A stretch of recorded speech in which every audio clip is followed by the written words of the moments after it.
Hey everybody, it's Say We Live. And y'all funny in this chat.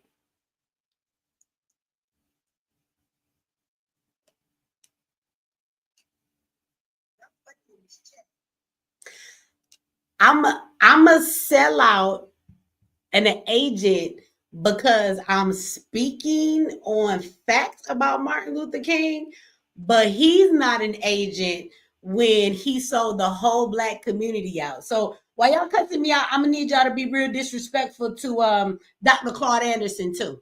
How about that? Because he the one that told you that the civil rights movement actually messed up his family's black bus company. But y'all gonna tell me this shit was helping the black community? Boy, bye.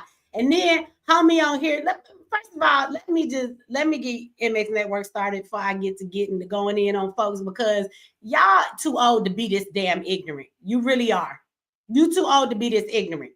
I got people in the chat, and bro, I want to say your name because you ain't got to never come back. Eric Boswell. You come around here talk about you love Michi so damn much, and then your message today was like I said, I love you dearly. I don't do backhanded compliments, nigga.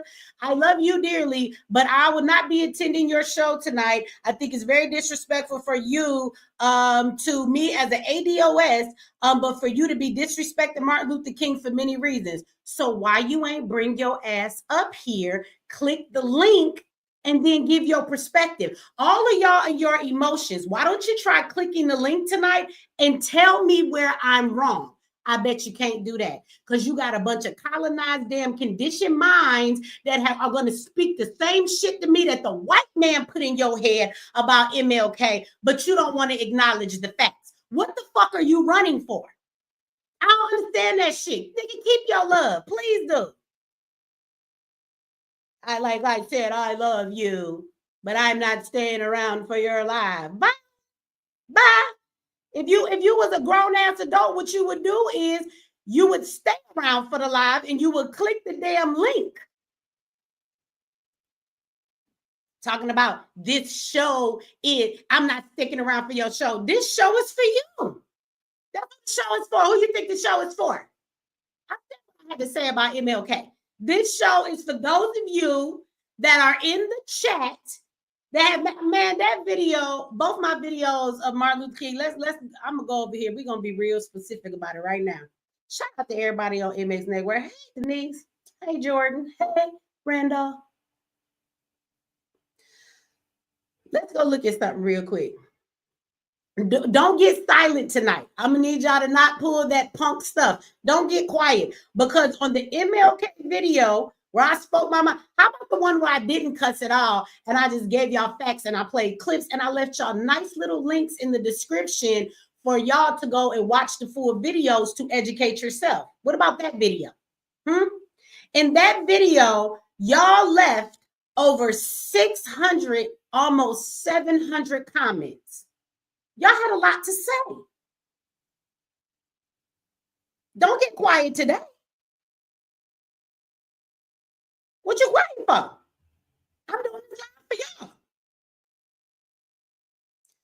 The video that I did when I woke up looking crazy in my pajamas and cussed everybody out for y'all ignorant comments in my comment section, y'all left 1,200 comments. But y'all don't got nothing to say tonight. Y'all all gonna run. And then there's people here talking about what I will not let you do. Let's be clear. You ain't never let me do nothing. Now, you might have tried to say that real nice, ma'am, for the lady who ever said that to me, but you ain't never let me do nothing. You know, I always say, y'all like me and the truth that I tell, until I tell the truth you don't want to hear.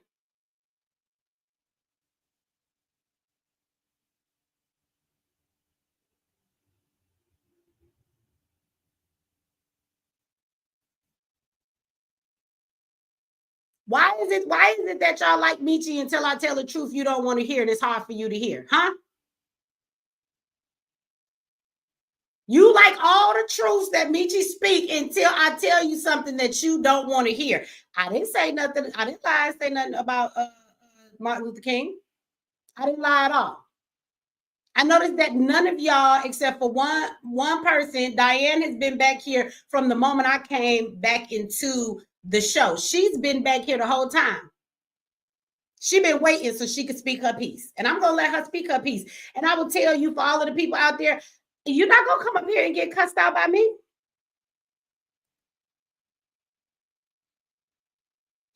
Talk to me with some respect, and I'm going to talk to you with some respect. What you're not going to do is come up here and talk to me crazy and think I'm going to talk to you nice. But we can have a conversation. I don't know what the hell y'all running for. Y'all have so much to say, but now y'all running. What you running for? We can have a respectful conversation. Y'all have watched me do these shows. I don't do them a lot. Do I ever go off on anybody? Have I ever cussed anybody out? Even the people who come up here and try to cuss me out, I laugh at your ass and I drop you back down. So at the end of the day, there's nothing to be scared of. Come up here, click the link, say your piece. If you think I'm wrong, I'm open to hear how I'm wrong. But what you're going to say to me is you're going to refute the facts. So I see two people in the back. Shout out to Logic. I see you back there, brother. I'm going to bring you up in a moment. But let me say this to y'all, okay? Let's just go over this again. If you're going to come up here and you're going to talk to me and you're going to tell me I'm wrong, I will hear that I am wrong. Absolutely, okay? But what you're going to do then is you're going to address, right, the things that I have said. You're not going to come up here with a bunch of emotion. I need you to address what I've said. So let's go back over that again. First of all, some of y'all came in here and said to me, and y'all say this every year when I have this conversation, you said that it's disrespectful for me to talk about Martin Luther King and him having affairs with white women. That's what y'all told me. Well, I showed y'all actual video of a clip and a picture of Martin Luther King's white girlfriend when he was in college. Now, I could care less if he had a white girlfriend or not. I'm just proving to those of you that said that that's slander in his name. He wasn't with white girls. He was with a white girl before he ever met Coretta. So show me where I'm wrong. Show me where I'm wrong because it's documented.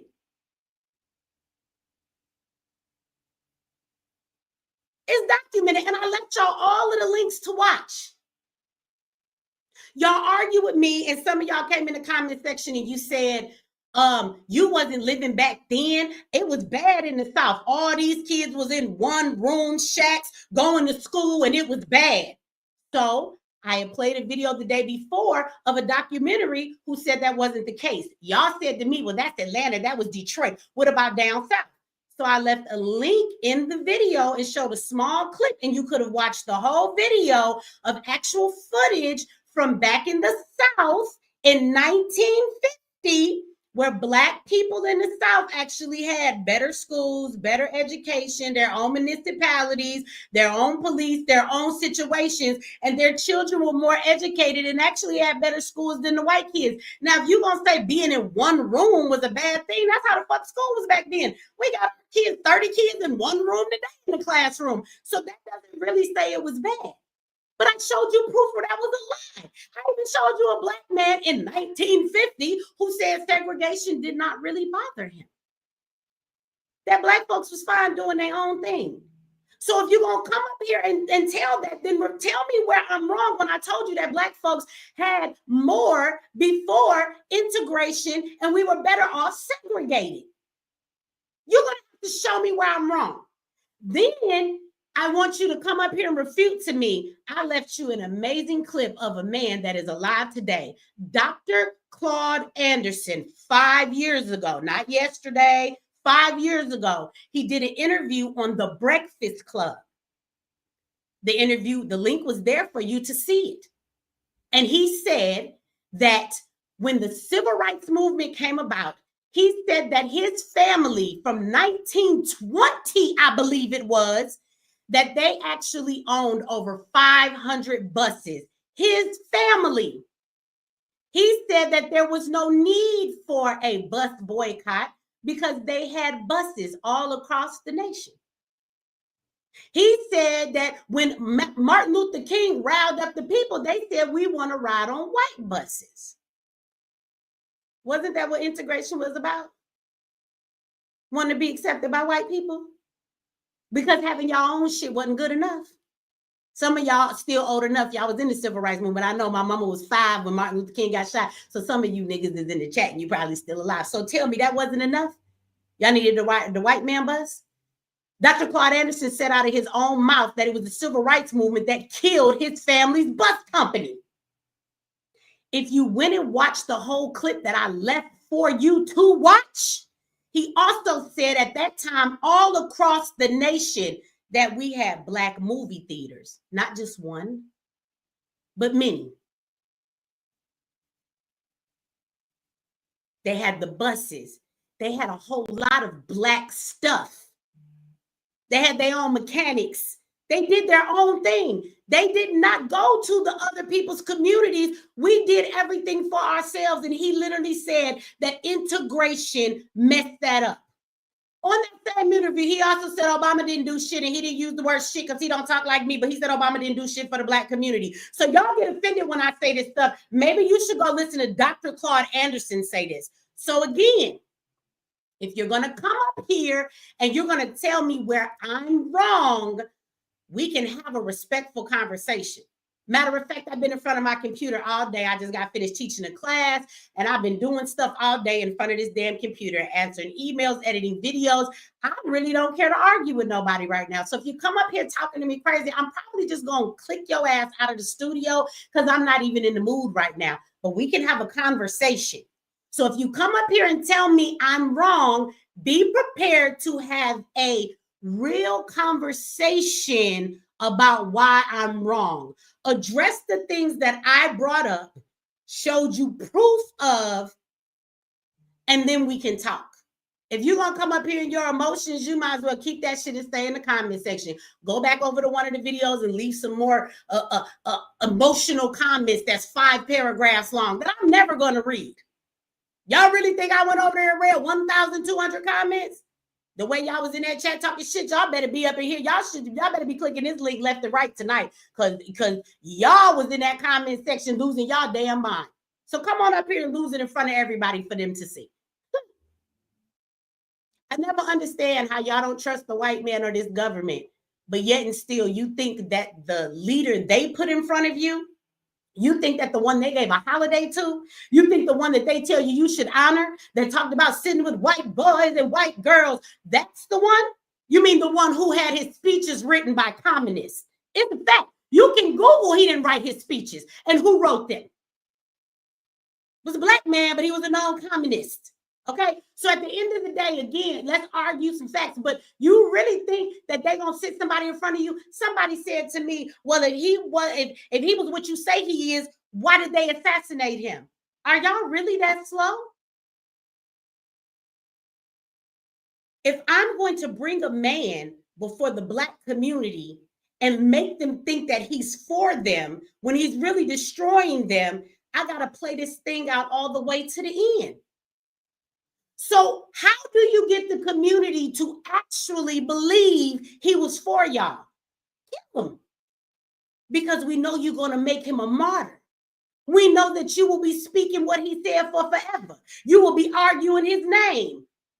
25 years from now, 30 years from now, you'll be in Michi X's chat arguing with her about how much of a savior he was for our people.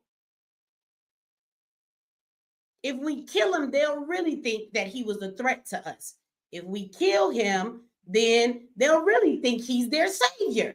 If we kill him, we have finished the plan because we know how that will make Black people react. So now that we've used him up for all that we can get out of him, get rid of the boy.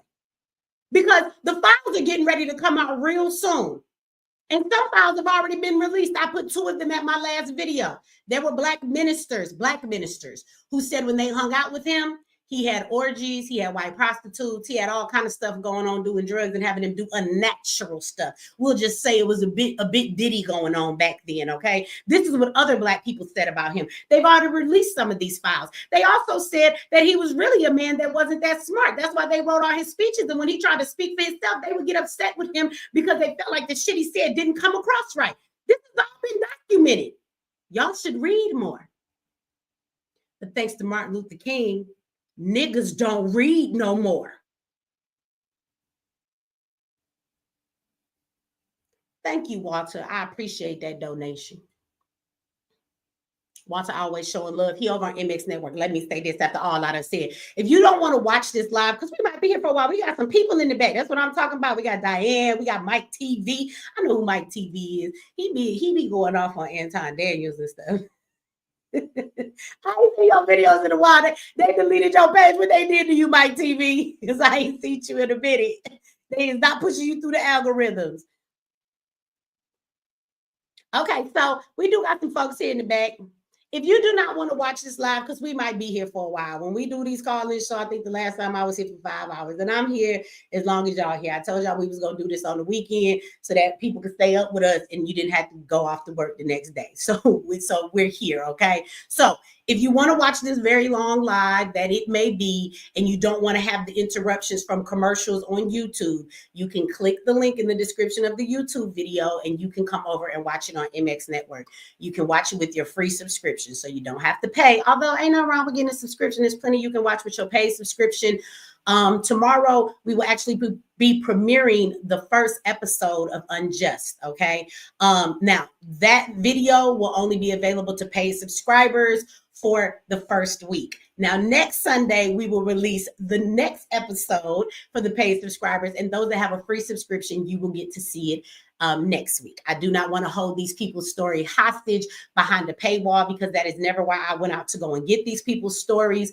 But as far as my paid subscribers, for the people who do pay and support MX Network, we want to give them the advantage of being able to see it sooner, because they do pay and they do support along with all the other paid stuff. So again, you can watch this live and all of my lives while I'm live and for 24 hours with your free subscription. And there's plenty of other stuff in every section over there on MX Network that you can watch with your free subscription too. So if you do not like the commercials, you can come over here. We do have a chat over here. We got a super chat. We got all of that. So our network and our platform is just like YouTube. So you can come over here and not miss a beat and not have to watch any of those commercials. Okay.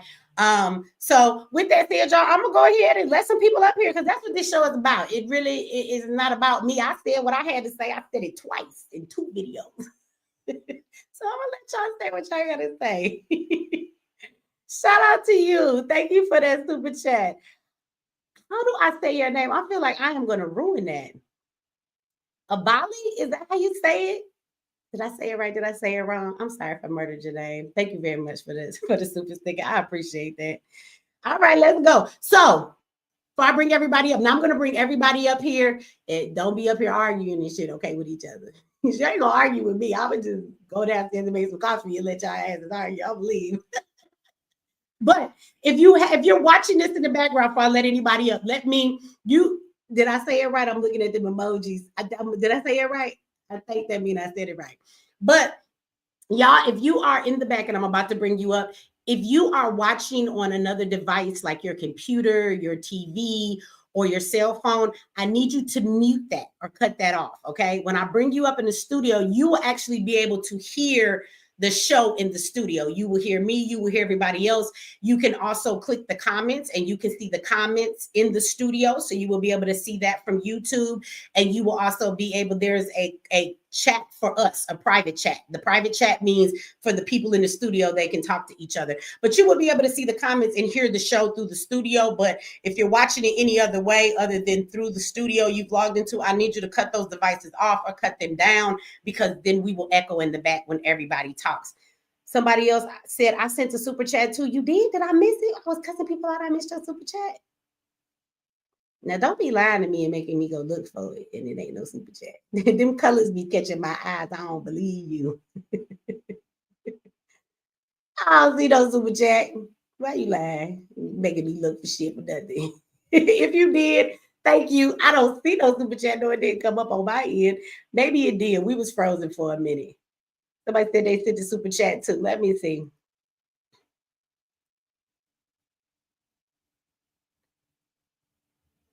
I'm sorry, your name is what, 7 and I don't see it. I might have missed it. My screen on this end did freeze for a moment if you did. So if you did, I apologize about that if you actually did see one. Somebody said, calm down. Ren L rated, fuck you and your mama, okay? Calm down, boy. Click the link and shut the hell up. Somebody said he did. He telling the truth. My screen froze. I did not see it. And it's not coming up over here now. Let me see. Thank you, though. Thank you very much for the super chat. I'm sorry I didn't see that. And shout out to Perry. Perry just sent the cash app. Thank you very much, Perry. I appreciate that. All right, let's get this party started, y'all. I'm about to bring everybody up. Diane, you got to mute your thing in the back. How? You got a device or something on you listening to us in the back because I'm echoing. So if you on your computer, go to the YouTube you was watching it on and click away from that, so you just got the StreamYard tab open. Wait a minute. How do I do that, Mitchie? I'm sorry. I only got my tablet on. That's all that's on. No TV, no. Okay, now when you on your tablet, you went to YouTube and you clicked the link on YouTube. Yep. Okay, so in the back is the YouTube video. So I need you to find a tab for the YouTube video and close that. Close it out. And you'll still be in the studio with us, but close out the YouTube, whatever tab that is. Oh, kind of like hard because all I see that the mic, cam, chair, and leave. So HX sign, see you, me, and I see say you're in the show, and bottom of the set recording. So what am I supposed to do again? You don't see a tab that say that shows the YouTube channel?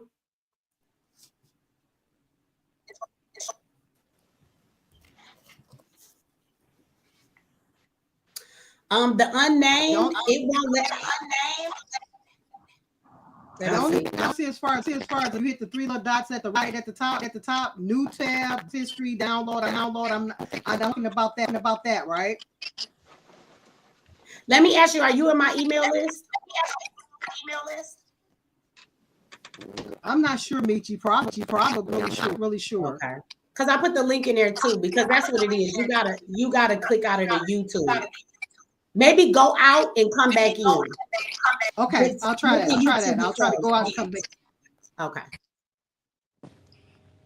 Let me see. Hopefully everybody good. Unnamed, I don't know if you heard me or not. It says that I can't let you up. Somebody else echoing too. Let me see.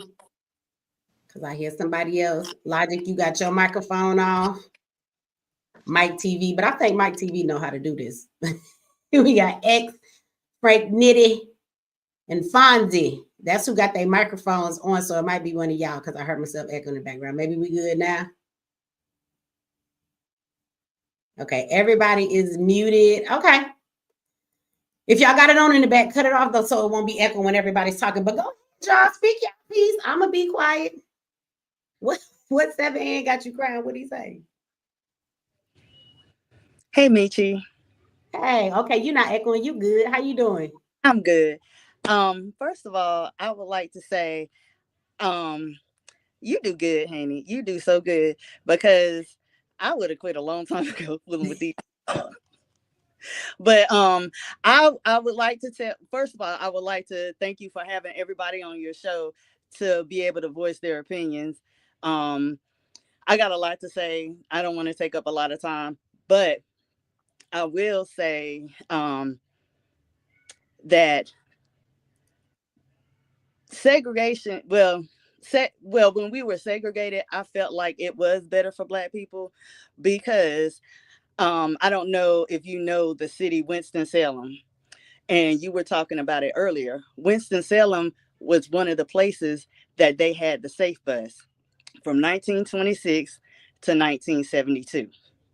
In 1972, the city of Winston-Salem took the safe bus over. They sold it because Black people wanted to be integrated. Mm-hmm. It's good for us. I'm a little bit older than you.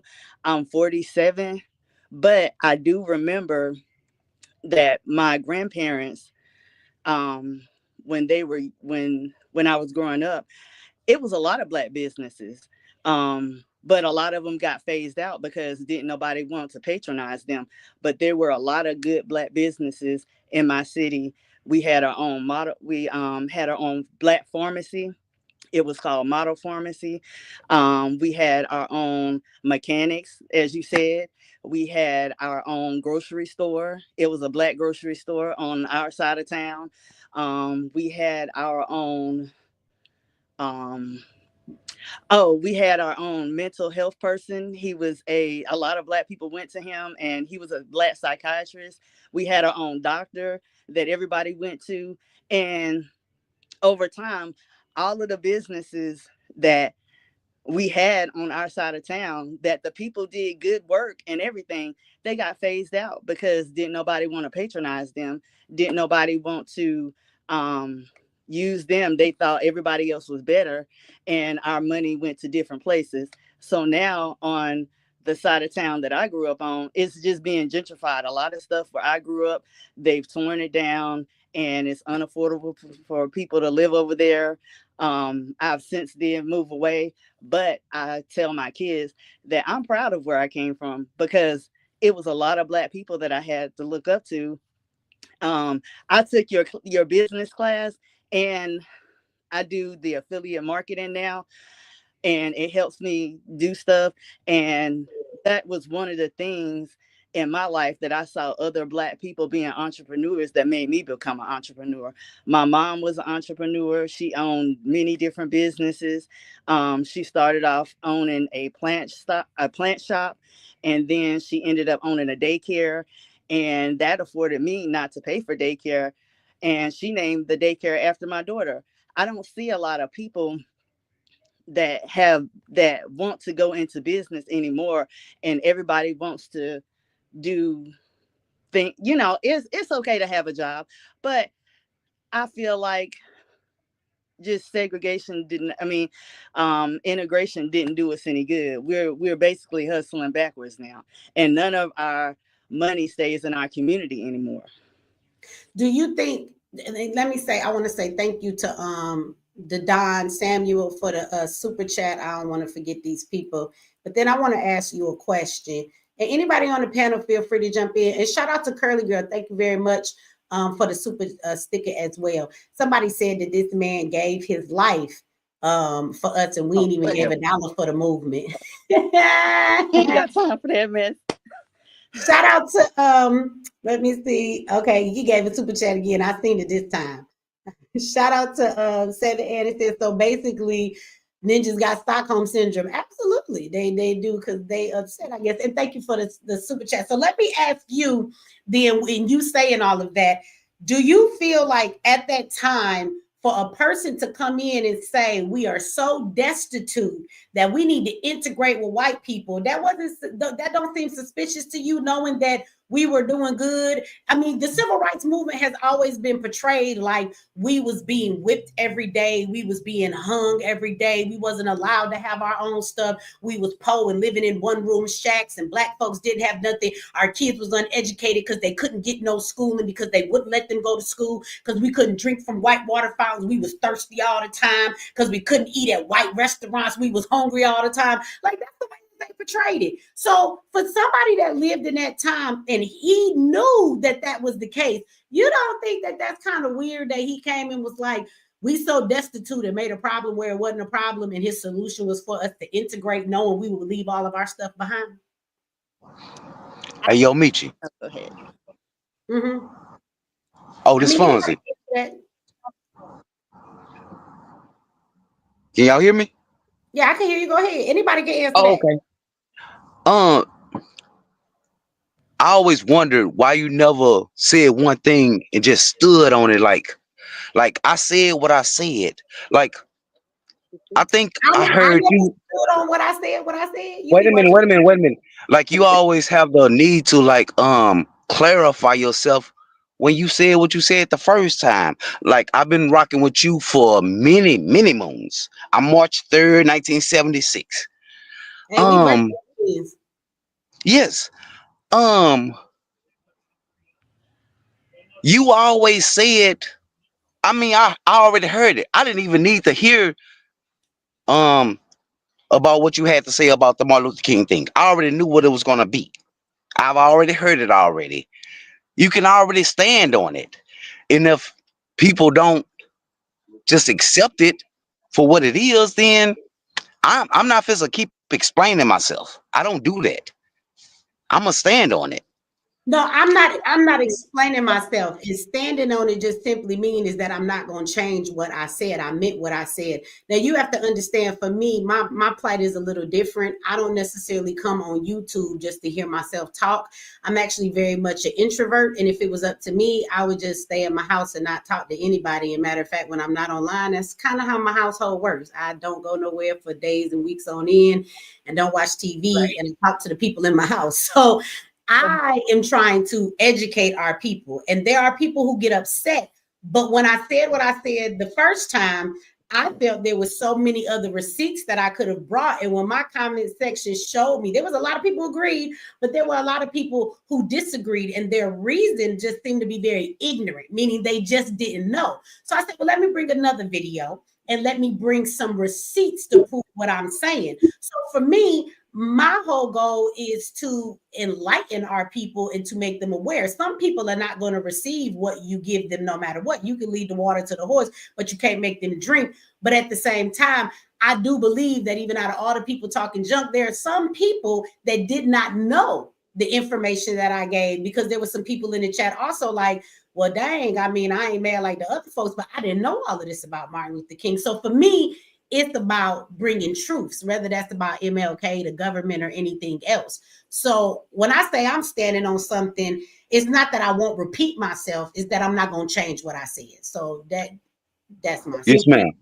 I just want to say, Michi, I love you. You are a powerful black female. You scare me sometime, but you'll put me back in. Stop being a punk ass nigga. Get on your goddamn business. That scares me into doing the right thing. I got MREs, I got generators. good. Keep doing what you doing, mama. Scare niggas into doing what they gotta do. And I don't have a woman, but kick me into the right direction. I appreciate everything you do. Kick me into the right direction. I appreciate what you do. I'll let everybody else talk. I just want to say that thank you. You're Thank the you. best.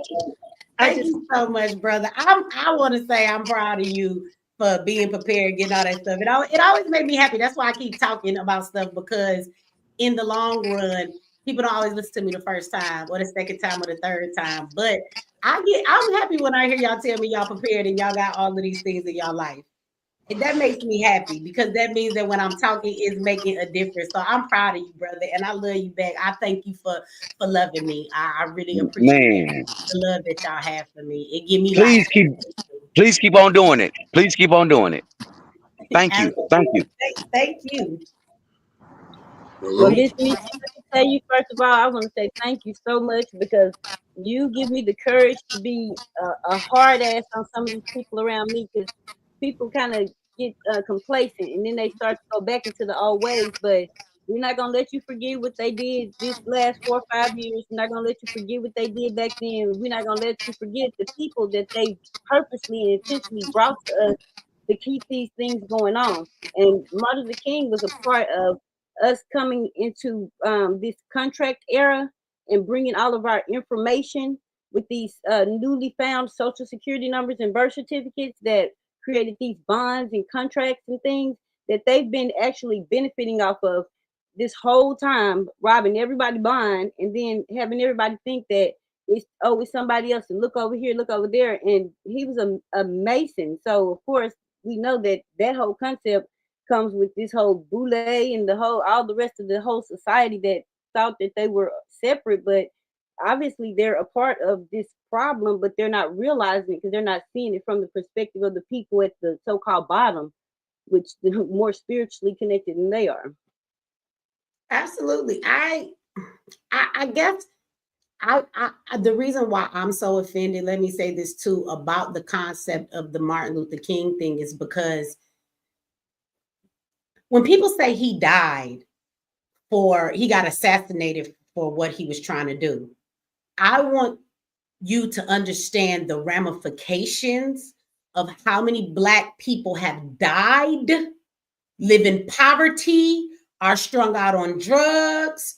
We are living below the poverty level. We own the least amount of businesses. We are the least educated. Do you understand the one life that he was that y'all keep screaming at me about? Not you, but I'm just saying for the people who don't understand this, do you know how many lives he destroyed? His life is not something I give a damn about enough that he is owed so much respect when he destroyed all of us. Do people realize the ramifications of what he did? You know, that I guess that's my thing. But you're right. It's like I don't understand how people don't see that. I don't understand that because he was one man. But how many Black people has he destroyed because of his actions? So his life matter, but the millions of lives that Black people have had destroyed don't matter. All the drug addicts we see now, all the brothers that's felons, everybody that can't get jobs because you wanted to integrate us, all of our Black kids that are graduating from high school and they're illiterate with a high school diploma and they don't know how to read and they can't get jobs. And now they're building prisons based on 4th grade reading level of inner city kids. Our Black babies in the 4th grade, they building prisons getting ready for them because they can't read. That was not the case before the civil rights movement. And had we stayed on the path we were on, we would not be in the position we are in today. So yeah, that shit pisses me off when people bring that stuff up. So I mean, I completely agree with you. And y'all got y'all mics, so I mean, y'all can unmute your mics, but go ahead, y'all can jump in the conversation where y'all want. Salute, y'all. What's going on? Peace. You know what I'm saying? Thanks for having me back on the platform again, y'all. You know what I'm saying?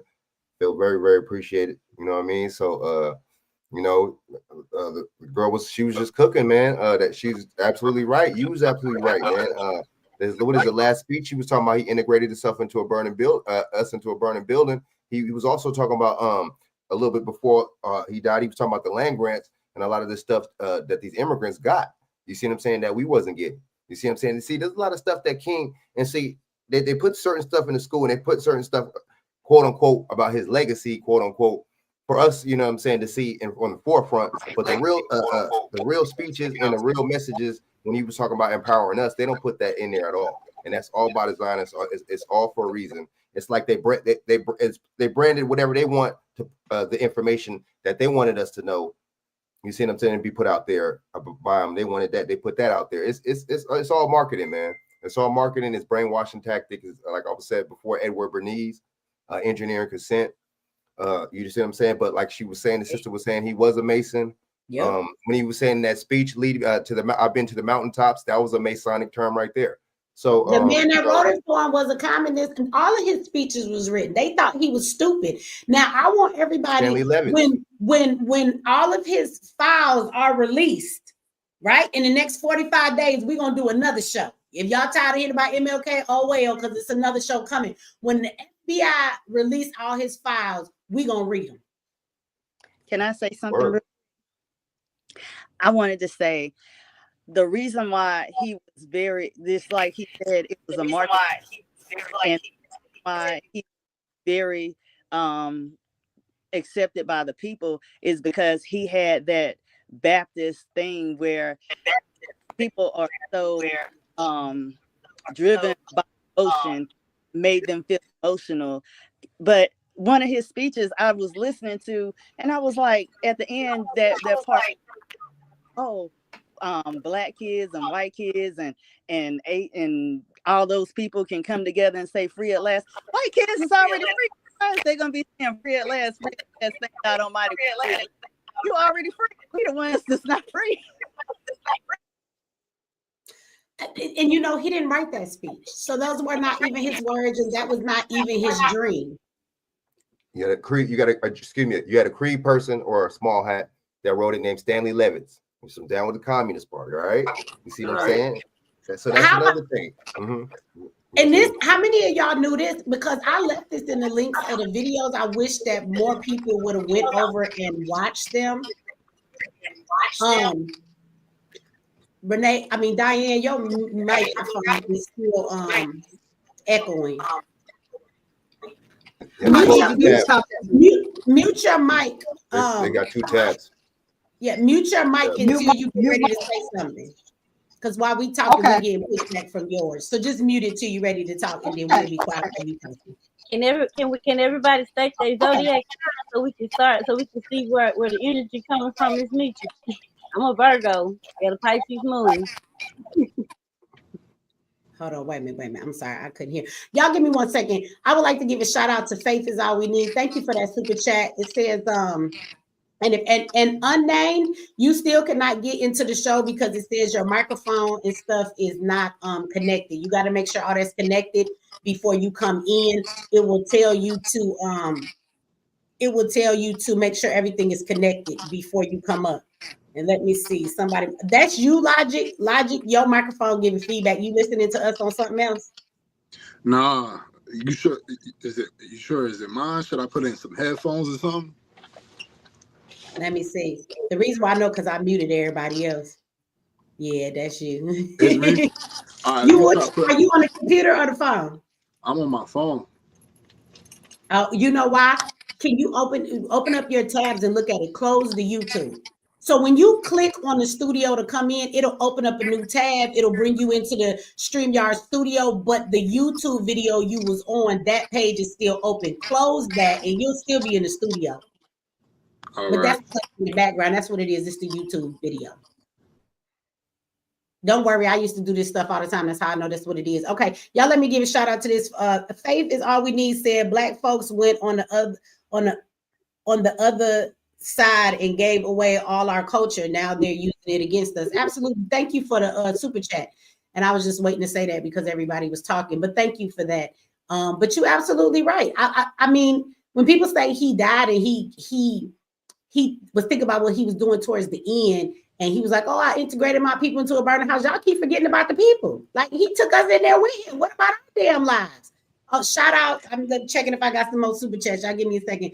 Dr. Tracy, thank you very much for that beautiful super chat. She said, thank you for having the courage to tell the truth. Thank you for being open enough to allow me to tell the truth. And I thank you very much for that super chat. Thank you. Let me see if it's any more, y'all. Yes, it is. All right. Lisa Jackson says, I work in a nursing home and one of my residents asked me if I knew the truth about King. I gave her the Negro head nod. That lady knew him personally. Wow. Wow. Really, Lisa? That was Lisa's super chat. Thank you for the super chat. She said she knew him personally. There's a lot of people that said some things about him that knew him personally, and they was not good. I'm telling you. To be a preacher, just anything. He had a lot of immoral activities. I mean, hey, I don't care, do what you want to do, but don't stand up on the pulpit talking about you believe in the Lord and you out there having dick parties with white girls in 1950, 65. I don't understand, bro. So, I mean, some of y'all might disagree, but that's the word on the street. Hey, Yes, go ahead. Am I still echoing? No, you're not. You fixed it. You good. Oh, okay. All right. Yeah, I just needed. You can hear me though, right? Yes, I can hear you. All and ain't right. no echoing. You good now. All right. I just want to say thank you. I started watching your lives and all your videos. I believe it was like 2 years ago. I started watching you, and man, just listening to you has just been it's just been great because I'm an atheist now. I started being an atheist probably like almost 3 years ago, right? And it was a journey for me because I was a Christian. Man, I got tattoos of Jesus and Mary and stuff like that. Don't worry about it. Man, like I was real lost, man. And I noticed that when I was a Christian, I made a lot of bad decisions in my life, like a lot, just because I played football and even when I played football, because I went to the league, I was in the league for a little bit, and I noticed the way I moved by being into that into Christianity, like it really changes us, like the way we think, the way we operate. And I think the reason why our people is so attached to Martin is because we are mostly based in that religion. And he was a Baptist he was a Baptist pastor or something like that, right? And I think that's how we really connected to him. And because we're still drenched in that bullshit, it really made us, have a connection with him. And I bet you a lot of people that's coming in your comments and saying that, saying mean things to you about how you addressing Dr. King or whatever. Most of them probably Christian.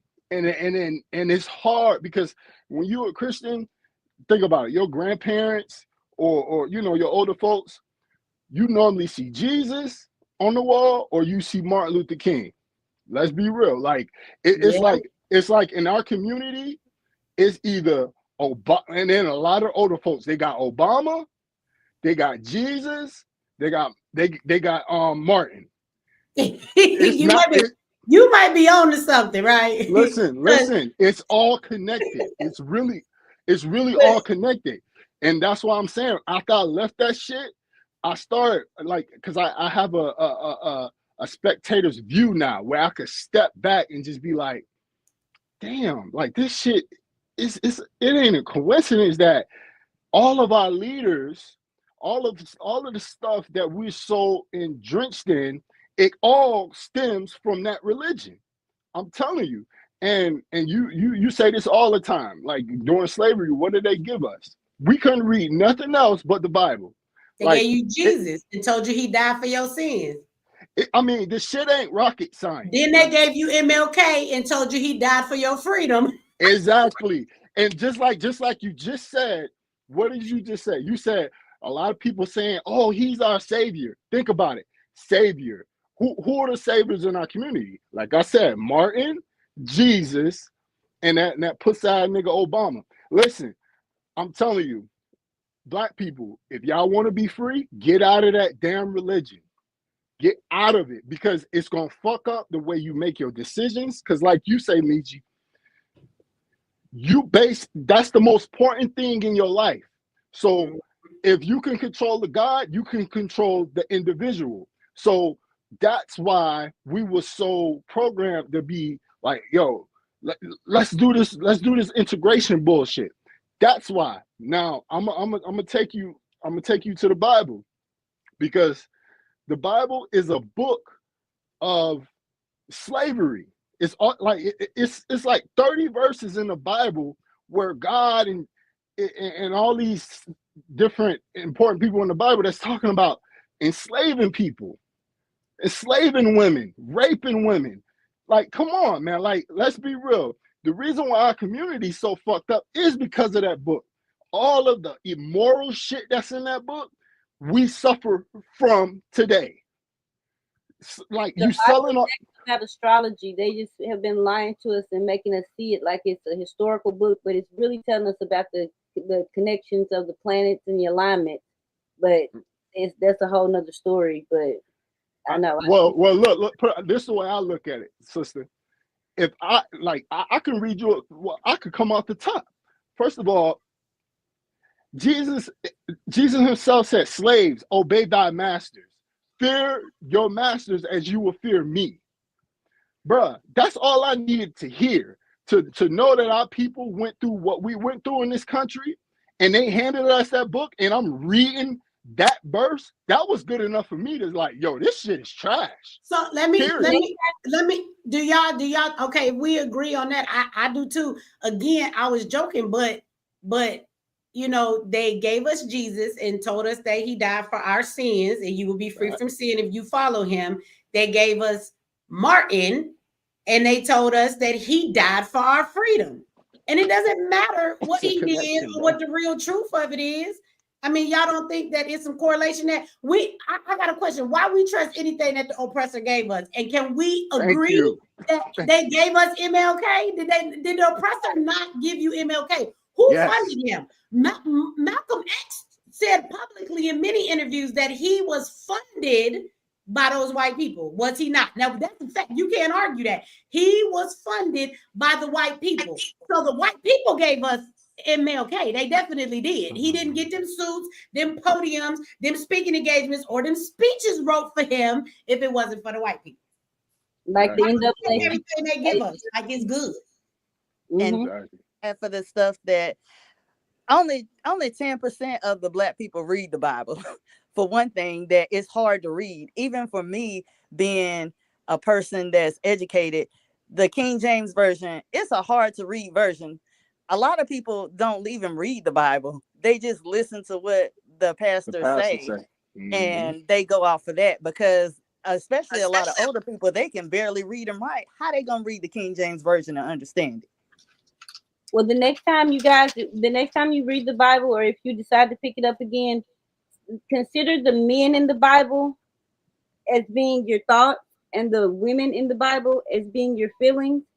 And then you can see a different correlation with the understanding of the information, so that you're actually receiving it properly, because these guys have been taught that Bible the wrong way, so they can bring it to us the wrong way. And right before they leave school, they tell them what they can and can't go into any deeper, because then it'll reveal the whole truth.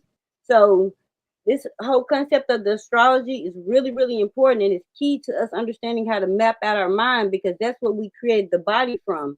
So our physical reality is created from the mind. The universe is mental. So we've got to understand how to use our mind versus our physical body so much. And then, we'll be able to connect with our spirituality. Okay, I have a question for you. This is the question I Ken. have. Okay, so basically, Christianity is the way I feel. I'm not gonna say I used to be a Christian, but I'm no longer a Christian. Now I will say I do believe in a God, but my feeling is that Christians always say that their Bible is the right Bible. The Bible to me, well, the Christianity to me, especially with Black people, they're born into Christianity, and they feel, and you say that everybody, y'all love everybody, but what about the people that were born in a different region, and their God is what they gave to them in their region? That's like, so y'all saying the only God is y'all's God and everybody else is going to hell? Well, one book is about the sun, one is about the moon. So when No, you read, what I'm asking is that y'all are saying that y'all God is the only God and everybody else is going to hell. But the only reason why you're a Christian is because you're born into it. If you were born in Africa, you'd probably be a different religion. My feeling is love is love. If you was born in New Orleans, you'd probably be a different religion. Yeah. So I You mean, practice that's how I voodoo. feel.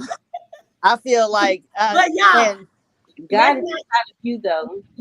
go too far left on okay. another conversation first. Let's bring it back when we can get to the religion, but let's not make, because there's the people that came up here, and I'm sure they came up here, they want to say something about the MLK thing. So I want to get them a chance to say that.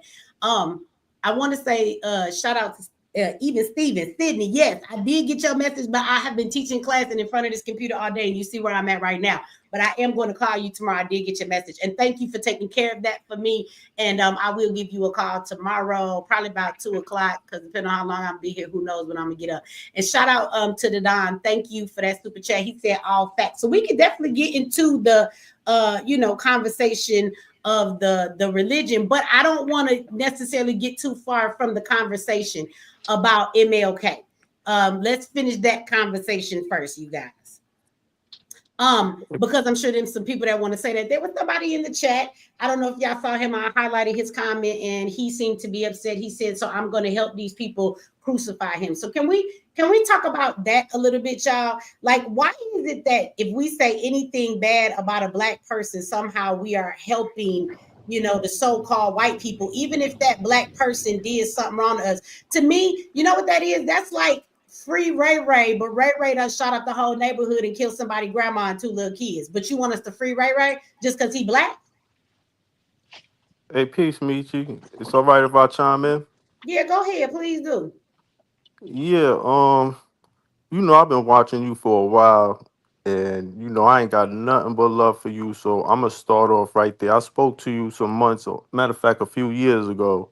So everything that you be talking about, everything that you be standing on, I be with you 100% with that. Some things I have a little pushback with, but about 90% of the stuff I'm with you with.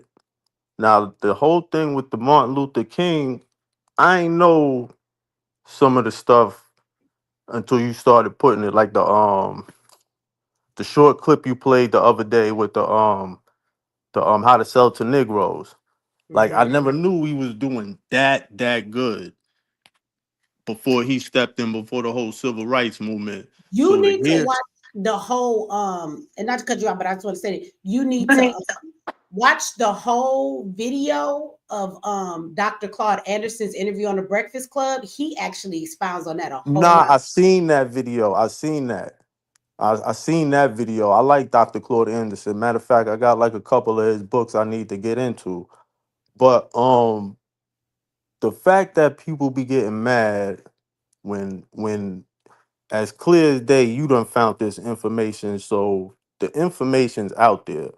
So Hmm. for people to get mad at you, or not even to say you, just get mad at the facts, is just kind of crazy.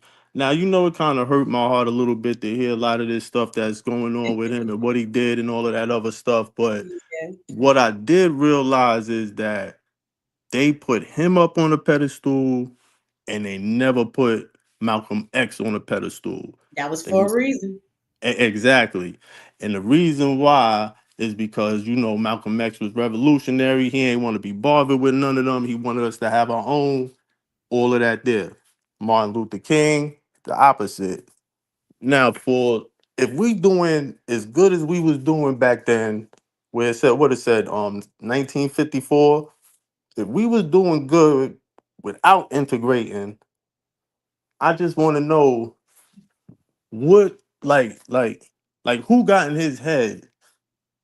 I mean, it's easy to say the white people, it's easy to say the government, it's easy to say these things, but it's got to be like a specific person that actually got in his head and been like, you know what I'm saying? Well, I Let's have an answer for that. If go. you watch those rest of those clips, there's actually a brother. I put two clips from his YouTube channel, and he's actually doing a full-on documentary about MLK and the person he was. And he brought some stuff to my eyes with documents and videos of showing facts. But apparently, Martin Luther King and even Rosa Parks, they actually met up in like a seminary type of a school, and they knew each other long before the bus boycott. That's not when they first met. But he went to a school that would preach to him communism, and they actually geared him up to be the spokesperson for them to bring their message to the Black community, right? He was a communist. That's exactly what he was. And he was like that when he was in school, and they actually bred him to be that way. This is why he couldn't stay with the white girl he was with, because if we want to be honest, there were biracial couples back then, unlike they try and tell you. And she was a girl that was an art student, and she was a cafeteria worker. And his father told him, because he was supposed to be being geared up for the civil rights movement and a minister, having that white girl wasn't a good look. He only broke up with her because of the trajectory that he was on, but he was part of the Communist Party. They actually bred him and got him ready before they put him out before the people. So if y'all watch some clips, that's what I say, for everybody that's like mad at me, I gave y'all some references in there. And if people would just go take the time, instead of writing 5 paragraphs in my comment section, in that time, you could watch a couple of them videos, as long as it took you to write that. But it will tell you exactly where he started. And I think some of y'all are going to be very surprised when we're like, oh, Trump done released the MLK and the JFK files. Well, when he releases these MLK files, you know what's going to happen? A lot of Negroes going to start to say, oh, they lying on him. Oh, they put this out here to make him look bad, because y'all not going to believe what they about to tell you about him. You're not going to believe it. And you know what? So That's the sad part about it. And the only way, the fact of the matter is, the only way we gonna get out this rut that we in is if we wash our mind of all this toxic shit that these white people done put in our head. Like, if we can't do that, we ain't gonna have a chance, because if we listening and believe in everything that's on the news, everything that's on the media, everything that they telling us, and we don't start thinking outside the box, then we gonna be in a world of trouble. All of this reparations and all of this revolution and all of this, we need to stand and do this and bop bop bop bop bop. If we don't get our heads out the clouds, we ain't got a chance, man. And that, that's, I'm tired of seeing my people, just ignorant to a lot of facts, even though a lot of facts be getting put out there, especially from you and a lot of other people. But a lot of other people that be speaking factual stuff be kind of twisting it a little bit and be kind of having you looking at it a little different instead of looking at it straightforward and for what it really is. And if we can't do that, it's just baffling to me sometimes. You know We what I'm gotta saying? don't be so quick It to is. believe everything you hear. And that even is with me. I Oh, say that nah, to nah, everyone, nah. I ain't doing that. No, not to You- you. I'm just saying to everybody into what you saying. Like you right. We gotta stop being so quick to believe everything we hear. I tell y'all that all the time. When I tell y'all stuff, how often do I be like, go look it up? That's because you can go look it up like I did. And I would rather have people be able to spit some truth to other people because they know it for themselves, because they researched it, they saw it, instead of just memorizing what Michi said and then going and speaking what I said to you, because how I ain't lying to you, so I always say that. Not that I am, but I'm just saying I would say the same thing about myself. I don't want nobody to take what I say as gospel and just believe it. I want y'all to question everything, question what the news say, question everything, question what your mama say, because your mama old enough, she probably don't know no better. And sometimes older folks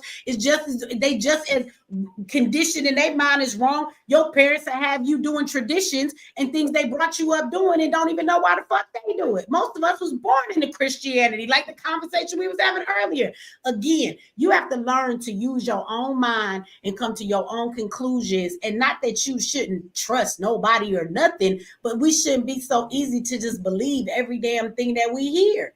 It's too much information out there for us to be dumb and ignorant and just, oh, well, I heard this on the news. News be lying. The news got y'all ready. While I got everybody up here, y'all get ready, because the news, if y'all been paying attention, the news keep telling y'all about this virus. A virus that does not mutate from animals to humans and then from human to human, right? But in a minute, guess where it's about to jump from human to human, and they're going to tell you it transmutated, but viruses don't work that way. If it's the animal virus, you got to be around the animal to get it. But they've been talking about it hard and heavy. So again, don't believe nothing you hear. Find out for yourself. That's what I say. Well, sisters and That's brothers, assalamu alaikum. existence what we want, so that we don't feed their energy with with their, because they want us to be negative. They want us to feed into all of that. We need to focus internally and speak into existence the things that we do want to have come into existence. Absolutely. Brother, what you want to say? Go ahead. First thing I want to thank you for letting me up. Absolutely. Thank you. Some people might know me out there. I come in peace. There's nothing wrong with constructing criticism. I've been fruit for almost 45 years, come from a holistic way of living and to the revolution side of the Nation of Islam. I'm going to just go give a little pushback. I think sometimes we as people, we play Monday morning quarterback. Children make mistakes. Adults make decisions and choices. And so when we start to talk about something, it reminds me of everything that we've been going through in the last 5 years, that we try to rehash something and try to take it through a court system when the mindset was different. I don't know how many of you people have ever listened to the speech, The Blueprint, from Martin Luther King. See, one thing I do know about Christian, and I'm not a Christian, I was born as a Christian and I moved more closer to the holistic way of living, is you have all types of sides, revolution side, and then you have the spiritual side. And I don't think that's where we can separate. Even when you was talking about being a communist, there's a difference between being that versus a socialist. The universe is social. And the sister who was talking about the Bible is written up on the 12 disciples is the same as the star, the zodiac signs, and that there is some truth to that. I've been to Africa 3 times. I understand a lot of this stuff, and I ain't had to read about it. I lived it. I'm 66 years old. My father was born in 1909. My grandmother was a sharecropper, and her mother was a slave. So I lived it. It's passed down. So when we start talking about things, we have to understand at a time when that was happening. Just like in your life today, the decisions you make today will probably be 100% different than the decision you made 20 years ago. And at the time you made that decision, you was living in a different time. I Can I do understand. can I ask you something, brother? I'm gonna let you finish, but I have a conversation with you. You said Yes, you ma'am. said it'd be different at that time. My question is, what was so different at that time that made MLK make the choice that he made? Because we have heard, and it being that you're that older, maybe you can clarify or you can prove or disprove your experience. But it seems that it has been proven that Black people were not that destitute. They had their own, and they were actually thriving very well. So why we were actually doing better than we are now. So why would we be begging to be a part of white people's everything to the point where we were destroying Black structures that have been built? Why would we need to do that? Well, first thing, you have to have the mindset that you joined in something you was already in the first place. When you get out that ship, you was already in it in the first place. The only thing you did, okay, I'm trying to answer your question. So when you start talking about taking yourself and having these communities was built on survival mode. These communities was built on us loving each other and caring with each other because all of us was going through the same thing. And this is the way we protected ourselves. So when we start talking about that, when you can walk out of your door and you can see a woman breast being bit by a 4-legged dog, sit by a 2-legged dog, or water hose your people down, it's just like you see brothers and sisters, a lot of brothers today in the last 10 years getting shot down by white police. Our mindset today is, I'm trying to answer your question. No, but can I say a fact about that? Because you brought up something. Do you know that getting dogs and water hoses was actually the traditional way of dealing with people that rioted and protested, and they did the same thing to white people back then? Well, that might be the same. If you want to talk about servitude, they had white people who were servitude in this country, but there was a difference between the way they treated us and the way they treated them. So we see, this is our problem. We're always trying to compare something. White people was killing each other way before they started killing and enslaving each other way before they started. Black people were not in the destitute in that time that you keep saying. Black people. Well, you say that. I'm from Charlotte, North Carolina, and I'm telling you that's not true. What you're saying out of your mouth. I'm telling you that you're wrong because statistics. Why are you gonna tell me I'm wrong and I lived it? I'm going to tell you, just because you have one experience does not do the whole. I'm not talking about one experience. But you are. So are you going to say that Dr. Claude Anderson is wrong and he's older than you? No, I'm not going to say doctor. It's a personal friend. Wait a minute. Dr. Claude Anderson is a personal friend of mine. Okay. So first you got to understand where I'm coming from, what my experiences is, because I might not have talking points that you might heard might sound the same, but be totally different. What I'm telling you is you may have had experiences in your life that were that way, but it is a fact that back before civil rights, Black children were more educated than the white kids. Their schools were actually better. Well, let's talk about that. That's a fact. Wait. Just because you say that's a fact. Hold on. That is a fact. Your friend, Dr. Claude Anderson, family from 1920 until the civil rights movement, family owned over 500 buses. There were movie theaters across the whole nation that was Black people's cab Sister, companies. you don't have to give me a history lesson. I could defeat that argument. Wait a minute, see, this is what I'm saying. Y'all act like two things can't be going at the same time. Stuff back then than we got today. Wait a minute. Y'all so much destitute. Okay, so let me clear this up.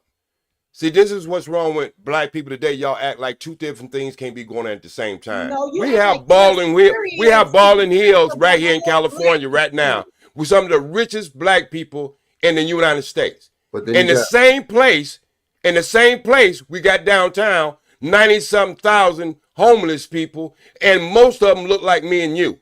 And you so you act like two. I'm just trying to lay. You can thank Martin Luther King for that. Oh, you can't thank. Wait a minute. You listen. You say that, but there was the SNCC Wait a minute, listen. There was a snake. There was Elijah Muhammad. There was a lot of other leaders. Y'all keep acting as not only one thing is happening at one time, and it's not. It's never been that way. Leaders were not a part of the civil rights movement. The civil rights movement deliberately and specifically destroyed Black people, took everything we had built, handed us back over to the oppressor, which is why we're in the situations. So what would you want to happen? To drop bombs on us like they did to Blacktown? Oh my See, God. you got to understand. No, what you got to understand.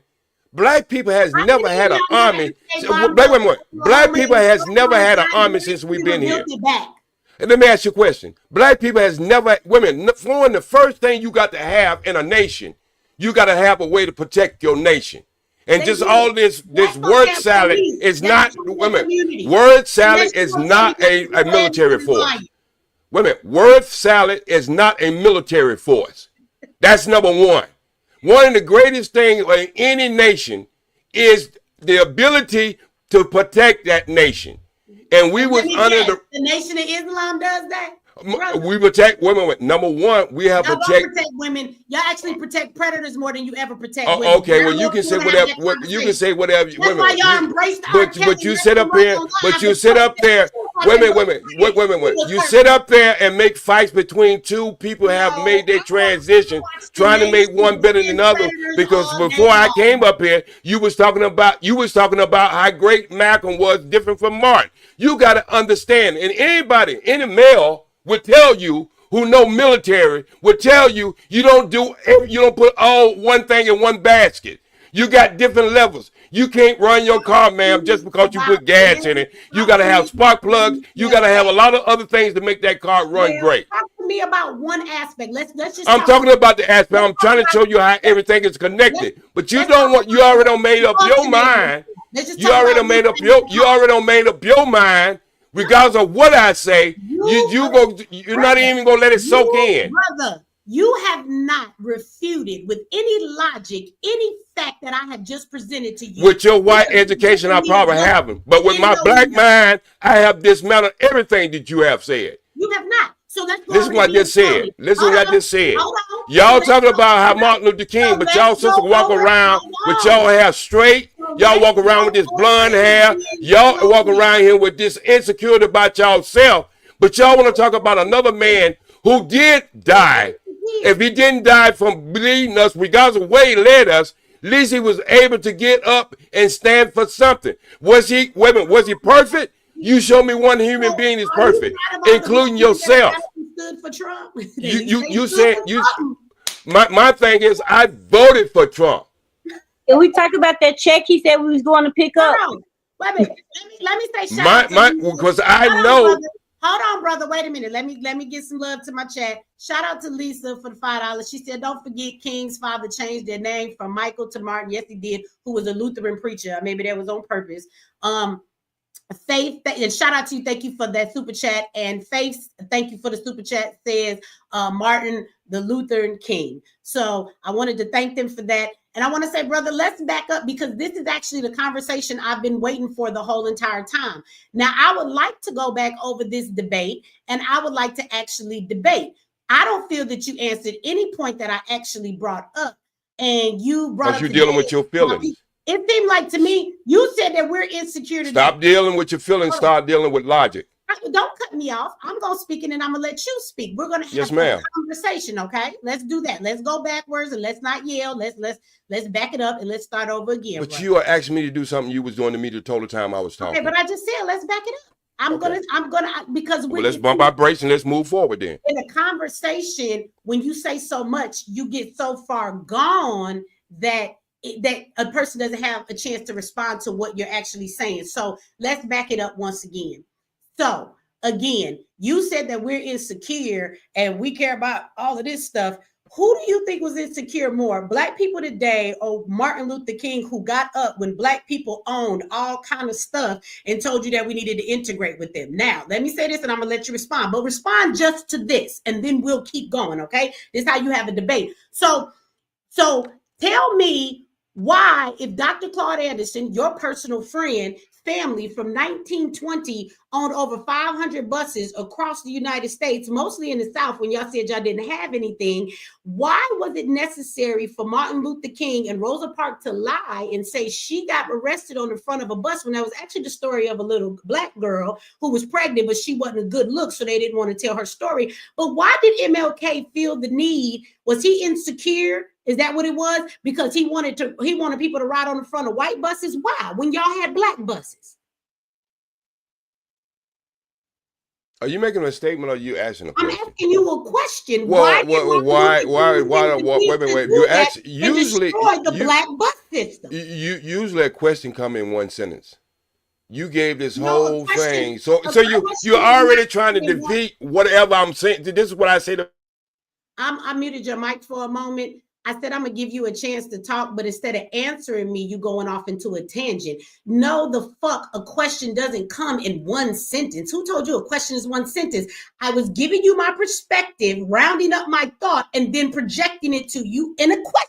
I wrapped it up in a question, but I'm explaining to you what I had to say. You don't get to tell me how long, Mr. Long wins. You don't get to tell me how long I get to answer my question. Now, I'm going to be quiet, and I would like you to answer because you didn't. You got on here and you deflected. That's called a meaningless statement, baby, in a debate. You brought up something that had nothing to do with my question. Now, try to answer my question. Why did MLK feel the need to integrate us on white buses when your friend had Black buses for everybody? Tell me why.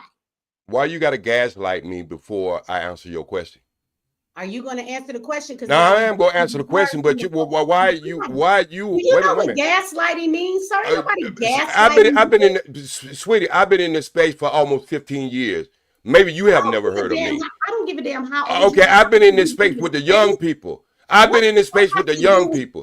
So you think this is the first time I heard this conversation? Are you going to answer my question, or you going to? I don't know what your question is. That's what people usually say when they don't have an answer. No, I have an answer if you ask me a question. I'm going to ask you again because I could have sworn 2 minutes ago I just summed it up in one question. Why did Martin Luther King feel the need to ride on white buses and make everybody boycott them when y'all had Black buses? Probably more than the white buses. One reason, because I keep trying to tell you, two things should be happening at the same time. It might have been Black buses, just like we got Baldwin Hill in California. But then you still got over 55,000 Black men and Black women out there sleeping on the street. So it might be happening in one place, and the other place you had to use public transportation that didn't have that.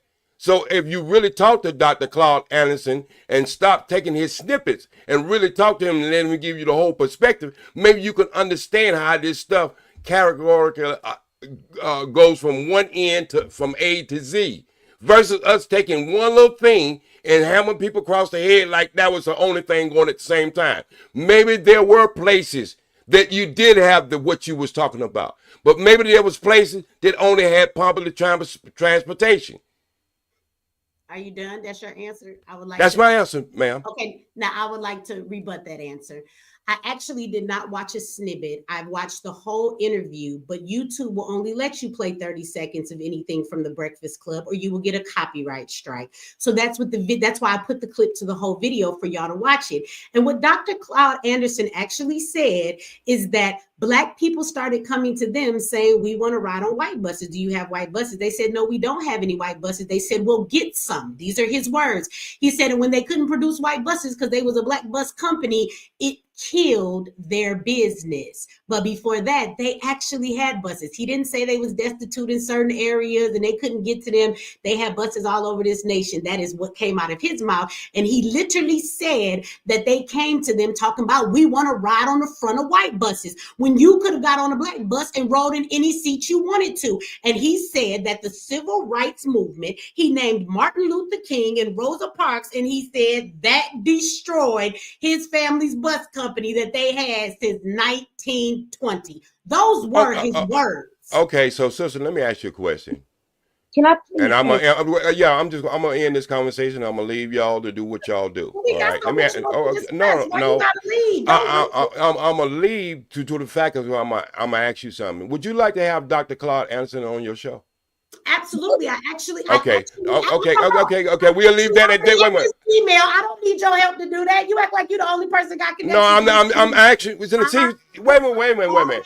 I offer a olive branch, and you find something wrong with that. No. See, this is what young people, old people. This is what I find out. The people, there's nothing good enough for us. Okay. This is why we study fighting each other. There's nothing good enough for us. On the Breakfast Club, are you going to respond to that? I'm saying to you again, my answer I gave you the first time stays, and I offer you my olive branch. So, Mr. Anderson, Dr. Claude Anderson, which I'm affiliated with Captain Hughes Station, which is a woman, the biggest black media in North America. I could, if you needed that help, I wasn't doing that trying to upstage you.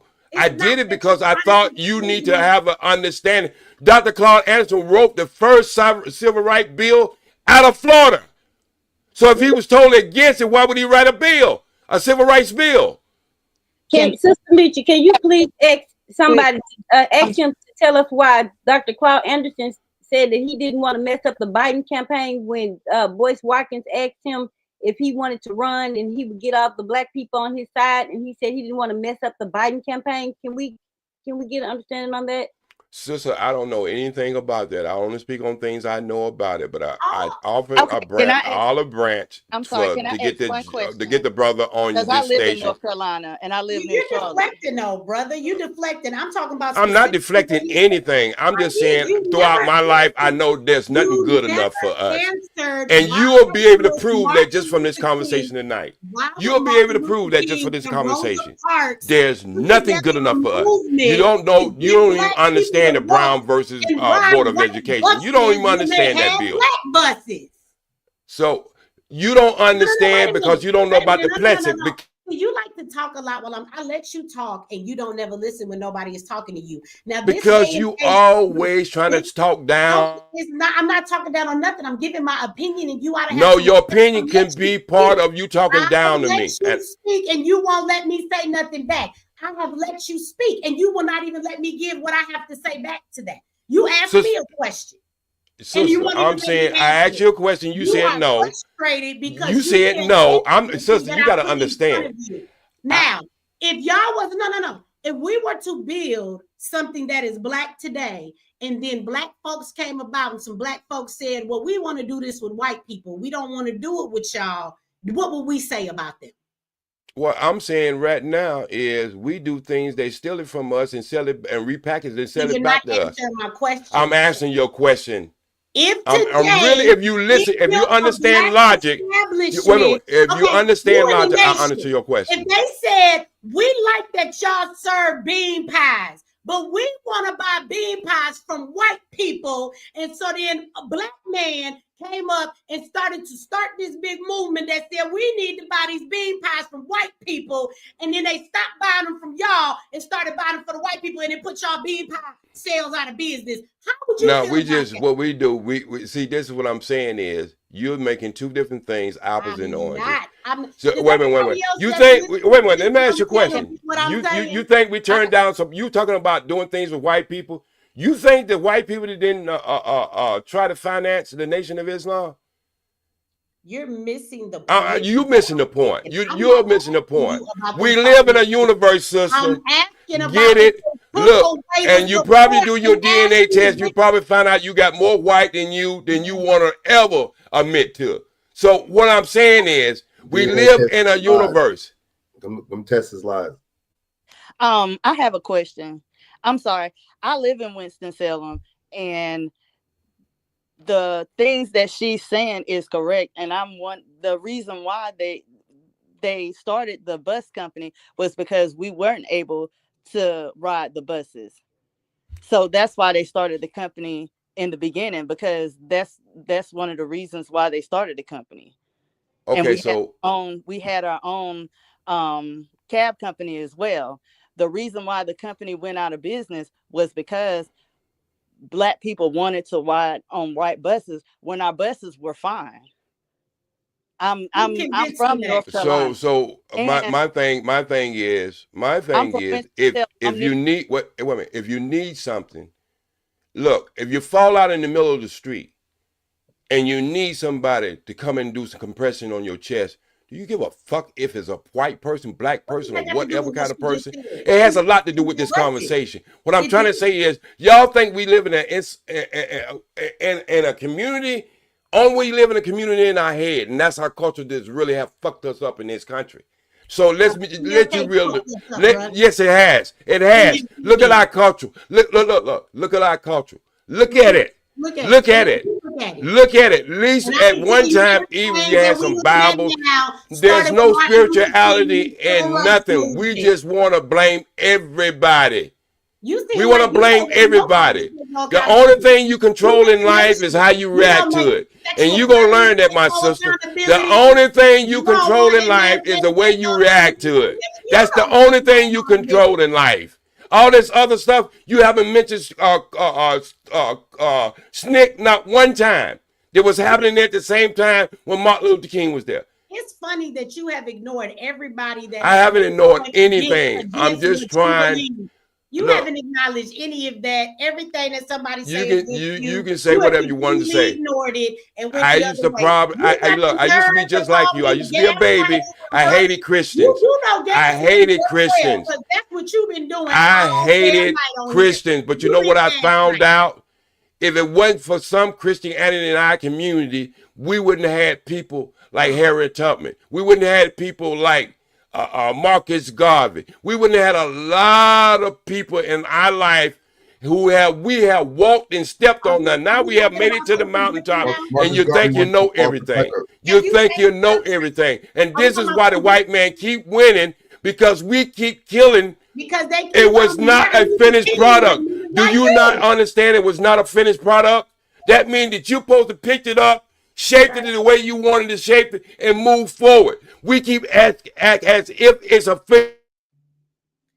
I would like to thank LaCarla Whitlock. I'm sorry it took so long to get to your super chat. Thank you for that super chat. She says, I am 71 years old. We were better off before integration, forced busing, and being indoctrinated into King's burning house. My grandfather, my father, and other relatives were self-sufficient. Absolutely. Back in that day, we had no choice, so we made a way, you know, and so everything that we ask her what kind of car she got in her driveway. What the fuck that got to do with what she said? Ask her what kind of car she... First of all, I'm going to mute you back again because you came up here and asked me in the beginning, how was I going to discredit your experience? This woman is actually older than you. Just like I said. No, and she gave her experience and you act like you mad because she said her people would self. She ain't riding around no... You mad because she agrees that her people are sufficient. So you gonna come in and talk crazy about her. Nigga, take your riding around on the horse. You can eat one of them bean pies. Straight out of order. I'm trying to thank this woman for her super chat. She done paid to give her damn comment. And here you go talking about ask her what kind of car she got. Payment don't make you right, sister. To do with anything that she just said. Just an ignorant. Hey, me. Y'all chase the bag too much. What the fuck that got to do? We chase. Y'all chase the bag. Michi. You a broke nigga. Y'all. You know what y'all was chasing? Y'all know what y'all was chasing though? And newspaper for that nigga. Hey, chase the bag. Y'all was chasing trying to be accepted though. Y'all was trying to be accepted. That's the thing. People I help in my house. You're older because you're not an elder. You're how you talking? You're not an elder. Y'all was trying to be accepted by these white people. You see what I'm saying? And that, you still on breast milk. You sound like a baby to me. Yeah, that's right. You don't know even how to talk to me. You sound like a baby. Let me speak. I'm tired of young people.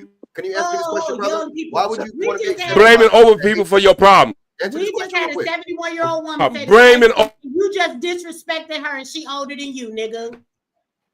So can I just say something right quick? I just agree with her. You're not gonna let nobody else speak. We just gonna kick you out. I just want to say, can I say something? I've been quiet the whole show. Yeah, I kicked him off. You can say you wasn't finna say nothing with him on here. He wouldn't shut up. I muted his mic 55 times. You kept unmuted. So you could go ahead now. And then I'll go after you if that's okay. No, that's fine. Go ahead. Michi, can I say something? It's Diane. Can I say something? Can you hear me? Yeah, we can hear you and ain't no echo. Go ahead. Michi. Okay, Michi, this is Diane, okay? I just wanted to say, yeah, get that, excuse me for cursing because I curse just like you. Yeah, get that motherfucker off the thing. Nobody want to hear his dumb ass. That's first off. Then secondly, I wanted to say to everybody, get the book called The Delectable Negro, and then we'll all know who and what we're dealing with. We dealing with a Neanderthal cave beast, and they ain't never gonna change. So let's just all figure that out. But I just wanted to say about Martin Luther King. What Martin Luther King did is he fucked us all. I'm sorry to say, but it is true. Some of his intentions were good, but he led us into the wrong direction. And Black people have been screwed because of Martin Luther King.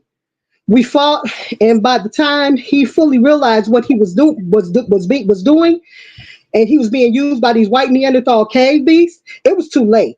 So by the last speech that he gave about us being led into a burning house, the damage had been done. Unfortunately, Martin Luther King was bought with money by these white Neanderthal cave beasts, and he was getting that paid by that white coochie, excuse my expression too. Nobody in their right mind is going to fight for turning the other cheek and let somebody beat your ass. No, we should have been fighting and beating their asses back. You fight fire with fire, Michi. We should have been led by and followed Malcolm X, whose theme was and should have been by any means necessary. We should have never followed I Have a Dream, because Martin Luther King's dream has become a goddamn nightmare for Black people all over this goddamn planet. Everyone but Black people are benefiting from the civil rights that Black people fought and died for.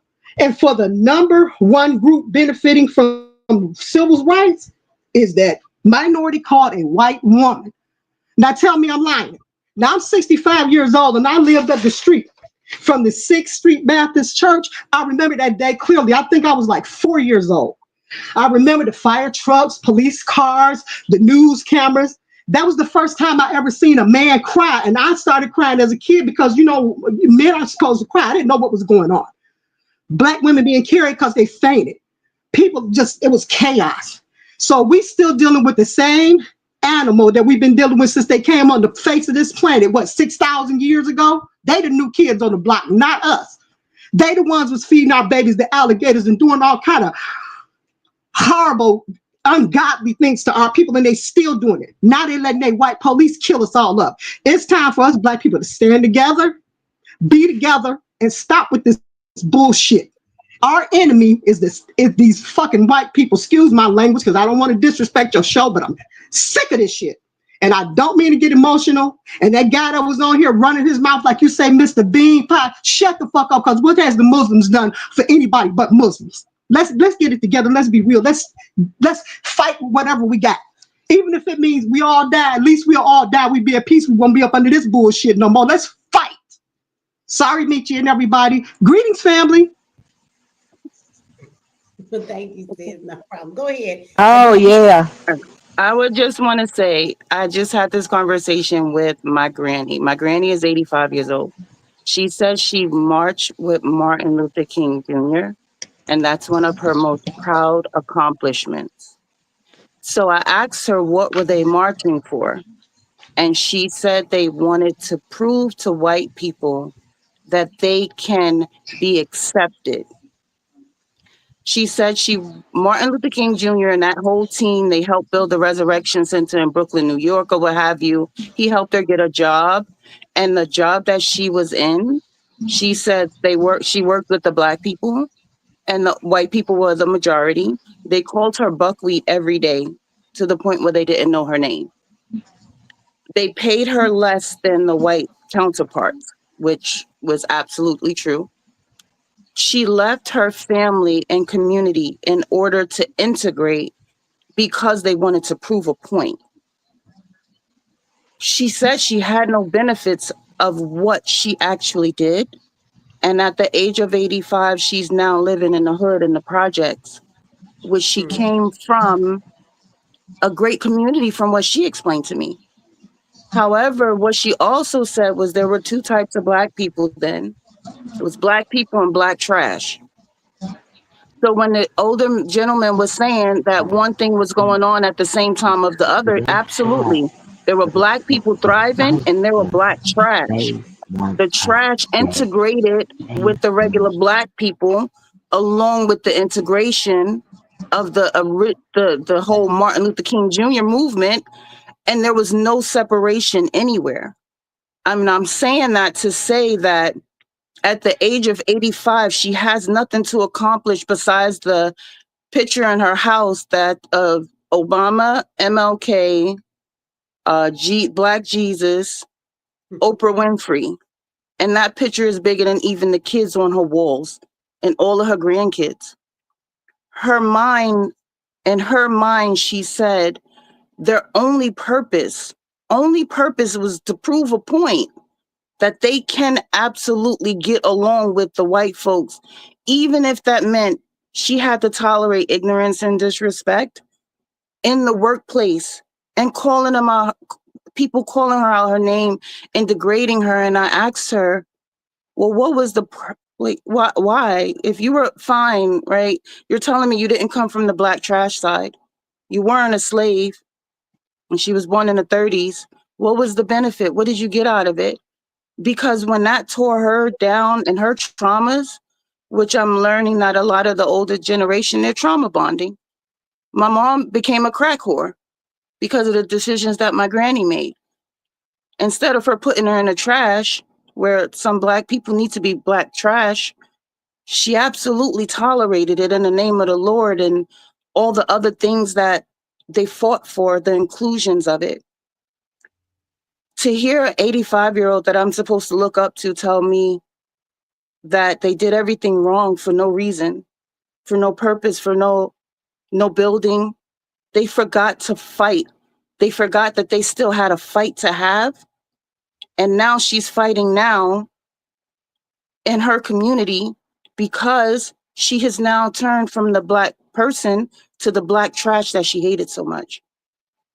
The unfortunate fact of even now today, when it comes to the community as a whole, we have to separate from the trash. It's 3 types of black people, niggas, black trash. The black people are the ones of us that are absolutely going to grind and maintain. We're not looking back. We're not victim blaming. We're building. The niggas, those is the ones that are gullible.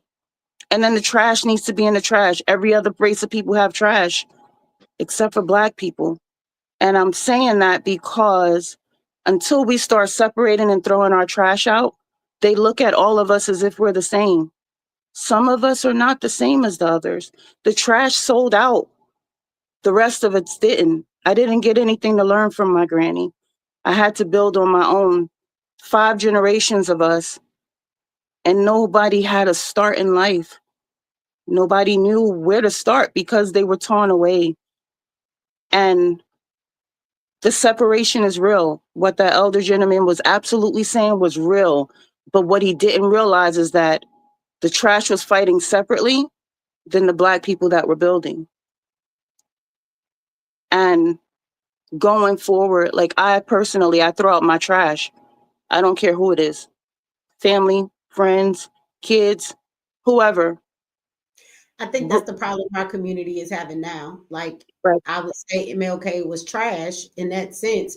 Not necessarily that he was poor, any of those things, but that's the thing. We don't want to throw anybody out. So they're like, oh no, we got to hold on to him because we've been told to do that. Just like the Jamal in the community who shoot up everybody and they will talk about free him. Don't free his ass. You know how many people he done hurt in the black community. So, I do think that's part of what we're dealing with. And like I said to the brother, he was saying that that's what was going on for him. But again, that was his experience. That wasn't the fact of the bigger picture,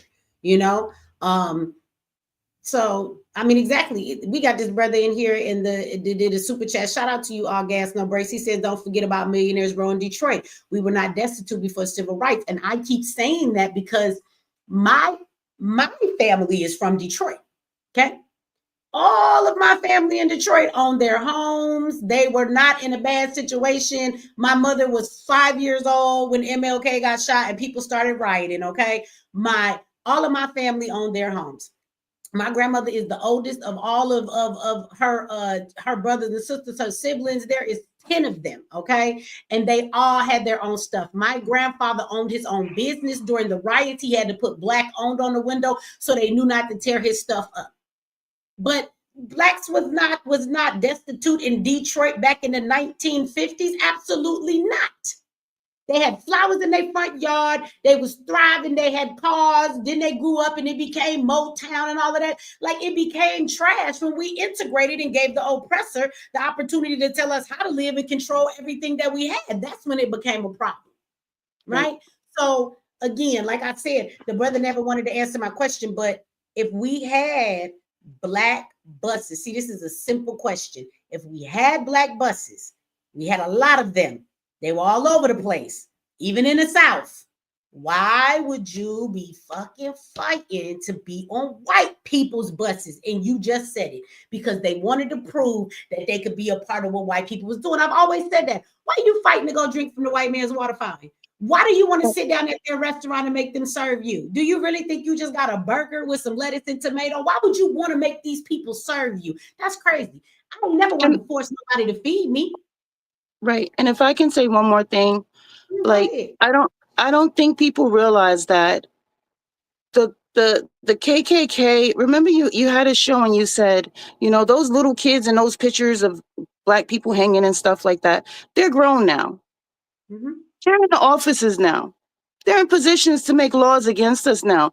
They never left. So what happens is when we have, since we're not separating and we're not doing that thing to show them that we're all not that on that level of trash or even on that next level of Negroidianism, right? We are absolute black people and we stand apart.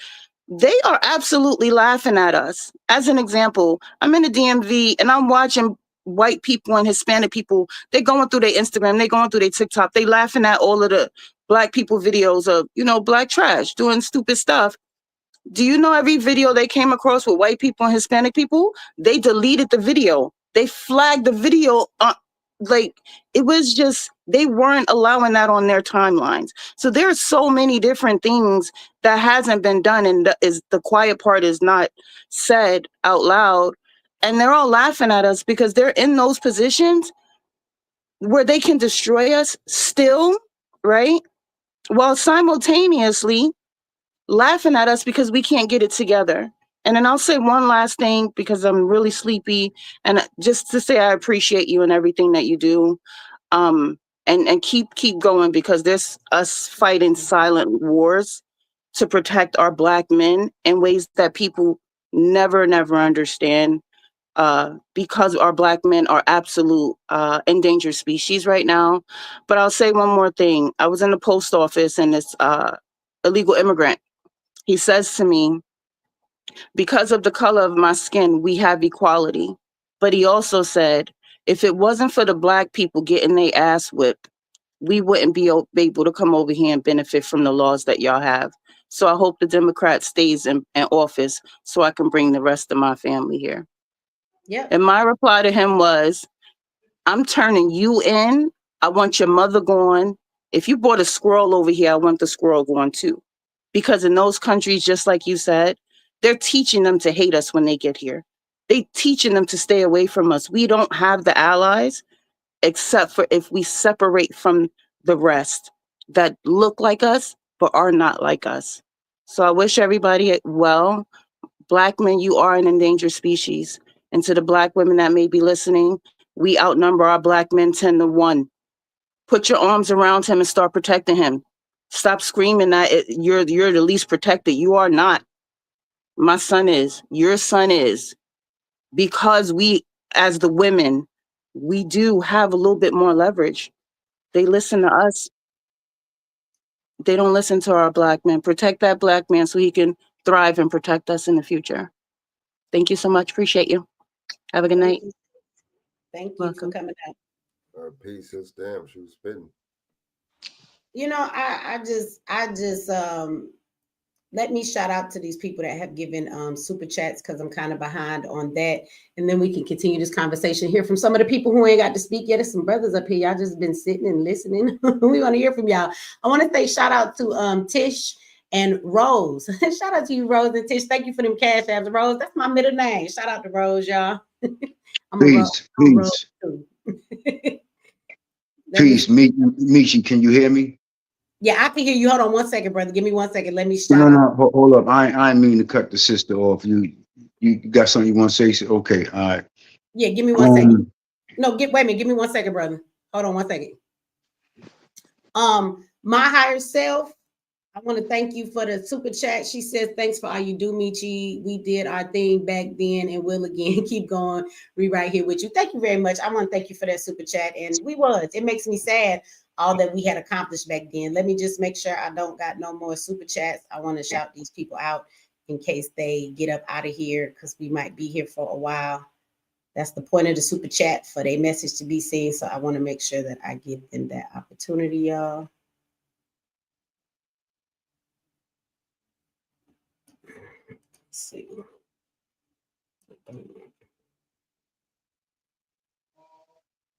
And that was it. Okay. Okay. Go ahead, brother. Go ahead. Yeah, you can hear me? Yes, I can hear you. Okay. First I want to say that I've been subscribed to you for years. You know, you bring good content. You really do. Especially that stream you bought regarding Tamir Rice.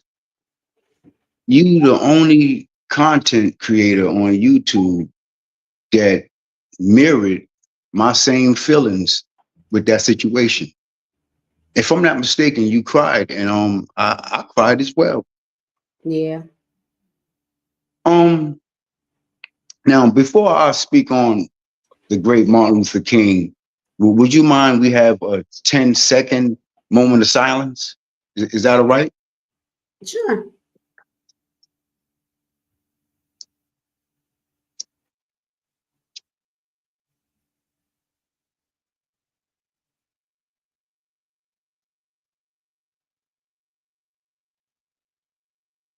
Okay, thank you. I appreciate that. First I want to say, let me get this right. The bulk of your message is, look, he sinned. Am I correct there? Or Is what? look, he sinned. Is that the bulk of your message? As far as Look, yeah. Yes, yeah. Is that, would that be accurate to say that that's the bulk of your? I guess if you want to put it like that, what I'm more saying is that he's actually the reason that we're in the situation we're in today. We hail him as a leader or a hero when really he should be seen as the opposite, as a traitor and a sellout, because it is the very movement that he led and started that has us in the situations that we are in right now. Okay, so let me ask you, where do you stand in regards to Martin Luther King's intentions? I think that he knew exactly what he was doing and that he was geared to be the person he was. You don't believe that they send in agents? I think that MLK knew exactly what he was doing. He knew that his speeches were all written and they weren't genuinely out of his mouth. So those were not his feelings. He knew that he was not behind the doors, the man that he claimed to be. I think that he knew that he was destroying things in the Black community when he did what he did. And I think that he was being prompted by people behind the scenes and being paid, just like Malcolm X said. I think he knew exactly what he was doing. Okay, I noticed you use the word think. So what you're saying is you believe that Martin Luther King wanting to integrate people, one fact being fact, like if it wasn't for integration, you wouldn't be here. Literally. Me myself as well. I wouldn't be here. That's not Excuse true. me? You seem to think that integration has anything to do with people having relationships. You do know that far before the civil rights movement that Martin Luther King openly had a white girlfriend at college. So why wouldn't we be here? Well, his message was integration. Yeah, and I'm just speaking on the fact that that message of integration, if it had not been for integration, you wouldn't be here. Why wouldn't Me, I? myself as well. Why not? But more so you, because why not? Well, if it wasn't for if I'm not mistaken, you have a white father. I do, but you seem to think that integration started interracial relationships. That's not true. I just told you before the movement started, there were actually places in the United States where people did have relationships. Martin Luther King openly had a relationship. It was in love with a white woman at his college. Okay, And they didn't hide it. So I'm just saying. No. I'm just merely saying, if it wasn't for integration, you know, wouldn't be here. That's not true, but I just answered that for you. So, I mean, that's not true. Oh, so if we hadn't integrated, you would be here? Didn't I just answer that for you? Before the civil rights movement, there were interracial couples. So what makes you think that over time? No. Oh, okay. White men always been screwing black women and making us get pregnant. So let me finish. I see where we're going wrong. What makes you think that over time that wouldn't have grown more? Let me. White men have always screwed black women and impregnated. No. What I'm saying is, see, you missing it, Miki. You missing it. Okay, you keep connecting it to Martin Luther King. I'm going ahead and saying, if it wasn't for integration, period, you wouldn't be here.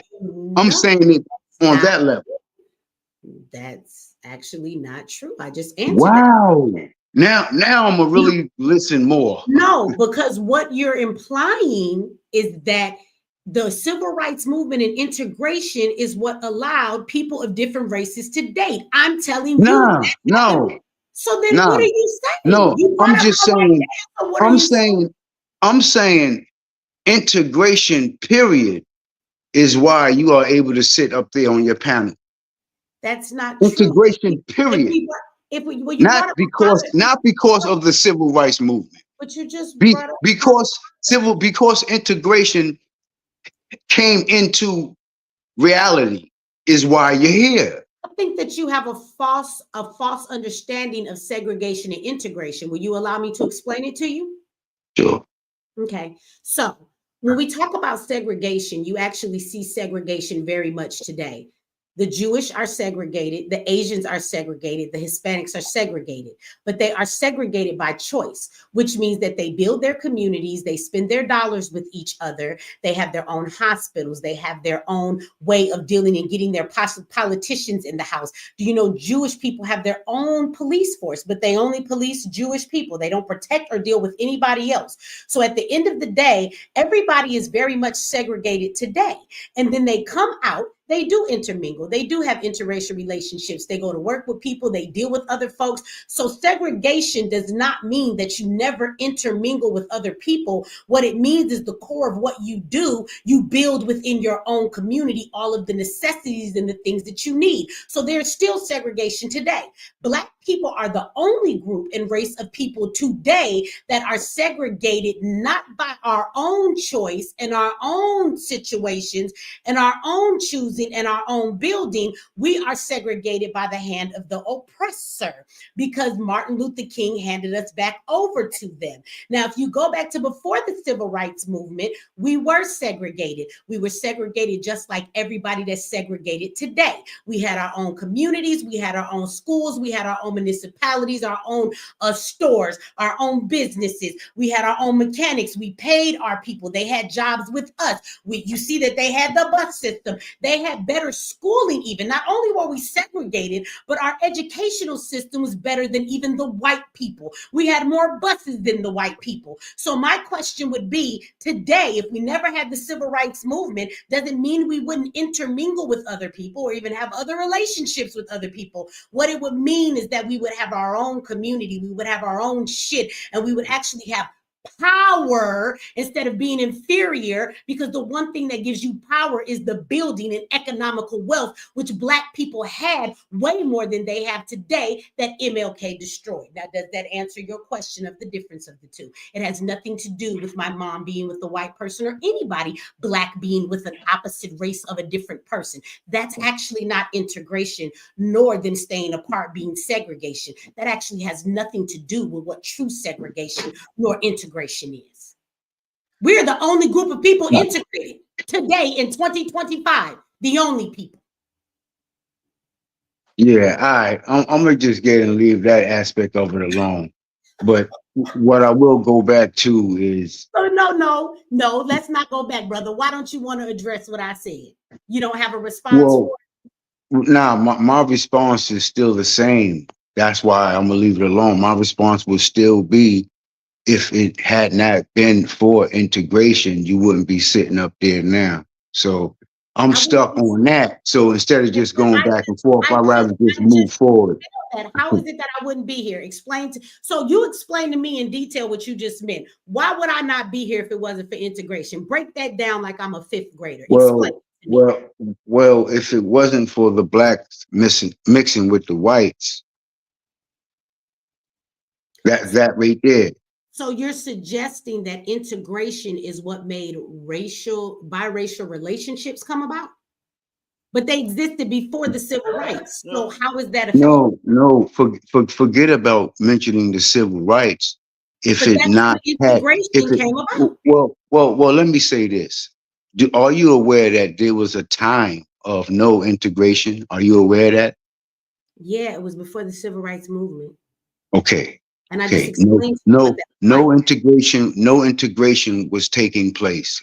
We going back in ancient times. No integration was taking place. Okay. Ancient times. Why don't we If, just go if back? Why don't we just go back to Martin Luther King's interracial relationship long before 1954 when the civil rights movement started, 1956? we can do that, but I'm gonna just get ahead No, because and address. you act like it wasn't possible. They didn't beat him, they didn't hang him, they didn't separate them. He actually publicly dated this woman, and then he was told that he couldn't be with her because she wasn't good for his image of where he was going as the civil rights. Michi, let's not make this complicated. I'm simply saying, During the civil if rights it not, movement, if it MLK not, was hiring if it white prostitutes to come listen, have orgies with all the black men. You are listen. misinformed if you think that people did not intermingle when it came to relationships. That has Nah, I'm nothing to not do with saying that. I'm not integration. saying that. You That missing is me. I'm not exactly saying what that, you say. Michi. I'm just straight saying, Explain it to me. if it not had been for black people You keep integrating with saying white that. people, You period. keep saying If that it with not had been for that, no if more if the detail. black if the Okay. black race had not been brainwashed Mm-hmm. to mingle with the white people, Mm-hmm. you wouldn't be here. Me neither. Me Mm-hmm. neither. Because in my lineage, and I actually have a white great grandmother. You know, you But know, you know what you do. both of my parents are black, Oh. nevertheless. So let me give you another situation. Hold on, we're gonna take it way back. You talk about ancient civilization. So when we were considered slaves, and you really weren't supposed to have open relationships, were there biracial children back then, sir? On Yeah. the plantation? But Oh, of course it was by way of no being raped, interracial relationships. by way of It doesn't raping. matter how it came Yeah. about. There was rape, and then there was They MLK raped when it by was way of, brothers but and not openly. raping. So stop. No, but you said I wouldn't be here. You act like there are no interracial relationships. There's also passing blacks that pass for white. There are plenty of interracial relationships that took place in Michi, many situations. No, because why you just no, because why you is just there pushback? because I'm you just admitting that if it wasn't because for you just interracial, no, you're trying if to it wasn't for what you're interracial, I trying to wouldn't be do is here. give me Why something to have give pushback? MLK some praise for. How come you can't stand with any more of an explanation of what you just said? I just dispelled what the hell you said. All right, so If we'll just we go, and then again, there was interracial relationships in the open, not in the hiding before the civil rights movement. So what makes you think there wouldn't have been more? I'm not saying it wouldn't have been more. I'm simply saying because it became a reality is why we here. I mean, that's all. I mean, where's the pushback? I'm saying me as well. But I do have two black parents.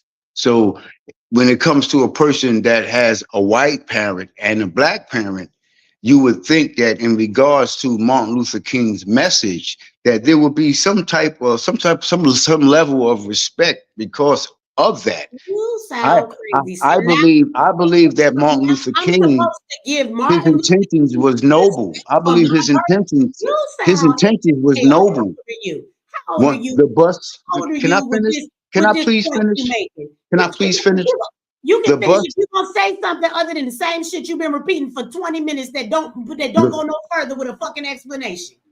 the bus situation. It was a miserable life to live around another human species and have to stay away from them. Martin Luther King was a natural being. He wanted to mingle with every. He didn't believe in segregation. Think that So he wanted was to his from each intentions. other. His intentions was noble. Sir, you do I'm know that speaking on you his do know that intentions. His just intentions because was black noble. people and Always other At deceive the the same Negroes. time, he was races being were brainwashed. segregated, nigga. Black people have Always white deceive the friends, vice Negroes want to run their versa. mouth and talk, don't know what the White hell they people and talking black about. people work Did together. everybody You forget seem to think every that the fucking white FBI, person was trying to beat down a black person in the 1950s. They fucking wasn't. Every white Mute person His wasn't that way. his Still, mute his intention. ass. Mute him. His intentions hold was on. Let me tell y'all something, and Mute everybody else him. who's Shut his ass misinformed. up. Who's Stupid ass. misinformed. In the 1950s, there were plenty of white people and black people. They were all segregated, but they did have friends. Some of those races worked together. Shit, some white motherfuckers got on the black bus. Some of them used the black tabs. What are y'all talking about? There was an intermingling. Every fucking white community, you know what? Those communities had a little bit more respect sometimes, depending on where you live. Did you live in the deep south? Did your ass live in the north? It was a difference depending on where you went. And some of those white communities respected the black community because they fucking had their own. And sometimes they needed us for the shit they needed. Y'all got it twisted. You don't listen to this false ass narrative of what shit was like. And then when somebody come up here that actually Exactly. But lives it's that dumb time ass. and corrects your ass, y'all don't ever want to hear it. So, Miss Michi, Exactly. I kind of, so he's kind of going around so in you circles a hate little bit. Martin Luther King. With, You hate Martin Luther King. Brother, so, She didn't say sir, do nothing about you she even have hating any Martin Luther idea King. what the I'm FBI, those asking a those question. tapes on him, sir, the tapes alone on him She is didn't with say him nothing about sleeping her with hating Martin white Luther women. King. Ooh. yeah, boy, y'all Oh, have mercy.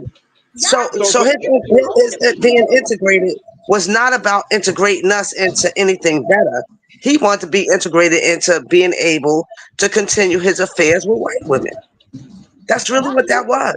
Y'all gonna get mad, but Martin Luther King was fucking white women, Exactly. having institutional relationships and But affairs long before the civil exactly. rights movement. I don't know And why then these niggas think he that never shit thought didn't happen. what he never thought is that they was gonna Sure branch a Coretta. was. I should have so, He pulled up never his thought white that. girlfriend. Y'all want to see a picture of her? Let me share my Exactly. screen. The fuck? I've been listening Yep. for a little Show it, bit. bitch. Show it. I've been listening for a little bit. Now, I Now do have a here he question is about. married to a whole black woman. He on the road all the time, and they were sneaking in white women. Albanaki got even caught telling about it. Yep. Okay? So let's not play no games here, sir. Let the brother KFC talk. Everybody acts like they forgot about how that black woman stabbed him. Why she shanked him? You know why she shanked him? Because his ideology closed her business. People, let's remember there's nothing wrong with integration. Well, no, I disagree. There's some things. There's It's some issues. Yes, really there is. So, wow. yeah. Especially So, if you still Bro, got, it's a big if you problem with still integration, man. I'm gonna mute so, all so, my so, Hold Miss on, Michi, y'all. I have a Hold mixed So, bag Mickey, on. you think there's something Hold wrong? on. Infinite Energy, quit unmuting your mic. We have a brother that has been sitting up here a long ass time and he is trying to say something. Give him a minute. We let you talk for a long time, bro, and you really just kept taking us on a merry-go-round, around and around in a circle. We'll come back to you if you want to respond to what this brother got to say. But as far as our conversation, I've said all I can say. I feel like you my 5-year-old and I'm trying to tell you 2 + 2 is 4 and I keep showing you, but you keep telling me you don't know and now I'm frustrated. I don't want to help you with this goddamn homework no more. So I don't have nothing else to say because you keep saying the same shit to me no matter what I say. We can't get nowhere in the conversation. You just keep coming back with the same shit and you keep ignoring when I throw facts out there to you in truths that you do not want to acknowledge. So I can't have a conversation with you, but maybe you can conversate with somebody else on the panel. So, brother, What's your name? Yeah, KFC. Kev. Go right ahead. You got the flow. Yeah, so I'm listening to what you guys are talking about, and I disagree with the desegregation. That should have never happened. But basically, Black people should have kept their neighborhoods, their communities, all of that stuff intact. The whole issue of the civil rights movement, as I studied it and looked at it, and really what should have came out of it is that all the issues and problems, the abuse, the brutality, the unfair treatment. From what I see, that seemed like to be really the main issues and what the whole point of it was, because people would come into Black neighborhoods, the police would come into Black neighborhoods and do what it is they wanted to do, abuse, beat Black people up, kill them, take their lives, all of this stuff. So there was nothing wrong with keeping the communities intact. So segregation is a good thing. What part of the civil rights fought for better treatment from police, though? Because when I look at all the civil rights, none of that has anything to do with that. It's like all the things they fought weren't about that if the treatment was so bad. Well, so the other point I wanted to kind of make too is that people do the same way. They kind of put the whole effort at the feet of Dr. King, and the way I look at it is that he didn't have the power to actually force desegregation. That was actually the government that directed that. So are you admitting that he was the government's boy? What I'm seeing, and kind of basically on what I've looked at and kind of how I see it, is that he went in with the idea that basically he was working on a good faith and he was working with honorable people. And what he found out is that he was not. That's what it looks like to me. And so that was part of the problem, is that I'm sure he had great intentions. I'm sure he thought that everything that they were working towards was going to come to fruition and it was going to work out fine. And basically, he thought he was working with a group of people that could be trusted. And what he found out, about 10 years into it, was that that group of people that he was working with, everybody from the president to all of those other activists and leaders and all this other stuff, those people could not be trusted. So by the time he gets to about 10, 15 years into this movement, he's like, oh, okay, I made a mistake, burning house, all that other stuff. We all know the story, right? And there's this idea to put this at his feet as if somehow he's the one that directed desegregation. He didn't direct that. That was directed as a result of the Brown versus Board decision, right? Which was 1954. The Montgomery boycott didn't even start until 55. He doesn't even come on the scene until 55. Okay. So the decision for desegregation was already made. No, you're right. So wait a minute. Let me say something. You're absolutely. So that makes even more of a point, because that's actually brought up in one of the documentaries that I left the link to in my other video for people to watch. They talked about the fact that in the 1950s, that every group of people was segregated. And the idea then was that if you let every community come together and build their own stuff, which was a clip I played, that they will eventually intermingle where they need to. But it is good for each community to build their own pride, their own stuff that they're doing, right? Absolutely. And they said that there was no reason for the civil rights to come about, because some of the integration laws segregated laws that were affecting them, not that all of it was, they were actually being overturned all the time. So there was no need to fight for them. So by you saying that happened in 1954, before the civil rights movement even happened, that is an excellent point, because that was actually in one of the documentaries that I put the link to, that those laws that were affecting people, they were actually being overturned without Martin Luther King. All of absolutely, and there were some cities did was the damaging stuff. Yeah, and matter of fact, there were some cities that were already integrated even before you get to the civil rights movement. They were doing it on their own. Now, it wasn't happening all across the country, but what would have happened over time is that eventually, you would have got to some level of integration, or less of the the abuse and mistreatment. My thing is that I don't see how we can put this at lay this at the feet of Dr. King when he wasn't the one that directed desegregation. That was the United States government that directed that. And basically, so here this is the thing about the government. When they do something, it makes it look like they're actually doing something to help Black people. What they're going to do is they're going to be 3 or 4 steps ahead and go, you know what? Yeah, we're going to give you this, but we're also going to take this, and this away. And you got to remember, and people talk about the communities. Okay, yeah, there were the communities. I'm not going to say they were relatively well off. They weren't, there were some that were wealthy, and most of them were, relatively middle class, and you had some that were, pretty substandard. But all of that being said, it was still what Black people had, and that was fine. And we know that come years later, post 1964 Civil Rights Act, Voting Rights Act, Fair Housing Act, all that other stuff, you get what? The urban renewal, highways run through all of these cities, all these activists, black leaders being killed.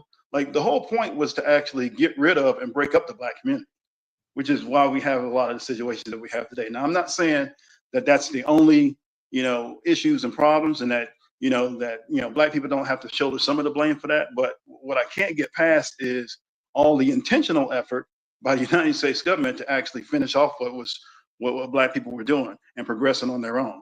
The one thing black people have never had in North America / the United States is the ability to self-direct and actually and direct their own progress and their life forward. That's the one, the one thing black people ask for is, hey, look, we got it. Black people were enslaved. It is what it is. Okay, let's go ahead and move forward. Leave us alone and let us cook, right? When did that ever happen? It's never happened. It still hasn't happened to this day. It did. It was going on before the civil rights movement with MLK to push all of the integration of businesses and stuff. If you go back and you look at the facts, again, black people were more educated back then than they are today. Black people own more homes. Black people have more businesses. I would agree with you. That's what I'm saying. The segregation is actually fine. I don't have any issue with it. But what they have their own municipalities. They have their own police in their communities. They make it seem like they didn't, but they did. Black people police themselves even back then. The funny thing is, all of the stuff I just said, we fight for that today. Do we not? As an activist, I am fighting to undo all of the stuff that the civil rights movement did. We talk about we need our own police, we need our own schools, we need our own hospitals, we need to learn to be more business owners. And because now we're in the hand of the oppressor, they have more control over those things by legality, by law, because of all of these movements. And so at the end of the day, the very thing we fight today as an activist is trying to undo what the civil rights actually did. Those rights that we fought for in no way benefited us in a positive way, only in a negative. And the only people that they benefit positively is these damn immigrants that are over here now. They actually indulge in more of the civil rights than we ever do. A right to housing, right to education. And I wouldn't disagree with you on that. What I'm saying is that the idea that we're putting this at we're putting, all of the blame on Dr. King for, something that was directed by the United States government that was going to happen anyway. As a matter of fact, it was Dr. King who said, No. Integration might have happened, but to say that the government was going to put us in a position we are in now, absolutely not. They needed a black person to direct us into that, because we had our own. We didn't have to integrate if we didn't want to. They couldn't have forced that upon us. They had to lead us into it and make it seem like it was something black people want. That's why they put a black savior before us, because we weren't going to follow no white man. So they gave us the nigga for us to follow. That is the truth. Okay, so that's one way to look at it. But they were also, with everything else that they were doing, like, you got the government that actually did what they needed to do in order to help break up those communities. When you do this project you call it urban renewal, or you say I'm going to go ahead and build a highway through this neighborhood, and then you break that up and you say, well, now that I've done that, eminent domain, now you guys got to go someplace else. They're literally doing the work. So just because there was integration doesn't mean that the communities had to go away. Just because there was forced desegregation doesn't mean that the communities had to go away. We still could have kept the schools. We still could have kept the businesses. So none of that really had to happen. So the idea behind integration or desegregation was not necessarily to get rid of intact communities. That wasn't one of the goals. And it seems like that's what people keep talking about. But the whole point was to keep what it is you had, but just, shut down the abuse and the mistreatment. And when we are interacting with other racial groups, you don't get mistreated. Because that was one of the issues. I don't think that we get it, because we're actually just as mistreated today. So let me explain something to you. Them putting us in the hands of the oppressor, and now they are responsible for our children's education, we cannot read. It is against the law if you do not send your child to the oppressor's school, and you can get in trouble for that. But then when your child goes to school, they make sure that your child does not read. Matter of fact, the fact that they are illiterate and cannot read, in the 4th grade, they build prisons for them, because they know if they can't read by the 4th grade, they're going to end up as a prisoner anyway. So the fact that they run our communities is why why they're full of drugs and pesticides and poison food and fake ass churches on every corner with liquor stores right next to them. Like the whole fact that we are in the situations we are in and being less educated, tearing away the, everybody owned their businesses because Black people didn't just go out and get jobs from the community or get welfare. So Black people owned their own businesses and they employed their own people. Now we have welfare, who when it first began told you couldn't have a man in your damn house and they would come and check like it was a prison, but they would make sure you did not have what you needed to survive. So all they did is actually put us back into slavery, but labeled these institutions as different names, but do the same exact thing to us in these institutions. So they literally brought us back into the slavery we just fucking got out of. And if Martin Luther King does not get to take the sole responsibility for taking us into this burning house, then why the fuck does he get the sole praise for being such a leader in the civil rights movement? We can't have it both ways. So either he get all the credit when we uphold this nigga, but he don't get to take all the credit when we put the blame on him. How come it don't work both ways? Well, because he didn't direct, eminent domain, urban renewal, tearing down cities and stuff like that. That's not something that, as far as what I've read and the research that I've done, that was anybody's idea. It was never anybody's intent to get rid of, intact Black communities and neighborhoods. That doesn't even make sense to do that. It was. They had meetings about it and he knew what he was doing. Can I tell all of y'all something? And this ain't just, directed towards you, brother, but as an activist, nothing has changed. So if you are doing any work in the streets, then you will probably know what it is that I'm talking about. Okay. First of all, as an activist, there are several levels of activists that you're going to run into. You're going to run into those that are real activists. And those real activists at some point get mistreated. They get swept away from private meetings, and people do things in secret because they don't want to get called out. That is a very small few that are doing the actual real work in the community and understand what's going on. The vast majority of your activists, and this was the very same thing that you saw back then, whether it was a Malcolm X, a Martin Luther King, all of these different people in the Black Panthers, right?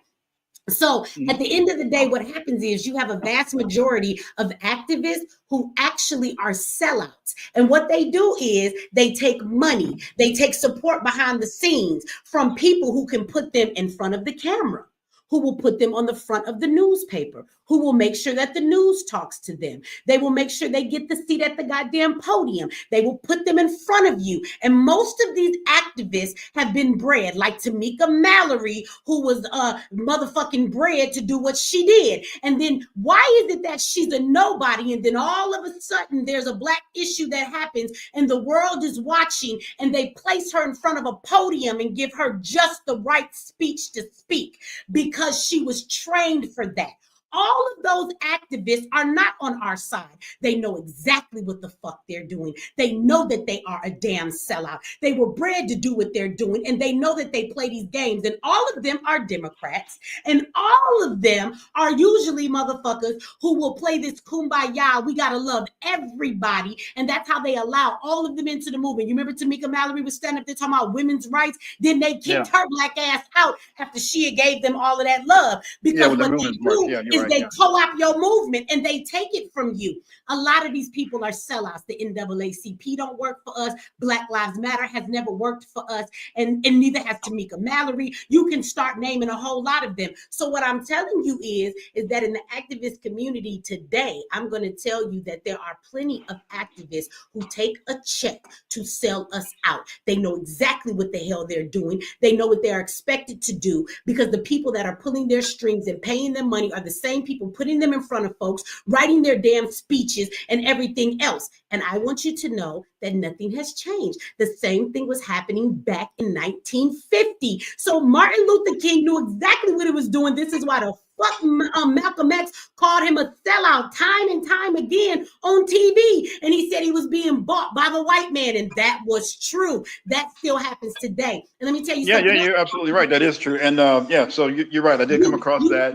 Basically for all of those. You also get the activists, man. Hold on, I'm done with this. And you could go ahead. If anybody else want to say something, I know Andre, y'all brothers been on here. Y'all ain't said nothing. Frank, you want to say something? One sticks. But I'm gonna tell you another thing that I believe is all of the accusations about him having these wild orgies in these parties. Because I will tell you, in being in the activist community, men who are activists and who are the head of movements, they always everybody, especially the white chicks who is helping to pay their bills. I have watched so many of them get tore down by sleeping with the wrong man's wife, by sleeping with the wrong person. Then they get outed on some Me Too shit. I'm telling you right now, in the Black community, we have tons of Black activists that are men that act just like that. Those actions they said Martin Luther King had behind the scenes. They was having all of these conferences or whatever, and afterwards they having all these sex parties and doing a bunch of immoral shit.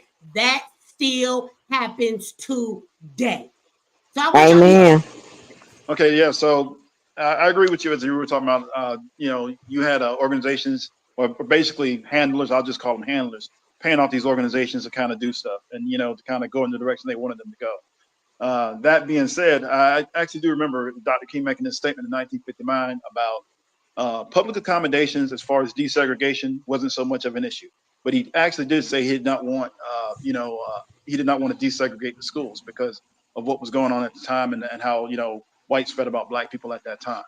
So he actually did make a statement on that. That being said, I'm having trouble again putting all of this on him when essentially at one point John F. Kennedy himself actually got involved in the civil rights movement.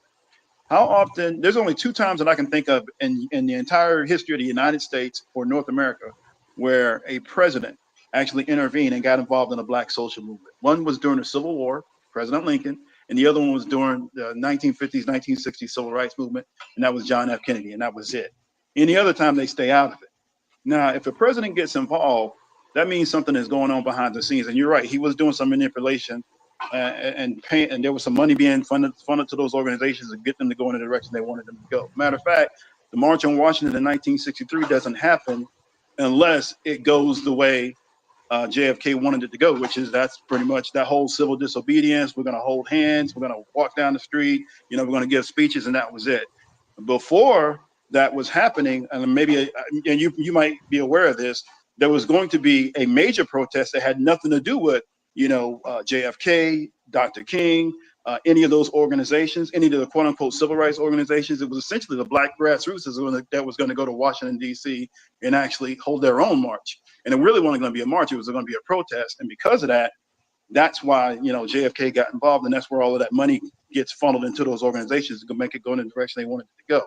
Still, even with all of that, King himself said desegregation and public accommodations, which is transportation, public buildings, federal buildings, and parks and stuff like that, was fine. But as far as desegregation and integration between the forced busing and trying to put Black kids in the white schools and mixing them all together, he was not in support of that. I know because I read that there was a statement he made in 1959 that speaks to that. So wait a minute. So he wasn't okay with integrated schools, but he gave that speech that he had a dream that one day his children would be able to sit with white boys and white girls. So he said he wanted them to sit with them, but you telling me he didn't want them to sit with them? Yeah, that was eventually, but that still had nothing. But even at that time, he was against, just, can we even if integration did happen, even if you get desegregation, can we agree the one area that should have been left alone was public education, right?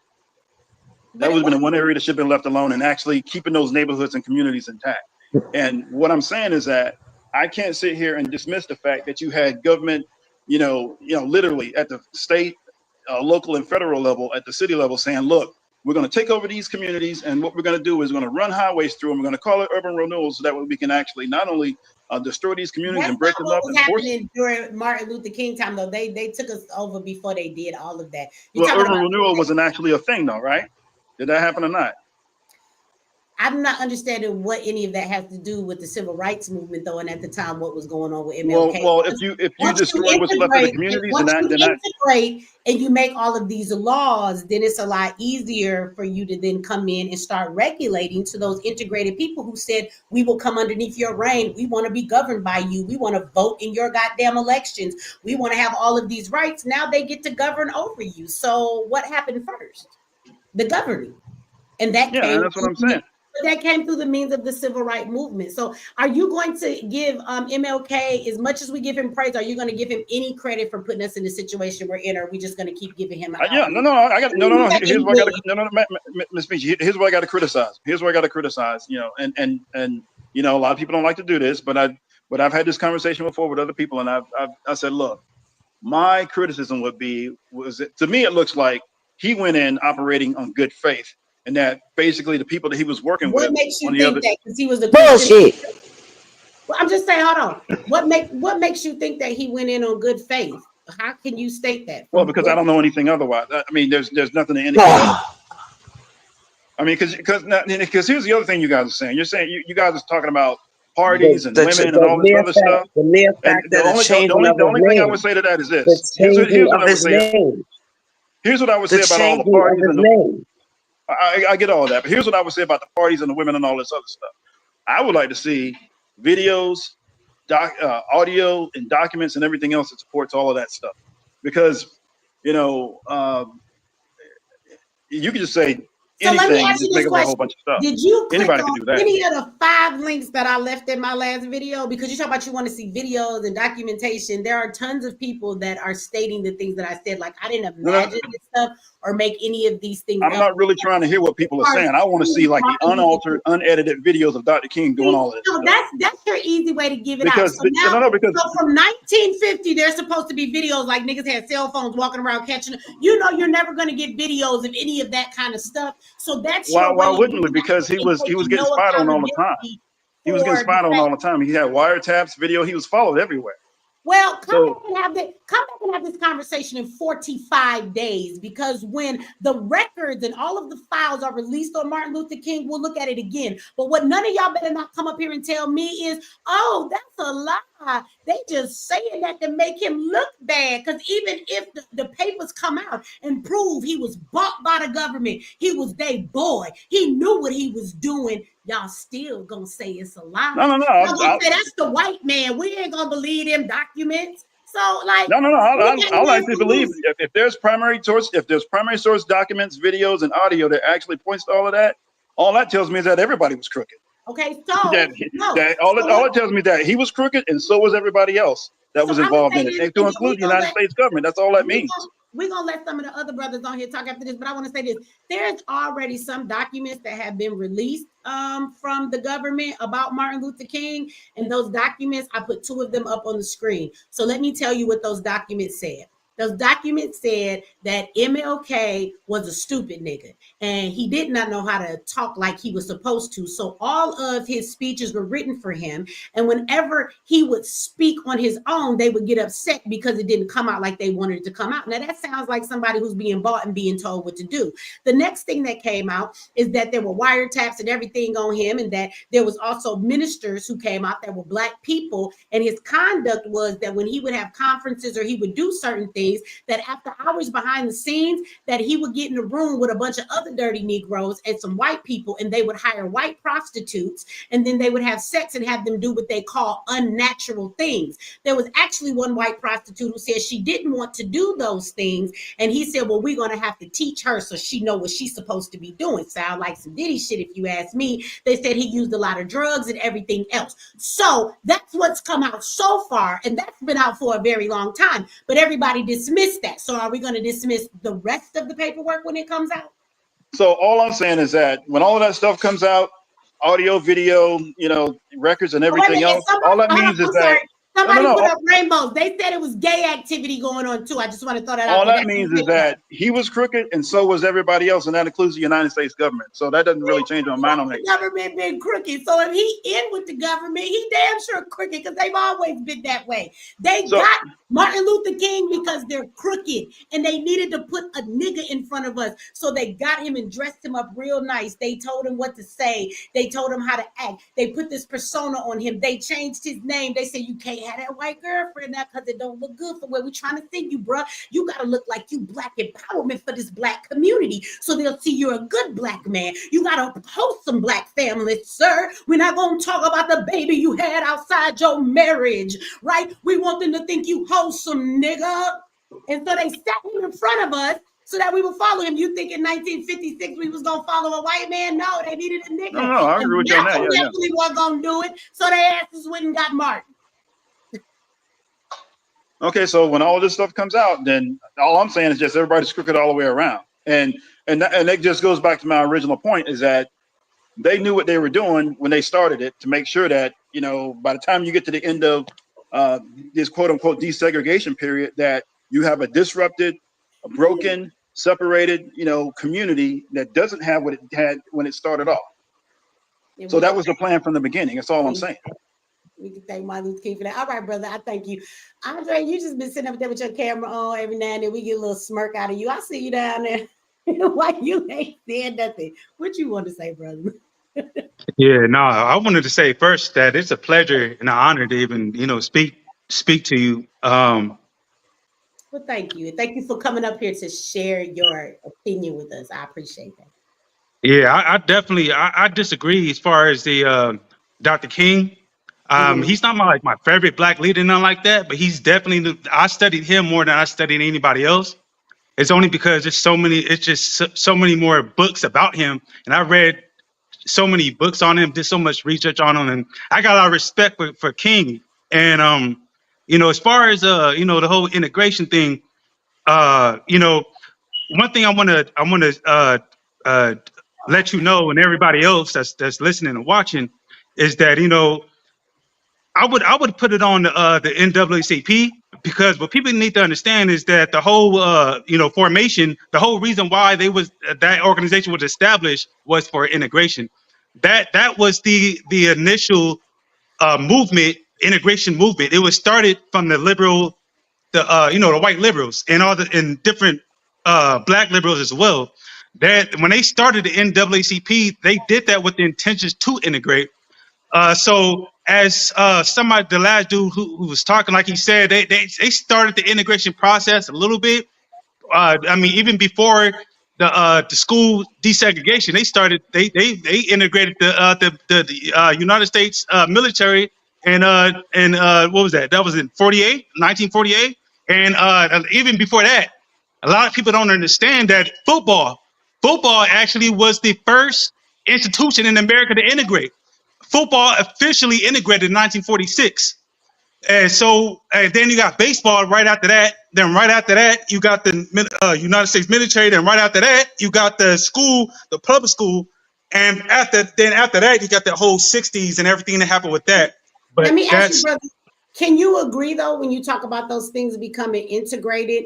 Now there was intermingling among the races of people, even though they were segregated when they went home to their schools, their communities and stuff. Doesn't mean they came out. Now, can we agree that when it comes to sports, black folks is doing the damn thing above anybody else, right? So my question is, if we had kept all of that to ourselves, you don't think at some point they would have wanted to integrate that anyway, just because of the greatness, because if black people had their own league, started their own sports, they would have wanted in on that, and then we may have found some integration in that as well, because we are superior in that arena. So just like we owned everything else, why we couldn't have just had our own black leagues? When we think about the path that we were going on, if it wasn't interrupted, we would have had all of our own things. And you must understand that owning our things and having all of our structures and our establishments and our systems, that is what would have gained us power, because that's what gives people power today. And it would have been much harder to do things to us with that power. yeah, that's a fact.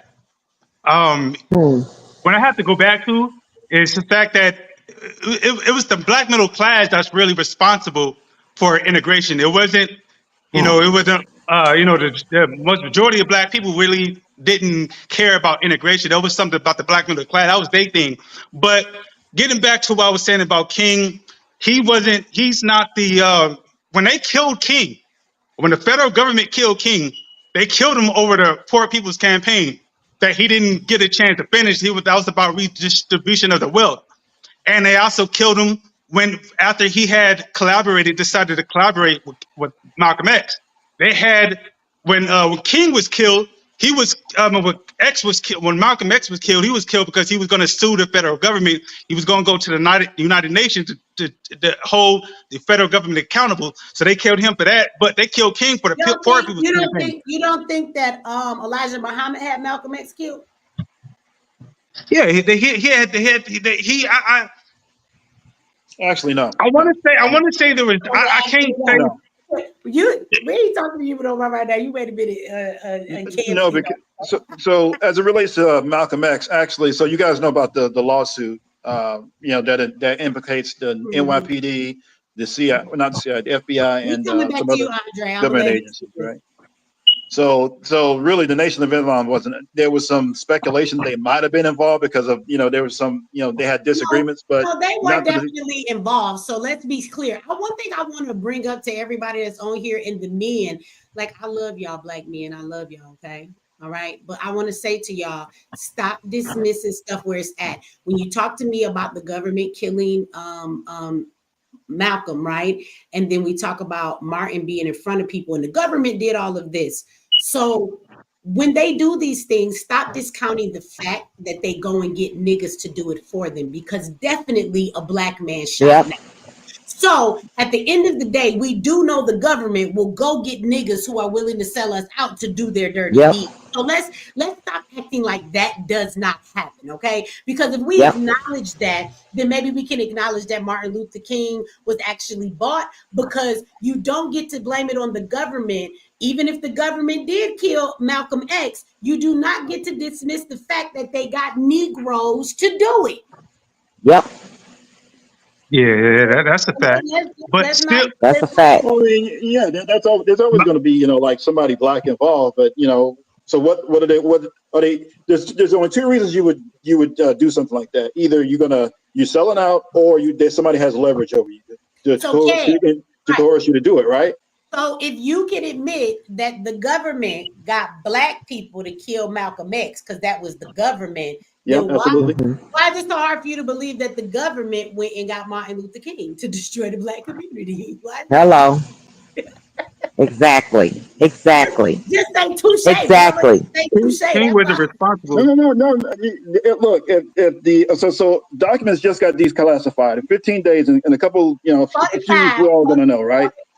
45. I'm watching it. Don't worry. I'll be the first to So report on yes, this shit. you're right. I'm gonna be with a stack of paper. We're gonna pull the screen and read that shit together. We're gonna be up for 5 hours if we reading it all. Yeah. So at the end of the day, all I'm going to say is just everybody in the whole thing was crooked, to include Dr. King and then the government themselves. It's just like I said, they're thinking 4, 5, 6 steps ahead. The whole point, because you have people back at that time saying no, and I think the gentleman just said it. The majority of black people were saying no to desegregation. They did not want that. They did not want to leave their neighborhoods and break all of that stuff. They had no inclination or no interest in going over to the white side of town just to shop in their stores. There was no interest in that. What for? When they had their own neighborhoods, their own schools, and not only that, you had animosity between those two groups. Now, were people interacting just like you talked about? Absolutely. But it was more for business and some social interactions. And then, you had, the young adults kind of doing what it is young adults do. But my whole point is that the majority of black people at that time had no interest in actually giving up anything just to be next to white folks. That was not. So why they do it? Well, hold on. Can I ask that you was the black middle class. That was the black middle class that was responsible for the integration movement. That wasn't the majority of black people. That was the black middle. They were the ones who were.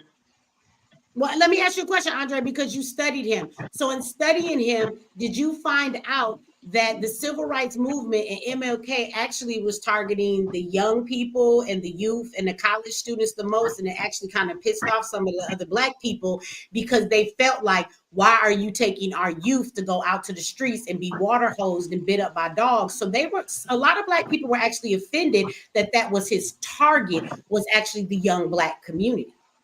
Mm-hmm.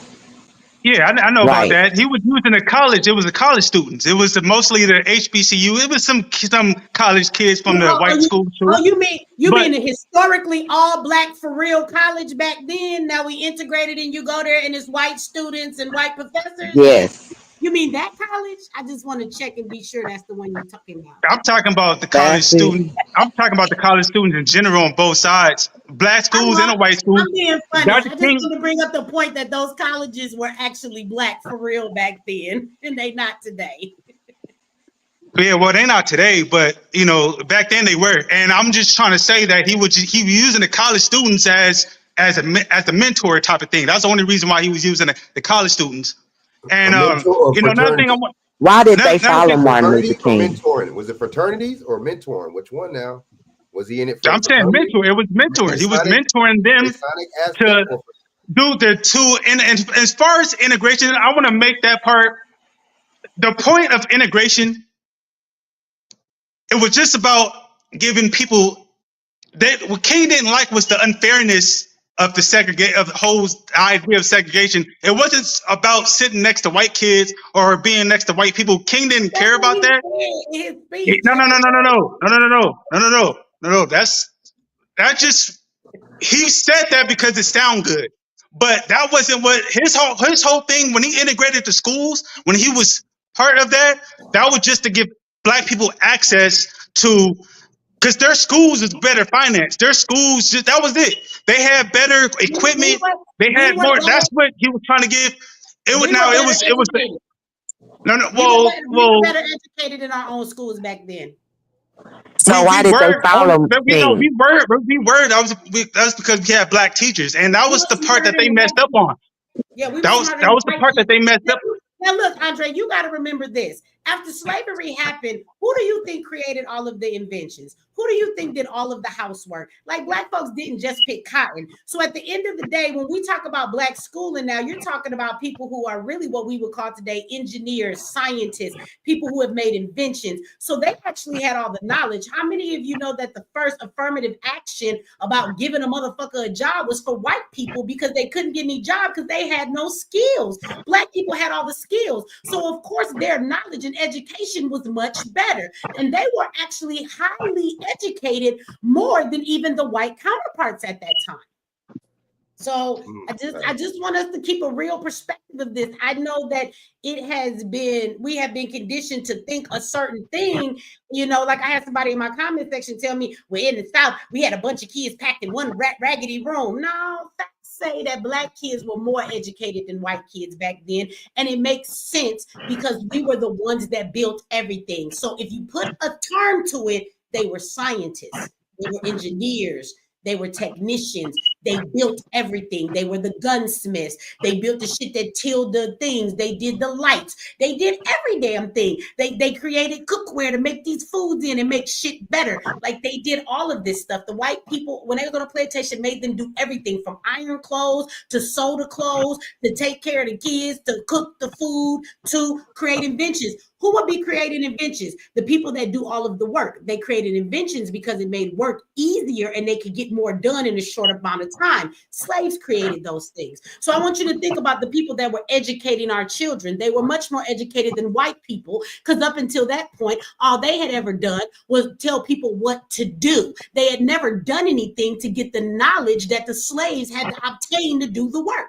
So it makes sense that we were highly educated, even more so than the white people. But most of the HBCU schools were funded by white people. Than we ever were back then.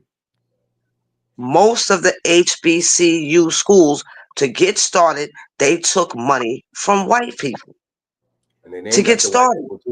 They're named after white people. That is true initially. That is true initially. Spelman, but then the other part of it too is Spelman is named after Rockefeller. Howard is named after General Oliver Howard, which was a Confederate. Yes. So let's be easy here. I'm not saying that they didn't do some good, but I'm just saying, like, if we can't fund our own stuff, at this point, we do have a problem. Facts. And look, that means we're depending on them to fund us. No. And look, I don't want to go to a NUTX meeting, or she's having a meeting of the minds, only to find out that, them folks might have funded her. No, I'm going to feel some type of way about that. And that's the same thing they did with all of them, even Martin. His name is Michael, but even him. Yeah. You can start off with Michael's name. Has anybody ever heard of? Hey, I hear Frank, you finally finna say something. Give me 1 second, y'all. Let me read these super chats before they get too far gone. Let me shout these people out. Shout out to Faith. Thank you for that super chat. She said this a while ago. I don't respect us anymore, sis. They don't respect us anymore, sis. Unfortunately, they found another way out and they didn't choose us, including MLK. Shout out to is that Lisa? Is that how you say your name? Shout out to you. Thank you for that. Shout out to Shirley. Shirley says, I'm 72 years young, and the North was with Malcolm X, and the South was with MLK. I was born in New York. All right. Shout out to my girl Nene. I know they ain't the name y'all see up there, but I know her. Jackson Ward in Richmond, Virginia was another Black Wall Street considered bank owned by, I don't know if she been black owned, Maggie Walker, Wayla Jewelers, that's 100 years old, etc. There was actually quite a few places other than just Tulsa, Oklahoma. We had a lot of communities that were like Black Wall Street. They tell you about that one, but there was actually many more. Shout out to you, Tony. Thank you for that. The Rosewood. About Seneca Village, Seneca Village right here. That's Central Park. Seneca Village right here in New York. He said that a while back. That was when that lady was talking about the 3 different kind of Black Negroes. Shout out to Laverne. Love you, Michi. I love you back. My late 96-year-old mother said MLK was a womanizer, white woman, and hurt us with integration. You're right. Well, shout out to your grandmother, the ancestor, and thank you very much. I love you back. Thank you for that super chat. Becoming One Me. Thank you for that. Says, is he saying we need white people on this plate for period? I don't know. I'm sorry, what you mean by that. We had radio shows before. We actually did. So I get what you're saying. We don't need white people to do all this stuff. We showed that we had it before, but I don't think we'll ever get that back. Once we have integrated, I think it will be, we won't be able to ever go back to the way it was when we started building. We won't do that. They damaged us too much. Shout out to Brilliance Wins. Thank you for that. Michi is a national treasure. Thank you. I love you back.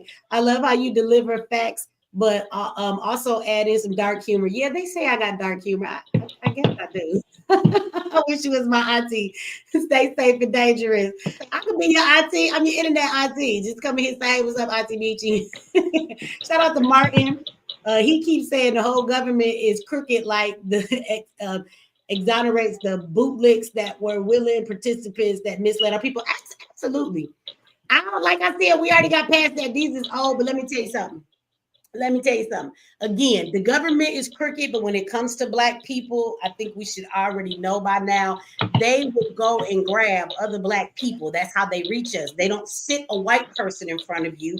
They don't sit a Hispanic person in front of you. They go get another nigga. That's what they have always done, y'all. Absolutely. Always. The scoop that's set by the door. The scoop that's set by the door. The high school dropout rate for us was less than 10% before integration. All right, tell it. Look, so. All right, y'all. I needed to shout everybody out. I needed to do that, but we can get back. And I know you guys in the comment section said to look at the comments. It's a lot going on, so I apologize. Let me shout my people over at MX Network. I will highlight your comments over on YouTube, you guys. If you guys are tired of watching commercials, if y'all have commercials coming up, you can click the link in the description of this video and come over to MX Network, get your free subscription, and you can watch over there with actually no interruptions from commercials, you guys. And we have a chat and everything over there as well, so y'all can still have a part of this conversation while we're doing this. We got some folks on there. Randolph says in the chat, if we can't fund our own stuff, we can't control our own stuff. All right.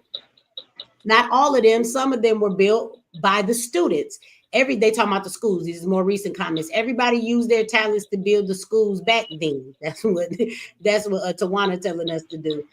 There was over 300 race riots. Was there really? Yeah, about 300 plus. And not only that, remember dozens of communities that were already built to standard. And we're thriving and now those race riots came as a part of the civil rights movement, right? People started fighting it, and that's what created the race riots. No. And they weren't really race riots. They were basically race massacres. Hey, I heard that there was Black people in the KKK. Y'all know anything about that? I don't know anything about that, but there might have been some collaboration to some extent. Okay, I need somebody here that was back in that day. What was it? Black people in the KKK? Tell me, was it? I wouldn't put it past it. There might have been some Black people who were cooperating with them to some extent. I love you back, Eric. Thank you for the super chat. I heard it was Black folks in the KKK. And you know what else I heard? Now, I don't know how true this is. But in one of them documentaries, y'all, I heard that some of those house bombings of people, the white people that claimed they was helping the black people, and you know how they said they got crucified for helping the Negroes. They found that some of them, it wasn't that they didn't make it real public to this day, but they said that it came out in those days that some of them had actually done the bombing or do some of the things themselves so that they could turn around and say that some shit happened and started something. So some of them used to lie about the things that happened to them to tell you that, oh, this is going on because we helping the Negroes, and that they was lying. They also said that some of the people that were part of the civil rights movement, the white folks, that they actually were the ones that planned some of them church bombings, and they brought it back to communism and the things that they do. Y'all should go ahead and yeah, absolutely. I would believe that. watch the documentaries. Shout out to you, Brilliance. Brilliance said, all right then. Right. That's a bet, Auntie Michi. I will call you my auntie. My aunties are not as cool like you. I like to talk about real shit like you. All right then. That's what's up. I'm Auntie Michi then. So essentially, so your premise is that up until about 1968, obviously, you know, a couple years before he gets assassinated, he changes his tune, and Dr. King starts talking about economic disparities. You know, Vietnam, the war in Vietnam. He criticizes militarism. Basically, he calls it what the 3 or 4 evils, right? Militarism, racism, poverty, and some other stuff, right? So because he changes his tune, he starts getting away from that. He starts getting away from the civil disobedience and the nonviolent protests, and he starts going talking more about economics. Now, essentially, you know, since he's not doing what they want him to do, and then they got to take him out, and he gets assassinated in '68.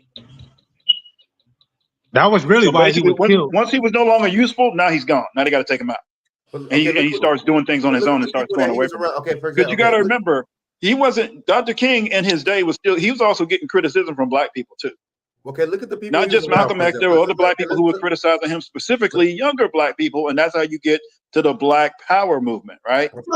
So wait a minute. So are you saying like he realized that? Like, I don't understand how you start preaching about economics for black people when before you fucked us up, bruh, economically black people was thriving. Again, Dr. Claude Anderson's family from 1920. Now we talk about some racist shit like 1920. That was a long time before even 1954.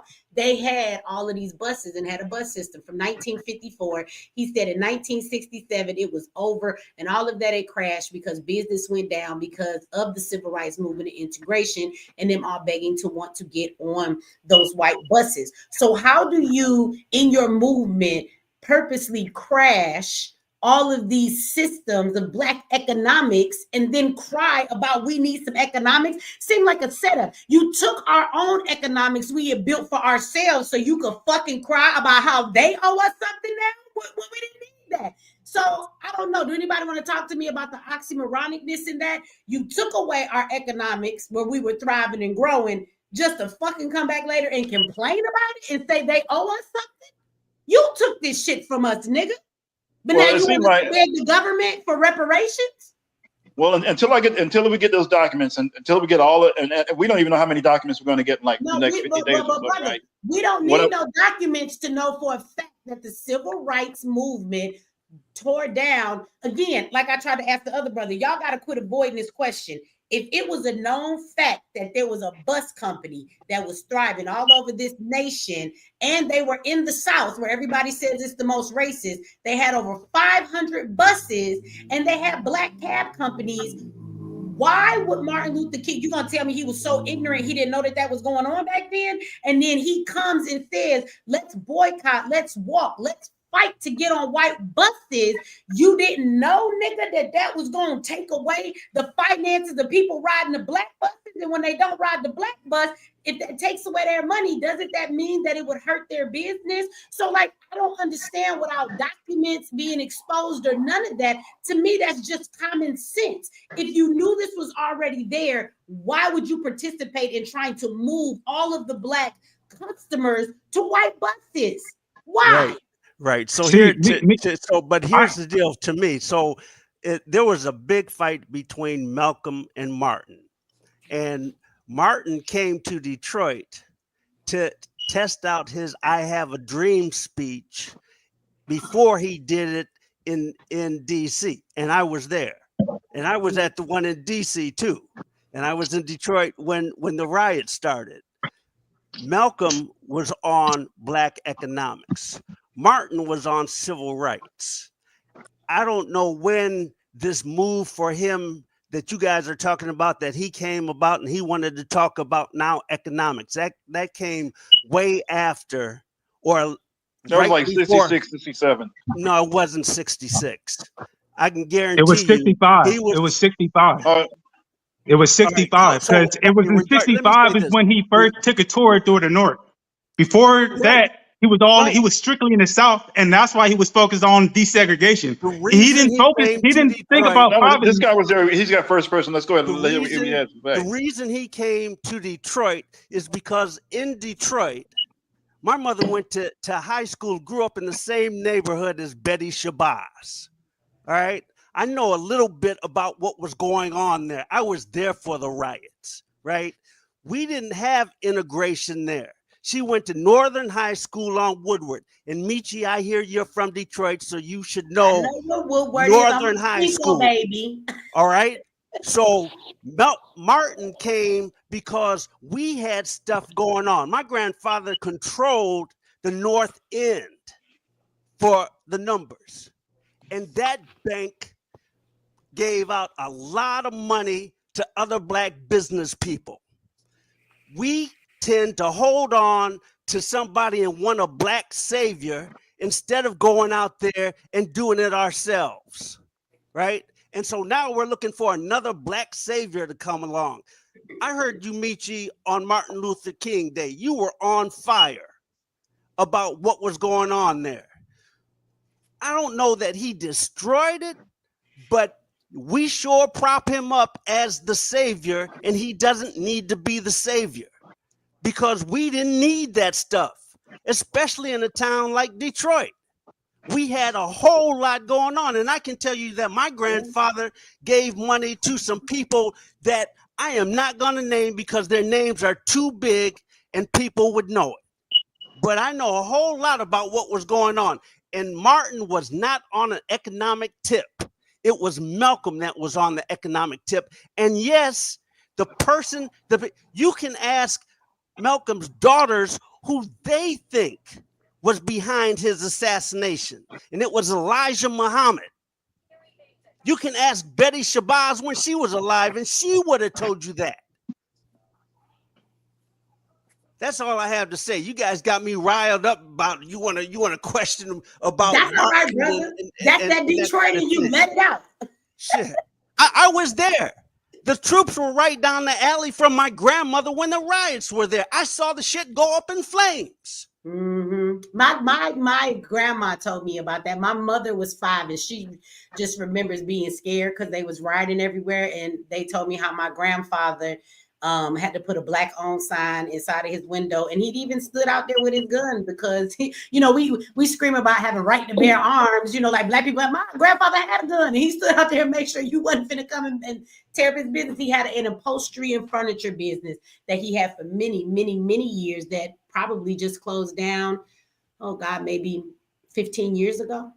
We had cleaners. Yep. We had pharmacies. Detroit was black, on my street alone. Let me tell you about my street.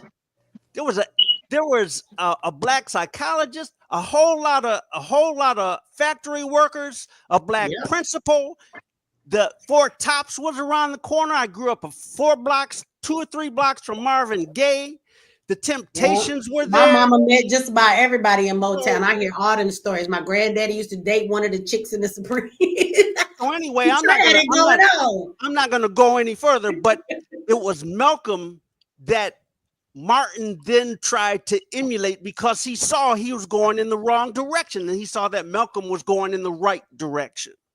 Do you think everything that should have been nothing about economics, and that was it?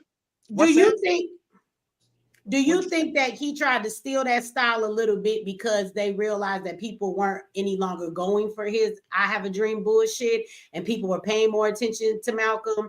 You have to understand, back then they project these people in front of us on TV like this is the way it was, but I mean, it was real life like it's real life today. So we have several activists out here now, and some people agree with one and don't agree with the other. And I think maybe Malcolm was making a little bit more of that, you know, leeway with his aggressiveness and not trying to kiss ass, and maybe they just wasn't falling for all of the shit that Martin Luther King was saying anymore. I don't believe that he was assassinated because he changed his tune necessarily. I think that when the government props a man up in front of you, what is a better way to, you know, to make him a martyr and to also use that as the emotions in the Black community and start a riot and to forever make his message be ingrained in the people than to murder him. I agree. I agree. Michi, And I think you got to understand the he knew purpose of that. campaign. I think that Martin knew that was going to happen to him too. Because anytime you could see his face, even on his last speech, it looked like he was looking like, I've been a liar all my life. Just a liar. He looked frightened. He didn't have that same statureness. Well, he looked humped over.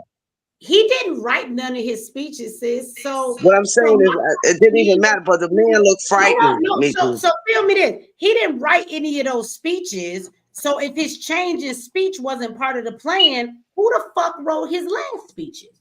He didn't. Well, Michi, all I can say is that man looked shook. That's what he looked. He looked shook. He was looking shook since John F. Kennedy was assassinated. He looked shook, and his last speech, he looked like a frightened, you know, like you put a cat in a tub, and you know how a cat look. That's how he looked to me. His last speech. Sorry, he did. And it does really go. So what you're saying is that, you know, he's been selling the soap for so long till it got to the point where he slipped on the soap. And then you have to sit up there and admit that you put your people in a burning house. You going in there too, but you just ain't coming out. But see, look who he was around though. Look who he had around him. You had a dude named Stanley Levins. That was the dude that wrote the speech, right? That was the communist influencer, right? Yeah, and that was Jewish guy. Bayard Rustin. Let's not forget about Bayard Rustin, the controversial Bayard Rustin, right? The zesty guy. See, that was the dude that got caught with 2 underage boys in the car, right? Right, the zesty guy, yeah. And then and then look, this is another thing. That was the dude that really started pushing that LGBT movement. You see what I'm saying? Yes, indeed. They try to credit it to Harvey Milk, but it was really him. You see how, you know, but that's another story. But see, that's another thing. It's not another story. It's really the story. That's the story we don't want. We're so fascinated by the I have a dream speech. I've never said I had a dream. When my daughter had to do her project, I said, no, you ain't doing it on him. Because that's where all kids go to on Black History Month. I said, no, come here. I said, you sit yourself right here. I said, you look up this tall, light-skinned, good-looking, big-jawed man. And she said, Mommy, that's Malcolm. And I said, well, find out about Malcolm. My daughter did a beautiful project because my daughter is like artistic, like she draws and stuff. Man, listen, I'm telling you, it was like she wasn't the only one. It was like 3 more Black kids that did like they tired of it. The kids at this point don't even want to hear that shit no more. They don't even believe it. They don't. Well, it makes sense because if you keep saying, well, I have a dream, that means you really don't have to do anything, right? But you're being programmed. Well, and the other thing too, and we want to get back to Dr. King being assassinated. So essentially, at some point, he outlived his usefulness, so he had to go. I mean, you know, there's speeches whether it was written by somebody else, he had a change of heart, whatever was happening. Bottom line is, he did start publicly, talking about, the war in Vietnam, how that was a problem. So he was against the militarism. He started talking about poverty, so that was a problem. He was still talking about racism. Right, because maybe the God he really supposedly had served. But once they got what they needed out of him, it makes sense to get rid of him, right? So they did the same thing. They did the same thing to John F. K. They did the same thing to RFK when they were unuseful. What if they wrote him those Unusual. speeches about his different mind frame just so that they could set up this narrative that, oh, he changed his mind, and that we had to have, there had to be a reason why they was gonna kill him, right? So they started writing him these different speeches, and he probably knew what was getting ready to happen. But it's just like niggas being a gang. You know when it's your time and these are your boys, and they tell you we about to take a ride, and you in the car, and you know they about to kill your ass. Like, I'm from Detroit, maybe all of y'all don't understand that analogy, but I'm like laughing. he knew he knew his boys was coming for him. You know when your time is up, man. And I think he knew Mhm. that his time was up. And I think maybe part of it was they was giving him different speeches. Remember, if that's their boy and they have to lay out this thing, they got to give you a reason why he being killed. So why would we just kill him if everybody loved him? So we want, and to this very day, we still talk about, yeah, he tried to change his mind because they knew that Malcolm was talking, calling him a sellout. He was starting to say about all of the stuff that he was playing the black community out of and being bought by these people. So let's say he changed his tune, which, then we can say that's the reason that he got killed. But like I said, if I was the enemy, y'all need to learn how to think like the enemy. Right? I don't give a damn if it's just a nigga on the corner you can't stand. You need to think like what your enemy is going to do. If I was the government and he was my boy, I would kill his ass just to immortalize him in y'all mind and have y'all all these years later having this argument about how great he was or he wasn't, especially if I used him to destroy y'all. If niggas is doing crime together and there's one dude that's a loose cannon and he might tell, he could blow the whole cover of all we've been doing, we're going to kill him before we ever allow him to do that, okay? So at the end of the day, it was time for him to go because now when he's dead, we can paint any picture that we want to paint of him, but we're not going to let him blow the cover of what he done came out here to do. So we're going to immortalize him in y'all eyes. We're going to make y'all think that what he did was a good thing and that it wasn't a bad thing. And whenever somebody try and tell y'all the truth, what you're going to do is turn around and then argue with their ass till you blue in the face because we told you he is your respected leader. I would like to know, what leader has this government ever put in front of you and told you they were for you and they were ever really for you? I just want everybody to answer that question on the panel.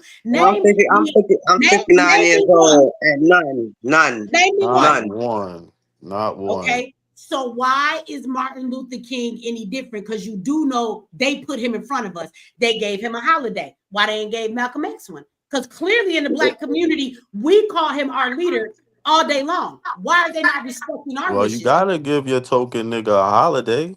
You know, Again, you that's gotta my whole keep point. the Yeah, people. it's a What that token. I have a dream speech still got people in a damn dream It and sure not do. waking up to reality. That's The being reality long. is the reality is if the man sold this out, the man sold this out. It is what it is. Where do we go from here? We ain't Oh, gonna but go see, nowhere because why? We don't control absolutely and nothing why don't we in this control nation anything? because And we why don't taking our money and spending it and doing stupid stuff with it and not realizing the power that we have with just the stupid spending that we doing. we? And We when did got that we, come we about? got power with stupid spending, meaning we wasting our money on liquor, cigarettes, drugs, Louis Vuitton, Gucci, all that stuff that don't mean nothing.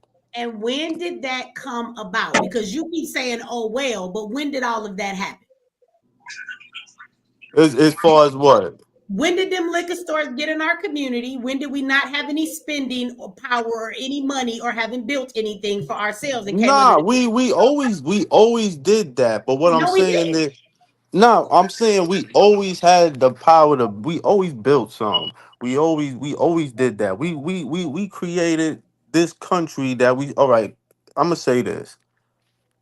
We fighting. We fighting in a country looking for rules of a country. Like we need to be we a nation. We need to be we a nation fighting inside of a nation. We don't have nothing governing us. We don't have no and when I mean we, I mean us as a people. The every time we it seems like we get to a point of getting to that point, we the white person, white man, them crackers, they always step in. If they don't step in personally, they send they little token niggas in there to do the damage. Now it's a lot of that going on after all of the damage that's been going on since we've been up, since the civil rights movement, since all the way until now. It's a lot of that going on. So we sick with everything. There's a lot of us in here that's sick. All of us right now, I ain't gonna say all of us, right now, you can't talk to none of these young dudes or anything unless it's about a bag. But what is that bag gonna do for you as the people, as a people? You feel what I'm saying? Like we gotta start thinking as a people. Like you got India got a nation, China got a nation, Russia got a nation, Africa got a nation, but we don't consider ourselves Africans. We consider ourselves Americans. Why? Because we built this country, and rightfully so. So the only way we gonna get any respect in this country is do what the hell that needs to be done, which all of us, a lot of us is scared to do. The white people took this shit. Why we What? can't take it? Why we That's what can't I take it? said. Something. Why we can't take it? We You sitting do. here crying about all of this stuff, civil rights. We can't ride the bus. That's what I said. We crying Y'all, about all of this stuff. We doing more y'all both crying missing the than point though. fighting. Can I tell you why you're missing the point? I'm the first one to tell you let's get up and fight, but let me tell you why you're missing the point. Because all of the stuff that brother just said is a product of integration that MLK caused. See, we had in 1954, we as a black community had a collective wealth of what, $2 billion. Now, because we were segregated, know that $2 billion circulated within our own communities. So we were able to continue to build. We were able to employ each other. And if you understand anything in this country, the dollar is the power. And the reason we don't have anything is because we have not built anything. Okay. And because what we did build has been taken away from us. And the reason why it is important to focus on MLK and we can't just say, oh, well, forget the civil rights, is because if we don't see and recognize a propped up nigga like MLK, you'll miss it when they put an Obama in front of your ass. And you'll keep getting niggas in front of you that will keep setting you backwards and make it harder for us to move forward. So you got to learn to recognize the propped up nigga in front of you. This is why That's it's right. So no, Can Michi, I say I'm something? not getting off. I'm not missing the point with that. I'm not saying that they destroyed everything that we started building. I'm not saying that. What I'm saying is, regardless of the fact, whatever we would have built then, if we would have just say the civil rights movement didn't happen and we was able to thrive like how we was thriving now, because we have no control in this country, they would have found a way to devastate that anyway, because they control what goes on in this country. The government, But they, that well, but because they, when you they, come down, when but you they get Can sent, down I? to but they it, the sent government, someone when that you say looked the like Can I? us. government, the government, the They government. sent someone, Can I sir. say They sent something? someone that looked like us. well, let But me That was who what sent did. Can I? someone? Who sent Can I someone? They say something? sent someone. They sent No, Martin Luther King that looked like I us. understand that, but what I'm saying is who sent someone? Who? wait a minute. Let who Can I let say something? go ahead. I can't see what your name is. Go ahead, green shot shot. Come on. Yeah. Greechy. Oh, hey, Green how y'all sheet. doing? You got it here. I Go ahead. think. Thank you. I'm not echoing or anything, am I? No, you're fine. Okay, thank you. I really hate to say it like this, but the lady you had on earlier, she had defined the differences between black people, niggas, and black trash. Number one, I'm black Right. first all day, all my life, never been in any kind of relationship with a white person, be it friend, be it lover, be it phone calls, what's up. I've never had an interaction like that relationship with a white person. So when we get down to defining the difference between black people, niggas, and black trash, um, in my when you're talking about Martin Luther King and all these black figures put before us that are have sold out or never was about the movement in the first place, I would label those black people. here's a difference between black people and niggas. So you in a grocery store and you running your shit down the aisle and you're saying, okay, I don't want this. That's okay. Put this back. And a nigga is going to put all the shit you saying you can't afford, or you going to put that back, and they put it in the bag and ring it all up together. That's happened a few times with me, with my niggas, throwing in extra shit into my bags. So I don't say nothing. They don't say nothing. It's not like, hey, I'm going to hook you up, or I'm like, oh, thank you. It's a move. Niggas move in silence. Black people, right. Black people. So when the person is ringing up my stuff, throwing all my stuff in the bag, and I'm like, damn, I forgot my card. So while the person with me running out to get in the card, I got my receipt, and all I got to do is pay for it. So the black person that is the manager or whatever, she takes all my bags up to customer service. Now she picking out shit. Oh, well, wait, he done rang up too much. So that's a black person that's sold out, that's interfering with black blessings, or whatever what you want to call it. So, I end up just leaving the shit there because I'm like, why are you taking the stuff out the bag? I'm trying to match it. This is not on the receipt. So that's the difference. My nigga hooked me out. The black person wanted to recheck and go through all the shit. That's the difference. Black trash, I don't see any of my people as black trash unless you are a pedophile, unless you running around with a skirt and you a man, unless you run around raping women, or you a woman and whatever disgusting that niggas don't be a part of. Then we have this Muslim that came on here, and you Muslims, why y'all done took and gotten bed with the KKK, Ron L. Hubbard, all your money, like I said, when I first got on social media in 2014 and I started researching the Nation of Islam, I was like, y'all contract gonna run out. Y'all contract with these white people gonna run out. And it seems like it is, because now they got Farrakhan supposed to have been, oh darn, I can't forget what they call him just recently in the news, that and they're supposed to be trying to sue the newscasters for saying they were a part of something. And Vicky Diller had New Orleans incident. Yeah, there it is. There it is. So that's they what you say her name right on. Huh? What'd you say? What'd you You say doodle diller. You don't say Vicky. Doodle diller, my bad. My and see, there you go. All these people, right? I think they said he was a part of the New Orleans attack or something, right? Yes, ma'am. Yes, ma'am. And you got to be real careful with the Willie D's, with the Vicky Dillers, all these Muslim puppets up here trying to ease them, slide people through. That's right. Listen, they didn't set up here and Farrakhan kissing white priests. I mean, get out my face. Get up off of people. See, that's what they doing.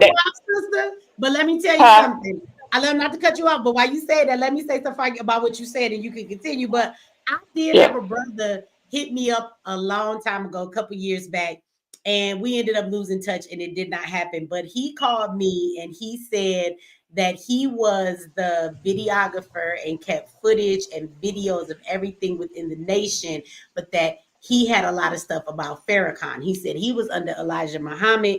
He's a very older man. He said he had every damn thing you could imagine, and he would like to give me stuff for me to release. And I didn't know if I wanted to touch it because he claimed that he had a bunch of shit about Farrakhan, and he wanted to give it to me. And I'm with you. I'm with you about Farrakhan doing some shit sexually he wasn't supposed to.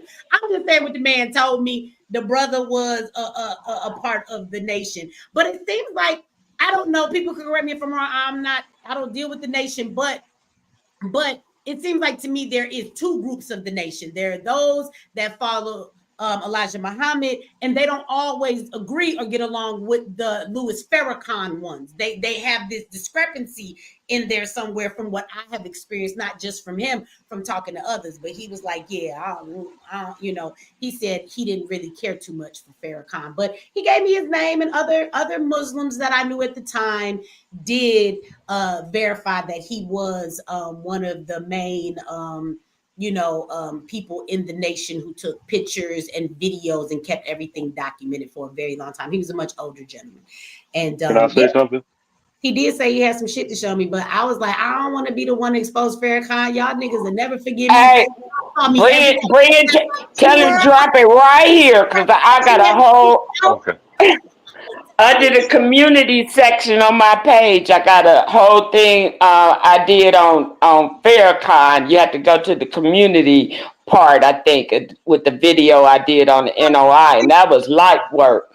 Let me bring me that shit. I tell Dustin, because I want them to quit popping up on people's strong voices, strong Black people's pages, trying to insert that watered down bullshit that y'all running around, been clucking around these white people since your existence. And I want them to stay up off of people's pages, getting y'all little own groups, and do what the fuck y'all been doing, sucking the white man's dick, kissing them in the lips, having pedophile charged priests in your face. Get the fuck up off of strong Black people's fucking pages. And I heard him trying to bring out, you know, your parents, one white, one Black. Well, I'm gonna say this. Michi speaks stronger than any two-parent Black family person so far. So even with her whiteness, she's so speaking like her mama. You believe that right there. So that's right. Can I say So something? the Muslims pop off and get somewhere and hide under the rock. While y'all... Somebody said can everybody hear me? Somebody said in the comment section, they said they won't cancel me, they'll learn. Let me tell y'all something. I ain't fucking with the nation. If I expose Farrakhan and somebody gave me some shit, now don't nobody go back and put words in my mouth. They ain't nobody gave me nothing, but had somebody gave me some devilish shit, and they, you know, they killed niggas. Ask Malcolm. I'm ready, because I've been dragging their ass for 10 years. Come bring it. Like I told that bitch ass bitch, I would smoke your ass in broad daylight, bitch. They got one time to threaten me. Fuck that. Can you hear me, I don't play with their ass. Excuse me for cussing. Yeah, so Ms. Meach, I'm gonna go ahead and drop down, but I wanted to say this. Wait a minute, come on, yeah, wait a second. I wanted to say, and then you can say this real quick, brother, and then I wanted to let it's a Demorish, either Demorish, whatever you say your name is. I don't mean to be disrespectful. You can tell me, I don't know, you got a long name over there. I don't know if it's Issa Demore. But I'm gonna let you go. But first, go ahead, KFC. You said you wanted to drop down, and then after that, yeah, because it's anybody some people want to already spoke. Yeah, if y'all can drop down, because other people want to come up, and I can only let 10 people in. So if y'all said what y'all said, and y'all just kind of sitting around, you know, on the panel, I appreciate, you know, y'all coming up here. But if some of y'all would drop down, if you have already, you know, had something to say, so we can let some other people come up here. Go ahead, KFC. Yeah, I was just going to say, any movement that Black people, any Black social movement needs to be focused on economics, because that's really the only thing that's going to move us forward. All that other stuff doesn't really matter. Working with other, yeah, you got to work with other people, and that's fine. But we need to do what everybody else is doing, which is, you know, segregate and do our own thing. You know, continue to build, but it needs to be, well, everything needs to have a base of economic focus, and that's needs to be way moving forward. So that way, kids are learning about Black history, culture, and everything else in Black schools, not from anybody else, because you can't expect somebody who's Asian to teach you Black American history. That's not going to happen. And then on top of that, what I'm looking forward to is, okay, well, the document's going to be declassified. We're going to know about it in the next 50, 60 days or so. We'll come back and have another conversation about it, and we'll see if it changes the opinion as far as how Dr. King is viewed going forward.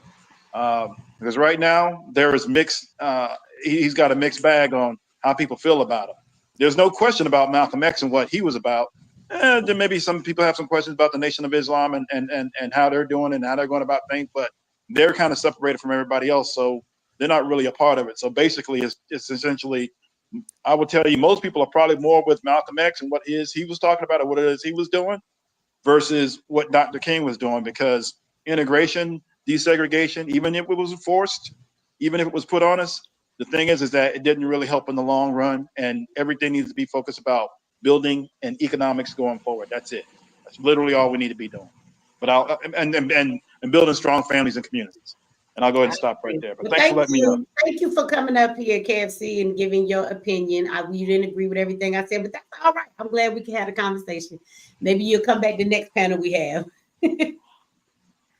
Hey, I'm going to drop down too, but I agree with Okay. what he. I agree with what he said. It's business, business, business. And I will say this: you can't wait for a movement. If you want to open a business, you need to try to do it on your own. Go to family members, and let me tell you, the business guys in the neighborhoods, you know who they are. They might have some money that they'll be willing to spot you and back you on a business. But if you're from Detroit, when there are buildings and houses all along Puritan, Finkel, etc., buildings you can get for 50, 60,000 that you can open a business in next to nothing. You need to think about what you want to do in that area that will make money in that community and start there. You don't have to have $1 million to open a business. I'll drop down. You do not have to have $1 million to open a business, because I got a whole lot of businesses, and for $2.99, you can take my next boot camp. How about that? I know you, Frank. Mage, what it do? What it do? Hey, what you been up to? Man, being floored with these, I'm gonna say males because I can't call them brothers, Meech. I couldn't believe they got all this opposition. Like the facts are not there. The last brother with the blue icon, I was just so excited when he got on because they've been killing me over here, man, killing me, Meech. I'm like, what the brother said. Well, if Martin was there, then everybody. Who does it mean everybody? Because then he said the government, but you knew they. Are you really saying the government? Or are you saying who? Because we know the government always been against us. You know, when he said everybody, then I'm like, we already knew that. And the brother before, I'm like, is it his religion that made him not be able to answer you direct? They just flooring me, Meech. I can't believe it. And like I said, and my way of justifying what they're doing is like what the sister had said that came on and went off earlier.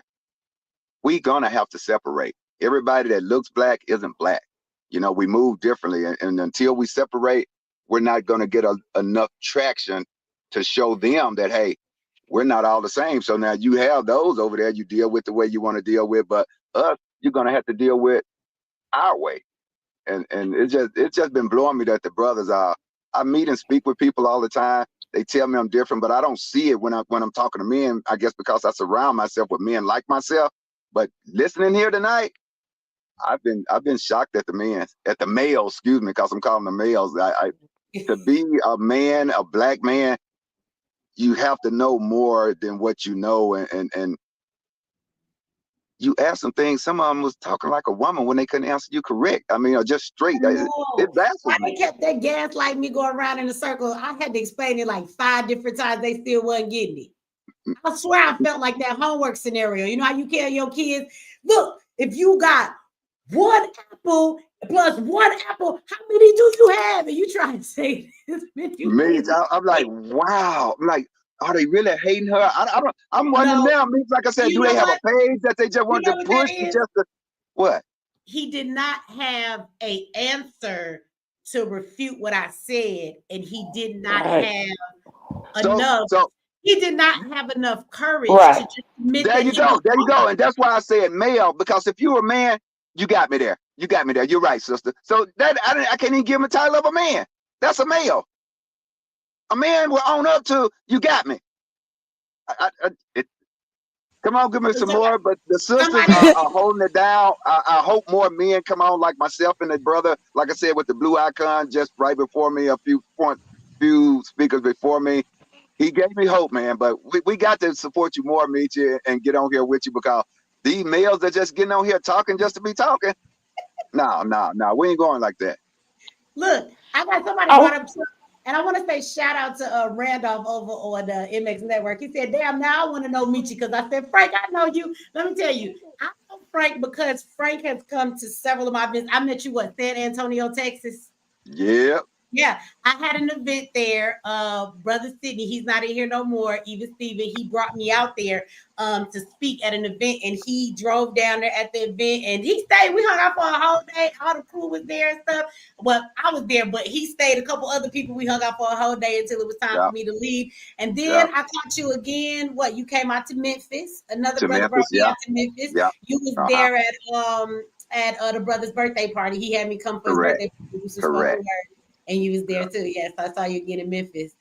So from San Antonio, Texas, all the way to Memphis. So that's how I know this brother. And still rocking with your sister. Like the sister said before, no one is putting it down as hard as you. You know, whether you mix, whether you're a female, you're putting it down, Meechie. And like you said, you leave it out there for them. And just it blows my mind though that men's are where we are. Some of us, the males, you know. So we just have to catch up with you women. Y'all outnumber us for one thing, I say so. I expect for y'all to have more information, because even by comparison, you outnumber us. So it seems that, but us men, we have to get caught up with our information and be real men about things.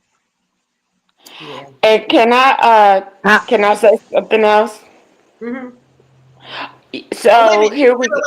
Wait 1 second, sis. I just want to tell Seth something. Seth, you're the one that asked for people to drop down. I can't let you up because it's not letting me. It says that your microphone has not connected. So go out. I'm gonna save your spot. Go out, come back in, because you was the one that put the comment in there if some people could drop down so you could come up. So the reason I haven't put you in the studio is because it say that. So yeah, go out and come back in for me. Okay, go ahead, sis.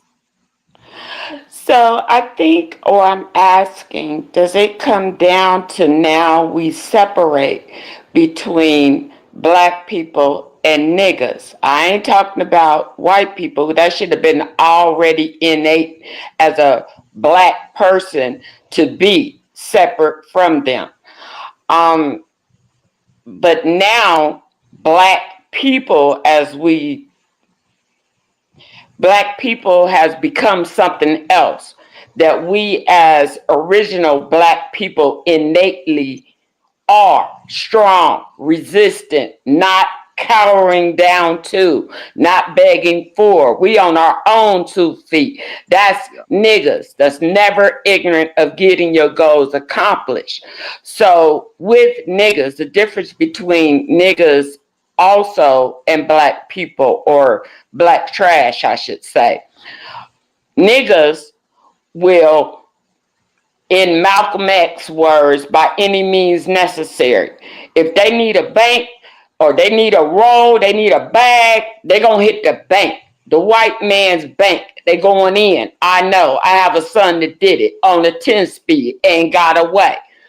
And then, of course, somebody snitched and okay, but he did it twice. So a black trash would go kill a black person for a pound of weed. That's your black trash. They ain't got the strength, the power, the drive, the motivation. Oh, we ain't got it. I'm coming to get it. You understand? That's the difference between today, a black person, and a nigga. Because black people, like we said, these black leaders we're talking about here, that's put in our face, they're all sellouts, like said. Who in the hell would have ever wanted to go back into that integrating with? They're oppressors, they're whippers, they're burners, they're killers, they're murderers, they're rapists. Who the freak would want to go back into that? So I don't know what kind of minds black people have been a manifestation of, in men in skirts and tights and heels and polish, and I don't know what's going on. So I got to say, or feel like I got to say, I'm just trying to stick with the niggas. Where the real niggas at? Because real niggas ain't on none of this shit. It's the weak, watered down black people that I smelt it, I saw it when researching the Nation of Islam. I said, they watering down the black people.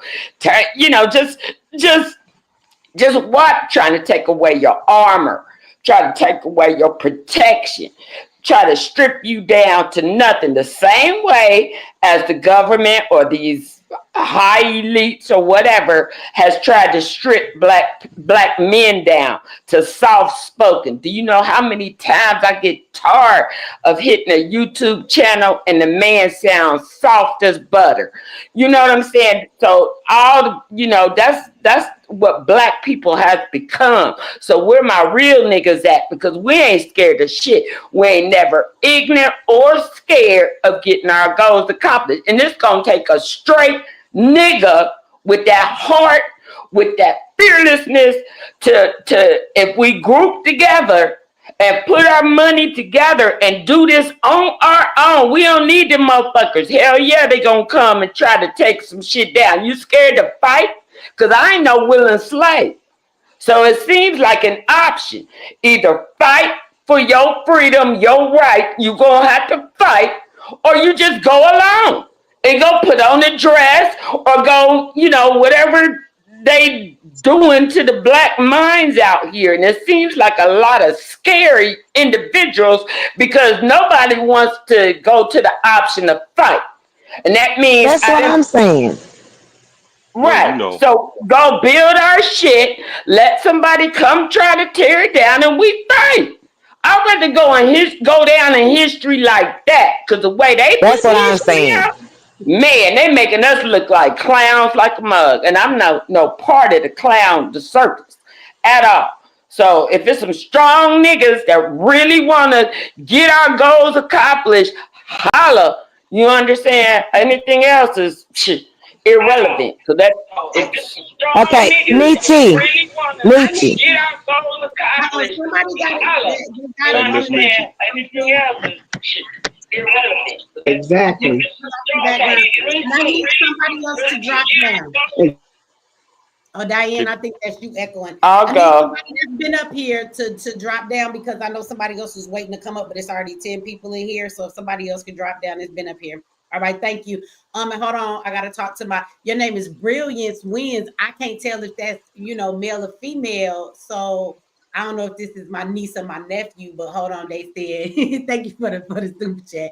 They said, hey, Auntie Michi, sorry to get off topic, but do you like soul food and barbecue? Also, your lives be lit. Thanks for being black and powerful. Thank you for showing me some love. I do like soul food. I don't eat it as much as I used to back in the day. My favorite food is actually Mexican food. Well, not Mexican, tacos. I like street tacos.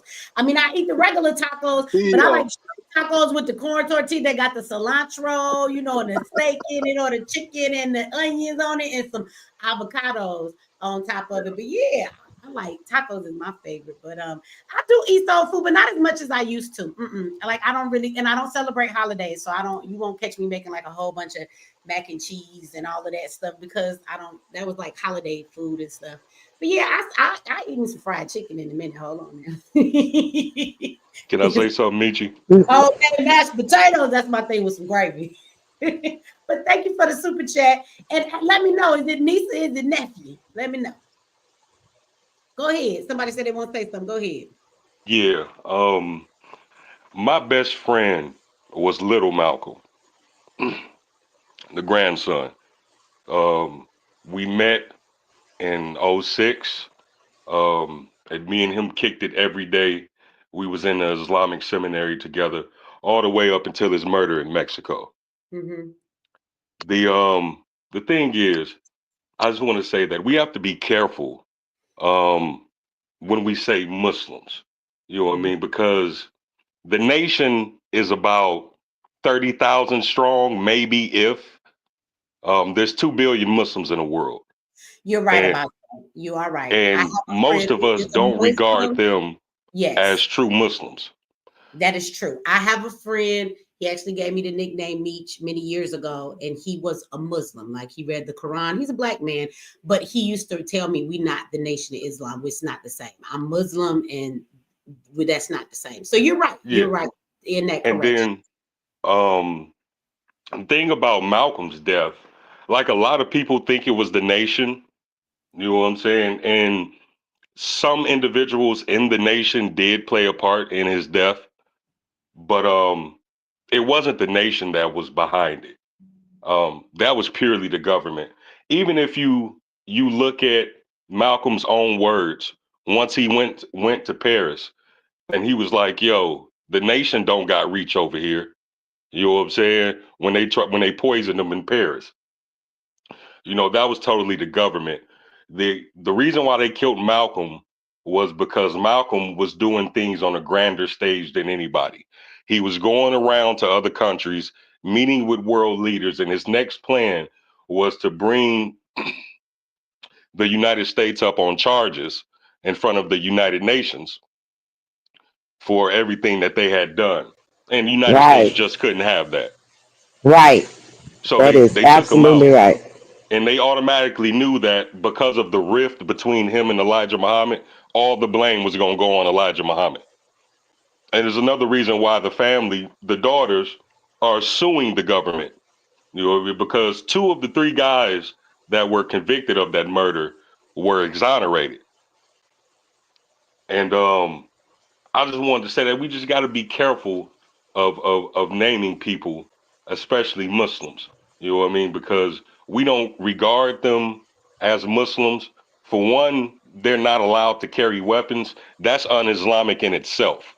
You know what I mean? The Quran gives everybody the right to defend themselves, period, with whatever means that you have. They carry guns because every time I see them niggas, they doing taekwondo. I feel like they don't carry firearms. That's why I don't think they. That's what I'm saying. Like Islam is not like that.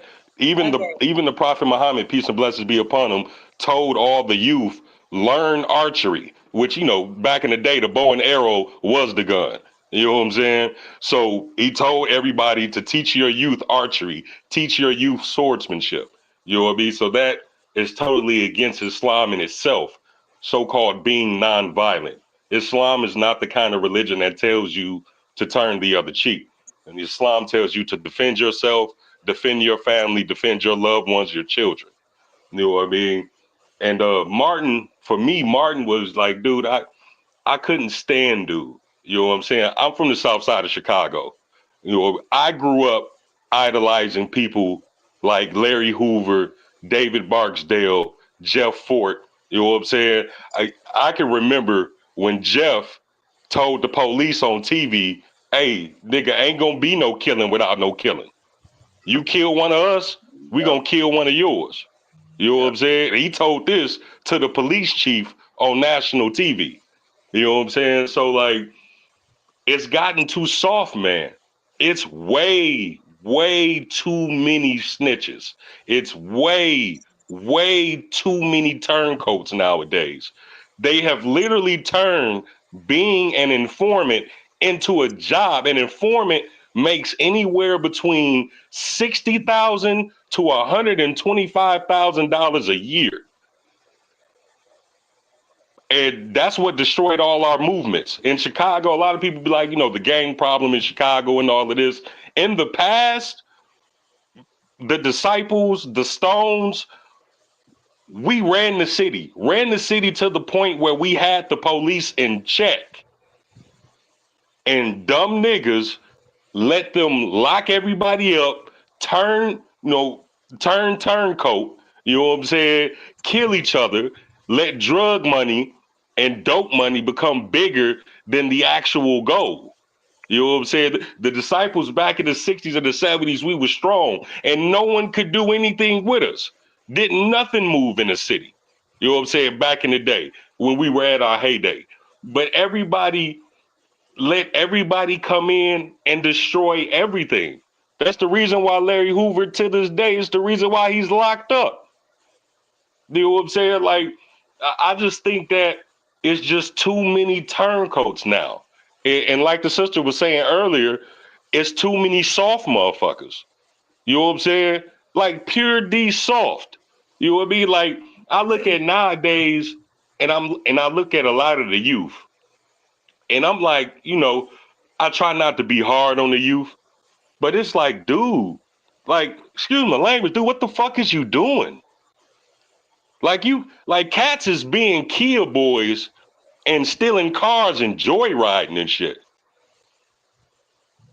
Like it's just not the same. It's not the same. Listen, I'm a thoroughbred. I'm a diehard. You know what I'm saying? I've been on the government watch list since I was 16 years old. I went to Iran for 2.5 years, lived in Iran and the Islamic seminary in Qum. You know what I'm saying? When I came back, when I first got off the flight, Homeland Security and Secret Service snatched me up, threw me in a room for a week, and I didn't know where the hell I was. You know what I'm saying? But the reason why I don't get active is because in my mind, I'm like, dude, is it really worth it? You're gonna be Is it active by really worth yourself. it? Because one of you niggas would turn me in. I get it popping. One of you niggas gonna turncoat and y'all would That's destroy right. everything. And that I think that only works when we ready to get busy together and you ain't got to do it by yourself. That's the only way that works. Right. Enough of us not gonna stand up at the same time. And hey, y'all, I need somebody else that's been on here for a while. You just kind of sit in and drop off for me if you can. I do have a I brother that need to get up here, but it's full. Can you So hear I mean, me? I don't want to pick and choose a person. Hold on one second. If I'm about to drop off, Miss Michi, I just wanted to come up and give you some support. That's me that always call you Miss Peanut Butter Lady. That's me. In your comment section, when you Okay. come across that, that's me. And You know you're what I mean? right. But I I just will give wanted to you come what you up. said. You are absolutely right. So I will watch that you're right. Muslim is different than the nation. I have heard that before, so I should know better. So I will make sure for those of you that that's what y'all do and you want me to make that distinction. I agree. Because if it was me, I would say the same thing. But you are right about that. So it's not Muslim, it's the nation. You're right about that, bro. Yes, ma'am. And thank you so much for having me up. I just want to give Coming up here. somebody another chance to come up, somebody else. All right, thank you. Yes, ma'am. Have a good night. Have a good night to all the panel too. You too, brother. Hey, Michi. Okay, Steph, your spot there. Get it for somebody else. Click that shit. Hello? Hello, go ahead. I can hear you. Go ahead. Can you hear me? Yes, I can hear you. Okay. So I've been sitting on here so about 10 o'clock tonight, and I came in and came out. When you first sent when you did that whole video about Martin Luther King, I have an 18-year-old, 19-year-old, and they have friends. And so this is your 18, 19, 20, 21, 23. Okay. I said, hey, y'all, I got something for y'all to look at. Because I didn't know some of it, but I knew a lot of it. And let me tell you something. They didn't want to hear it. They didn't want to hear it. So I said, wait a minute, y'all, wait a minute. And to my surprise, they already knew. Okay? So then, let me tell you what I was told. And this is our youth. They say the children of the future show you how this is going. They know that. But their thing was they followed Martin Luther King because they were afraid. They didn't need him. We didn't need anything. We had everything and we still do it pretty much on the cool. Let me show you how.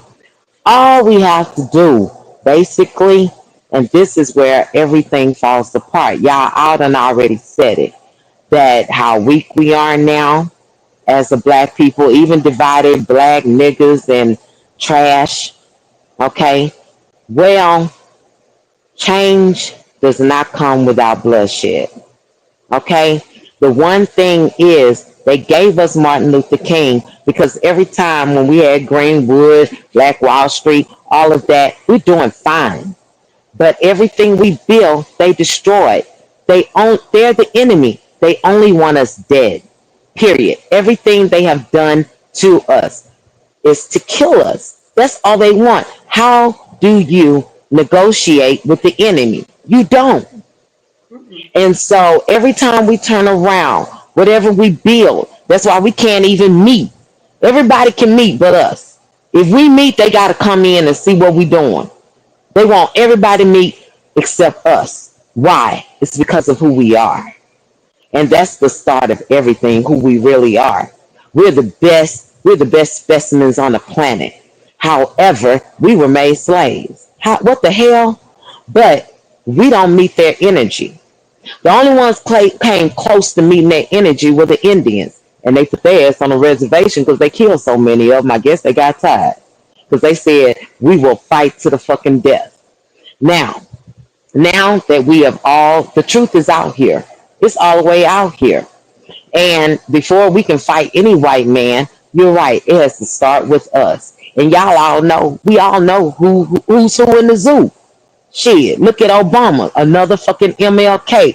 MLK bought integration. Obama bought that fruit booty bullshit. Now they all wearing wigs and dresses and shit.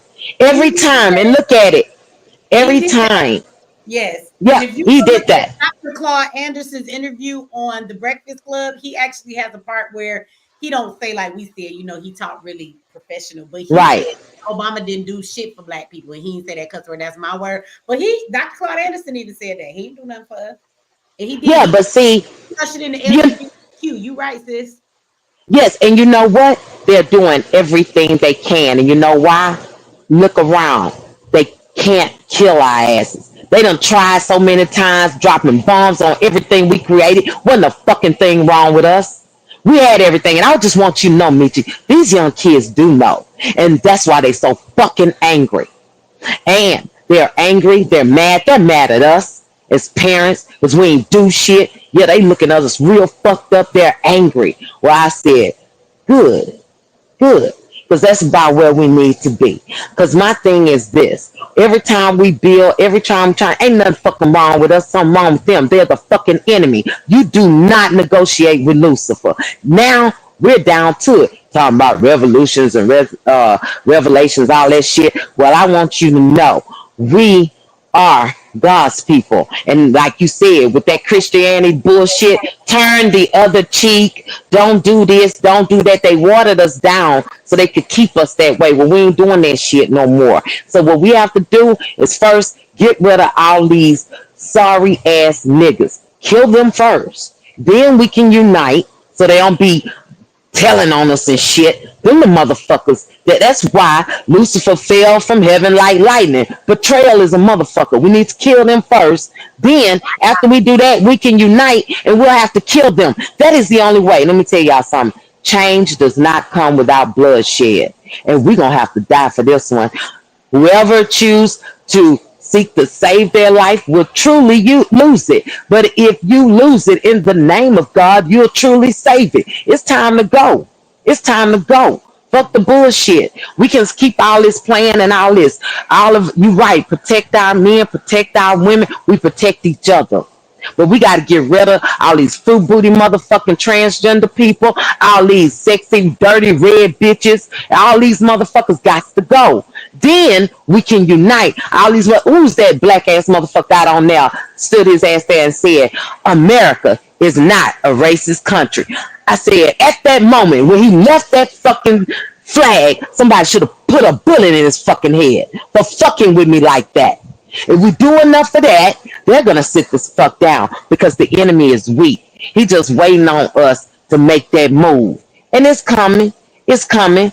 All of them are some fuck motherfuckers. Martin Luther King, Obama, Michelle, all them motherfuckers. But it's time for us to step up and unite. But we can't unite until we kill these motherfuckers that are betraying us, that's backstabbing us. Grab our goddamn children and teach them. And we got to be swift about it. And we just got to kill them. That's all it is. We don't have to go. And there's a lot of us are going to die. Yes, we will die. It's going to burn like fucking California. But it will go out and we'll be okay. And we got to be swift about it. Stand together and unite. That's all it is. We don't have to go. And there's a lot of us are going to die. Yes, we will die. Yes. Shed blood. Like fucking California. Diane, I'm gonna drop you down. Fix your mic in the background. It's still echoing. Whatever you did before to fix it, it fixed, but it's echoing. You can hear us in the background. That was your mic. And that's why they even followed Martin Luther King to begin with. A lot of them knew that was some bullshit. But they got tired of them killing them. And we ain't had that energy back then. We don't have the weapons we have today. And believe us, let me tell you now, if they gave us all these damn weapons, believe me, they way ahead of us when it comes to that. They done did that with technology. So they always a step ahead of us because they know this shit can't go on like this. Now, and what's even more so scary for them is you're right. It's something about that damn melanin. Because when we kick it off and we do that, that's when them other motherfuckers, like the Mexicans, all them, that's when they gonna tear them a new ass and it's game over. So that's all. And it's a sad, sad thing because I'm really not a violent person. This is just, it's just hurtful that. Kill him, punch him, stop him. Beat that. But you know, I'm a godly woman. Look, Nietzsche, I'm a godly woman. I am not a Christian. I'm a believer. I love you to death. I swear, I tell y'all, but I ain't no Christian. I believe in God. And I'm telling you what he told me. And it broke my heart. But it is what it is. But I love you, girl, and that's all I gotta say. It's just grim. I've been sweating the whole time I've been listening to y'all because I say, Lord, I really don't want to say this. Channels gotta be, you gotta it's like double dutch. You gotta jump in. Yeah, I know, but it's just like it's because it's such a grim message. And if you sit and really think about it, that's why they did all that shit. Every time we build something, every time we have something, go try to build something today. Let us all go meet somewhere. They'll drop a bomb on that motherfucker. Let us build up something. They're gonna drop a bomb on that motherfucker. And then what? So all you can do from that point on, once we get rid of the bullshit, yeah, that's the first marker. And see, that's gonna move things right then. When they see they can't throw no bullshit in our face no more bombers, no more. We don't need no fucking lives. We coming straight for your ass. When they realize that is when it really ramps up. And after that, I ain't saying we gonna just go to the street, but before we get to the street, just turn to your right, turn to your left, and slaughter that motherfucker. Take the shit the same way they did. We gotta meet they damn energy. Cause that's how they got where they are. They killed every goddamn body. So I said, and God just told me, I was crying and I was praying, and he said to me, change does not come without bloodshed. I say, come again? Yeah, you know what I said. And the very thing we keep avoiding. Let me say this. And that's somebody, devil advocate, said anybody who thinks violence is not the answer is not the answer, is part of the problem. I would say this, and to what this done said, and a lot of people, I just feel like when you have that non-violent approach, is bullshit to me, because I just don't understand. If somebody was to break into your home and come to do you harm, you're not gonna sit back and like take the time to write a picket sign, or maybe you have one already ready under your bed. So if somebody break in your home and they seek to hurt you or do harm to you and your family, you have a weapon to protect yourself underneath your bed, and then you have a sign, a picket sign with words on it that say, "This not fair, don't hurt me." And that shit never fucking worked. Let me tell you something, Michi. Real talk. So wait a minute. So which one are y'all gonna grab? Because I'm grabbing my fucking gun. Because that's when you talk about things from that perspective, it's like I think you have to deal with things in a capacity that it is in. Exactly. So if you're being met with violence, you're not supposed to be praying for them and all of that stuff. I think that hell no. When I look, I pray my enemies dead.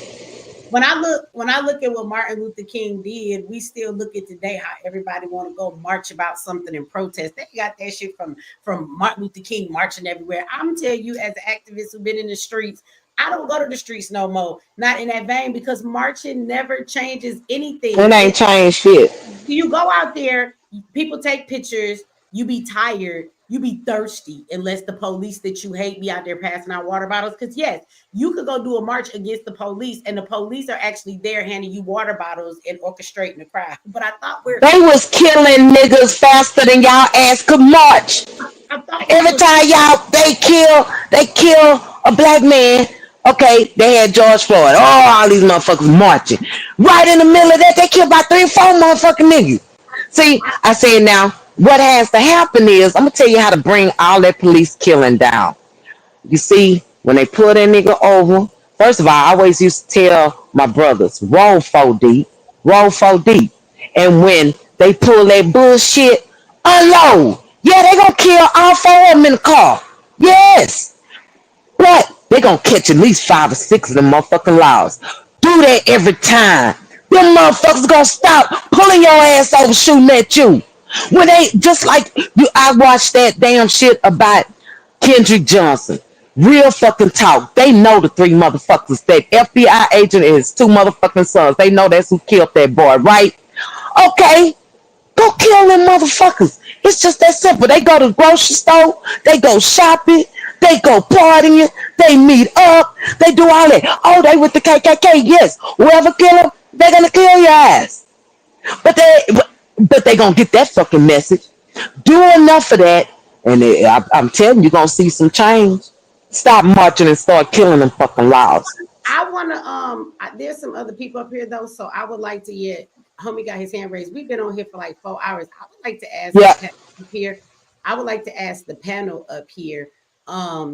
Now we've been talking about Martin Luther King all this time. So anybody who came up here and they want to say something about that, then I'll be fair and giving you the opportunity to speak on that if that's what you came up here to talk about. But in the title, I also had Trump's many executive orders. We have not got to that conversation at all. So I just want to know, and y'all coming up here talking, if there's anybody that wants to touch on that. There are a lot of executive orders that Trump has put out. And it would be interesting, you know, there's one floating around about how we're talking about Martin Luther King and civil rights. You know, they say that he overturned, you know, some civil rights actions and that he closed the department of them doing civil rights cases. He's put all of those lawyers and shit like that to a halt that work for the government. When it comes to that, he has separated us from the World Health Organization. So we are no longer a part of that. Although this is not the first time he did that. He did that shit back 4 years ago when he was the president, if y'all don't know that. He has also told the CDC, apparently according to the news, to not, you know, that we not getting any information from them because he feel like they just be, you know, fear mongering people and scaring them and shit. And so he told them to shut up and don't be reporting nothing to us either. He's done a ton of things. So I just want to throw that out there if you guys want to discuss any of that as well. Because that wasn't a title. We've been here all day. We just been talking about I don't see nothing wrong with any of his things that he's done. But let me the brother right there. Can I say something real quick now? Who was that? Who was that said it's Tanjon. Okay, go ahead, Tanjon. You always say real quick and then it'll be 35 minutes, but go ahead, Tanjon. That brother was great. No, you can go ahead if it's really gonna be quick. But if it's not, that brother been waiting and he raised his hand, so I was gonna let him go next. I don't want to, you know. Okay, I'm gonna let the brother go because he's been there longer than me. I just popped up, so you know. Okay, go ahead. Go ahead, brothers. I'll wait. I'll wait and stuff. Okay, shout out to my nephew. That's my nephew, y'all. I know now. That's my nephew. My nephew said, Auntie Michi, love my people, but we can't be talking about killing on YouTube. Better not get my auntie channel struck. Yeah, we got to calm down on that too. It's okay if you're having a conversation and you just bring up a word once, but the word being used a lot over and over again. What happens is we're up here talking, and if you trigger something in the system, it could just cut this whole live off. And oh, you know what? I forgot because I'm on X Network. Oh, man. Yeah, and so I ain't over there. I forgot. Because we streaming on both. Shout out to you for being on MX Network. Yeah. So yeah, over there we can say. Hey, I forgot about the tube. Oh Lord. But look, we still running, so we good. But they will do that sometimes. Oh Lord, I forgot about YouTube. Oh Lord. The dang middle of it. So thank you, nephew. Thank you. Shout out to my nephew. But anyway. Oh Lord. He's too strict. So, shout out to nephew for all them super chats. Nephew balling. You got a good job, huh, nephew? That's my nephew. You got a good job. All right. Yeah, brother.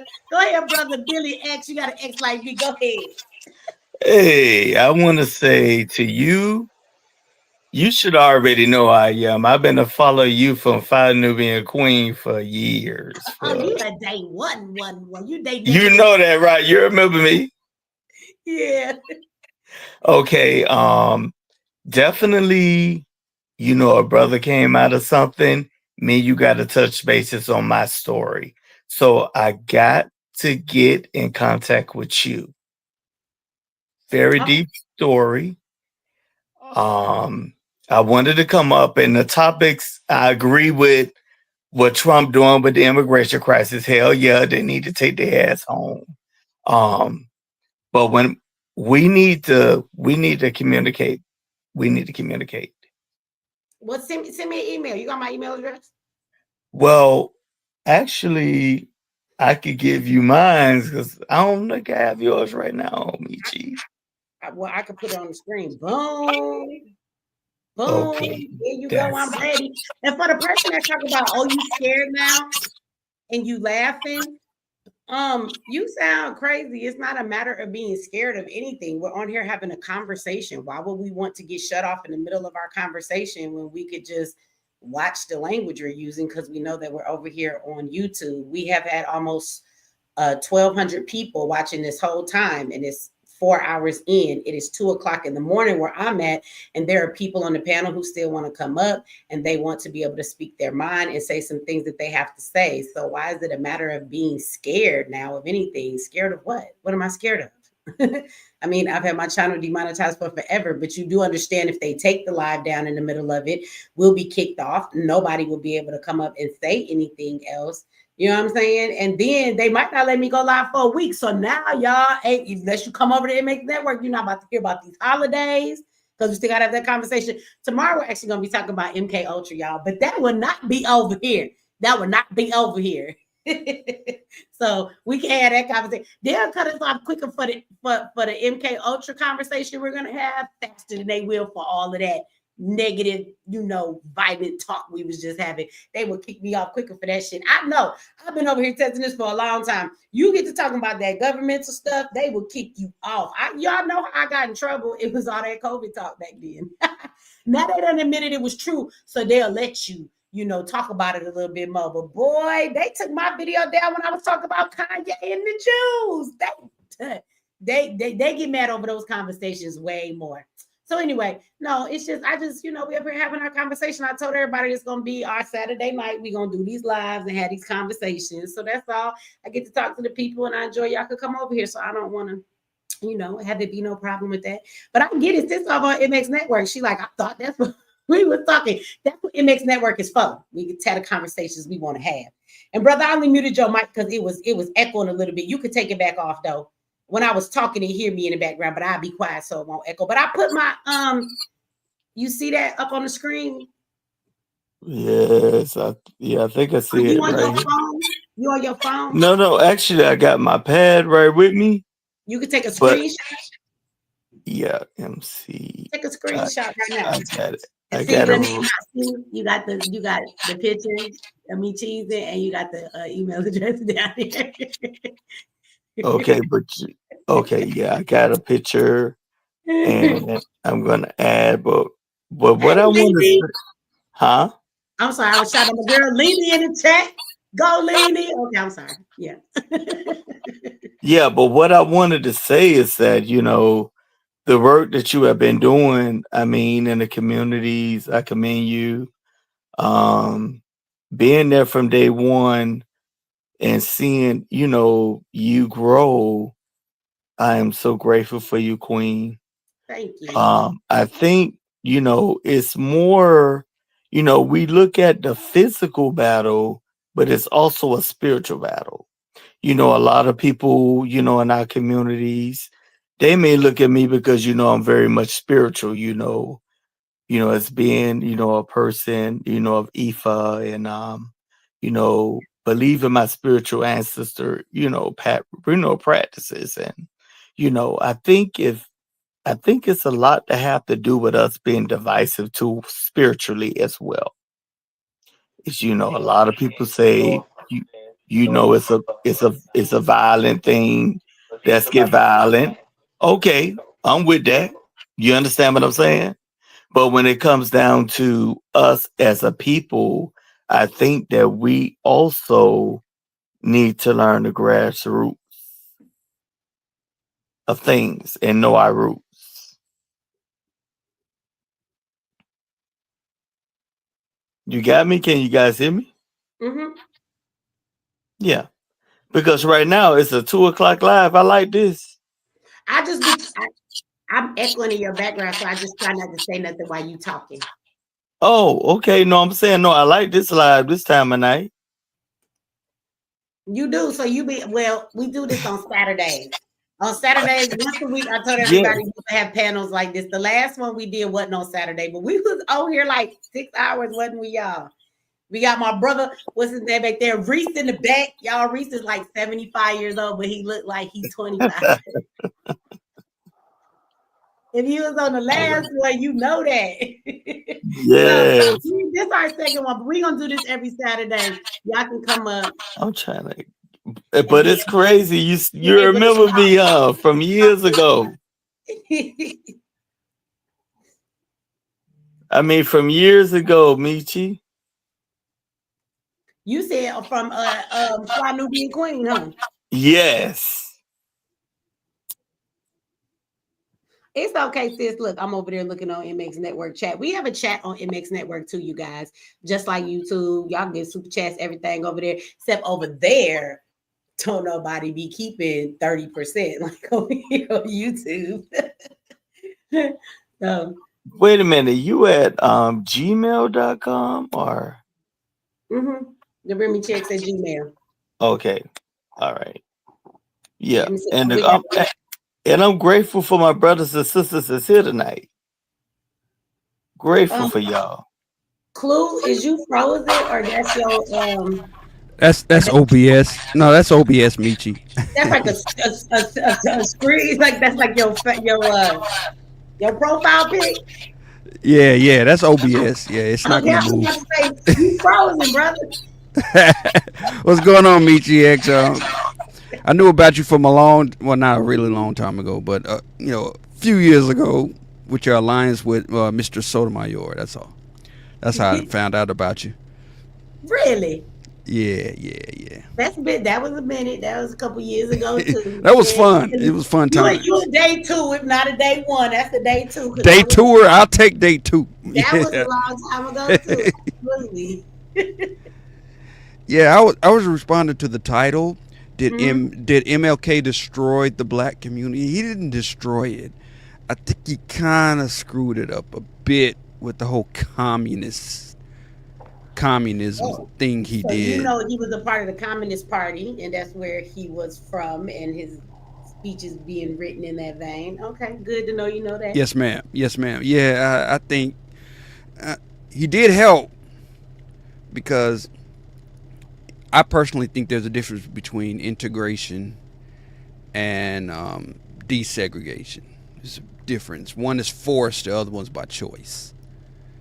So I think he did help with bringing things more to the desegregation side rather than the integration side. But I don't think he destroyed it. Just it crippled it a bit. Well, I look at it like this. This is the reason why I said that is because if you look at where we were before the civil rights movement and then being integrated, we are now the only race because of integration in this country that everything that other communities have built for themselves, which they are still very much segregated. I think we get the wrong idea of segregation. They are segregated. Jews are segregated. If you've ever gone to New York, go to the Jewish community. It's amazing because it's like this concrete jungle and it's dudes with Timbs everywhere. And then you get to a certain section of New York and you see nothing for blocks on end, but like Jewish kids, Jewish men, Jewish women with the little side curls and all their kids. And then when you get to the end of their neighborhood, boom, you start seeing Timbs again. And I was like, this is the craziest thing I ever seen. It's like, it's not even another race walking on their street. And then, it's around the Bronx, the Asians have their communities, the Hispanics have their communities where they have all of their stuff, their culture and everything. And we will go out and intermingle. We integrate in that way with work and things we have to do, making friends and all that stuff. But when people go back home, everybody is segregated by choice right now, except for us. The integration actually put us back into the hands of the oppressor. and putting us into the hands of the oppressor. Now they get to choose how we're segregated, and they segregate us like we niggas on the plantation all over again, like we some slaves, instead of that segregation being by choice. Before the civil rights movement, we were segregated, but by choice. And I don't think you were on here earlier, but we were talking about, and people came up and said it was true, but we were talking about how back in that time before the civil rights movement, like we had bus companies with over 500 buses. There was no need to do a bus boycott unless you just wanted to ride on white people's buses.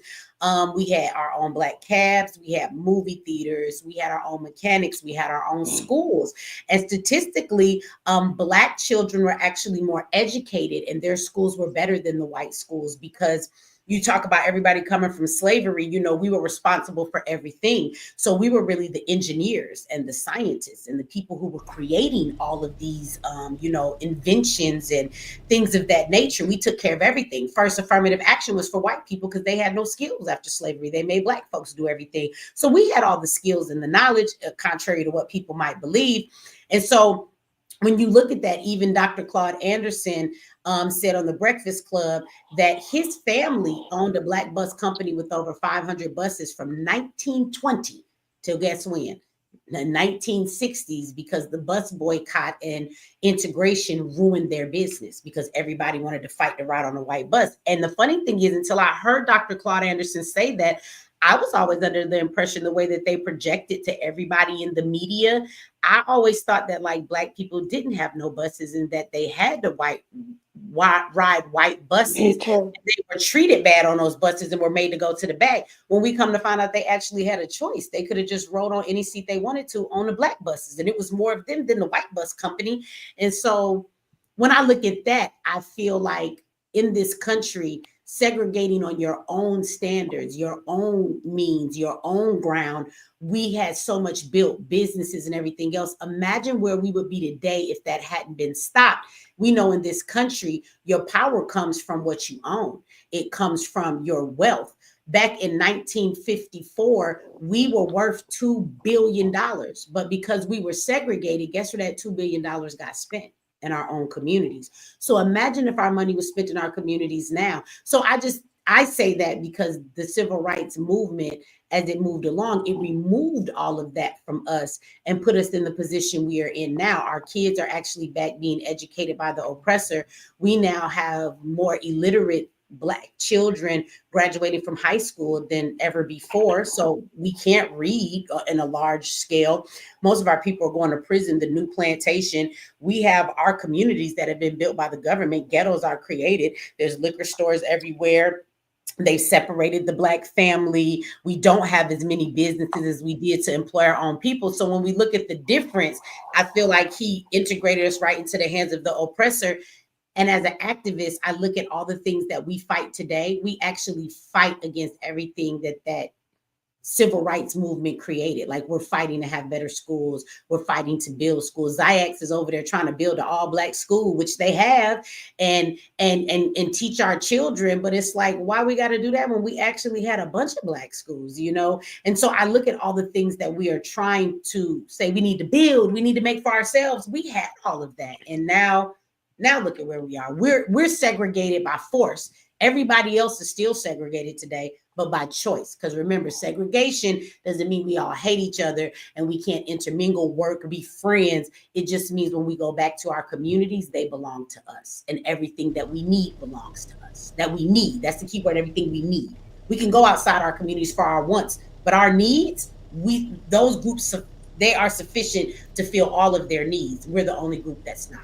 And that's because of MLK. So that's why I say he destroyed us. That's why. Well, that's what I meant by the difference between integration and desegregation. MLK, what did I say? MLK, his the civil rights movement was to help integration, right? Or was it to help desegregation? Apparently, he wanted integration and to be integrated with them since he had a white girlfriend. So he wanted to be with white people. That's obvious right there by Michi's accounts earlier. And I've seen that as well. Did y'all see Martin Luther King white girlfriend? I didn't see that. You want to see me pull up her Yeah, picture, I kind of y'all? want to see that. Hold on. Okay, let me go find the picture. I saw that a while back.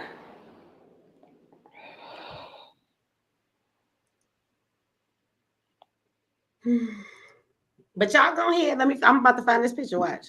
Bring it up, Yeah, yeah, Michi. yeah. Desegregation means desegregation means we all come together, but it's my choice to come together. Integration means the law says you niggas got to work with you white folks, and that part was bad in my opinion. Putting the law in it, writing it down, canonizing it, and putting on paper that you have to do this. That's why I have a problem with this fucking DEI stuff. Forcing people to do it is a problem. It has to be, DEI is it gone, has to bro. be natural. Okay, here we go. Here we go. Boom. Wait a minute. Hold on. No, here we go. There we go. Trump got rid There of you go. DEI. It's gone forever. That's his girl. God bless him. God bless him. Hold on. Wait a minute. They put the thing in front of her face. Hold on. Let's get that out the way. Look. They done cover her face up. They don't want to see her. I'm about to refresh this. Okay. See, they got this in the way. They not even gonna move this shit. I don't want to stay updated. No, we leave it. We don't want to stay updated. There she go though. Y'all see it? There she go. That's this girl. There she go. I can't Let's see. scroll I on don't down. see anything. She showed her. She showed her already. I don't see it.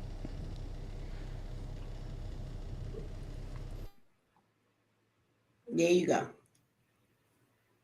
Every time I show her face, they be trying to cover it up. There's a conspiracy. There she go. There she go right there. That's her.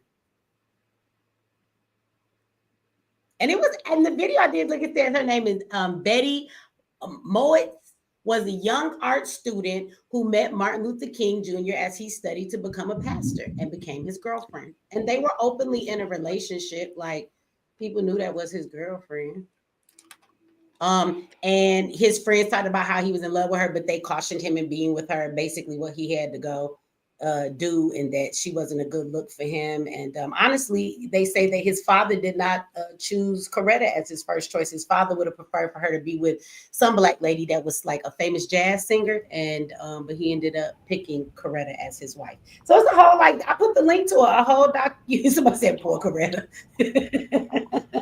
So I put it, there is a whole link where a lady, it's like a whole 20-minute video on YouTube. I put it in the link of my video, not the one where I was cussing in my pajamas where I just woke up, the one where I actually Wait a minute. You cuss on streams? I didn't know that. What? No, I don't. I'm messing with you. I don't use them devil words. What are you talking about? So, Michi, I wondered. Those videos are interesting. Y'all should go watch them. Hers is about 20 minutes, but it breaks down their whole relationship. It does. Michi, I wanted to talk about Trump. I see that at the end of the caption. So, let's say with Obama, that was the first and last time I ever voted, and I was completely floored when he made same-sex marriages legal. I was done with him then. Just with that, I was done. So I didn't look into anything else. When it comes to the Democrats, with Biden, I first saw him when everybody was saying the things that they were saying about him. When I saw him palming so you have an infant, say maybe 4 or 5 months old, and the mother is holding the infant, and all the infant has on is a diaper. So Biden palmed the infant, between his legs.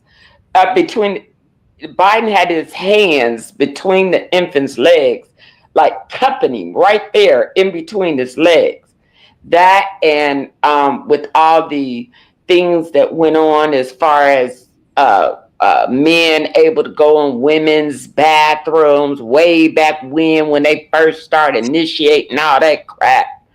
So when Trump, I think young Pharaoh was the one that I really got turned on to when I was listening to him talking about the deep state, this, that, and the other, and Trump coming to rid us of all that sickness that the Democrats has manifested. So that's the I only love you, reason Michi, but I got to get off. I know you can't hear it. Well, I don't know, but I love you. Keep doing what you're doing. I'm going to go on and get off. Thank you. Love you. Diane? Yes. Okay, I love you too, Diane. Thank you for coming up here and chiming in with us. I'm sorry you couldn't get in towards the end, but thank you for coming up. Me too. Thank you so much, baby. You keep doing what you're doing, and I will send you some money soon. Thank you. Love you. You don't have to do that. I thank you for all your support and your love. I love you back. You have a wonderful night. You too, baby. Bye bye. Bye bye. So my only question is, Michi, now that Trump is here, so I listened to the inauguration and I saw like it was all white, that's for sure. So my thing with Trump is go ahead and clean up the swamp and do all those things, but I also felt like we're going to be in for a fight. My own experience recently has been at a college, and I was in greenhouse management as I was in legal studies before then, and there was always some altercation with these white folks. So in legal studies, I got suspended for supposedly have been calling some Muslim a scarf head. She was white. And I did not call her a scarf head. I said, who said that? The lady with the scarf on. So while in legal studies, I got suspended from school for that, was able to come back, change my degree to greenhouse management. So I had an instructor who's white, who's married to a black. I didn't know that at the time. But in greenhouse management, she made two statements. The first statement in the first week of class was just out to say Black people are the number one carriers of sickle cell, and they get this by having incest. And I said, well, if we go back in history, we will see that if you're trying to make it seem like Black people just sleep with their family members just willingly, back in slavery, they used to put a bag over the Black man's head and bring in his mother, sisters, nieces, and things like that. So I immediately went to report it. The next week in school, she said, I don't know if I should say this or not. I don't want any controversy, but what are these Haitians doing here? Why are they here? And blah, blah. And so I raised my hand again. And I said, well, maybe they're here because they whooped the French, Napoleon, the British, whoever else, won their freedom. And now they're being tortured because they won their freedom. So maybe that's why they came over here.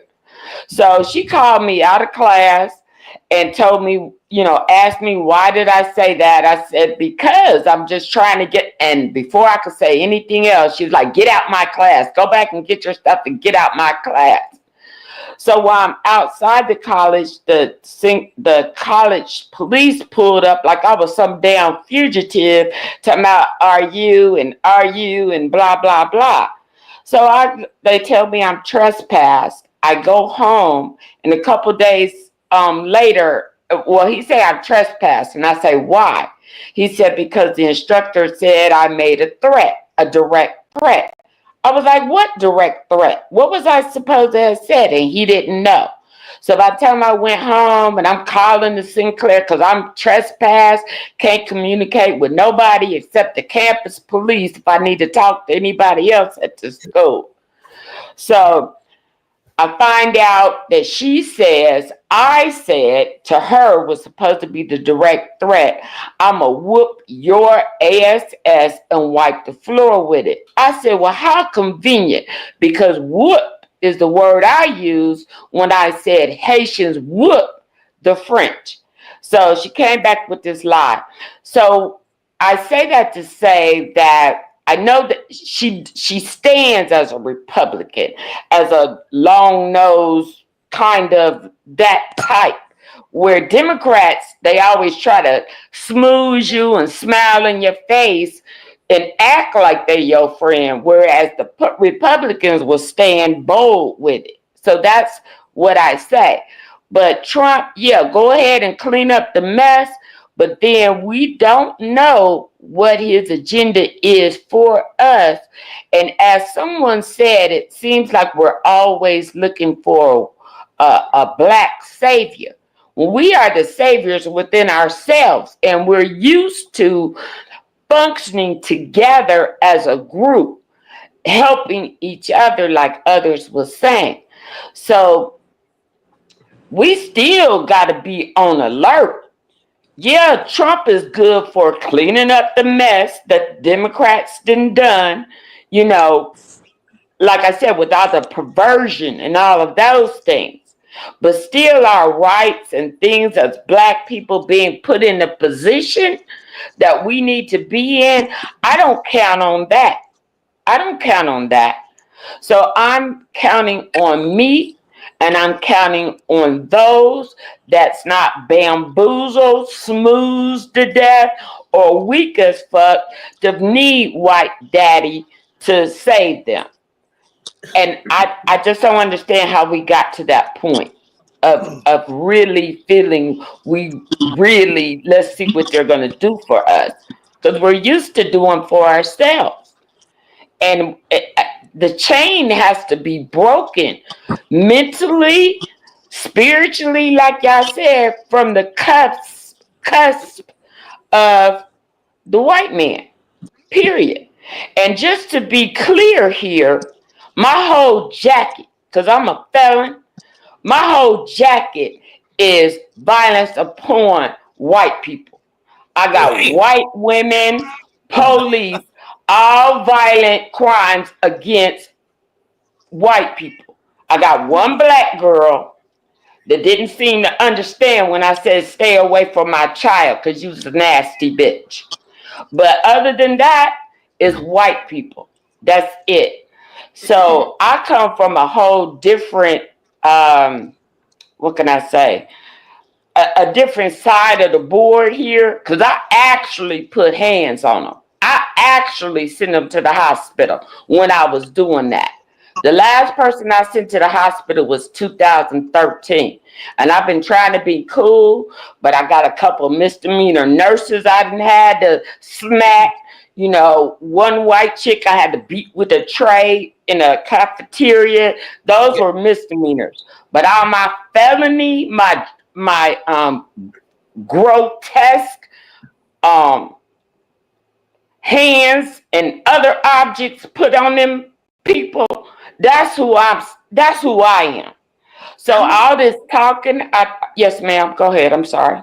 Oh, no. I was gonna say for the people, because we've been in here 4.5 hours and I'm not cutting off the conversation yet, but I am gonna ask everybody that as you say your piece, if y'all can start dropping off so I can see who's in here that has not said their piece yet, and then hopefully in the next hour I can get off of here.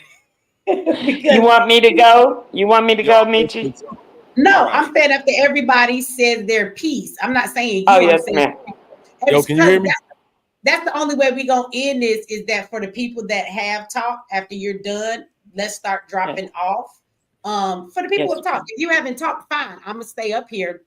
So we can get the conversation done, but we do have it's 10 of us up here. And so anyway, that's just my way to kind of get the show to be able to wind down at some point. You know, it's going on 5 hours. It's 2:30 in the morning here. So we gonna keep on. I want to have this conversation about Trump and let the brothers, but I know that we do have some people up here who haven't talked yet. So for anybody, I know that when we're on the panel, like even after y'all say what y'all want to say, y'all just be sitting to have the conversation. So I'm gonna just ask as we get done, if people could kind of, so I could let everybody say what they gotta say, and then we can wind it up. That's all.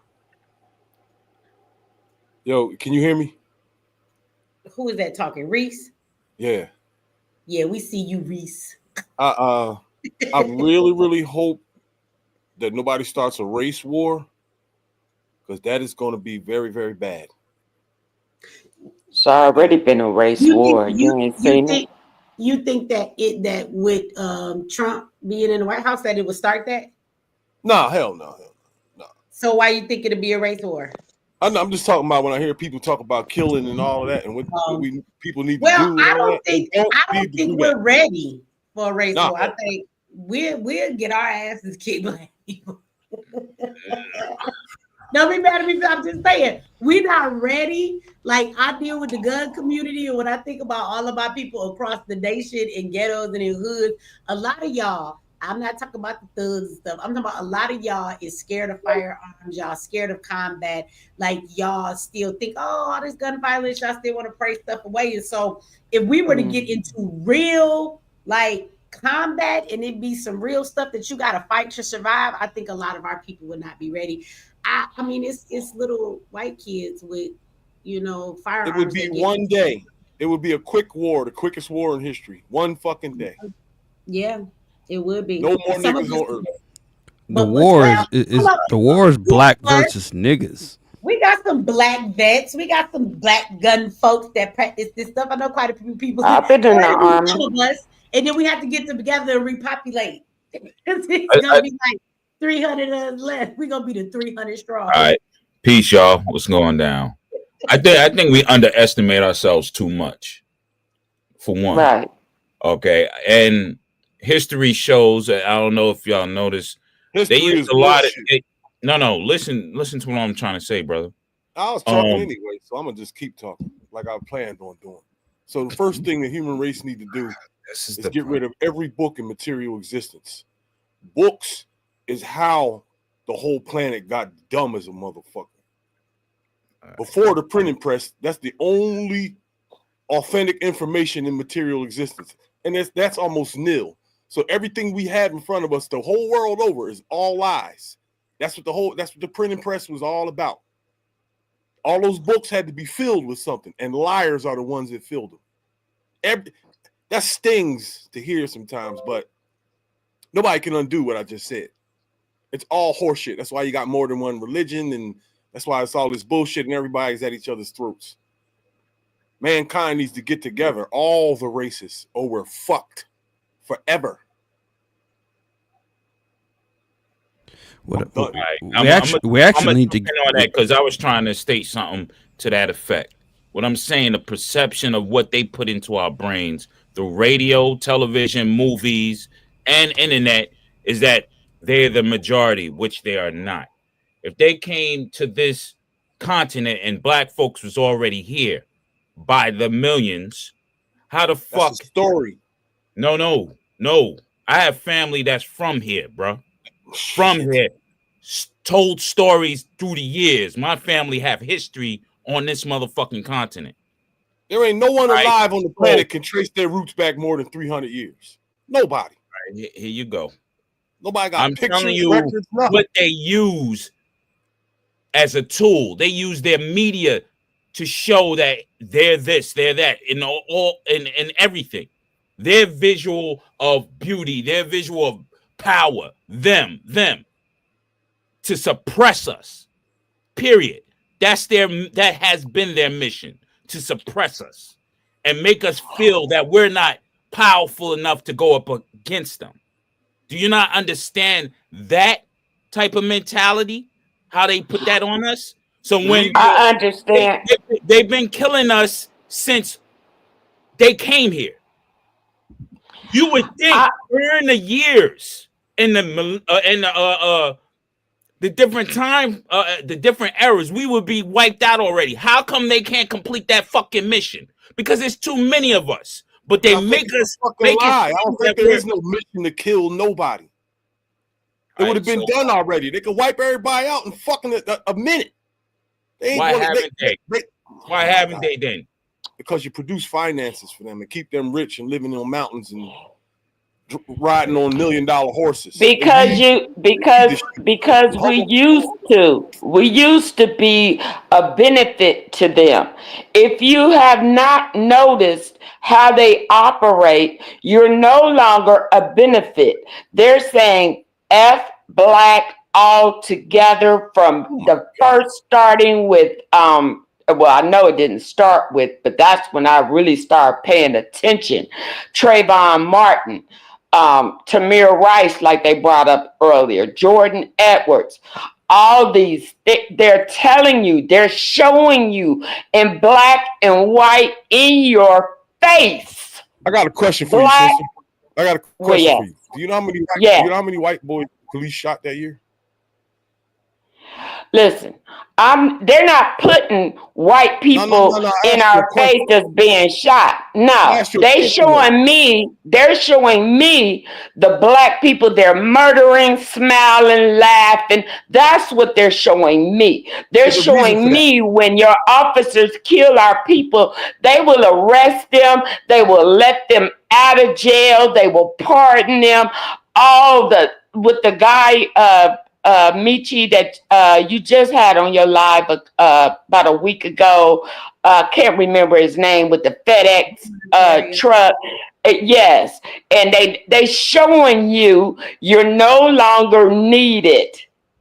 So I don't know what I don't know what people, whoever that person was speaking, this is what they've done to our minds. Now that's what they've done to weak minds. I'm trying to explain. I was trying to explain to you what they're doing to everybody's mind. That's why I asked the question. Do you know how many white boys? Some people mind, not my mind. Do you know how many white boys got shot that year?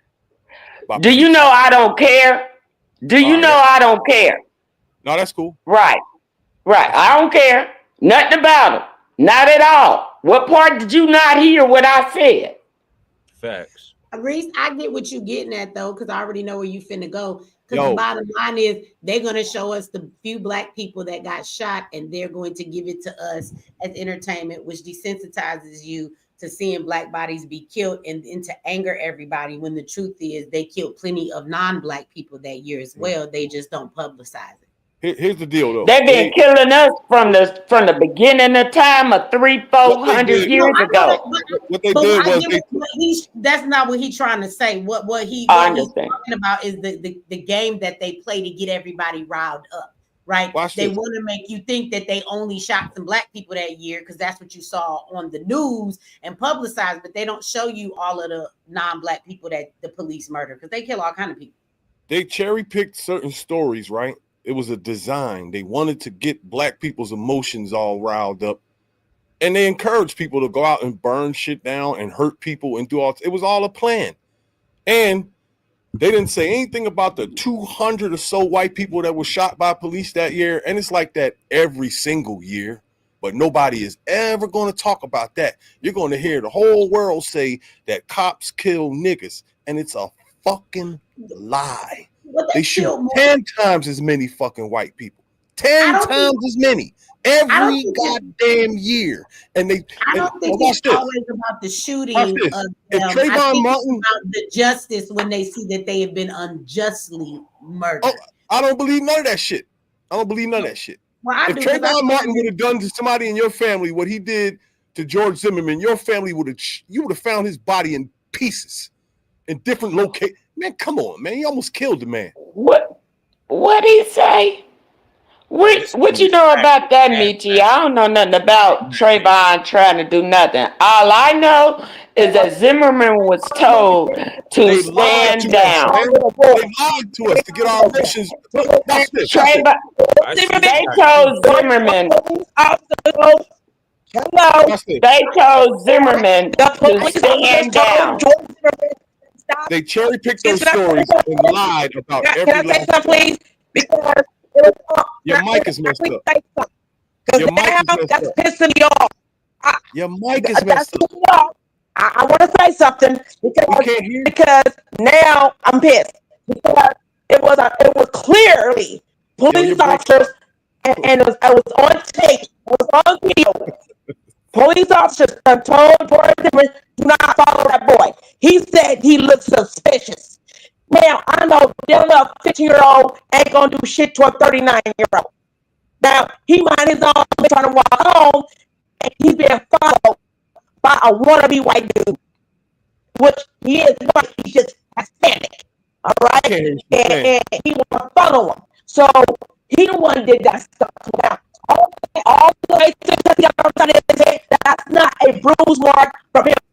Crazy, man. Tanja, Your mic I is don't messed know up, if you sis. hear me. Yeah, your mic is messed up. I couldn't hear nothing nobody saying because it's crackling. I don't know if you need to drop down and come back in, but your mic, I don't even know if you can hear me if you're still talking. Yo, But I'm gonna tell you something, man. Your microphone is messed up. But let me say this. What she said. Wait.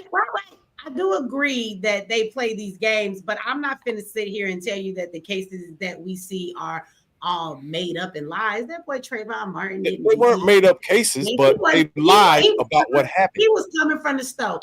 We're not finna. I agree with the thing that you're saying as far as how they project a certain thing, but to sit here and act like the cases that we have seen are what they is, like just look with Tamir Rice. They ain't lie about that. That man rolled up to the fucking park and shot that boy in his head and didn't That was wild right there. That was wild. That was wild. And Trayvon Martin was too. That boy didn't have no weapon. No, fuck that. He got violent, right? He didn't have to get violent. Nobody was going to do shit to him. All he had to do was keep. What's more violent than a man shooting him? He's walking through the apartments minding his business. He wouldn't approach this boy. He don't have the right to defend himself because he was getting the best of that man. He has every right to defend himself. He should have never pursued him. And let me tell you that's something. true. He should have never followed him. He should have left him alone. When he got up on that boy and that boy was able to defend himself physically, why does that make him a problem? I'm going to tell you why. Because they lied to us. Yes, George Zimmerman should have left him alone. But he did not attack him at all whatsoever. Agent. They say I cut me off because the truth I know. Agent. You're a straight agent. No. I know he is. He got to go. Don't play about You're Trayvon. twisted. I don't know where you get your information from, G, but you're twisted. I don't get it man. from MSNBC. I know that much. I don't fuck with none of that. So I didn't say that. It ain't G saying it. Wait a minute. If I'm wrong, I want to be set straight. Did George Zimmerman attack Trayvon Martin?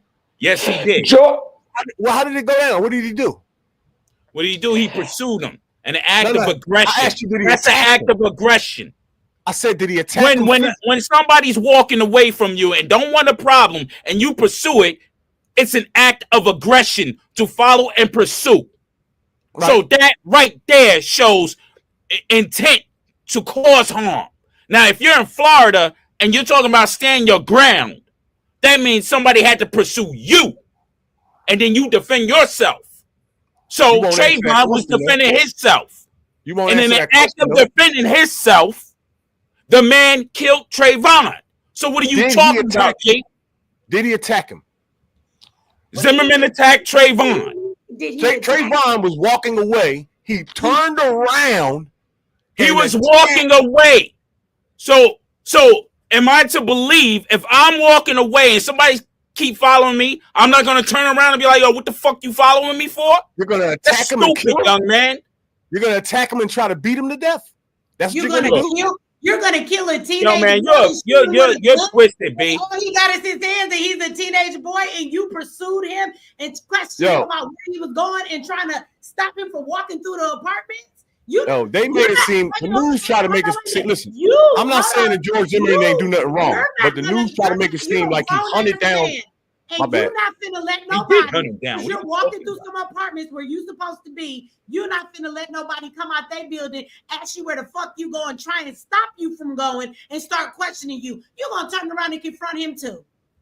He started questioning him. So why are you acting like this boy deserved to get shot when he was walking by his business? When did I say that? And this man was told not to even leave his fucking apartment and not to even go out there. So wait a minute. When did I say he deserved to get shot? That's not fair. But you said that they lied. They did not lie. The bottom line all I'm saying, yes, the news did lie. Is sought that boy out and was messing with him and harassing him for walking through those apartments, and that's when a confrontation took place. George Zimmerman was Now, being a nosy jackass. He was not hunting nobody down to hurt them. He went That's a outside fucking with his lie. gun. That's not hunting somebody down. You take your gun and go outside. you didn't call the police? Hold on. I'm That's He sorry. was not following hunting. him for several minutes and never pulled his gun out to do anything with it. He didn't pull his gun out till he was He within an went inch out of there his with life, a getting his gun. ass He whooped. sound like he was Evidently, That's fucking crazy. evidently, Trayvon was not doing anything or breaking wasn't. any laws, because when Zimmerman called the police to tell them about a suspect, whatever he said to the police, evidently it didn't measure up to him needing to take any immediate action. No crimes was being committed. Nobody was being harmed by Trayvon. Trayvon wasn't up there robbing somebody, hurting somebody. He had no reason. So whatever he said to the police told him to stand down. And I'm saying when it went to court, they didn't press that issue. That if you would not have pursued him, the killing of Trayvon wouldn't have never happened. All he was supposed to do, since they talk about following the police orders, when the police ask you for your driver's license, don't say this, don't say that, just hand up. So the same applies to Zimmerman. When they told his dumb ass to stand down, that's what the heck he should have did. Trayvon would still be alive today. And they did not press that in court as they would if it was a black man killing a white man and the police told him to stand down, don't pursue. That's the point. This is what got George Zimmerman off. The fact that he was attacked. You see what I'm saying? That's the only thing that's why he got off. He shouldn't have no business bothering Trayvon. So he would have had to been out the car to be attacked, from what I right? understand, he would have had to be out the car to be attacked, right? I didn't cut you off, yo. I didn't cut you off. Go ahead. Hang on a second, sis. Hold on, sis. I didn't cut you off. Damn, y'all get emotional and start screaming at a nigga like he's a child or something. Yo, as far as I know, he was attacked, and that's why he beat his case. Of course, he had no business bothering him. As far as I know, he was off duty, even if he was neighborhood watch, right, or whatever he was. But hunting him down to kill him, like the news said, that is a fucking lie. And they did that with the man was coming out the store with Skittles, is what I heard. Did we forget that? We all know all that already. What I'm saying is, I'm talking about the news. The news put stories out here to make it seem like white cops was going around hunting people. And LeBron James even backed it up and said it.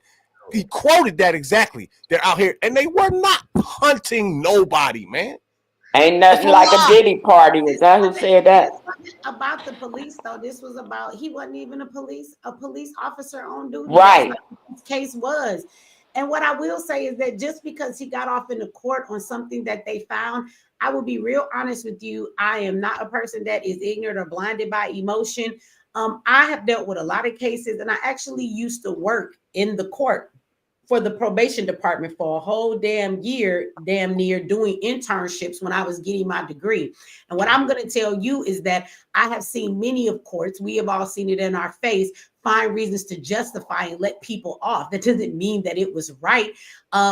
Again, we have watched time and time again them let people get off, like the white man who shot the boy in the parking lot claiming he was standing his ground in Florida because his music was too loud. That boy wasn't doing nothing to him, but they let him off on the basis of stand your ground. But you mean to tell me Trayvon didn't have the right to stand his ground? Even if he did turn around and push the man out of his face, the man kept pursuing him and was harassing the boy. So he didn't have a right to stand his ground with somebody who's pursuing him in Florida, but a white man had the right to come along and shoot a boy in the parking lot because his music was too damn loud, and then he got off for it. So again, just because the court said that that's why he got off still doesn't make it right. And if you want to dismiss like even the racism in it, the racism, George Zimmerman went around for years teasing the fact that he killed that boy. He took paintings with Skittles and yes. Well, that was foul. That was foul. And then he sold the gun for like $200,000. person bought the shit on eBay because they wanted the gun to kill Trayvon. Like, so it morphed into, so when you say the media, I feel like his racist actions and other people's help play right along into anything they might have tried to make bigger, but it wasn't necessary for that man to do that. And so the country was already burnt down by the time all that shit happened. So that ain't nothing to do with none of that.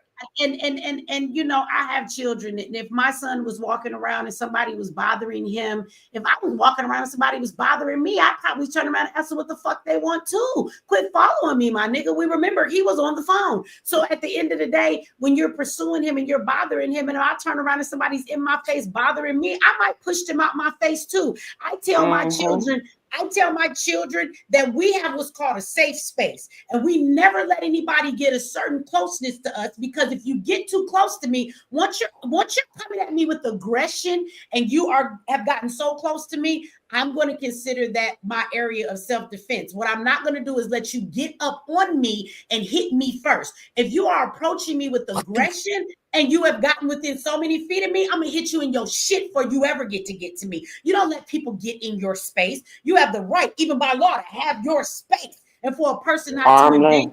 So I might have pushed the motherfucker and told him to get up out of my face too once he was pursuing me. So I don't want to use that as though it's a justification, because it's really not. And I watch a lot of these cases. I deal with a lot of these families. And there has not been one that I have gone and sat with them to get their story. And I feel bad because they're telling their story and I begin to cry. And they're crying and I'm crying. And I'm like, you're not supposed to fucking be making these people cry while you're here. We're talking about their children's story, but I've never had a dry eye. The cameraman is crying. We're all devastated. And so I'm not gonna walk away from that, because that man was completely wrong. And I'm not gonna let that turn into something that it's not as though that boy did something wrong by defending himself with that man in his face. Again, he went out there with a gun. If you go out with a gun, you might be hunting somebody. You planning to use this when you could have stayed in your house. You wasn't in no danger. And then to harass that boy, for him to turn around like, what the fuck you want in my face? Even if he pushed him, even if he socked him, that's not going to take his life. For him to have a reason to then shoot him, you pursued him, you antagonized him. And then when he pursued you, now you want to say I'm standing my ground? How are you standing your ground? By law. I know what stand your ground law is. I do. I study law a lot. They made me. I don't have a fucking associate's degree. I have a bachelor's. I had to take a whole fucking class in substantive law, one in procedural law, one in constitutional law. And let me tell you something. Stand your ground is not you ever pursuing somebody. That is not stand your ground. That court let him off because Florida is racist as fuck. And if you go and look up the fact that the FBI has said there is an infiltration of white supremacist organizations within police forces all across this nation, they have a top 10 list. You know, Florida is one of them. So again, we watch Florida courts do a whole lot of crazy shit to black people and let white people off for murdering their babies. What was that white girl name? Just walked home. That was crazy. So we're not going to, let's not talk about Florida at all, because Florida is a whole nother, like, Florida's some craziness. If y'all live in Florida, why? Get the fuck out of there, please. Florida is crazy. So that's a whole nother dynamic in their court system. Florida is where they took that big ass boy that was 12 years old. He was a black boy. He was very big for his age, but he was only 12 and he was a kid in his mind.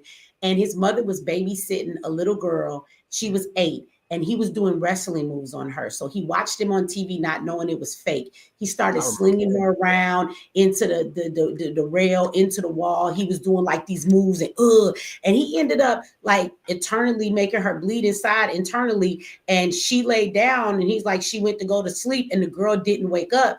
And when the mom woke up from the nap, the girl was dead. Now, the mother of the child she was babysitting said that she didn't want her son to go to jail. They tried that boy as an adult and locked him up in an adult prison. They separated him and isolated him. He was fucking 12. He went in there, a big old healthy boy. He came out. So they showed him in court a couple months later. He had been in a confinement because he was in the adult jail, not even in the juvenile. And they had this boy locked up and they gave him all this time. They jacked up his mind while he was in prison. They told him when he got out, he had like 10 years probation. But when he got out, he was all fucked up in the head. So then he violated some shit like drinking or something. And he wasn't supposed to, nothing major, didn't hurt nobody. And they sent his ass right back to jail. He was 12 years old. That case was so devastating. And to me, to watch and to see that boy just be mentally destroyed from the first time he walked in the courtroom as a big ass 12-year-old to when they brought him in, he was all skinny, malnutrition. He was 12 in his mind. I don't give a fuck how big he was.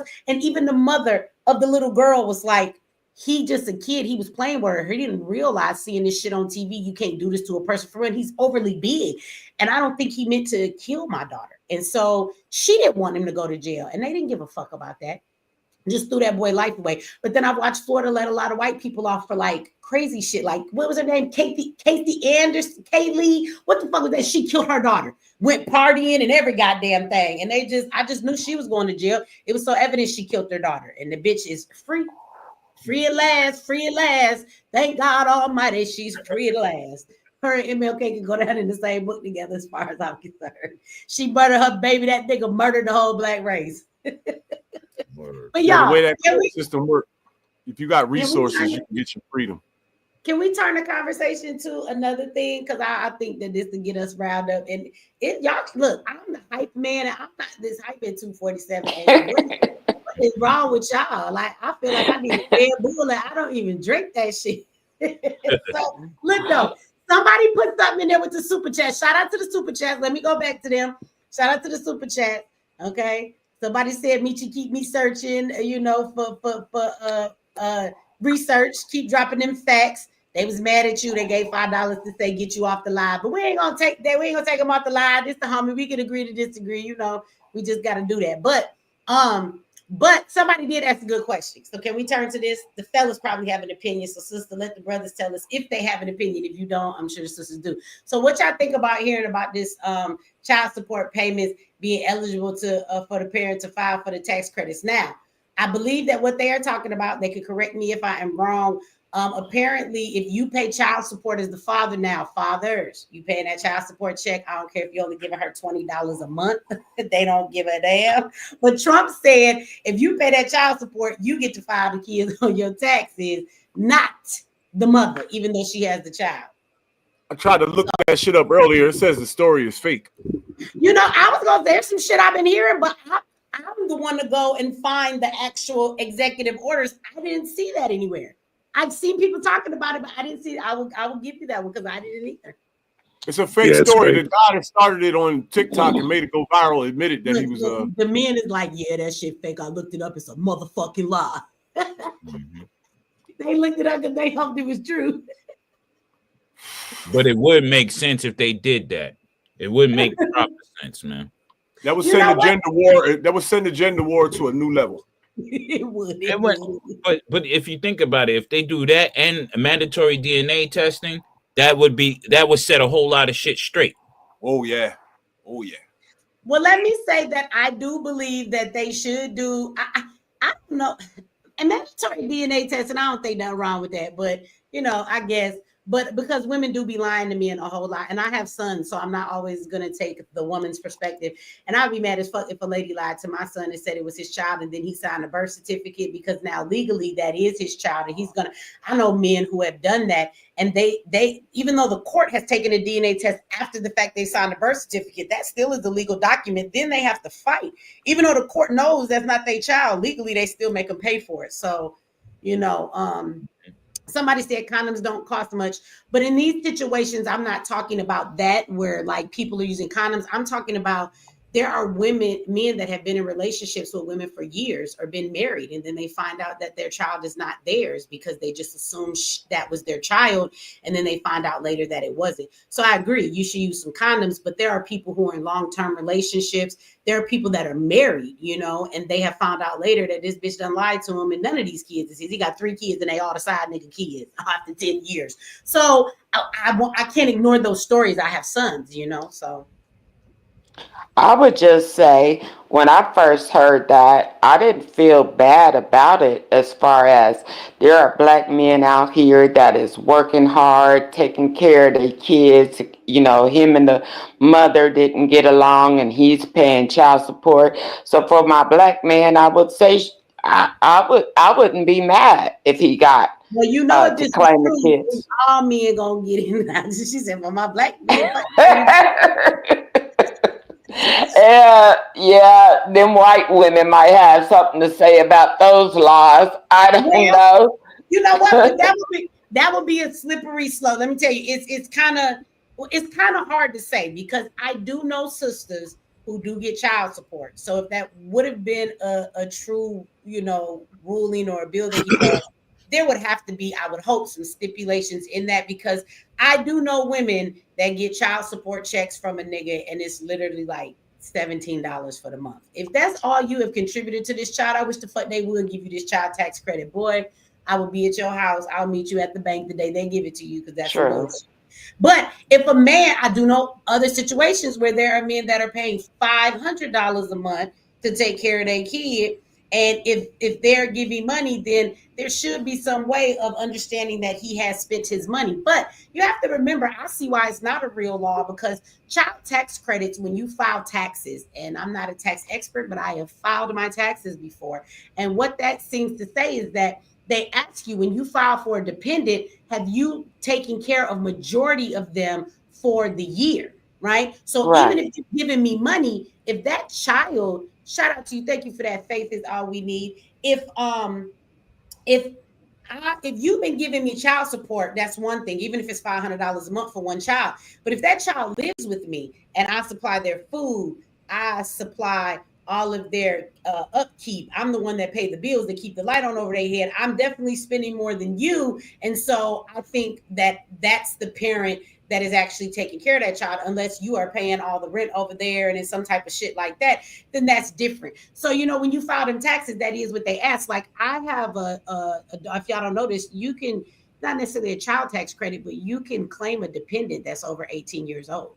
Like I don't believe in telling my kids to get the hell out when they're 18. I prefer if they live with me till they're about 23, 24, save up some money, and instead of moving out in an apartment, have a car, maybe a down payment, credit is right, buy you a motherfucking house, but all my kids wanted to run their ass out the house. They was like, no, we're grown. So, But anyway, if you have your children live with you longer than that, I have claimed my children that live with me over 18 because I took care of them more than they took care of themselves. Even if they had a little part-time job here and there, they didn't have enough to file taxes. They didn't take care of themselves. They were my dependent, and I still got something back from them. So when you look at how taxes work, I don't really see how they would do that for the parent, because no matter how much he's paying in child support, if the child doesn't live with you and it's with the other parent majority of the time, you're not paying for majority of that child's upkeep, because taxes consider everything, all that you've paid in your rent, you know what I'm saying, clothes, food, school trips, basketball uniforms, diapers, whatever the fuck a kid needs, you know what I'm saying? So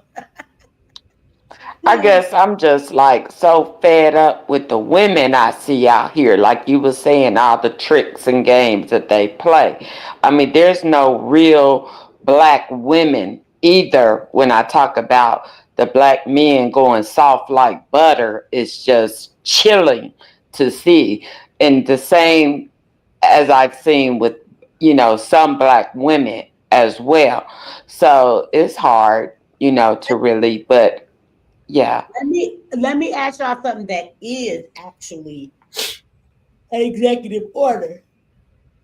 So y'all know that Trump removed us from the World Health Organization.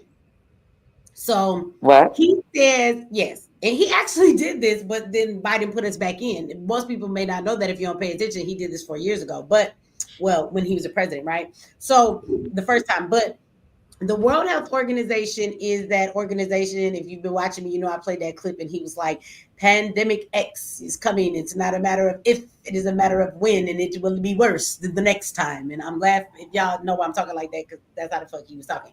So the World Health Organization also at one point, if y'all don't remember, during the pandemic, they were trying to propose and I talked about it. So if y'all was watching me back then, it was out there, but it was kind of quiet in the news. It wasn't really big. So they were trying to propose like removing the sovereignty as far as a right. And what I mean by that, from all of the countries that are a part of them, they wanted them to not have their choice in what they do in medical pandemics. They said, if you're underneath us, we would like to actually make the decision for all of the world. So if something else comes about, we would like to say, this is what you do. If we call a lockdown, you all have to lock down. If we tell you, your people got to do this, A, B, C, D, F, G, we want to call that one call, and everybody underneath us has to obey by that. That did not work, but they were trying to do that at one point, which it, the wording they use, that's where it came into play, taking away your sovereignty, meaning every country having its sovereign right to decide what they do with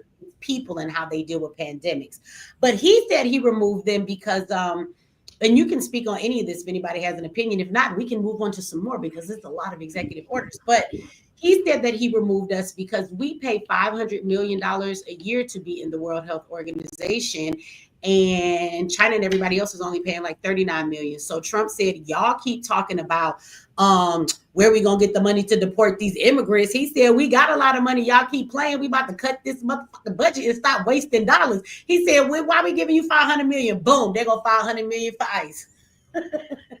So he is cutting budgets left and right, but he did remove us. We are no longer right now a part of the World Health Organization. I also saw that he has shut the CDC up and told them to be quiet as well. They gave a statement on the bird flu that is happening right now everywhere, and he told them to be quiet. The last communication that we have had from the CDC was during the Biden administration a couple of weeks back, and they have not given any communication because he told them they're not allowed to give out orders or tell people a bunch of stuff of what they need to be doing. Now, I think he did it because he thinks it's all a lot of propaganda and they're trying to play with the minds of people and fearmonger them.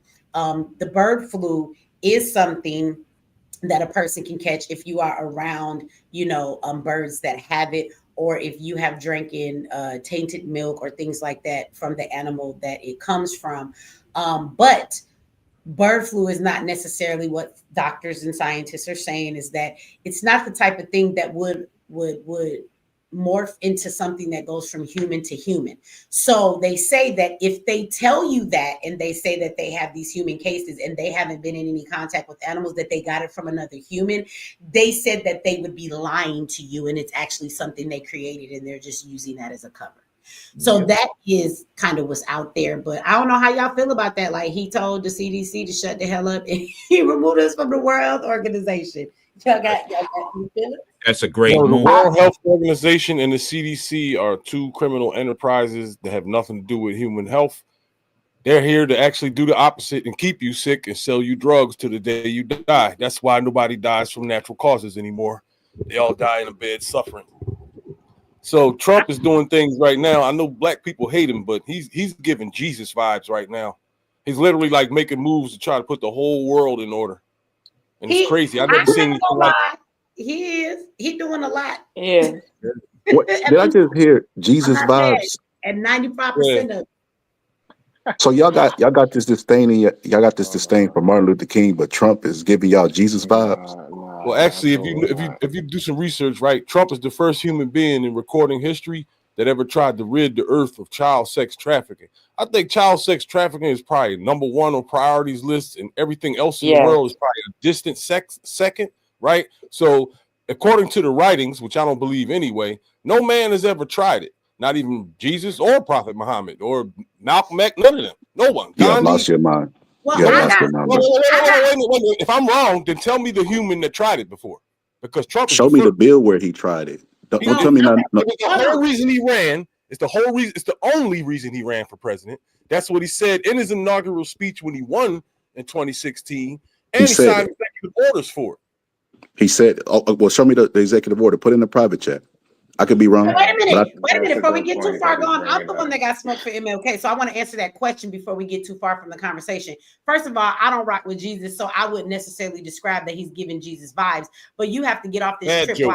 Wait a minute, because he's a white man and because MLK was black. If you compare the two and remove their race from it, you look at MLK and he did a lot to damage our damn community. When I look at the things that Trump is implementing, it is actually doing a whole lot of shit that should have been done for this country that will benefit black people a whole lot. So that would be the difference. I don't give a damn what color somebody is. If you're doing something that benefits our community and our people, then I'm going to receive that. If you're doing something to damage our shit, I'm going to receive that. You don't get away with doing damage to our community just because you black, neither do you if you white. This is why I say fuck Biden and Kamala. She ain't black either. So at the end of the day, if you understand some of the things that he's implementing, I talked about the World Health Organization. I talked about the CDC. So I am not mad that he is removing that. I am also happy that he has signed an executive order. There is only 2 genders to be recognized, male and female, because he has written. Now that he's written that down, like, I don't care if you black or white. Let's be real. Like, you don't think that benefits our community as much as they trying to press people around and make us the face of this LGBTQ movement? And do you know, because they had these different genders, they have been putting men inside of women's prisons. And so now, because he's given this executive order, all of those men in women's prisons, even if they still got their penis, stay in women's prisons just because they identify as. Insane. We actually have a case where a man sexually assaulted his cellmates and got a woman pregnant. So come on, that's crazy. So now these men are being transferred, because it's only 2 genders, baby. They ask right the fuck back to, to the men's prison. So they going where they belong. So, and men cannot compete in women's sports, and men cannot go in women's bathrooms. So when I start looking at the effects of some of these things, yeah, I don't have a problem with a lot of them. I mean, and he signed a whole lot. If y'all claim that MLK is such a great person, you're not glad that Trump is releasing his files. We should see a lot of wonderful shit in there, right? Yep. I want Malcolm X files. They need to open them up. I'm tired of them sweeping that under the rug. Open that up. Michi, I'm pretty sure you're familiar that Mr. Hoover said that Malcolm X was gay, right? You familiar with that? The FBI investigated Malcolm X and said he traded sexual I know Dr. favor. Wesley Muhammad said he's gay. That's the first person I heard calling him gay. The Nation of Islam. It came from the FBI investigator. It came from Hoover. Hoover said that Malcolm X was gay. So, but the point that I want to make is, I wouldn't care if he was gay. Why would I care if he was gay? Earlier I heard everybody saying MLK was gay. Would care. No. They said there was some gay activity going on, but I think the reason why I brought that up is to speak to someone's integrity, because he claimed to be a Christian minister. That's why. So how do you preach one thing but then have wild sex orgies and do drugs and do gay shit according to the paperwork? So it was because he claimed to be a minister, which to me just speaks to he's a hypocritical leader even in the church. And that has something to say about the leader he is if he's a hypocrite against the own word that he preaches. That's why I made that point. And then you got to understand, Muslims stone people for homosexuality. They don't play that shit either. A man just came on here earlier and clearly said that Muslims are not the Nation of Islam. And so he was in the nation. And the bottom line is, we propped MLK up like he was a preacher. They still talk about that to this very day. That's why he was giving sermons. You didn't see Malcolm X running around talking about he was a damn preacher. So again, they also play into that preacher image to make you think that Martin Luther King was the good guy. So it's all relative and just showing the type of character he really had. And then you gotta understand. You gotta understand. Hold on. Let me speak, man. My bad. Hold on. Remember, he's also a member of a Greek fraternity. This Martin Luther King, and you gotta understand those people are gatekeeping Boule members. First off, they're not to be trusted at all. Period. None of them. You gotta remember, they're there to appease their massa. That's all those fraternities are for. How the hell you gonna call yourself a Greek? Well, okay, I don't know. Let's not go off into like the gay conversation though. But how about this? Because the brother that gave the thing, he said, y'all got so much smoke for MLK, but not for Trump. So tell me, what did MLK do that we should praise him for? And tell me, what is Trump doing that we should be angry with him for? So I just look at it like this, Michi. You're entitled to your opinion. I watched your video. I didn't comment or anything because everybody's entitled to their opinion. Like I'm not emotional. But I look at it like this. He was a human being.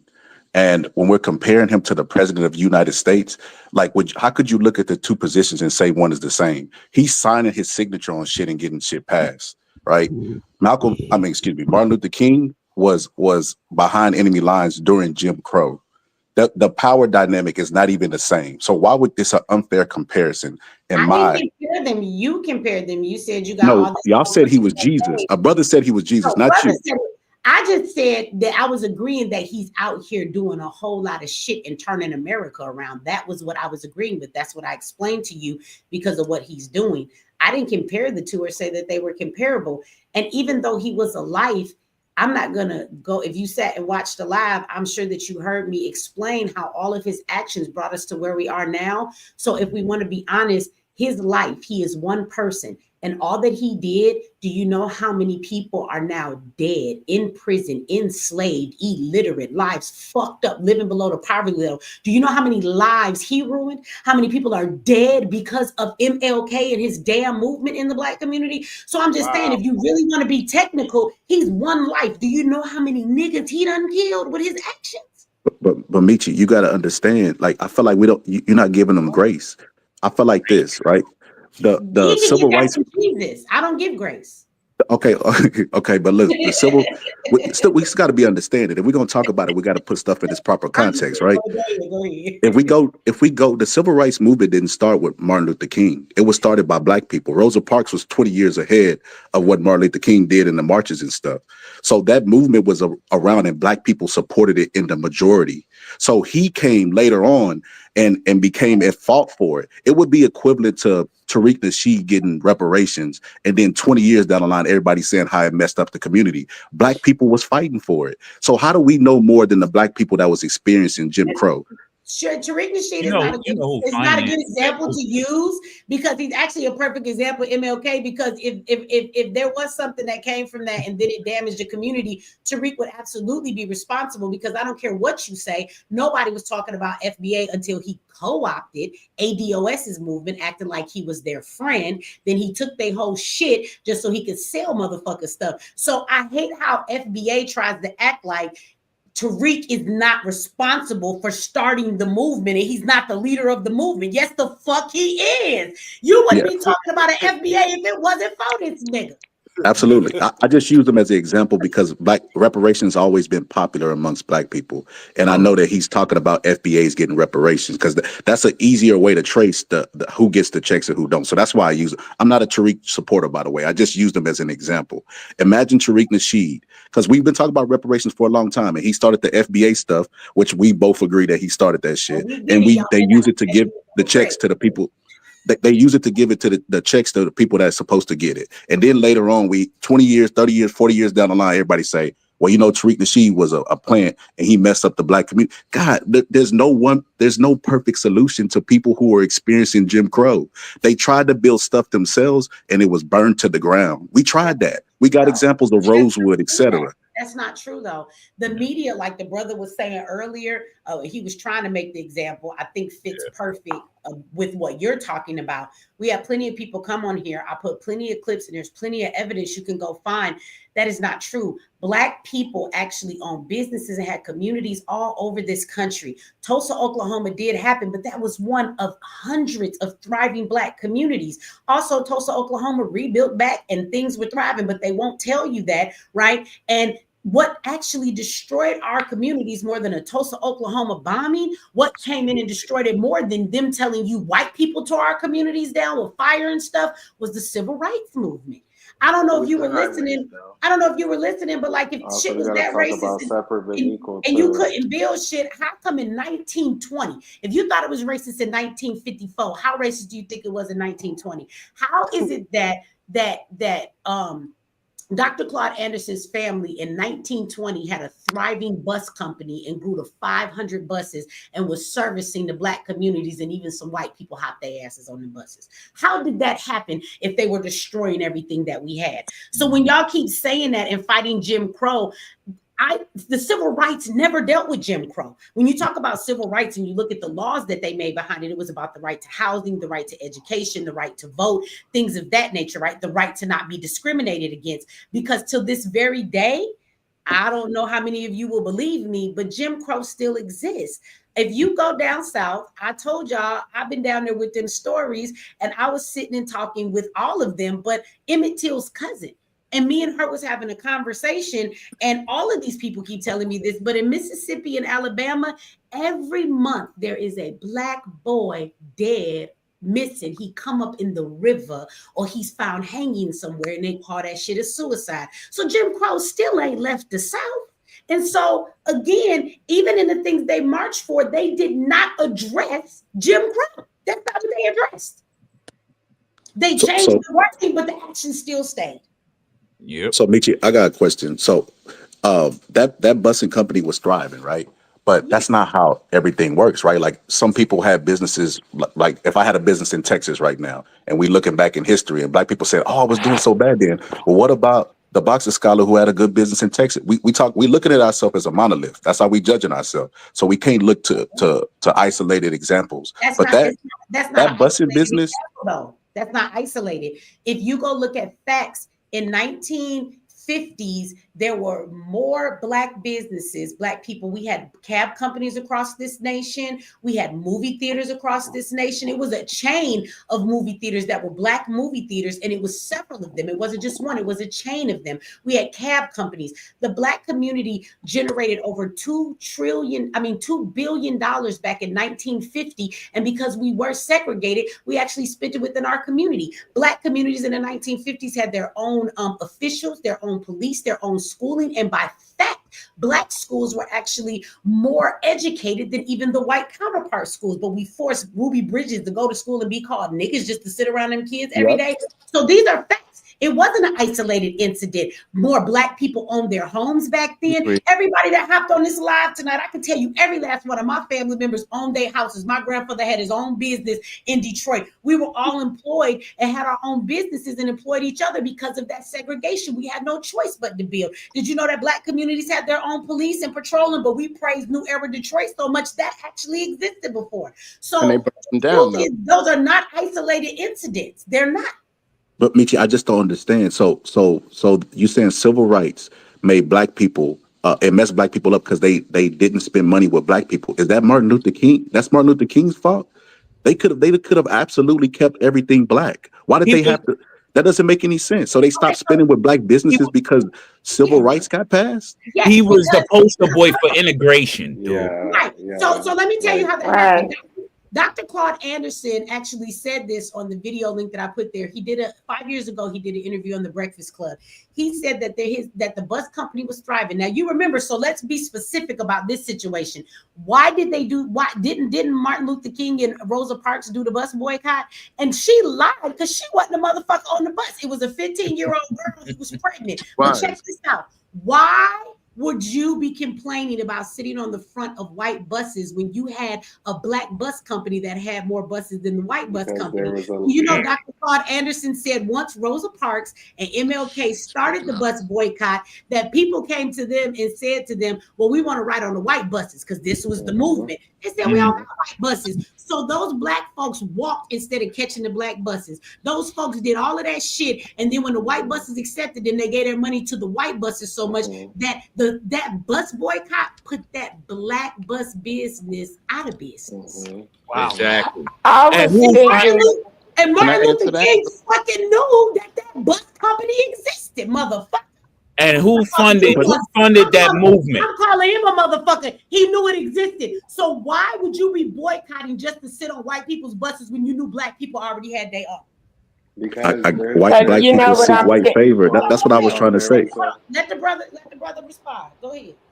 I think black people seek white favor. I think you blaming Martin Luther King, and I think it's the syndrome that we have. We seek white favor. Like even now, black people will go out of their way to seek white favor, spin at white businesses. If they desegregated everything, which is what Donald Trump seems like he's trying to do, which is that's why he getting a lot of praise from black people. Then what? Right? So that means if I go to my job, the DI was a big one, right? Somebody could say, look, nigga, I don't want you to work here no more, and I don't got a lawsuit anymore. I think y'all are about to realize the importance. See, the grass always looks greener on the other side. Because we come later and we have desegregation happen, we could say, we're at a privileged viewpoint to say, that could fuck us up because we're not in a good space. But now we about to get the back end of that. We finna go backwards. We finna go back to the Jim Crow era. I think it's really sad that white people had to force black people to fuck with each other. That's the problem to me. It ain't no Martin Luther King. It ain't none of that. Rosewood and all that stuff happened because by default, because black people couldn't go to white businesses. That's the problem right there. It ain't got nothing to do with no leaders or anything. Black people have a fucked up mindset. They're the ones that seek white favor in white businesses. So let me throw this at you. If MLK doesn't get to take the responsibility for destroying us and throwing us under the bus for integration, why the fuck does he get to be upheld as a leader of the movement? But when it's the negative thing, he doesn't take no credit. But we can praise him as the leader of the movement when it's a positive thing. What the fuck? I don't praise If him. it's not his, if the civil rights movement ain't his thing and he's not responsible for it, why the fuck do we have a holiday? And why the fuck is he praised for being the leader of the civil rights movement? I want to You gotta ask a ask the people. You gotta question. ask the. You gotta ask the people in 1980 that came up with it what they was thinking. I don't know what they was thinking when they did it because he didn't get a holiday right away.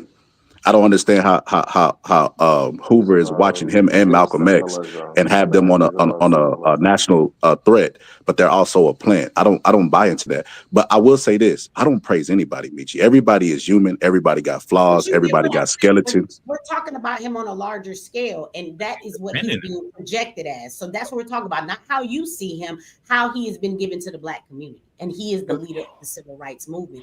We don't get to remove that now when it's convenient to protect his image. I mean, we just had his day, Michi, and everybody was talking about Trump's inauguration. So, I mean, that dude said Trump is Jesus. So, we praising Donald Trump. So I don't know. Why do you keep going back to that? But talk to me tell me one thing Donald Trump has done to destroy the Black community. Tell to me. A bunch of things. I could tell you one specifically.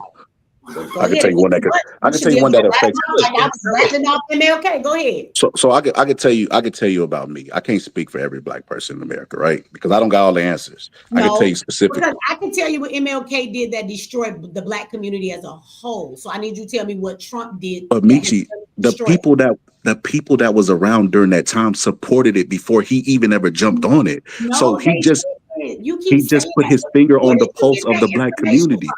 Rosa Parks and MLK actually went to school together, and they was taught communism together, and they were friends before the boycott march. And the civil rights movement did not start until 1956. Yes. Right. There was nothing before that. And Martin Luther King's face was in that shit from 1956. From the very beginning. He didn't give his speech until the 60s, 20 years later. He put it.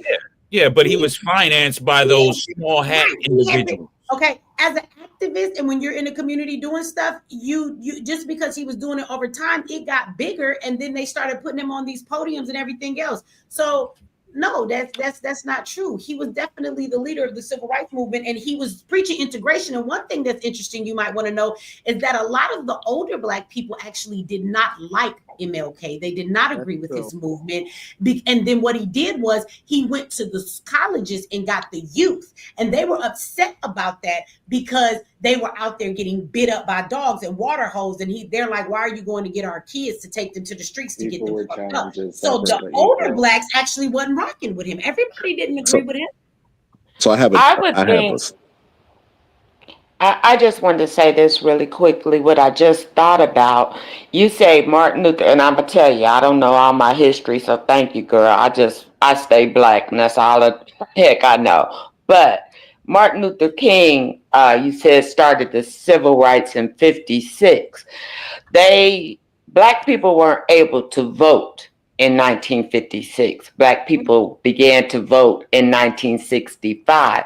So that makes me think that 9 years from 56 to 65 was a grooming type of process happening, so that when you got the right to vote in 65, perhaps that's why so many of our Black people were voting Democrat at that time, because from my research, Black people had been Republican and not Democrats. But it seemed like ever since this Martin Luther King and the right to vote became in 65, then everybody, as you know, was primarily Black people were Democrats. So that could be a reason why they put Martin Luther King up there in the face of us to start grooming us to be like, let's all be together, Black and white and white boys and little Black girls, so that we could start voting in that direction. I don't know if that's I true, think that but when you saw all of that change come about with voting and laws and right to housing and all of that shit and all that stuff was passed, you will also find when you start to look at those things, immigrants were starting to come into this country and those rights actually were benefiting them. The civil rights have always benefited immigrants in this country more than it has ever benefited us. When did voting ever benefit you? When? right. And Right, remember, you know, there was a class of people also, them small hats. I can't say that I don't want your site to be struck, but them small hats were the main ones who benefited from that movement, and they financed that movement. It was their way to get in through the back door on the backs of black folks. We know about them Who is small hats? and Explain that to me. And they was using a black. He talking about them Jews. Yeah. Okay. Canada gets struck. That's why because they own it. You can say that name, but if you start saying them too much, this is YouTube. This they exactly. Okay, thank you. I've heard small hats, but I never did really know what it means. On my platform either, so I ain't mad at them about that. But yeah, they'll get you real quick. Let me tell you, they got me good one day. I did a video. I was doing no cussing. I wasn't talking about no violence.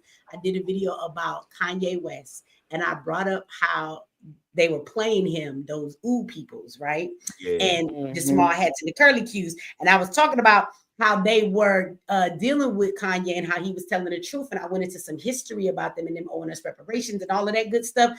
I thought it was a great video. I was like, I'm not gonna get in trouble. I didn't cuss. I didn't say no, but I didn't do nothing. The next day they told me that video was gone like a motherfucker. And I couldn't go live for a week.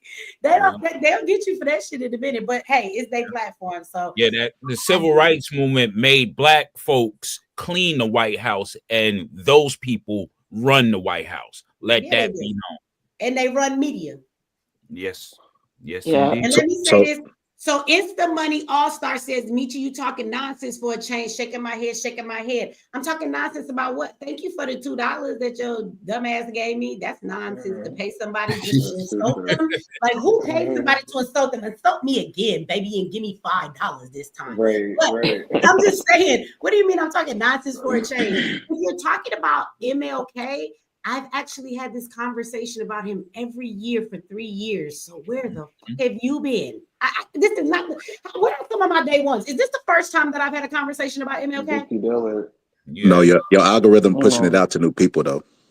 What they said, I'm talking nonsense for a change. So they act like they know who I am or they watch me. So most of the time I must be talking sense. But then when I talk about MLK, I'm talking nonsense. Or maybe I don't know. I'm kind of late on the trigger with these. So, they a little down the road. Maybe it was when I said something about Trump that they got mad at. I mean, you could come up here and tell me where my nonsense is, but I never talk nonsense. I have a lot of sense. If I don't have nothing, I got sense, nigga. I ain't stupid now, okay? Shout out to you, Faith. Is all we need. Civil rights and human rights are different. We have constitutional rights for our human rights, life, liberty, and the pursuit of happiness. Yep. Thank you for the super chat. Oh boy. They don't even respect their own constitution. Everybody brought up, Okay. I mean, we got back to the MLK. So maybe let's go back to Trump, because I think you got interrupted, brother. You never told me what Trump is doing, because you want me to be mad. And my thing is, I'm not really, let me just be clear. I'm not really caring about what politician is in the White House. I would rather see one that's not doing damage to Black people than one that is. Kamala definitely did a lot of damage. So did Biden and things of that nature directly that affected us. I haven't seen anything yet that Trump has directly done to tear us down, but I've also seen him implement things. He didn't directly do them for us, but he had enough sense to implement some things that actually had an effect on our community in a positive way in his last term. And so, a lot of the things he's implemented with his executive orders, like I don't know them all because there's so many, but I don't disagree with a lot of it. I think that indirectly they're gonna affect our community in a positive way. Now, are there some things he's doing that's bullshit? Absolutely, but again, can I tell you one specific, Michi? Yeah, I want you to tell me, because you said he did a lot, but then you was like you was lost for words. I mean, I had to take a deep sigh sometimes, because it's a lot. I was gonna get my personal experience by we talk about Black people as a whole, but anyway, so check this out. for years we've been talking about reparations, right? And when we bring up reparations, oh, I don't even know what that is. What the fuck is reparations? I don't know that. How there's not a slave owner alive, and they just become dumbfounded when we bring up reparations, right? Yeah. But Donald Trump announced that he was going after DEI, and he was going to give reparations to those evil people who forced these companies to do DEI. Oh, so you do understand reparations, just when it's reparations for white people. White people will have us believing that they're the real victims of Jim Crow and slavery. And Donald Trump he's a fucking immigrant. Donald Trump is an immigrant. His people came from Germany. His family came from Germany. Elon Musk is an immigrant dealing with apartheid. I don't think that there should be any immigrants in our country. I mean, I don't know how y'all feel about that. My problem is with the immigrants that have come over here and they are freeloading, they're committing crimes, and they are getting all of the resources that they're not citizens nor have the right to. I mean, if we go that far, I mean, there's a lot of Jamaicans I know that are at Zayas Institute, and they're not immigrants, but their parents or their grandparents came over here as immigrants, but they've been here so long. They were born here. They have contributed to this country. They're not illegal. They pay taxes. So I ain't saying that everybody that's here got to get the fuck on. I'm talking about people who have just flooded into this country illegally, done came through the border because it was just open for them. And then they're out here receiving all of these handouts and all of this money when they ain't taxpayers. They ain't putting no work to build this fucking country. You know what I'm saying? So I agree with you, B. That's my issue. So I mean, if we're gonna go there, then shit, all the white people gotta leave and go back. There is no immigrants here except for the native, the original Native Americans, which would be black people. They've all been whitewashed. It's only $5 Indians left. So I guess most of everybody gonna have to fucking go. Michi, we don't have to go back that far. We ain't got to go back that far. This is, you asked me why I don't like Donald Trump, right? Yeah. I mean, this is why, the main reason why. Donald Trump's parents were immigrants. They lied about being from Germany. They're responsible for the Heinz tomato ketchup. They came over here and got a bunch of subsidies from the government to build their wealth. They got to skip over all these black people that was fighting and talking about reparations. All these black people that was coming home from the war and wasn't getting GI bills. They got to skip to the front of the line. Whenever in America they talk about immigrants, they don't talk about the Ukrainians or the white people. They only talk about niggas and everybody else. And that right there makes me mad that you have an immigrant who got to skip the line and build his wealth. And people are up here comparing him to Jesus. I'm not going to say MLK because that's a trigger point for everybody. Comparing him to Jesus or big figures. That right there to me is, I throw up a little bit in my mouth every time I hear that shit. Well, I do agree about them going after the darker immigrants, though. I agree with you on that, and not really going after. I don't. They kicking everybody out. Y'all gonna stop that fucking lie. The white Mexicans is gone. There are Asian people here, and this is another thing where everybody act like it's just Mexicans or Haitians. They have all come across the Mexican border, but when we watched them people coming here, it was Chinese, it was Asian, it was all kind of people coming here. They're not just Mexican or Haitian people. And they arrested a Haitian the other day, and he was screaming how much he loved Biden and Obama. This nigga was arrested. He was doing some type of child trafficking. He was guilty of some real heinous crimes. His ass need to go. I don't give a damn if he Haitian. So I'm gonna give y'all pushback on that because I see them rounding up all these goddamn immigrants. If you have come in recently in this past 4 years, this big ass push of all of these illegal immigrants who are here just getting stuff, they're all getting deported. It ain't just the dark people. It ain't the Haitians. It's Mexicans. It's the white Mexicans. It's the Venezuelan people. It's the Asian. They all getting out of here. Well, I was just saying that because I haven't heard nothing about the Ukrainians. I haven't heard nothing about the Afghanis that came. I haven't heard nothing about them. Well, when you say you haven't heard nothing about them, an illegal immigrant is a legal immigrant. What race have you heard anything about other than the Venezuelan gangs and the MS-13? You mean they not round? They not rounding them up, Michi. They not. We don't see them on the news. And Michi, I know when you seen that shit. I know your black spider senses was tingling.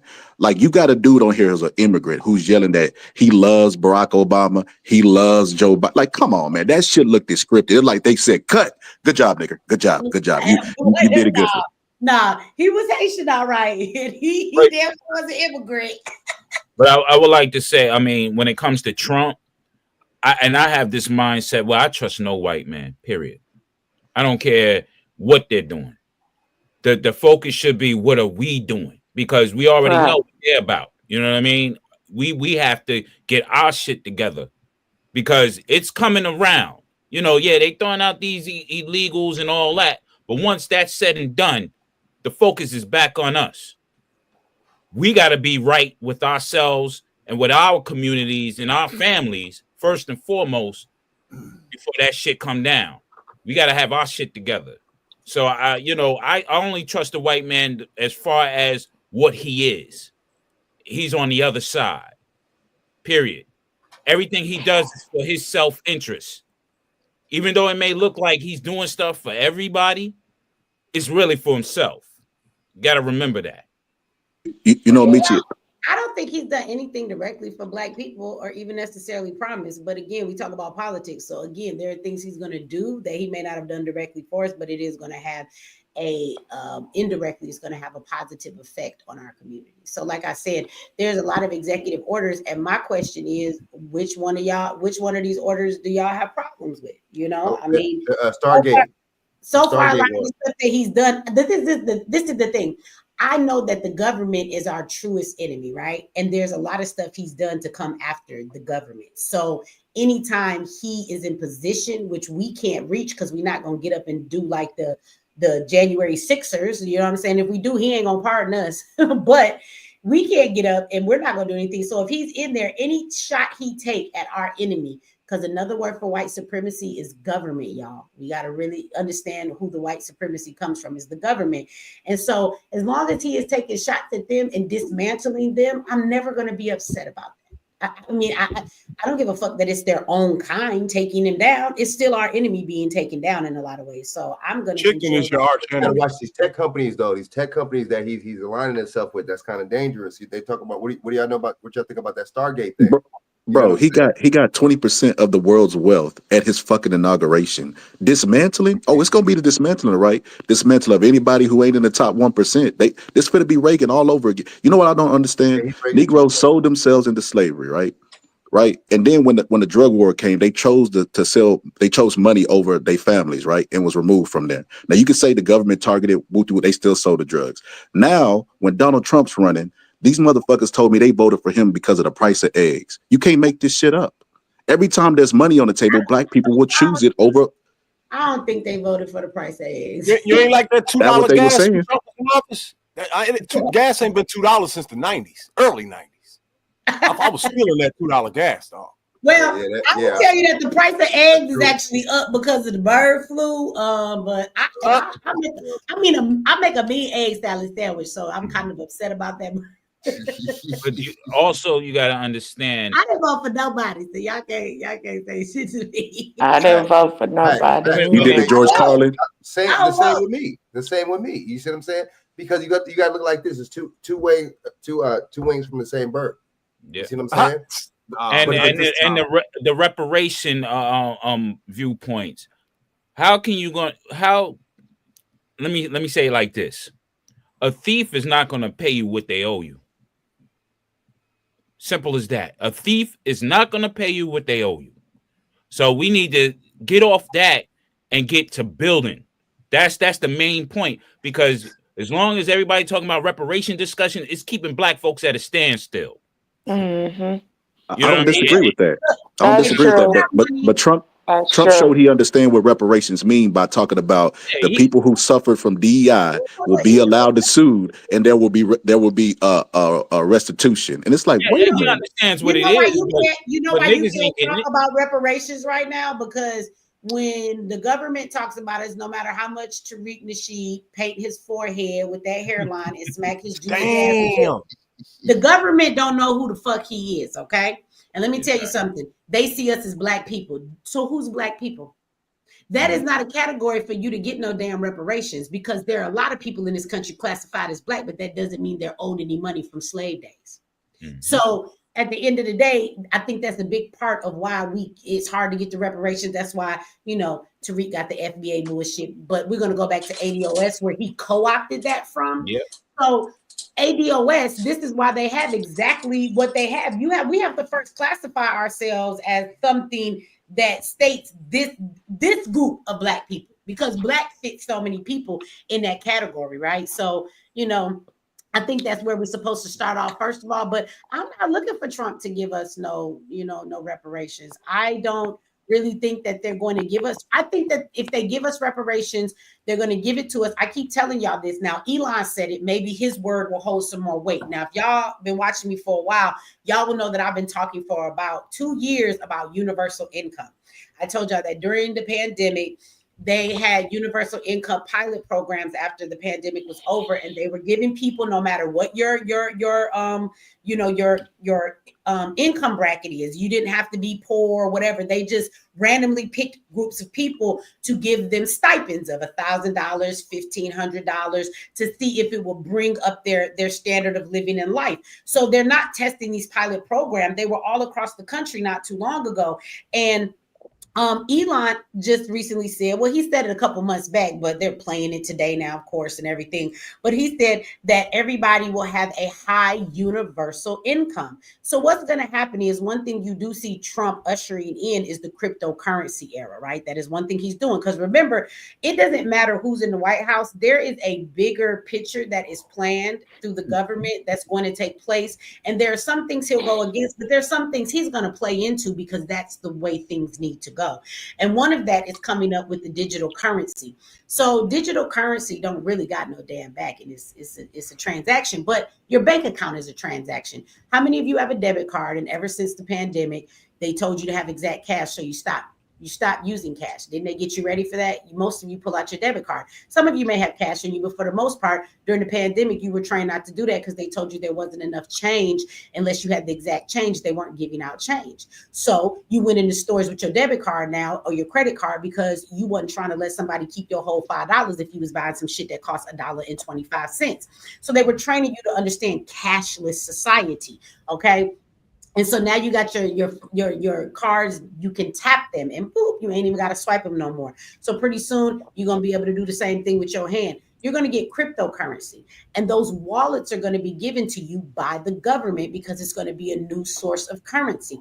Now you're going to get a high universal income. You can call it whatever you want. You're going to get this stipend. You're not going to be broke. They tested that during COVID. How many people was living better than they ever had before during COVID? They found money to give you when you were sitting at home, didn't they? They gave everybody PPP loans. They gave everybody a check every damn week. You was getting money. Y'all had all kind of money to spend, more money than you ever made going to work, and you was staying at home, and they was handing it out like it was nothing. So they were testing if you would stay in your house and do that. The one thing Elon brought up, which is the same thing that I brought up, if they give you a universal income, the reason you're going to need that is because AI is getting ready to take everybody's motherfucking job. Mark my words when I tell you, they're going to take your jobs. So how will you live? Well, they're going to give you a universal income so that you can live. That is probably going to be cryptocurrency. So they may offer Black people reparations, but when they do, it'll be crypto. When they offer universal incomes, it'll be crypto. And guess what you will need in order to get that crypto? You will need a wallet that is given to you by the government. Now, the one thing about crypto, if anybody is into crypto, you will understand it is decentralized. And the whole point of dealing with cryptocurrency is that you have a wallet where you play the bank. So you lose them codes and you can't log in. Ain't no customer service to help you. Ain't no refund of your money. It's not federally insured and none of that shit. You are responsible because everybody can't get into it. The government don't know what you're making. You ain't got to report none of that shit. But when you get your crypto from the government, you will be required to take their wallet. Once you take their wallet, there will be stipulations and things that you have to live by, and they can always deduct from your wallet. Go and look at the way that they have society set up some places in China where they have like this social structure of if you do certain things that are against the rules, you say certain things, you know that their social media ain't even the same. And so when you do certain things, it may cost you certain amounts of money. Did y'all ever see that? It was an episode of, I think it was Black Mirror, and everybody had like these social credit scores, but it was like how you do on social media. And if you posted something or you did something, your rating might go down. When you went to go order cash, people looked at you a certain way. If you didn't have a high enough rating, there were certain things you couldn't do. There was money that was deducted from your wallet and shit like that. Like there are places that are like that. And so at the end of the day, I can't tell you the definite ins and outs of it, but you're going to have a cashless society, right? That's part of the New World Order. If anybody's heard about this, I've been hearing about it since I was 17. I didn't understand what they meant by cashless society. I heard it, but now I really understand, because if you got crypto, it ain't no cash, is it? But the problem is what Elon brought up that you have to be careful about is that we are human beings, okay? During COVID, I had a support group. There were people who was getting their ass beat because of domestic violence, and they didn't have anywhere to run to get out of the house, and it was worse than it ever was before. There were people who had been sober from drinking and had drinking problems for 15 years, and because of being isolated, they went back to the bottle. People were very devastated over not being able to mingle. I'm okay with being alone by myself, but at the end of the day, I'm an extreme introvert, and I'm not going to use that word extreme lightly. I be by myself all the time. I mean, my son is here, my family be around, my kids, that's one thing, but even then we in our space. My car might not leave the driveway for 2 weeks if I need to go to the grocery store or something like that. Otherwise, I'm at home, and I'm okay with being at home, and TVs are not on. I sit with myself, I sit in my mind, I think, I read a whole lot of different things. But a lot of people aren't going to have a purpose in life anymore. And I'm not really talking about just going out to work, but when you have no need to do anything, your healthcare is online. You can just talk to your therapist online. They got AI girlfriends for niggas who lonely. You could just go get you a chick. And if it's somebody you obsessed with, you could just send them a picture of her face, and they'll make the AI girlfriend look just like her. And now you got the girl you want. Like, they're corrupting society on some real shit. And we think the biggest issue with AI taking our jobs is going to be, how do we make money? They're going to give your ass money. You ain't got to worry about that. The problem you got to worry about is, what meaning does your life have when AI does everything and there's nothing at all for you to fucking do? You will not be able to find a meaning in being a human being anymore. I I agree with saw that. 90% of that. But I feel like if they replace us at the jobs, then why would they have to feed us? Like, what use would they have for us if they could replace the whole working class with a robot that's more efficient, could create more, don't desire food, and all lunch breaks and all this stuff they make us clock out for? I just don't see the. I can give you an answer to that. Well, they're going to depopulate. They'll make human beings build them spaceships so they could take them to Mars. Why would they do that when a robot could do it better? But there's certain things that humans can do. They are planning on depopulating the earth to the point where we're not going to have as much of a population, and they're even creating life. So that's why they were going in the direction. I remember Trump only going to be in the White House for so long. He has to turn some of these plans. But when you have there's no gender, that was part of the plan to keep the new generation from creating a big population. So if you give children in school hormone blockers, you mess up their hormones. When they grow up, they don't even know what gender they are. A lot of people are not going to be able to have children. So if you send in something like a disease X or natural disasters that take out man-made natural disasters that take out a whole lot of people, then what you're left with is the newer generation. The newer generation is going to be geared in a different way. If you ever want to change a civilization, you go to the children. You do away with the older people that have the traditions and the way that they believe, and you implant what you want in the minds of the youth. Once they have it implanted in them, when they grow up, they will automatically instill those things in their children, their children's children, and there will be no fight. So soon there will be a generation of us that will be gone, and we won't argue over what gender somebody is. Their systems will be so messed up from this youth stuff where they're, blocking their hormones and stuff, that they're also going to control birth. You will go to a AI facility and you will have your DNA taken. This is how they clone animals and shit. And they will create a baby for you, even if it's 2 women, 2 men, maybe they diversify their genders, but biologically it could be the same sex. They're going to take your DNA and they're going to clone a baby and they're going to incubate it in the AI wombs. And when your baby is cooked and it's done, they'll tell you to come and pick it up. But that's also going to be their way of controlling the population. I truly believe that the next big pandemic will be to decrease the population much more. That will be the purpose of it. I got a question about that. Yeah. Has anybody on the panel seen a pregnant teen in a while? No.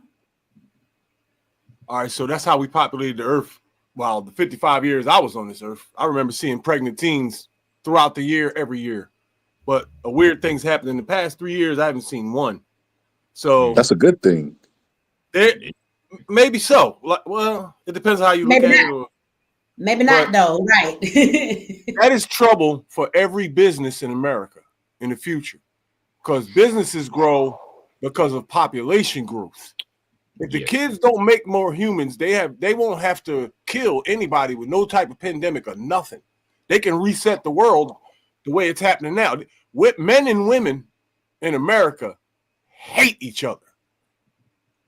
There is a gender war, absolutely. It is in fifth gear. And I thought it was just black people, but I be hearing white men talking about modern women too. Shit. It's America. It's America. Yes. It's not going to get better. It's not going to get better. Yes. The world is going to be reset by default. Nobody got to kill nobody.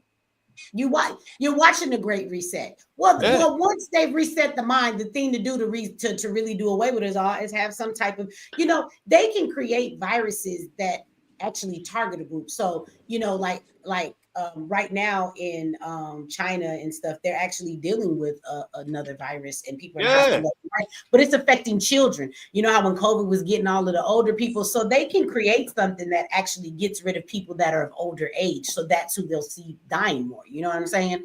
So, hey, Meech, I got one for you that everybody forgot. What? First month of COVID, there wasn't a nigga on earth with COVID. First 30 days, there was a black person on planet Earth with COVID. COVID went from China and skipped over Africa and bodied Europe. 10 grand a day. Not one African died. Nobody. And we were over here telling jokes about it. Like, that is I remember that. I remember. We said it was that white man's disease. All of a sudden, bam! They stuck it on us. Yeah. It got our ass. I'm saying it was two different joints here. I'm telling you. They went at their own kind first. Well, they have that technology to put in food, to put in vaccinations, to put in viruses to where it actually will attack certain groups of people based on their DNA. Like they have that capability. So again, you never know what they're going to alter or what they're going to do. And this person right here, Is the Money All-Star, gave $2 more. It said, when you dismiss God, you talk fear like this, shaking my head. I'm not in fear. I'm not scared of nothing. So I don't know what you're talking about. In fear? Who's in fear? I think you're talking about your Jesus comment when you said you don't really, I think that's what he's talking about. Well, he said that not too long ago. That was a current one. I think when I was talking about what's going to happen to the thing, but who's in fear? I'm not in fear of nothing. You be in fear because I'm about to be on my land with my garden, with my dogs, with my guns, homes for all of my kids. You know what I'm saying? Self-sufficient, and I'm going to live there and live my days out until, God say it's time to come home. And then I'm going to I wonder, I was busy. Your ass. No, I'm just playing. I was busy earlier, so I didn't get to something that you said, Michi, that I 100% agree with. But you said that, Black people, if they go to a war with white people, they will lose. And if you look at our numbers, no matter what y'all think they is, okay, let's say it's 20%, not 14, right? Mm-hmm. How many of them go to the gun range? We have genocide amongst ourselves, doing it to ourselves. Like we still got people killing over colors and shit like that. We got when you talk about teen pregnancy, brother, I mean that ain't good for the Black community. Teen pregnancy was something that was like detrimental to us. Well, when you're in a war, it's not that. The generation of children are more perverted than ever because of what they're pumping on them. So if these children are that perverted or exposed to all this perversion and they're not creating babies, I think that's a sign that something's wrong with their systems. Their dumbass parents gave them devices. That's what happened to these kids. I think that's what he's saying in that sense. Because when we was coming up, everybody was being pregnant. We were some little horny teens back in the day. But again, I feel like everything is way more perverted today, being pushed on kids, even in the school and everything else. That if these kids is not ending up pregnant, something wrong with their system. That's what I think. I disagree. We was playing hide and go get it. We was listening to Uncle Luke. We was a fast generation. I disagree with that. But nobody talking about dookie or orgies 45 years ago. Nobody. No. Because they didn't have cameras. I was fast, but I did not know what a golden shower was, even though I had a baby. And nobody was walking around with devices. I was like, people do what? I'm not gonna lie to y'all. When I found out the porn stash that my parents possessed, I went crazy. I went crazy. People still had porn magazines back then. They had magazines they looked at. They It wasn't a website. It wasn't. No. You know, it wasn't a website. You know what we would do? We would turn it on Real Sex on HBO, and then we would turn it on Cartoon Network. And then when the parent came in, we hit the recall button on Cartoon Network. Man, come on, bro. You know what we used to do. And guess what? I'm talking about before cable TV, right? Guess Before what group cable made those TV, porn magazines? Guess the what group? biggest thing you had to lust off of was the Jet Centerfold or Thelma from Good Times. It wasn't this craziness exposed to teens. Right now, a teen. I still covered my eyes during like sex parts in movies, watching TV with my mama because I felt embarrassed. And plus, my mama was like, "Close your eyes," and I would close my eyes because I didn't want them open. I would feel embarrassed, and people, and you know, back then they wasn't even real raunchy. People would just be kissing each other neck and acting like they about to do something. They ain't even showing nothing. My eyes was covered. My eyes was covered when I was 11 and 12. They showing it all today. You could go on Instagram and just see coochies and boobies. I mean, you get a Pornhub and just see everything. I want to go back. So my question is, where I mean, I know what our future looks like when we look at the children, like you said today. But I heard you saying something about sovereign. I know what sovereign states are or sovereign group of people are, but did you say that they were taking out the right to sovereignty? Did I hear you say that?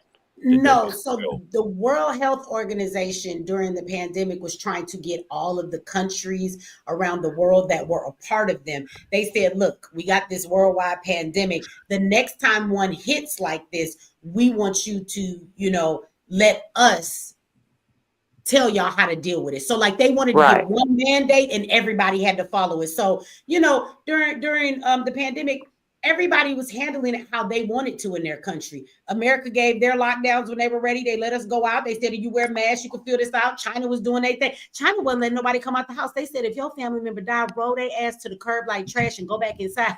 They welded them in. They was not playing. So every country has their own way that they're allowed to deal with the way they do that with their citizens. So the World Health Organization was trying to get them to all agree to let them in another pandemic be able to decide worldwide what each country does, which would take your sovereign right to decide. Every country has their own right. That's their sovereignty to say, we deal with and make our rules the way we want to. And they was trying to take that away. So that's the wording that came up in the paperwork that they were trying to pass. But it did. So Trump was, were you saying that Trump removed who from the World Health? Black people? America. Oh, No, America.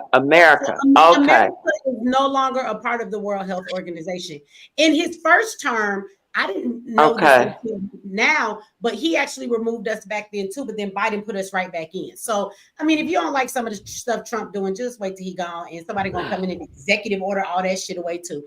But so that means that under Trump, let me ask, so that means under Trump with us removed from the World Health that he can't, or no one in America can force us to move a certain way under mandate when they never could force us to do anything before. So the World Health Organization, for all the countries that pay money, which by the way, remember, we pay $500 million a year when China and other places are paying $39 million. And he's like, wow, we got a smaller population. So that was Trump's point to it all.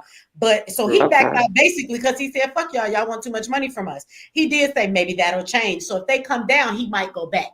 But let's be clear, the World Health Organization is an organization that reports what's going on around the world. Kind of like Interpol, if y'all know what that is with police. It's like this worldwide reporting system of what goes on. So I think they did a poor job. So when things were going on in China is supposed to report America if anything happens. They should have reported what was happening there. And it was up to the World Health Organization, not China, but for the World Health Organization to notify us of what was going on. So they did not notify us fast enough, or China didn't tell them, but they wasn't really on their job. So really all the World Health Organization does is give us notifications, let us know what's going on around the world, things of that nature, right?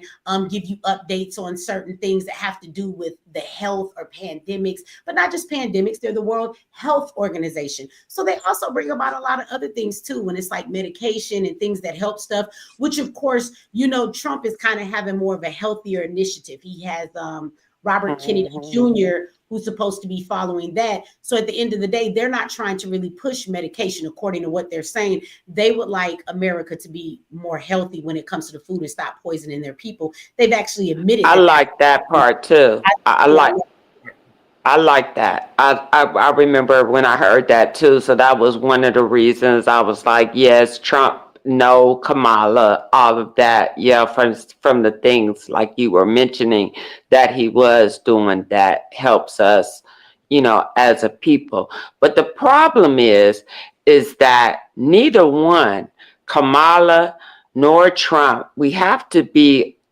absolutely clear that no one is standing saying Black people has been everything that we've been and they deserve this right here. We're going to do this for Black people. Neither one of them.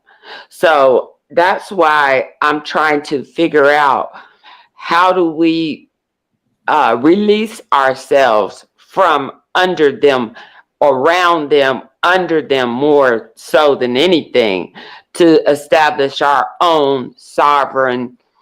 That's what it's going to take, us to have our own sovereign people or nation or whatever. And I know that I heard Muslims or Nation of Islam talking about that. I don't want to have anything to do with people that integrate with any way with the white people up there on the status that, you know, the status with the white people up there that's controlling stuff.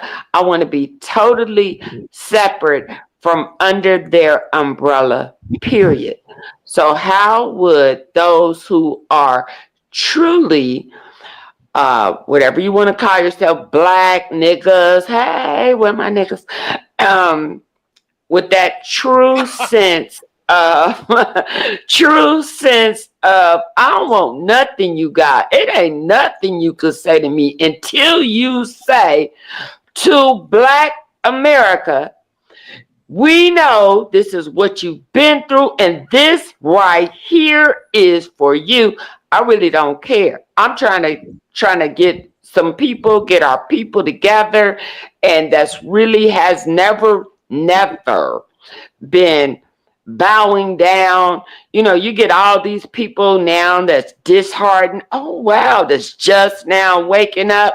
And I'm looking at you like, you didn't know that just to, I mean, how many years does it take to show you that they haven't never been for you? I mean, never. So I'm just trying to separate. That's all I'm saying. I don't want to be under their umbrella in any kind of way. So how can we? Either you're gonna be here and live, you can be sovereign, start studying sovereignty, become a part of a sovereign tribe, stuff like that, or go to another country. My mama and grandma went to Ghana, so at the end of the day, I mean, I get that, but I'm gonna tell you that the government is not gonna ever say this is what we're doing just for Black people. So I think we do have to keep in mind, though, whether they say they're doing something just for us or not, that doesn't mean that we still can't receive the things that will affect us. Again, we just talked about the health situation, right? I don't think Trump is in there talking about they poisoning Black folks more than ever. They got food deserts and they putting all this bad food in their community. Like, they're not going to say that, but I need y'all to know that if they were to turn around and actually cause them to remove dyes from food, fillers from food, all of the stuff that they're doing, and remove these chemicals so that it's not in the food, I want you to know that's going to benefit the Black community the most. We have food deserts that they pump the worst thing into our communities. When you go, Detroit is one of them. It's crazy. Somebody did not believe me. I went to Detroit Took my cameraman with me at the time. We get there, we're in an Airbnb, and he's like, we need to go to the store to get some food. Do you know how long we had to drive before we actually got to a grocery store? So imagine people who do not have a car. You have liquor stores, and in those liquor stores are a loaf of bread, it's some cheese, it's milk, it's hot Cheetos, it's noodles, it's a bunch of bullshit for you to feed your kids. Right? That's the quickest. That's the quickest food that they're going to go and receive. And then when you talk about being poor and living below the poverty level, you got to feed a big family. And you like, I go to the store and I can feed my family with $20. So you're going into the cheap stores. When I was married, living in Massachusetts, in Springfield, we had a store called Price Right. Everything in there was cheap as fuck. But that's where all the cheaply made food is at. All of that shit is made different. It ain't no goddamn good for you. But that's how poor people eat. So if they remove that shit from the food, how many of you know that America makes hot Cheetos for more than just America? They make them for other countries. And in the other countries, hot Cheetos do not have a red number 40 dye inside of it. So why don't they make us the same version? They taste the same, but the red dye is not on it. So they have the ability to give us healthier food. They do it for other countries where it's outlawed, but they don't do that for us. So this is what I mean, that if they require healthier food to be created and to take this poison out of it, they're not going to say they're doing it for Black people, because he's not. He's doing it for America. But I want you to know that Black people are affected the most by this crappy ass food. That's why you got diabetes, you got everything else, all this bullshit pumped in your community. So somebody said Save a Lot. Yes, Faith, Save a Lot was one of them stores through Price Right, Save a Lot. When you shop in them stores, your money go a long way, but it's not good for your health. And so that is something that will affect us, whether it's done for us or not. And so I'm glad when I see things like that happen. So let me say to this person, because this is why I put up this comment. So you're going to trust a mofo that advised you. You wanted to say motherfucker. You ain't want to spell that out. You could abbreviate it. I be abbreviated motherfucker online. I put like MF, MKFER.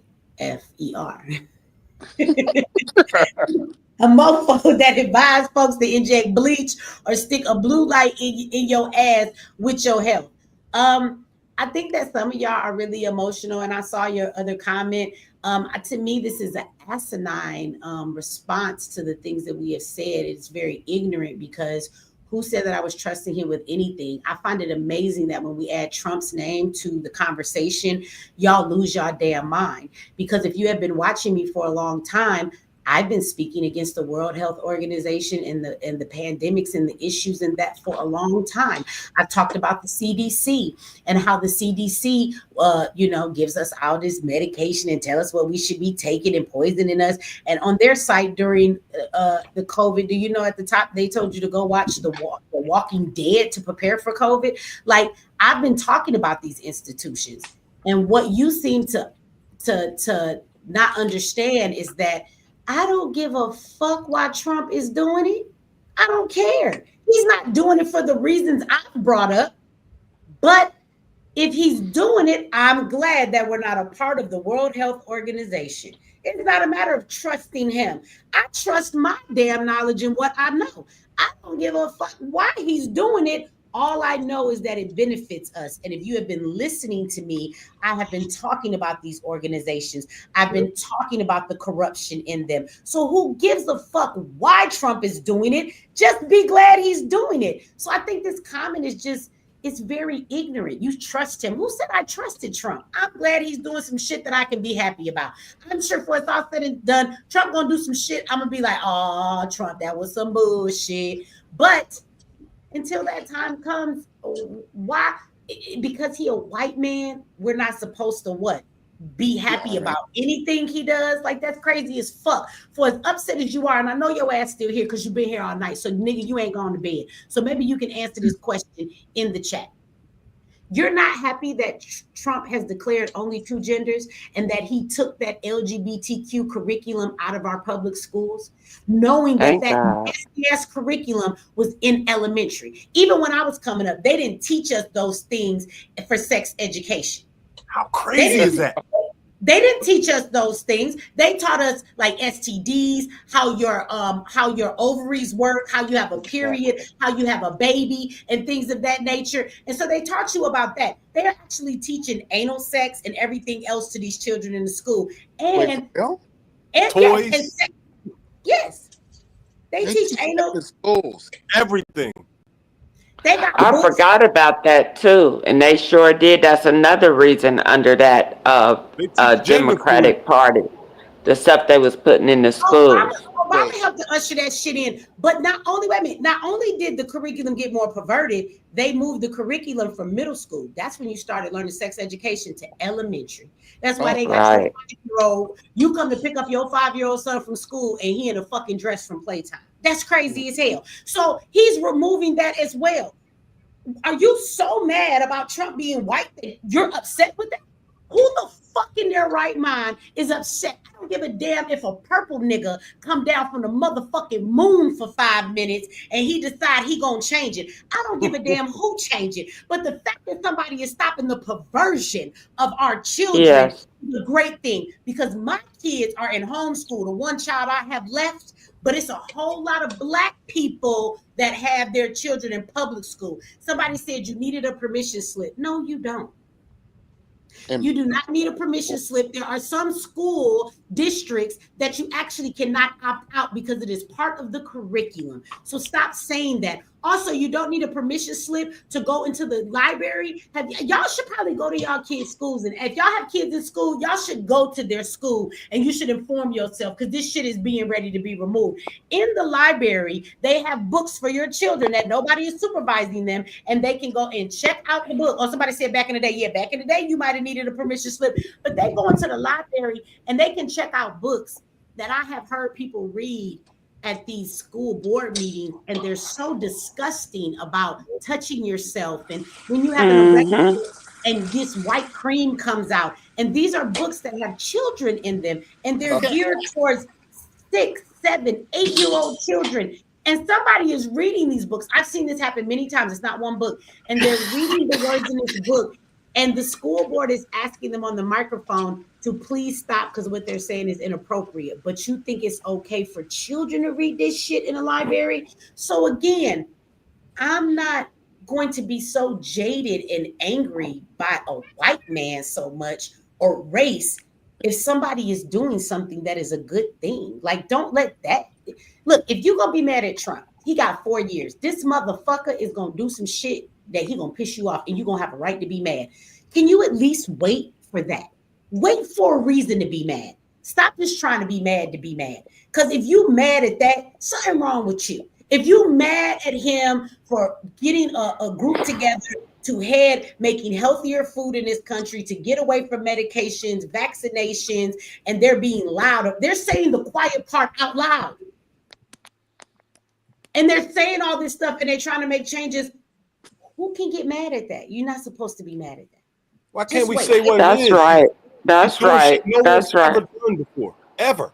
That's right. That's right. That's why I was saying Trump too. Not that I voted, but between the two, hell no. Trump, when I like I said, when I started hearing what he was going to do as far as cleaning the swamp, that means all that stuff. Like you said, I saw a white woman she was in some kind of meeting protesting with the books that was in the schools, and she was talking about how they would have pictures in those books with young children knelt down and a man and with his penis and all. I was like, oh my God, I was just so happy that my children are grown adults, and all that wasn't happening back in the time of their schooling. But Michi, I've always heard you talk about the Ziacs, and I guess it's just one school, but I know that if my children, of course, was still, young, that's somewhere I would have wanted to send them. And I haven't even looked at a Ziacs page or anything, but I just know you've been talking about it, and I wanted to see how we can go about producing more schools like that, or supporting the one that is in existence, the Ziacs. Or I'm probably saying it wrong, and I apologize, but I've heard you talk about that. I'm sorry. It's Ziacs. You was almost right. Ziacs. You could go to their their website. Let me see. Look, my eyeballs don't work. I'm gonna go on and look. I'm gonna screenshot it if you drop it. Yep. But we are in he has a facility the kids can come into in Brooklyn. But we are actually all over the place. We have several students here. This is our second biggest place in Georgia. So we are actually entering science fairs here. My son will be entering a science fair. We're actually going to be doing some a project here where we are creating some things to measure the air pollution here because it's supposed to be really bad, and to read it and then create some things.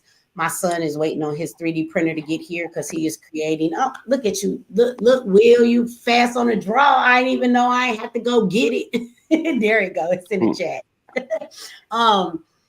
So yeah, they doing some really great stuff. Those kids are making inventions that will change the environment and do all kind of stuff for health, for the environment, and all of that. My son is working on a project now.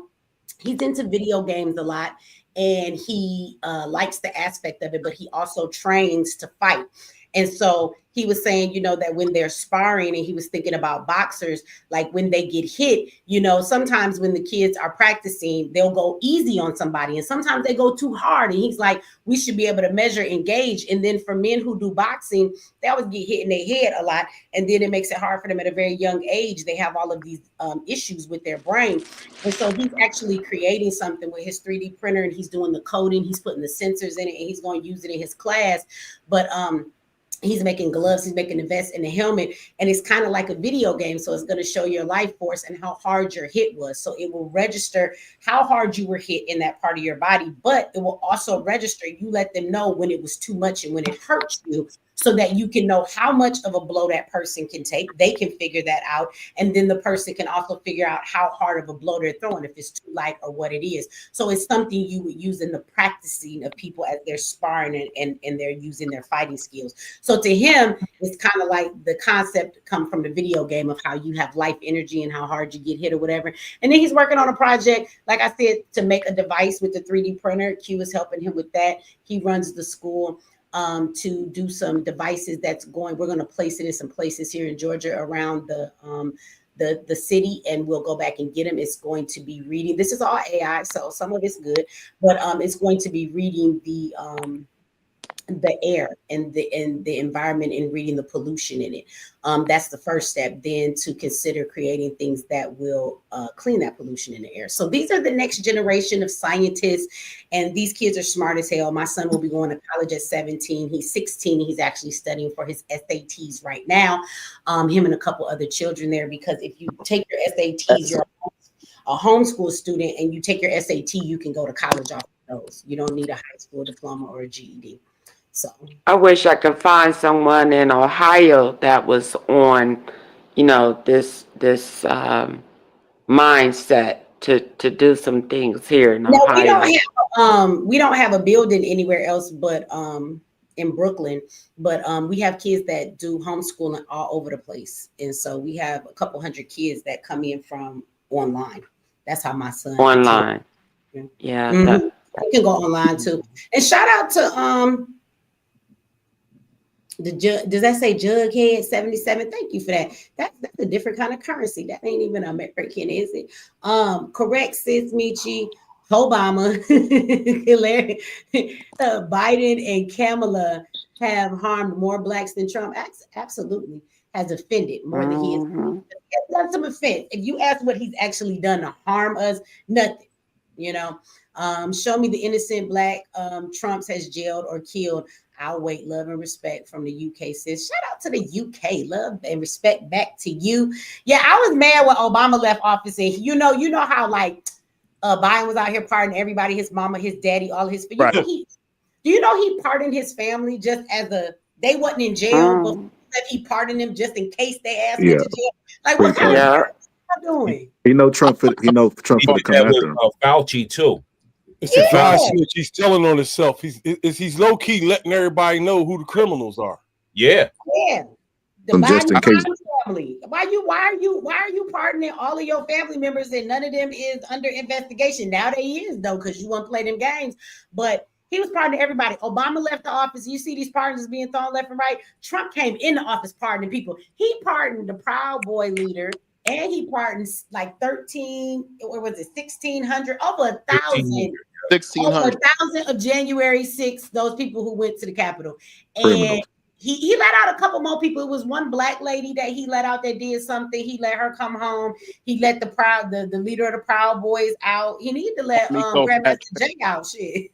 Hey, Michi, I don't people want- are mad that Trump let out the J6 protesters, but they're not even digging. They've already done 4 years in prison. There are niggas that have shot people and done less time than that. Oh, And hey, people they are need mad. life, brother. They need life, brother. There's no way.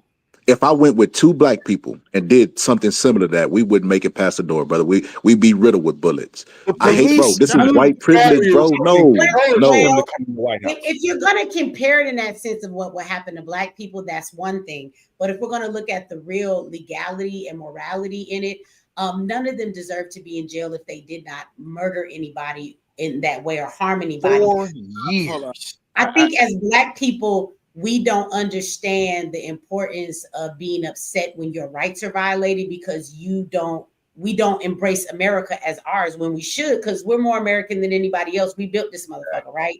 And so the thing is, they value the Constitution and their rights, and they did steal that election from Trump. And let's not argue that here nor there, but that's what they believed.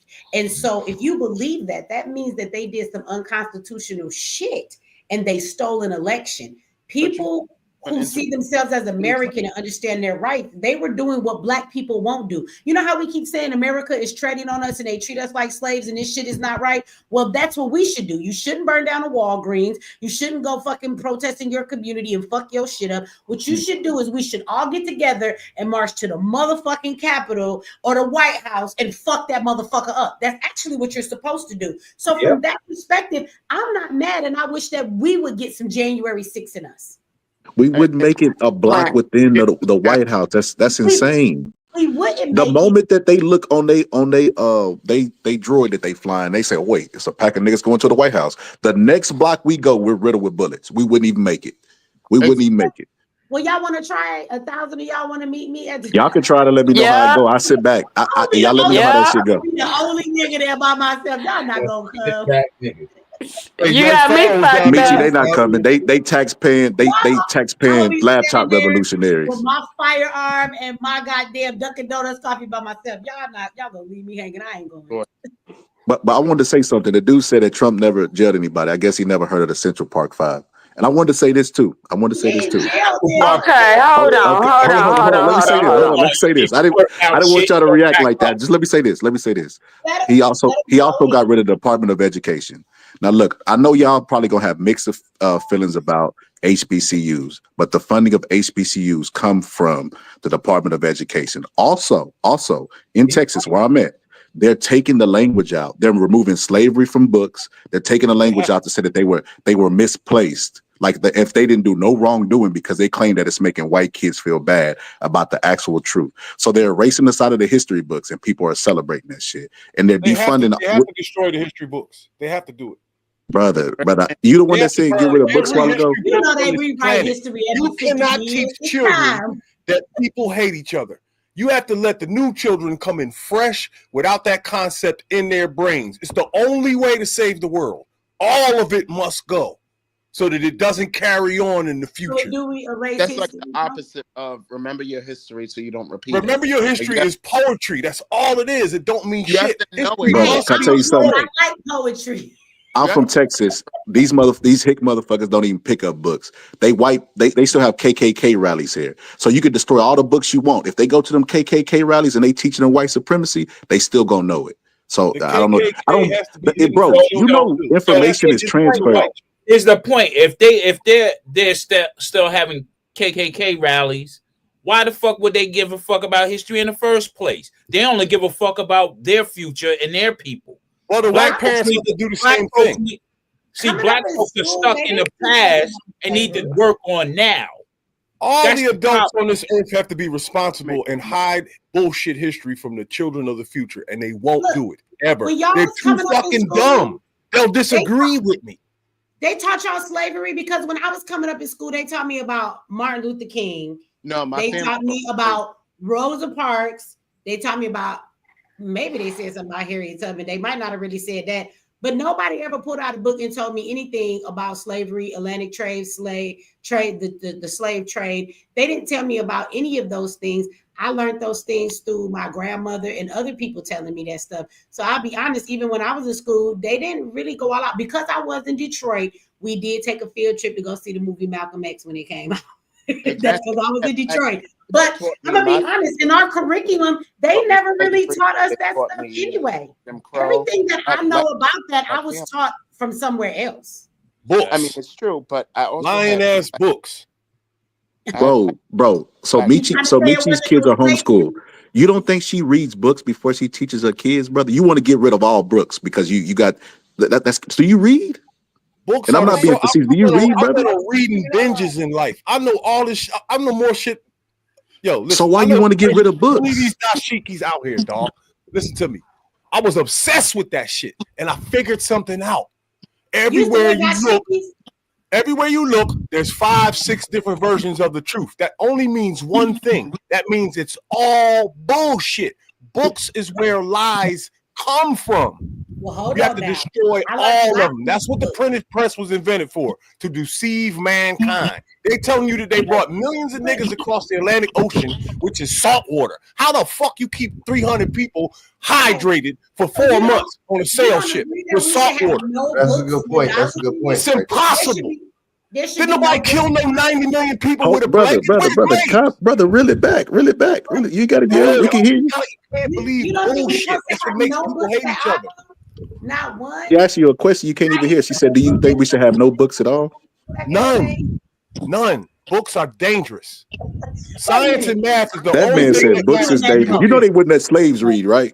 So what should we believe if not books? I mean, I disagree with that. You started over. You reset it. They not reset it and write the true history of our people, because what is turning out to be is Black people in history as we go down talking, protesting, walking down the street. Even that's going to be disappeared. Black people is going to be left with the image and history of being F.A. gets and transgenders and crazy people, and and people, they have pushed so much homosexuality as if we are the leading procurers of homosexuality, forgetting all about Rock Hudson, Liberace, all back when people were being exposed for being homosexual. When I was a young person, it was all white people. And I was like, oh, wow. Oh, for real? Oh, my. Because I used to watch television. So now you don't hear that hardly ever about a white. Fame. You had a lot of them. You had Little Richard. Yeah, Little Richard. I was trying to think about him earlier. Yep, Little Richard. Yeah, Little Richard too. Little Richard too. I can understand where he's coming from, because in history books, I cannot understand where he's coming from. No, as far as he said, lie. He said books is done. He said all books gotta go. Excuse me. I have a very great book at my house that has all the different herbs, and it tells me how to do natural stuff and not have to go to the store. You want me to throw that book away? No. All right. So let me clean this up real quick. I made a crazy statement. I gotta clean it up. I don't mean all books, right? Books that are helpful to humanity, like science, mathematics, health, and the book you wrote, right? All of written history must be destroyed. If they don't destroy it, mankind is fucked forever. But this is what's going to happen. It's going to happen soon, because we got devices now, right? So pretty soon, all the books are going to go away. All the 8 tracks are gone. All the cassettes are gone. All the CDs are gone. DVDs and books are next. Just wait. There's going to be a whole new set of information. I can understand what you're saying about history, because that's coming from the ruling classes point of view. So you're not going to get the accuracy that you want out of it. Look, we thought Martin Luther King Jr. was a saint. The motherfucker is a fraud. Okay, but wait a minute. Elijah Muhammad, a fucking fraud. But reading taught me that he is a fraud. Reading actually told me. And that could be all folklore. All of it is folklore, dog. They're telling us that people with horses and candles built these giant churches around the world 1,000 years ago, and there's millions of them. But I think they tell us that people built the pyramids with camels and trees. Are you fucking serious?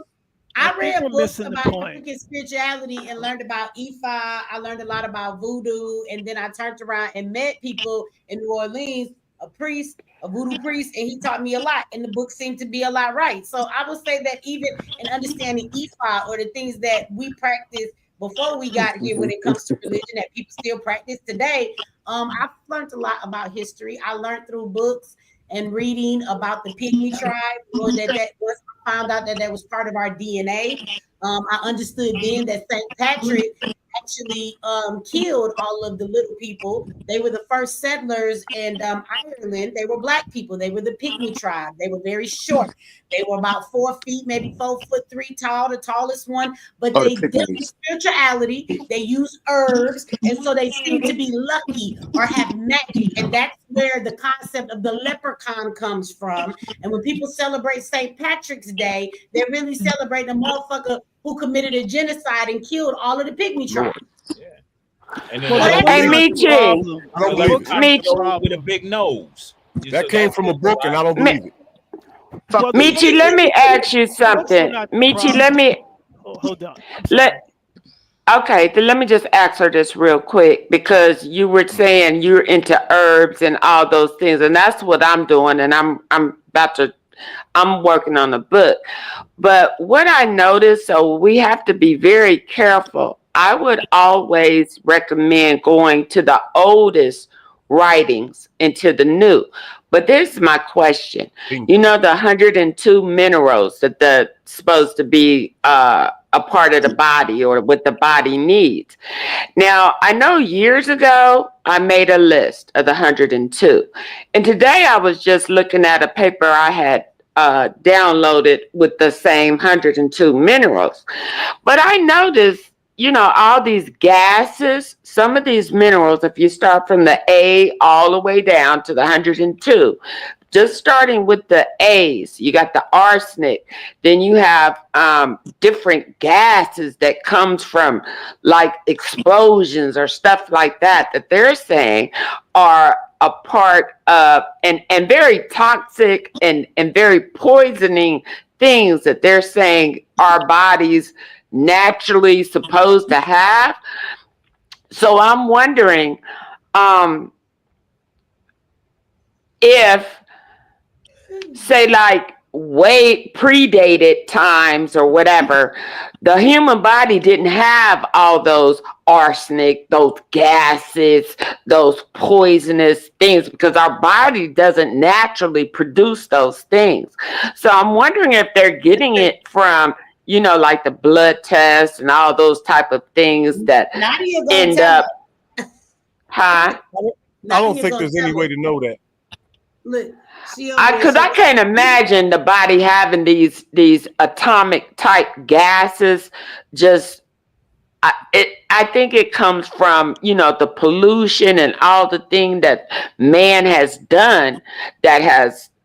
Because some of them you can get airborne, these airborne gases, and I don't have the list in front of me, so excuse me. But a few of them A's, those that they're saying is a part of the 102 minerals, those are things that has to be inhaled or ingested.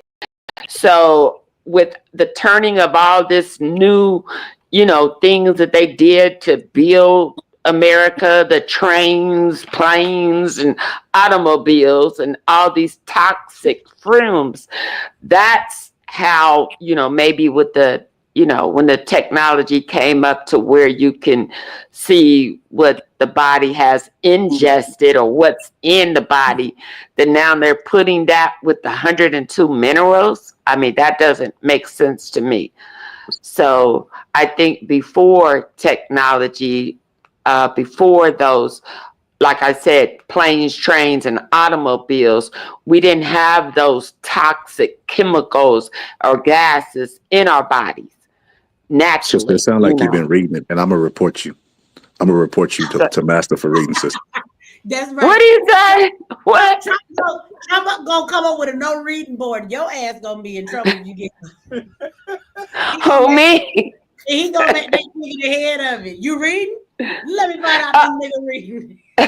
And I pay attention too, because I know something I've read years ago and be like, oh, wait a minute, they didn't just change this shit. They didn't flip shit. You got to be real careful. These new books, like he's saying, I can agree with, because they did rewriting everything.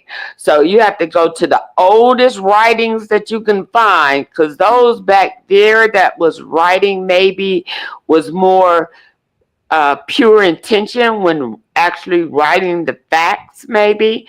But with You know, all when the printing this, press was invented, nothing can be trusted after. Go ahead.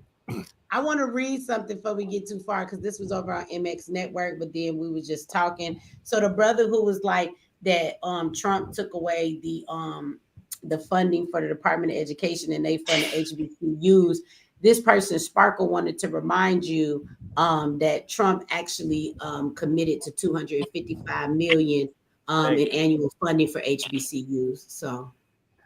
yeah, and the white people try. I read that 2 years ago, I think. A white person had a video talking about HBC or Well, no, I HBCU. think they just Trying to make get white people to come into our black. white people do go to HBCUs, and they actually have white teachers, and white kids get scholarships to go there because they asses are not black, so they're actually considered like the outcasts of the school. So again, people can feel how they want to feel, but HBCUs are not black schools like they used to be anymore. When you go to HBCUs, Right. you're around a lot of boule Negroes, and then you go there and you're around the same white professors and white students that are in any damn college you will go to. There is nothing no different in that. But I want to say it's getting Wait, late, hold y'all. on, Michi. Talking No, about wait. HBCUs. Okay, because my two Wait a kids minute. are currently at You can say HBCU. this, but I want there's two more people who came up here, and I just want to say something to them and let them know they can chime in before we get ready to go. We're going on 7 hours, bro. It is 4:04. It's almost 1 more minute. It's 4:43. It'll be 4:44. Yeah. Yeah. So 5 o'clock hit, y'all. I got to go to bed at some point in this month. But no, I just want to say Nadia's on here and Tomato Frog in the house. If you wanted to say something, you say what you was about to say, brother. And the next, I want to let Nadia and Tomato go because they came up here and they haven't got a chance to say anything. All right, thanks a lot. No, go ahead, brother. All right. Well, we're talking HBCUs. Okay. So first and foremost, I am a graduate of an HBCU. I got 2 kids currently at an HBCU. And I'm going to disagree with your statement relative to the HBCUs being just like being every other university, because the teachers, the professors that you experience at the HBCUs actually take a vested interest in the black students. Now, I also went to a PWI school also. Okay, I went to. Do y'all have white professors? We have white professors, black professors, but if you look at the if you look at the number or the percentage, it's far greater than any of the PWI institutions. But you have white professors. Do you have white students that go to that school? We have white students. Like I say, my 2 guys at Prairie View. I think the number or the percentage of white students that come to Prairie View is probably about 5%. So yes, you have all those things, but just because you have every element doesn't mean it's exactly the same or it's similar. Now, again, I went to college for the education. Can you inform me of what happens at an HBCU? Do y'all have any curriculum that teaches you specifically Black stuff for Black people? Like, what do you have extra in your curriculum that the regular colleges don't have about Blackness? I can tell you my second oldest is in digital media arts. Okay, the department head of digital media arts. I won't mention her name, but she specifically and I look at all the assignments.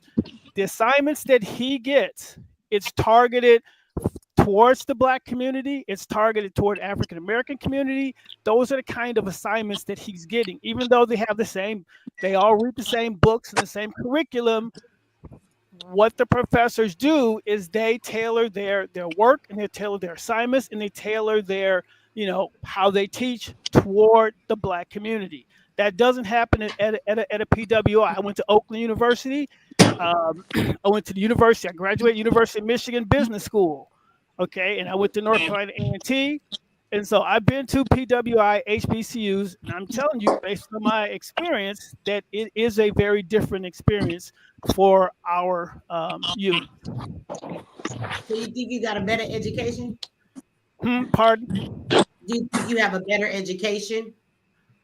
Do you think it was like more of a Black experience? No, I and nothing's wrong with that. No, I'm going to tell you. Personally, I'm going to tell you. Well, and also, Michi, my kids are homeschooled too, so we can talk homeschooling also. Good. So,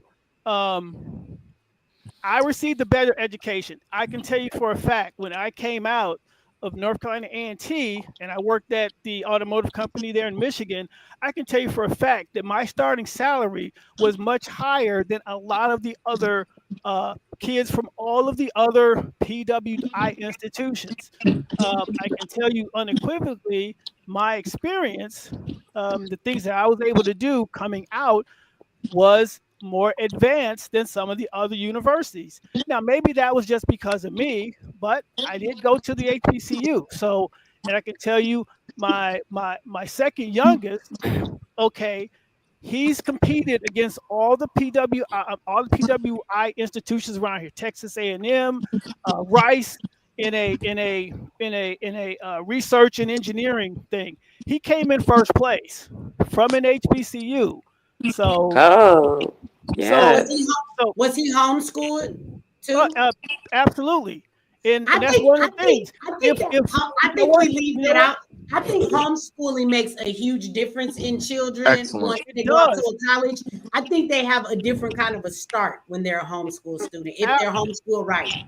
Absolutely. In fact, if we want to make a big change in our group, and we talk about things, all the issues, but if we want to talk about how to make this change, one of the things we can do is homeschool.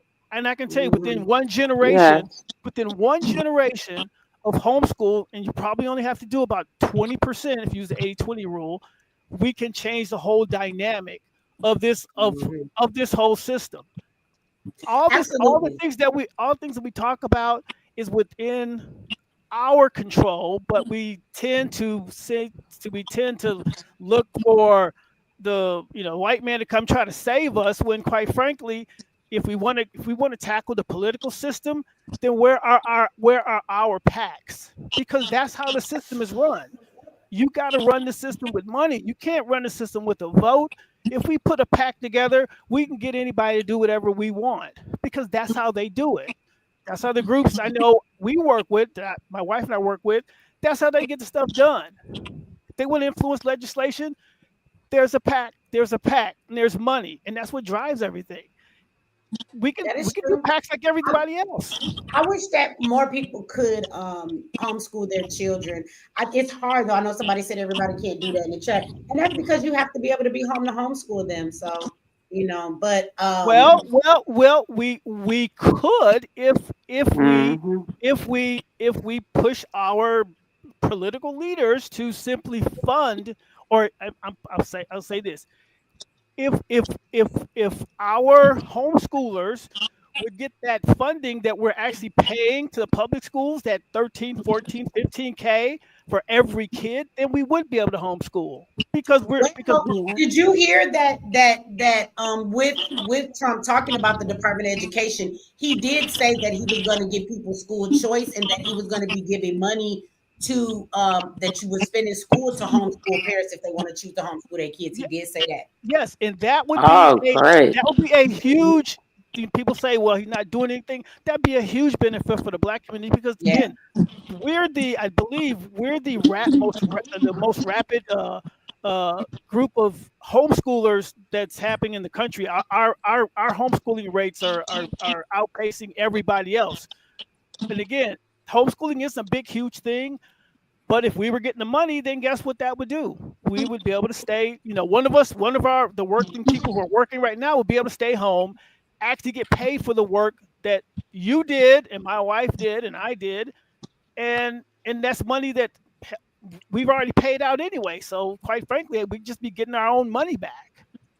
Yeah, I think that homeschooling is really great. I had a lot of parents say to me like, "Well, I can't do it." And over the years in my classes of teaching how to make money online, I'm proud to say that there's quite a few families that they have actually learned how to make money online and have been able to stay home and send their kids to Zyx because of that. So I think that is very important to be able to do that. And I love Zyx because I'll tell you, some parents are scared of like being a homeschool. When they get older, I will tell you that I couldn't teach my son the stuff that he's learning. I don't know how to teach him coding.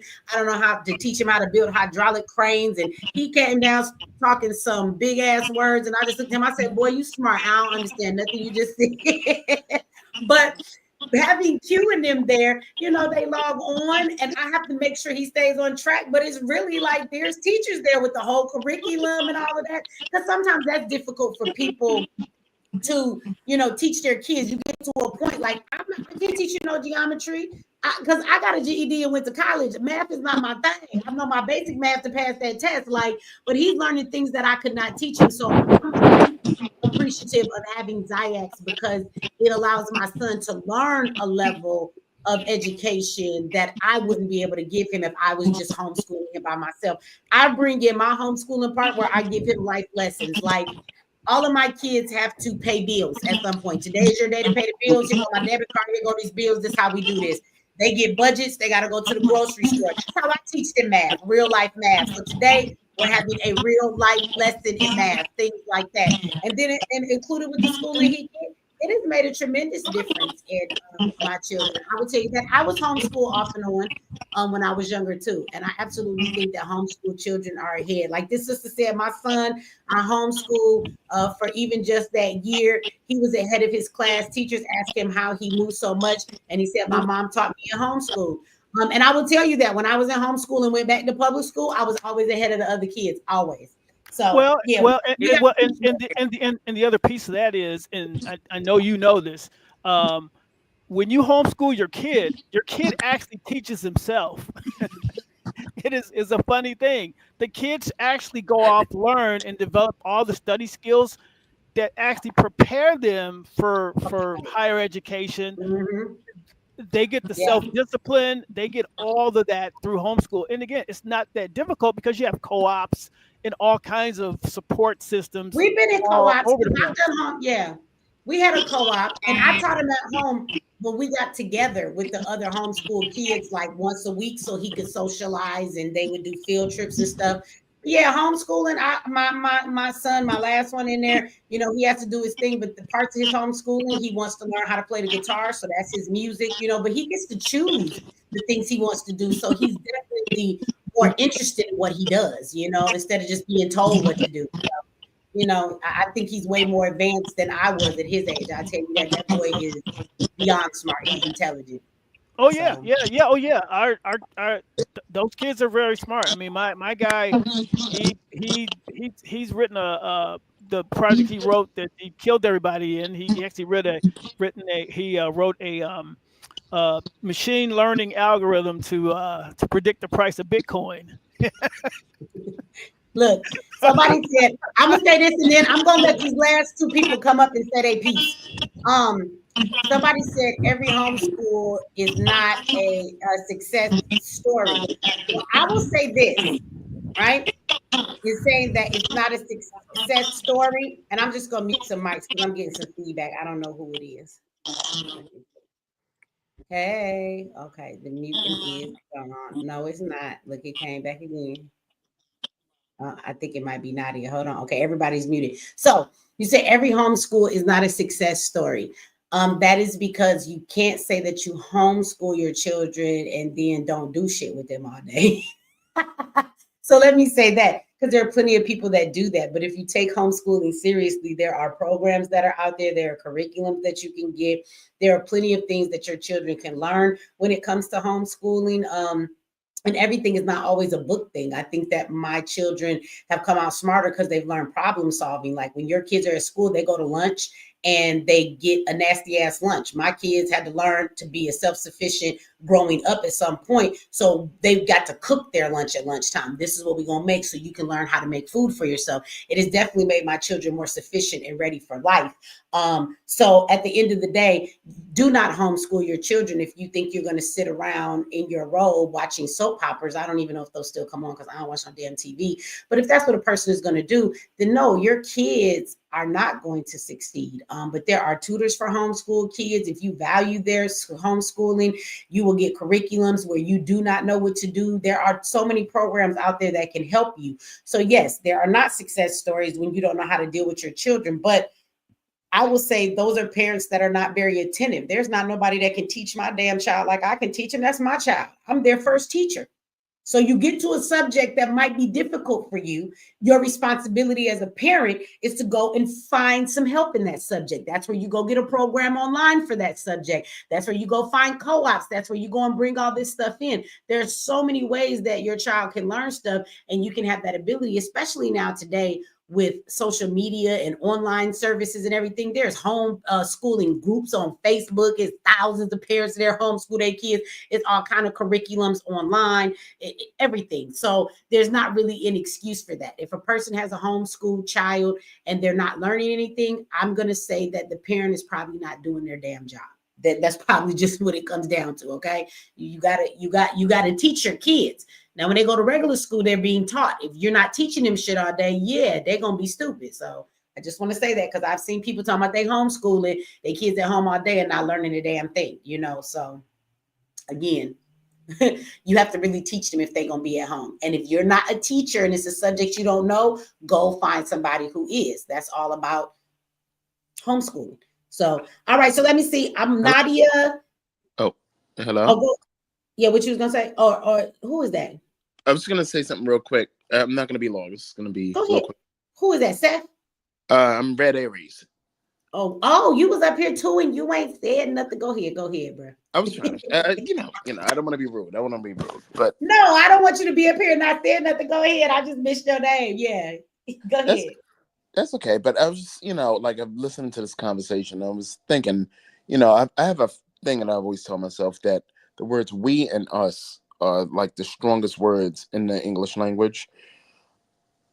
We and us can be 2 or 3 people. If we all on the same page, that's better. Like when you say black people need to do the same thing, some black people ain't on the same page. I'm just saying. Yeah.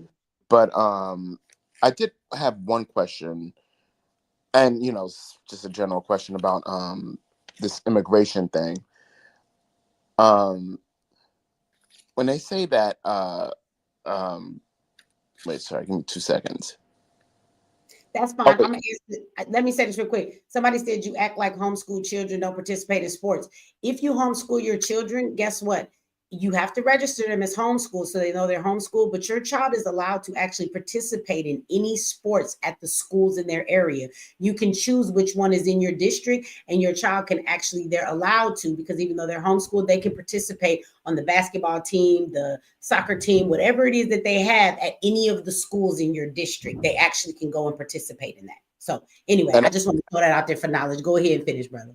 Sorry. And Michi, I know you're very diligent as a homeschooling parent, but I think the lady's point was that not other parents are as diligent as you are, which can be a problem because then who's going to check them? Yeah. But when they say these immigrants, like if you committed a violent crime, then you need to be deported. Mm-hmm. My problem is that, look, part of going to jail is that you have to pay your debt to society. So, like, let's take this person who just set that woman on fire in the subway station in New York. You don't just get a plane ticket home. You have to go to jail. And when you go to jail, we still have to pay for you to be in jail. And so I think that, that's part of the reason why, that is true. You have to spend money on that. Like, as soon as you allow illegal immigrants to come into the country, you're legalizing something illegal. You unbox all of these questions that are like impossible. So once somebody commits a crime, you don't give them a plane ticket home. You got to go to jail, motherfucker. You don't just get a plane ticket home. You set somebody on fire. You slashed up somebody's daughter. So, I think that's a question that nobody ever answers. They say, oh, we're going to deport the violent criminals. No, if you slash up one of my family members, you'll be lucky if you make it onto the plane to go home. But nobody answers that. Even Tom Homan, who's on point, but he doesn't even answer, that's not a solution. If you're a violent criminal, you got to pay your debt. Also, I wanted to mention real quick with this Martin Luther King thing. This is book Cold War Civil Rights. It talks about how not Martin Luther King, but the whole civil rights movement was related to the Cold War. And it's very interesting that basically some of the things that they were doing were meant to embarrass the United States on the international stage and to influence domestic politics. It's a good book. It's written by some white woman, but she has receipts. So I believe that. I think the civil rights movement and the effect it was started in a bigger reach than just right here in America. Absolutely. Right. So both that question and nobody's answering, and then the Cold War stuff. And that's it. I don't want to take up too much of your time. You're gonna be up here till 8 o'clock. No, I get you. Because I keep saying I'll be out here at 6, but I'm leaving that up there, Faith, so I don't forget about you. So for anybody that had chances, if people could drop down, that would be great. Because I do want to let Faith come up here. Faith has been showing love in super chats all night. I gotta let Faith come up here and give her word. But as far as the immigrant situation, we do have to pay to keep them, locked up as well, to keep them in there. And so I get what you're saying, though, depending on the crime that they have committed, people may want their justice. But I will tell you that sometimes sending their ass back to their country is worse for them, because some of these people that are criminals here are actually criminals in the country they came from. So if they get caught there, their prisons are way worse than our prisons are. And some of them are going back to a death sentence. So I do feel you on that. Like, if you did something to my relative, I would want you to pay your debt. But I guess from the political perspective of it, their thing is, we're not going to hold all these criminals here. We're just going to send their ass back. We don't have to, foot the bill for them, because they do have to pay for them to be in jail. Also, there might be an issue. I know they committed a crime here, but they're also not a citizen as far as going through court and doing a trial and all of that stuff to be locked up in jail and then to be taken care of. So, sometimes it's worse to send them back. But I get what you're saying. Absolutely. Because if you did something to my family member, I wouldn't want you necessarily be locked up in jail here. I would like them to just tie you to a pole and let me alone in the room with you with a bunch of different weapons.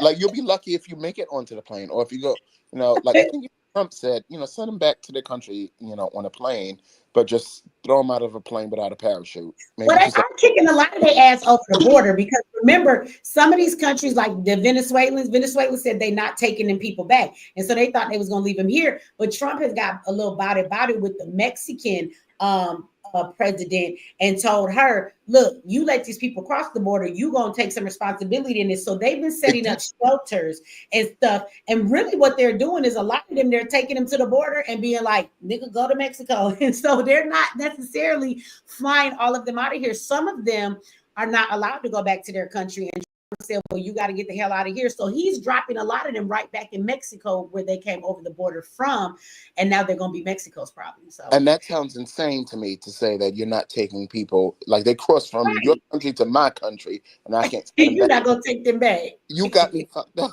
Like, no, yes, you are. And yeah. They're glad to get rid of them. So, Michi, I'm gonna drop off. Before I drop off, can I just say this? Yeah, go ahead. I was gonna say, Martin Luther King was a man, and I'm speaking just for me. I don't worship Martin Luther King. he's a man. And what comes with that, you're going to be a hero to some and a villain to some. It's just been depend on the perspective and what book you read, what information you decipher. And I feel like at least the one thing we can agree on is that he was willing to die for the cause, because not a lot of Negroes are willing to do.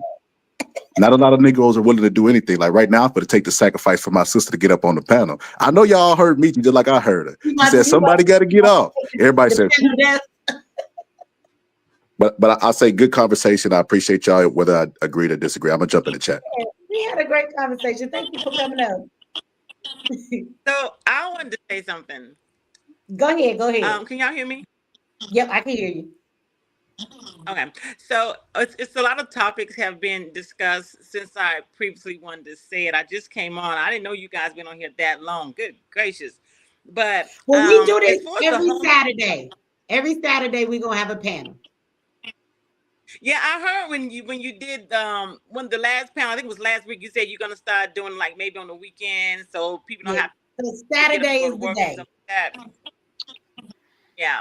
So what I wanted to say about homeschooling was I do agree with homeschooling is the best choice. I homeschooled my first son for probably about maybe 7 to 8 months, and just in that short of a time, it was a huge difference from his brother going to school, because the foundation that I started him out with, he was far ahead of the class. Also, and homeschooling is not for everybody, because my brother's wife was able to homeschool all four of their kids. But when I realized that these kids was not learning something, when I went to visit them, they didn't know just the basics. So I was telling my brother, you might want to consider putting these kids in school, because your wife ain't doing them. She sit at home on the phone all day, and she in front of that camera doing whatever she's doing. When they put their kids in school, their kids was one of them was 2 grades behind. That's how ridiculous it was. This girl was not teaching them anything. One of them was 2 grades behind, and 2 of them was 1 grade behind. So they had to play catch up. It was crazy. So yeah, it's not beneficial, but the ones that can do it, do it. It's the best thing for them. Besides being in these school systems this time of the year, I wouldn't trust if I had children going to school, there is no way in this hell that they would go to school with all this BS going on in the classrooms, letting these trans people come in and do what they got to do, and then you can be a boy, that's some bullshit. I don't like it, and I, for one, like, get these kids out them schools. I agree with y'all 100%. As far as the MLK, look, guys, all y'all got to do is do some research, because I mean, I'm not a fan, but I don't dislike the brother either. But I was just educated. I'm a little older, so I've been into this stuff long time ago about MLK and all the mess he was in. It's like, wait a minute, everybody's trying to get the brother and give him all this kudos, but if y'all really understood what this brother was about and where he actually participated, he was a walking contradiction. He really was, and that's not anything to take away from whatever he did, but it was a contradiction the way he was in our faces versus how he was doing behind the scenes. Like me just said, yeah, he was sleeping with white women. Yeah, he was doing some foul, crazy stuff. But however, hey, I'm not a fan. I don't agree with the whole civil rights thing, because I don't want to go and sit in no restaurant just to be a part of something, and you don't know what these people doing to your food. I don't even understand. That concept don't even make sense to me either. That you want to go to your enemies and have your enemies to feed you. That is crazy. That does not make any sense to me. Like, think about it. If you don't like somebody today, you gonna go to their house. They don't like you, and eat their food. I don't think so. I don't think so. Right. So why you gonna go to some racist white man restaurant? That's crazy. Exactly. I don't understand the whole concept of that. It's like, I do believe that Black people, I really do believe we are secretly in love with white people, and we don't want to admit it. I really do believe that. Shit. Shit. I ain't never in my life ever in my life found anything appealing about a white chick at all. Because I heard on another show somebody was asking that question. Never ever in life have I found any jealousy or wanting to be like, even in compact situations other than jail that I could not, or prison that I couldn't, have a choice who to be around as far as in my presence. But anytime anyone in a penitentiary, county jail, or on these streets didn't ever came out their mouth sideways slick, they got something in them, whether it be a face, a fist, a glass they drinking out of, whatever. So no one's secretly wanting to be a part of them over here. But I know you weren't talking to me, but I had to really stress that. But Michi, I just gonna drop off so this person can get on, and I just wanted to ask you two things. One, if you know anybody from the Dayton, Ohio area or Cincinnati area, I don't fuck with Columbus too much at all. That I feel like a lone soldier out here, and ever since I've been on social media, I've been feeling that way, hearing all these different organizations talking, but seeing they smoke that they was blowing. If you know anybody serious, please, because I stay in the house too, girl. I go to the grocery store, and that's about it. I don't do too much outside, but I would like to. Two heads is better than one. And if I had one standing with me, I already know I had a motivation to go whatever I got to do, knock on the door, knock down the door, whatever. You know what I mean? So please keep me in mind with anybody from the Ohio area, that we could start doing some things like Ziax or whatever we can do to better ourselves and separate from this machine they got running out here, because that's about it. And I'm gonna join your Michi X. What do you have? The other membership thing? On the other site with the classes? Yes, ma'am. Oh, that's the realmichix.com. Yeah, whatever that is, where you be like over there, you got people over there in your chat. Over there, You talk about MX Network. Yep. Yeah, MX Network. MX Network TV. Let me put that on there. The link to it is actually in the description of this video. When you hop off, if you go down in the description of this video, it's a link to go over there. Okay. All right. Create you an account.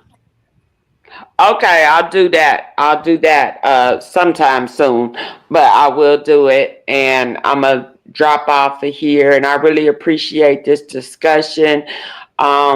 You are, I'm a brown girl, and not that I'm brown colored, and you are the first. We call your color high yellow, and you are the first high yellow woman I've seen in my lifetime that's so pro black as black. You know what I mean? So I don't really care what nobody else got to talk about. As they said, one drop of blood, one drop of black. She's a black girl, and she acting black. And that's why when I saw you those years ago, you were sounding like me, going off, cussing like me, like I was when I first came on here about the NOI. And so I've been appreciating you, and I'm gonna go ahead and drop off. Like I said, let somebody else come up. Thank you, Michi, for doing what you do. I appreciate you. All right, bye-bye. And Michi, I did want to I'm thinking it's the same woman that just jumped off without talking about the minerals. So that's in my level of semi expertise. About the minerals, yeah, we do have some. It's the body already are essentially have minerals that the functions are considered good. But I will also say that it's not that is poisonous to the body, but consuming too much or even a good mineral can be harmful, creating like an imbalance and potentially causing health issues. So making it crucial to maintain like the balanced intake of the minerals. That's why for me in my business is you have to understand the ratio of what you're adding to it, because if you put too much of anything, mix it with something, it could be very harmful to the body. So it's not that what she was saying wasn't totally correct, but it wasn't totally false either. You know what I'm saying? Well, I want everybody to know that you know what you're talking about, because she is a herbalist and she has sent me stuff for me. If it's ever something wrong with me, I could tell her what I need and she'll create me something. But I want to share this with y'all because I said Nadia would explain that to her because I already do this. But Nadia was a student of mine a long time ago, and I want to shout her out real quick if she don't mind. And this her website, y'all. So y'all can come over here. It's Turn a New Leaf. See how I spell a new ANU. Y'all can see that, right? Y'all see my screen? Yep, y'all can see it. Okay. So let me see. This her website, y'all, and you can come over here and you can get your vitamins. You can get your little fat burning on, and she have her own supplements and stuff over here. So y'all come check and you get a consultation. So if you got something going on and you need something special made for you, she will create something for you for the issues that y'all having. Okay. So I'm gonna put Turn a New Leaf the link to it in the comment section for y'all. So she do know what she's talking about. She do. Okay. I appreciate that, sis. You always showing love. I really do appreciate that. Absolutely. And I'm just so proud of you that you still got this site up, that you still doing your thing. You know, you started this a long time ago and you still doing the damn thing. So I'm proud of you for that. Of course, I got to shout you out. And when I do my other boot camps, I show your site too. Whenever we talk about this part of how to produce supplements and things like that, I'm like, see, let me show y'all this website. That's just what she did. So I let them see so they can see it's real.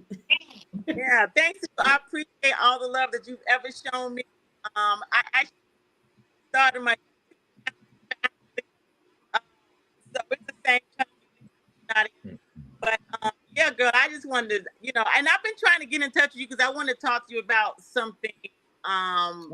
Not here, but of course I want to talk to you a little something behind the scenes. But yeah, because I think you were saying something about you was dealing with some type of issue, and I was like, I'm looking at you like, girl, if you don't call me, you know, I was thinking about calling you last week, but you got my number still. Your number still the same? Yeah, my number's still the same. Yeah. Okay. Yep. My number's still the same too, because I was just thinking about you. I said, I need to call her. I'm tired. I be tired all the time. I ain't got no energy. I need your help. I do. I was finna call you with a list of some issues to ask you what herbs to start taking. Yeah.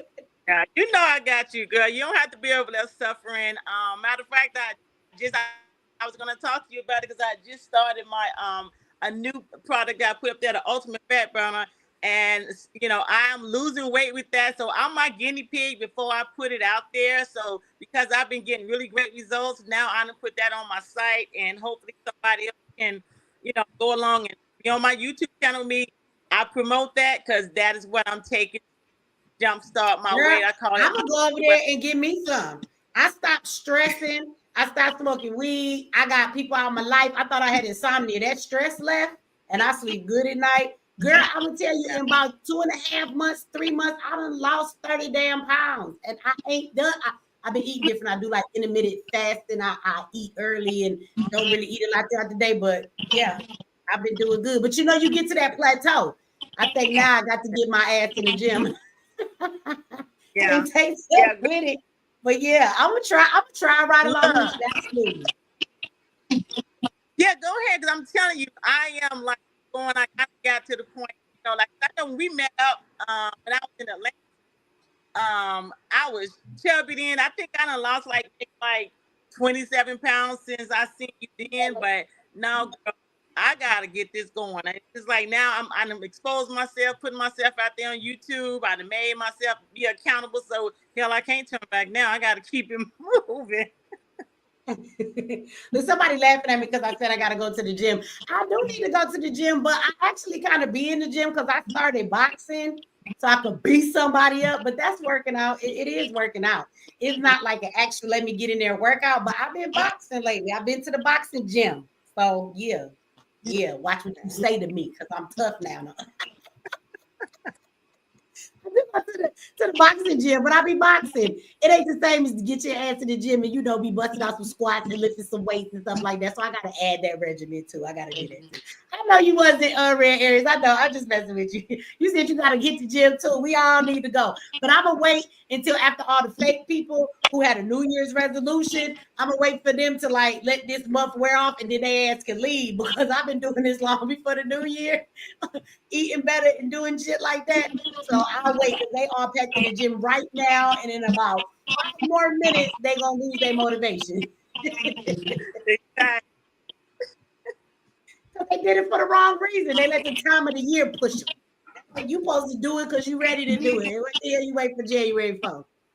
Don't I tell people all the time, you don't have to start in January. It's whenever you get determined, make the commitment, follow through. It can be in July, it can be in March, which is my month, but it can be in October. You start where you are.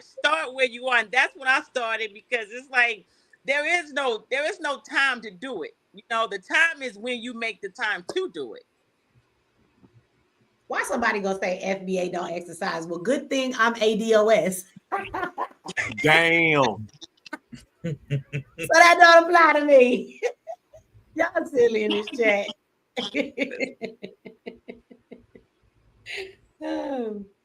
Let me see. Faith. Did Faith ever come up? Oh, maybe let me see. That might be Precious, baby. Right? So wait a minute. Hey. Can you hear me? Yes, I can hear you. Okay. I just wanted to say something before I go. Michi, I fuck with you. Cause you came on here pissing folks off, like doing some real ass shit, exposing MLK.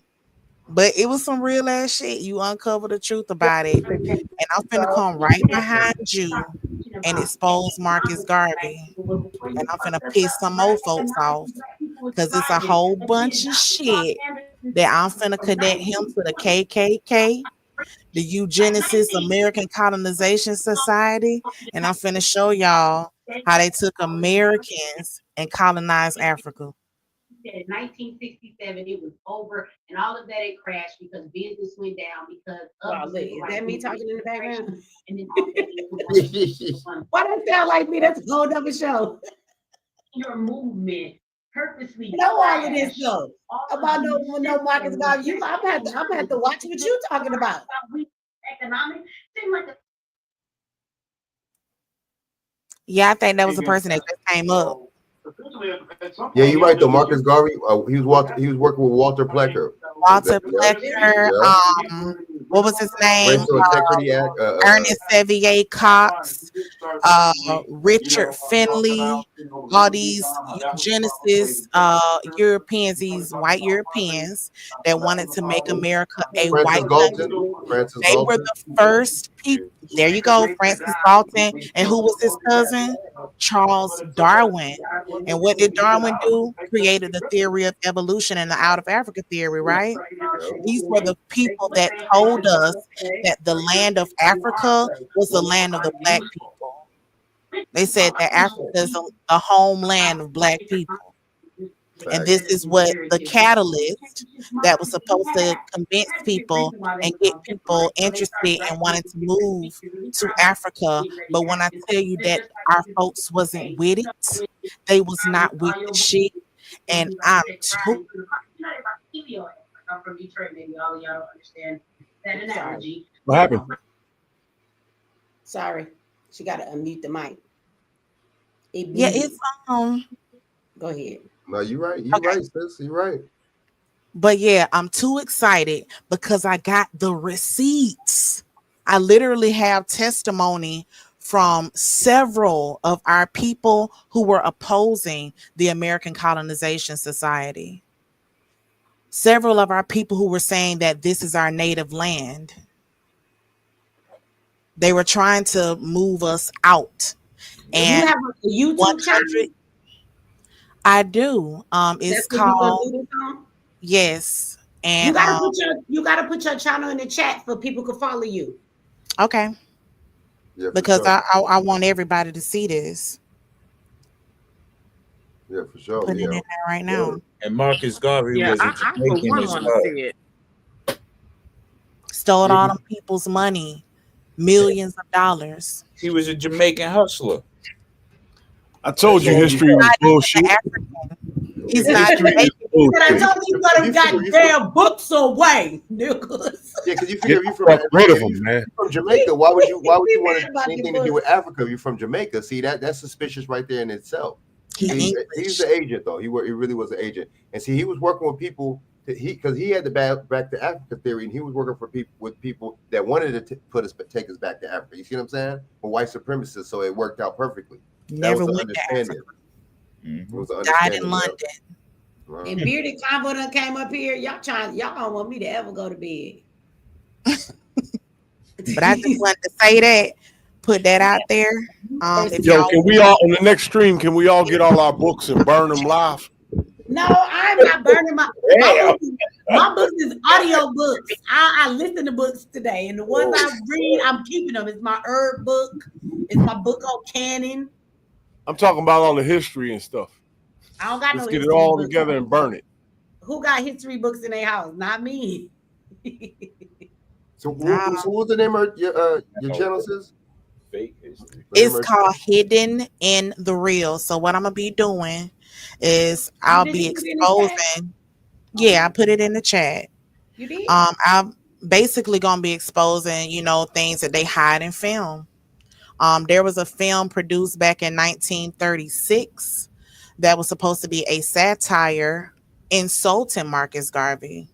That was created by our people, and a lot of our folks today do not understand, because what y'all was saying earlier, they infect the mind of the children, the next generation, because we don't know no better. Okay, this cycle has happened like every 100 years.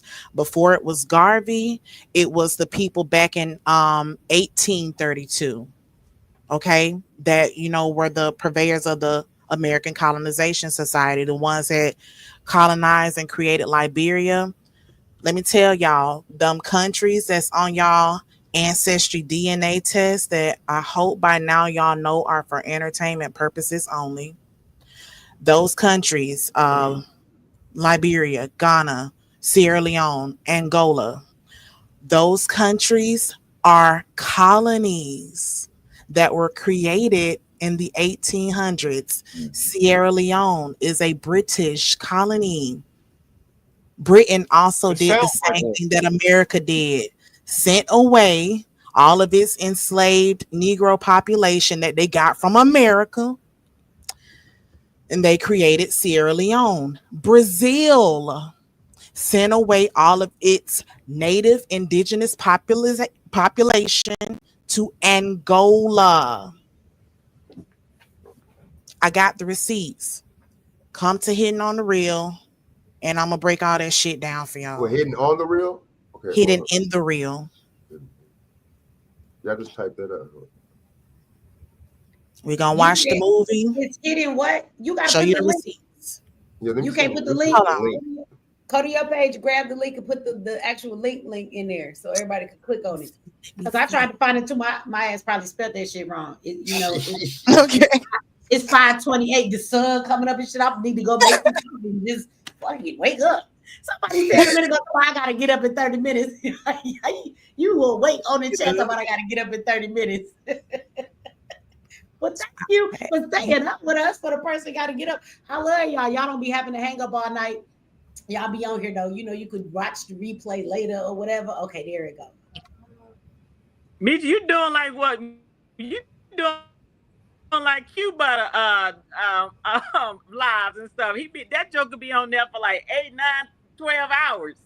I know but he do it. He leave and other people will run his show. I don't be meaning to be on here this long. I first told myself like I'm gonna do this panel, be on here in 2 hours, 3 hours, maybe, and be out. Nope. Every time it be 6 o'clock in the morning. That's sometimes people want to come up and they want to talk. And really, I do need to take my ass to bed, but I'm a night owl. And so if I'm not on live, I'm probably doing something else, but I'm probably up to 3 or 4. Those are my, you know how people get up early? I'm one of them people that I sleep till maybe 11 or 12, depending on if I got something to do. But even if I got to get up, I'm probably up till 3 every night, any damn way. You know, while y'all sleep, I'm taking a bubble bath, and it's 2:45 in the morning. You know what I'm saying? Shit, listening to one of them audio books. I be awake. It to me, the world is quiet at this time. You know what I'm saying? And I don't know if that makes sense to other people. I know other people may be awake, but there's an energy that even if I don't hear noise in the daytime, I can feel that everything is alive and it's moving. When it's the middle of the night, it just feels quiet. It's easier for me to focus and to do the things that I need to do. There's something about the middle of the night that brings a silence and a peace that resonates well with my spirit.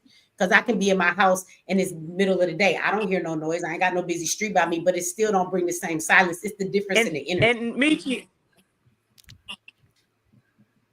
also, that's where you get your answers from too. People don't understand when you wake up and you're up at 3 or 4 o'clock when the rest of the world is quiet. That's when the higher source in you start giving you answers. That's when you get your downloads because everything is quiet. That's when you can be in your most creative space. People don't understand how important the wee hours of the morning is when you just wake up, and that's the perfect. What happened? What happened? Uh-oh. I think it's her connection. She breaking up. Hey Meech, how you doing? I had a question. I want to circle back. You made a comment about crypto and you know, and where we were going relative to that. And I guess I want to throw this out really to the folk who are still here, as far as where is everybody relative to the crypto space? You gonna teach us some crypto? Well, I am a crypto miner, so what? Yeah, I've been in the crypto space for like the last 3 or 4 years. Yeah, I'm not a crypto miner. So you got my email? You can email me. No, for real, because I would love to, I don't know if you want to do that, but I would love to set up something. Look, I got people that want to know about this. I want to know about this. I will tell you, I am very much a baby to crypto. You know, I've thrown my money in some crypto here and over there. I seen Trump had this little meme coin, and I was like, damn, why I didn't find out when it was less than a couple of cents? Because they got a Melania coin. Then Melania cash. Okay. But then it started going back down. That was one of them quick grabs. $1,000 into it when it was 0.0002 cents. Then when it got to $100, I'd have pulled out and been like, I'm rich. I'd have went on vacation and shit for 2 days. Okay, meme coins. I don't do meme coins per se. No, I know it's not the same as crypto. I know that's what somebody else told me. But no, I think that crypto is where we're going. It's very important. I didn't pay attention when somebody told me to get some Bitcoin and look at where it is now. And so I don't know much about that. I really don't. And I would love to learn. And I'm sure that my audience would. Don't y'all want to learn about some crypto? Yeah. XRP. Absolutely. XRP is the coin. Okay. You got to help us get educated so we're ready for this being left behind in this next movement. Okay, promise I will do that, because everybody I've talked to in our community, when I talk to folk, I got XRP. Yeah, I have my wallet. I have my wallet. I have a lot. I have a couple wallets. Yeah. All right. I mean, so, but it's way more than that. This space, there's tons of opportunity. You got to know what you're doing, but it's as Michi said, everything's evolving to AI, and quite frankly, what our value will be, and you can see some of it, you know, in the current web spaces now.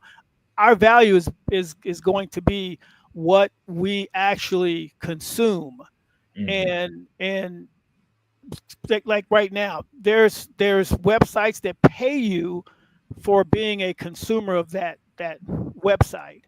And so that's how the currency will at least my theory on how the currency space will act as we are not able to produce things like AI bots can produce stuff. I mean, the whole robotic AI stuff has been around.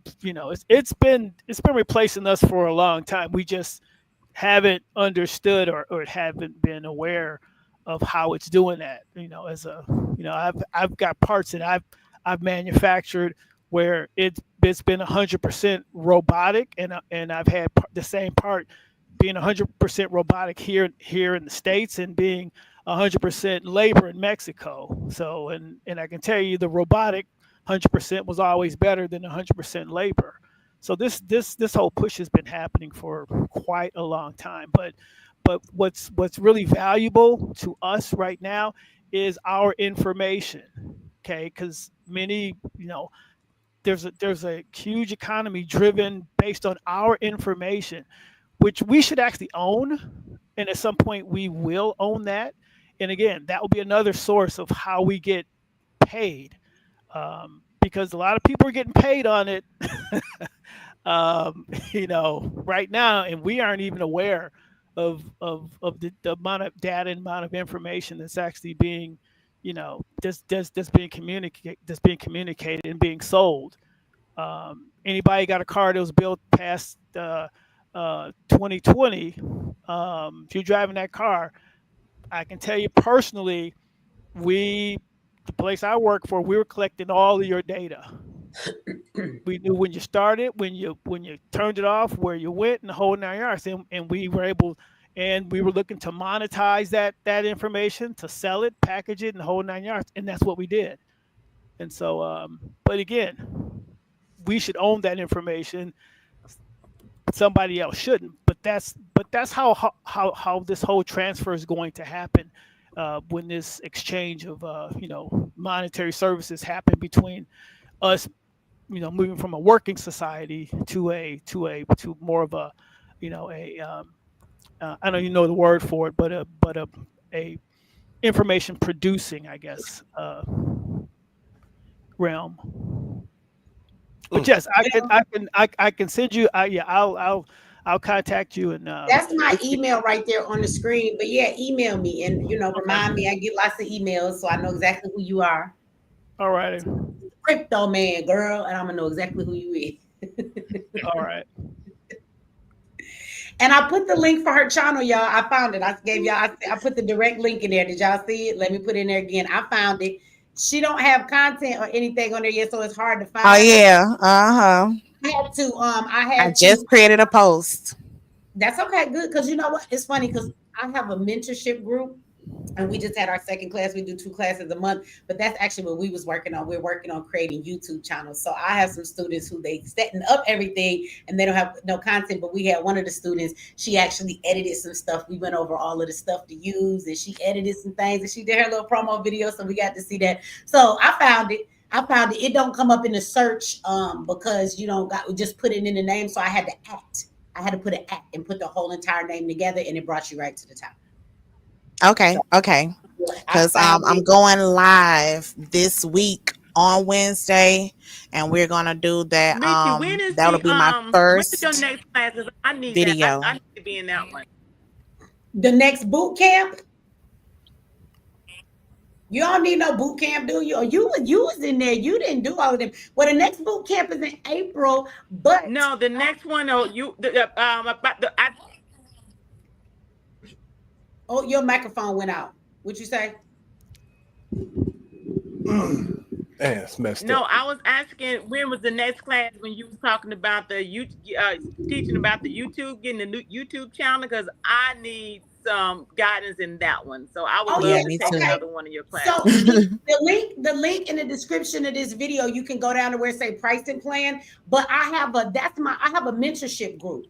And so we meet twice a month. And if you come in late, you can watch all the previous classes. We've done 2 so far, and we'll be doing some more with YouTube. I showed everybody like how to edit their videos, what software to use, and certain things and settings in the back. And so we went over all that, how to use ChatGPT. We're doing faceless YouTube channels, how you create those and stuff. That's what we went over tonight. But that's my mentorship group. And so anybody who's doing something or who has a business, we meet twice a month. You can watch all the previous classes, and we work on what people in the class need to work on just to give you that extra support until you get to where you need to be. So I market all of my people's stuff. We all follow each other. We share their things when everybody get their stuff together. So that's what that is. And that's the mentorship group. And everybody always asks me, I just tell you straight up, because somebody finna be like, how much it is? It's $49.99 a month, but you get 2 classes. So that's $25 a class. We meet twice a month, you guys. Yeah, so right now we're on YouTube because that's what people came in wanting to know. But then from there, we have some people in there who were working on their websites a little bit more. Some people need some help with some marketing. And then other than that, we go over new systems and tools and everything that you guys need for your businesses. And so to make things easier. So it's a mentorship group. We have a group too. Oh, and my app, my Michi X app will be ready pretty soon too, y'all. We're working on that. So I just had a meeting with that the other day. So yeah, it's the direct app because when I email people, my stuff go to they junk folder sometimes, even though they signed up for my list. When I'm live, people don't always get a notification from YouTube. So if you download the Michi X app, it's going to have everything on there from all of my networks, all of my websites, but you can set your notifications. Do you want to just be notified for business stuff? Do you want to be notified for everything? You're only going to be notified when I'm live, and you will get a direct notification like you would from an Instagram or something else. And that's how I get around all of these, YouTube not sending stuff out. And again, even with my email list from MX Network or from the Real Michi X, some people may not notice if you don't have like, an email list, you'll send it out. I have almost 20,000 people I can send an email out to, but a lot of those emails, the systems automatically, even if you signed up for my emails, it will send my stuff to a promo folder or a spam folder or a junk folder automatically, even if you haven't told them, because they read it like, oh, this is a promo. This is not a business transaction. So this is why a lot of y'all may not even get your emails. So now the email people that have email lists and the systems that do that, they play these games too and don't contact all your people. So I'm cutting through all of that shit, and I'm gonna have an app. You can watch my lives on the app when I'm live on MX Network. You can watch your classes, your courses. So everything will be on that app. But I think the most important thing is that you will get notifications. So if we have a call to action, if I'm live, you ain't got to worry about whether you're going to get it or not. They will be sent out. And I do so much, you can set if you want all notifications or if you just want like notifications for lives, for business stuff or whatever. So you will get to decide, so you don't even get notifications for stuff you don't want. So that's my way to directly keep in touch with everybody. And yeah, we'll be doing that in the mentorship class too, because the team who built my app, they're going to be coming in to talk about apps. And I wanted to also say that, first of all, when we're talking about your pricing, and I've talked to you about this before. You did. Don't ever apologize for your pricing, because girl, the value that you offer in your classes, nobody is getting that nowhere. I have paid for other people's classes, and I still leave their classes wondering what the hell am I doing, and it feel like they didn't drop you off and left you hanging. Your classes, you overload us with information. I've been having to have a tablet to write down. I have to have a recorder to have you on recorder, because I be forgetting the shit you done said, because you load us with so much information, and you set your prices for what it is and let it be, because oh dang, damn, it happened again. Because the price is the price. The price is the price. The price is the price. You know what? I'm Michi. okay with my prices too. Everybody tell me I should charge more. Like my boot camp is $300, but y'all get 12 classes. And half of those are you getting to ask me all the questions you want from what you learn. We go over more than 10 ways to, make money. So I think it's worth it. But I also think about my audience. Y'all are my audience, and I look at it like, look, $49 is good for me, for a price. You pay that every month. We have, 2 classes. I have a whole classroom full of people that are in there. And so I think about where we are today in the economy and what my group is, with. Y'all show me a lot of love.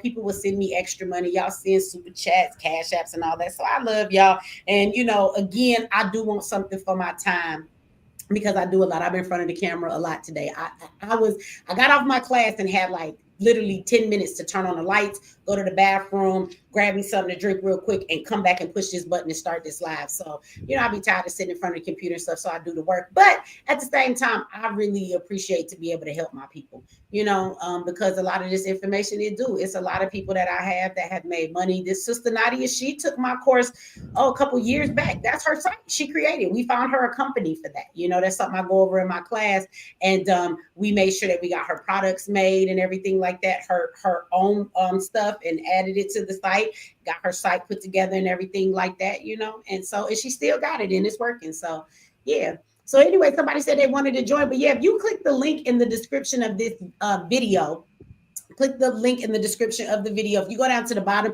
it's a bunch of links. It's at the bottom. It talks about the boot camp that's coming up, but in the mentorship group. If you click that link, it'll take you to the page for both. And again, it's $49.99 a month, but we do 2 classes a month. We just did our second class. You can watch all of the prior classes. So when I get up tomorrow, I'll be uploading the class we did tonight, and you can watch all of the ones that you missed. And our mentorship classes are meeting style. It's kind of like this panel. So you're able to take off your microphone, ask me questions, share your screen if you need help with something. And, you know, the class lasts as long as y'all, you know, don't got no more questions for me. And we go over all kinds of stuff based on what y'all needs are. So we have a good time in there. So we just started that. We're only 2 classes in. If anybody want to join, it's a group, it's monthly, and you can join it and stay as long as you need it. And when you don't need it and you have found the success and got to where you need to go and you've gotten all your stuff together, then you can tell us you love us and be on your way. You know. So anyway, that's in the description, you guys. Yo, I gotta get out of here. I'm gonna do my little exit.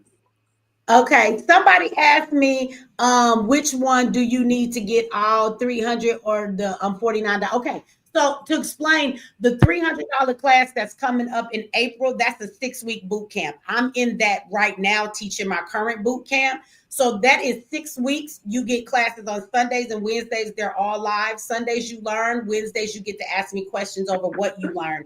You learn more than 10 ways to make money. So that's where a lot of my students have started. But then after that, sometimes they do need help to still get things off the ground, or just with marketing or whatever, just because it's a lot in their lap. And they're like, well, I'm building some type of a business. And so then they may come into the mentorship. So if you already have a business going, or you have a website, or you're working on something and you need some help, I would say do the mentorship, because I can help you complete those things and get them done. If you don't have any idea how to make money online and you don't know what you want to do, I would say to take the boot camp so you can get all of the information. So, and all the classes come with replays. You can watch them all, even in the boot camp. The boot camp classes don't expire. You can watch them. They're all emailed to you, and you can just go back and rewatch all of the links for the classes. And so yeah, that just depends on what it is that you need. Oh shit. Michi X, I want everyone to join my movement and spread the word around the world. We're not burning these damn books. Shut up. There's only one hope for mankind. There's only one hope. We have to protect the children in front of us. We can't be arrogant adults and keep the bullshit on the planet here. We have to get rid of it if we care about them at all. And 2 words that must go away from human language. 2 words that got to get away from human language: black and white. Those words. Hey, say that. That is racism. They're say selfish that. as a motherfucker. All I've been hearing for the past 50 years is hatred. Black, white, black, white. There's a whole fucking world that got nothing to do with none of that bullshit on the outside looking and watching this dumb shit. And it is an American concept. Sick of it. That's why I'm glad I'm mixed. I am God's final exam, his final homework assignment. There's nothing after me. Nothing. Nothing. Let me tell you one This thing shit about must die. being mixed. I like to laugh because I tell people, because when I be going in and then white people be like, you're racist.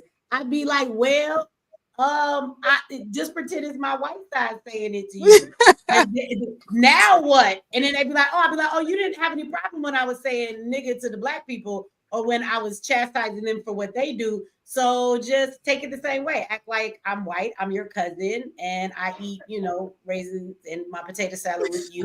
And Becky, we're cousins. So now if I said you are a cracker, am I really being racist? Like I like to use that card and tell them, I can't be racist.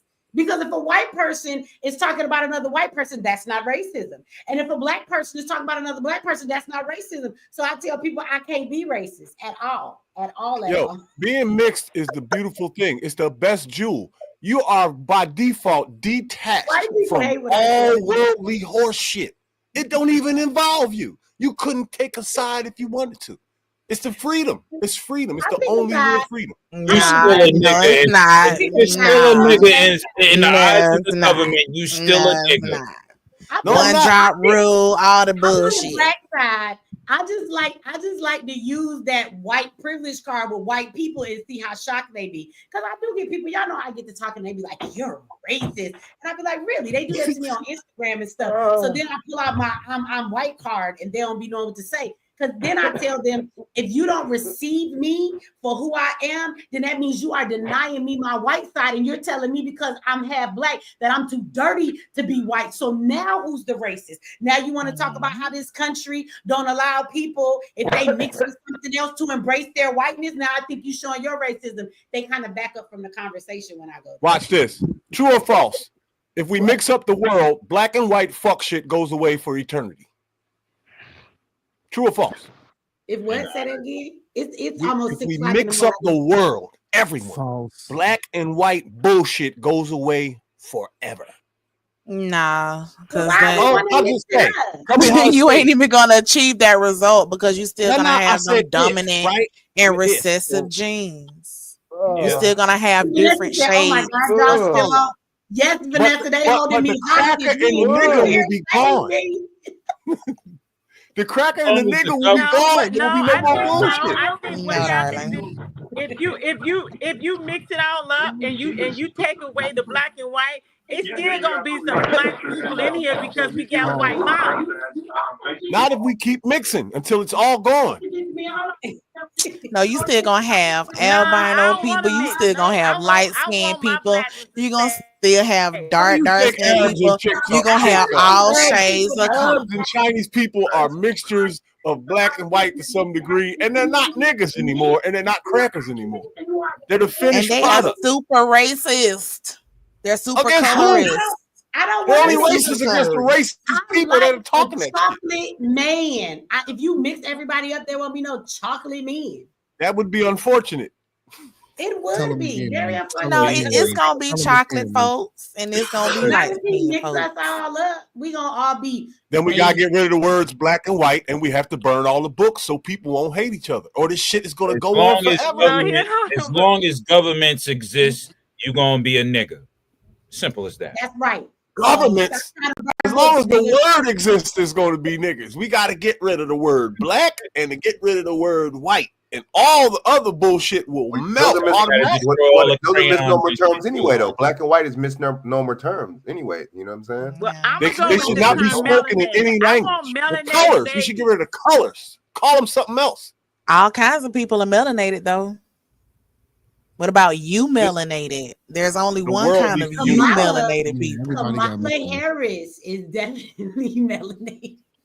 The black gene is the black gene is just too dominant to even go away, dude. So scientifically, it's impossible. The black I hear that shit, but the white gene ain't went nowhere neither. It's recessive. The white gene ain't went no fucking where. This niggas walking around with blue eyes and green because eyes all over. We don't mix with them. That's why we don't mix with them. You can have one mixed guy. People in Africa with blue eyes. That's why Benjamin Franklin and all of his contemporaries wanted America to be a white-only country because they didn't want all that bullshit came out of books. They didn't want any misogynation or mixing of the races because they knew that they would cease to exist. Those things didn't happen. Why they wanted all of us to get the fuck out. Have y'all noticed how black Trump has gotten lately? He's not orange anymore. He's like he's brown. I think he's wearing blackface. I don't know. He's Jesus, skin of brass. No, just like the book says. With that though. I think he said if I'm definitely seeing the orange a lot lately. But Trump's tan lately has been very brown and not orange. That nigga darker than me in some of his Messiah. Yeah. Wow. And Meek, if you notice, evening out It's evening out. His tan is evening out. He don't even have those white eyes no more. Remember how he used to be tan He said and his this eyes be second white? term, I'm gonna get a better. Yeah, he gonna get a better. Yeah, Spray he was on an tan. albino raccoon. His tan is much better. It absolutely is. This term, his tan is doing better. It is. He's got revitiligo. We all gonna help him save these children on this planet, though, right? We all gonna He is help him, rather right? dark these days. I am going to tell you that I've noticed that. I keep pointing out to y'all. He get to talking, and that brother he darker than the brother up there that want us to burn the books. That's all I'm gonna say. He's gotten dark lately. That tan, he's using the bronzer a little too much. Somebody say he a burnt orange. He is, because the orange is gone. It's brown. Now, black folks be wanting to be mad at Trump. Why y'all ain't accusing him of wearing blackface? That's something y'all could run with that, and y'all could say he wearing blackface. But no, you want to talk about all the other stuff he doing is actually good. He's giving Jesus vibes. Jesus vibes. Yeah, they said that about Obama too. Jesus. Obama dropped more bombs than any president in history. Man, he you can't the pedestalize bomb, and none when of these it opened up, he dropped it on America, and a bunch of sparkles came out, and they was rainbow colors. And he took a gay blanket and just covered Africa with it. He took a gay rainbow blanket and covered the continent of Africa with it. When it hit the ground, it didn't go boom. It said, and then it popped. Worst president ever. Instead, he came out. That's the bomb he dropped on us. And Michelle is a man. I don't give a fuck with nobody. That's Michelle ain't no damn man. Yeah, y'all do be saying that. I don't know about You know what makes me mad? Women are better at Michelle noticing that is not a kind of man, shit bro. than men. I don't know And about y'all that. know that's Exactly, because I definitely got the eye for that shit. You know it's a man. Michelle And y'all Obama lie. ain't a man. Yo, I don't know why sisters do that, man. Y'all know that's a man. Y'all stop. She got kids. No woman got knuckles like that and shoulders like that. Not knuckles. Let's entertain that for a second. Y'all got to go. Anybody ever seen Michelle Obama pregnant? Have anybody ever seen Never. her Ain't a pregnant? picture of her pregnant on Earth. When their kids was really little. Before he was the president, we ain't know them. Yeah, but I got a picture of Michelle Obama that'll get this channel taken down if I shared it. No, we have a picture of Michelle Obama. Nah, I ain't got the courage. Don't do that shit on my. Y'all ain't seen her. I know that's a man. Come on, my channel. I've been playing ball 55 years. I know a forward when I see one. Shut up. She ain't no man. Why y'all be lying? It's impossible. How could she be a woman? It's impossible. Oh, there was a girl don't recently exist. that was on TikTok, looked just like a fly ass chick, was a dude. Well, so it can be done. It can be done. Well, you want to know? Well, let me tell you. I think the difference with Michelle is that she may have certain features, but I think she is a woman. Now, the woman the sir ma'am that you saw on TikTok, that's different. The reason is that women today are actually taking on all of the dress up features of what drag queens used to wear. They have the fake lashes, they have the contouring of their face, they have fake boobs, and they have wigs. Well, I want you to know that back in the day, that is everything that drag queens and men used to wear so that they could look more feminine. They would wear overly big lashes. They would contour their face so that they could make their face look softer versus their hard cheekbones. They wore wigs and they would pad their clothing for their hips to be bigger or their breasts. So what you find is that real women today are actually running after the aesthetics of drag queens wear. This is why you cannot tell a fucking transgender from a real woman anymore. Not because transgenders don't look like men. It's that real women have taken on transgender looks because they not fucking natural no more. And the makeup they do, like, come on, I grew up caricature of a woman. Wear makeup.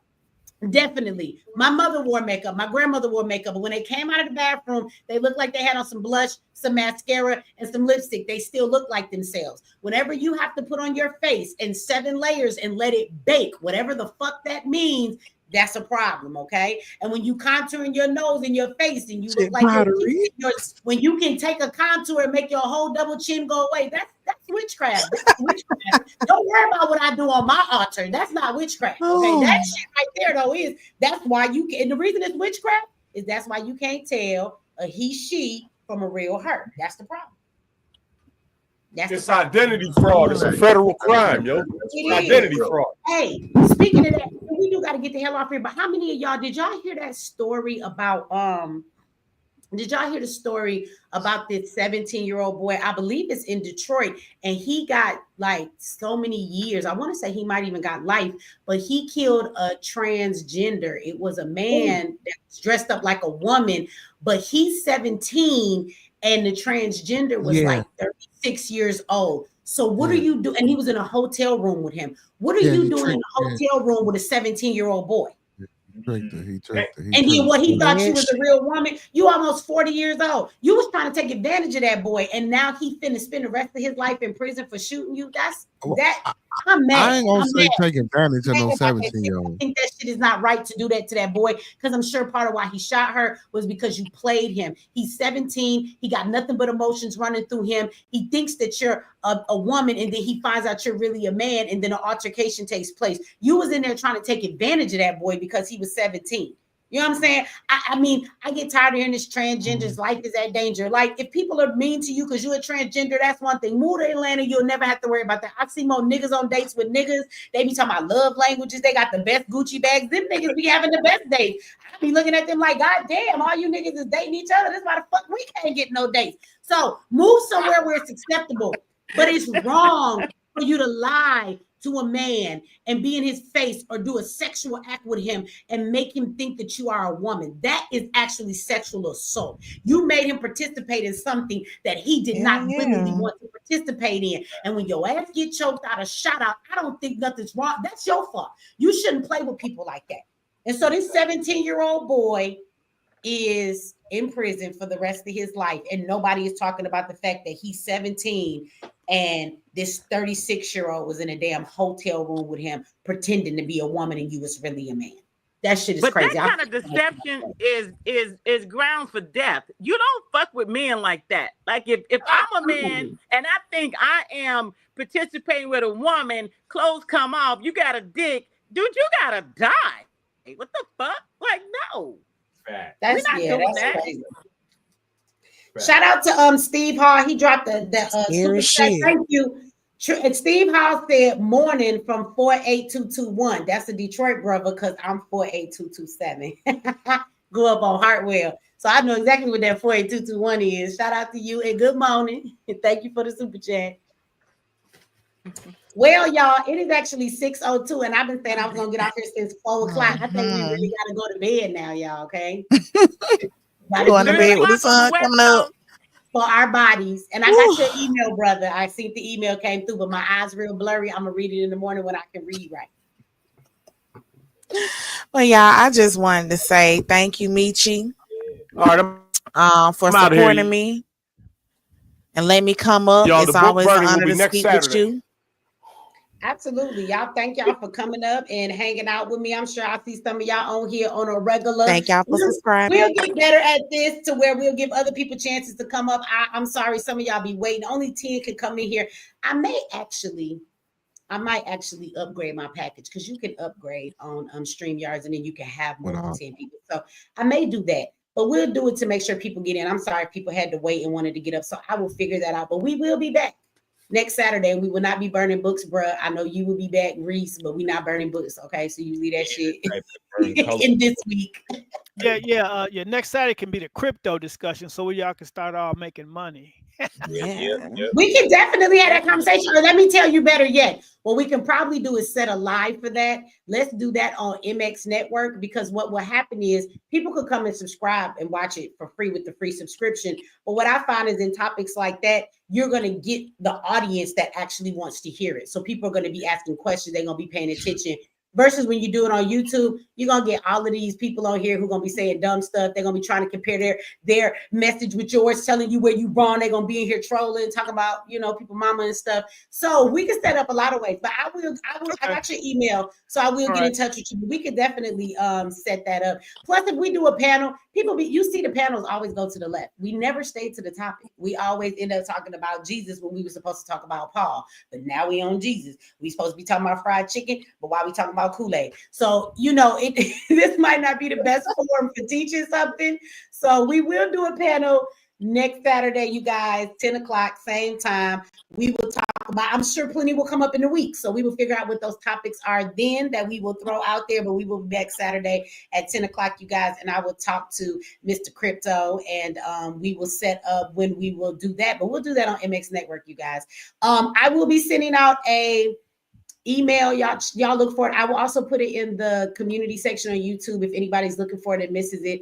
I may start the live over here, but we won't stay here. But we're going to talk about MK Ultra, you guys, and the government, and some FBI and CIA files that people might not understand. We're going to talk about fog too.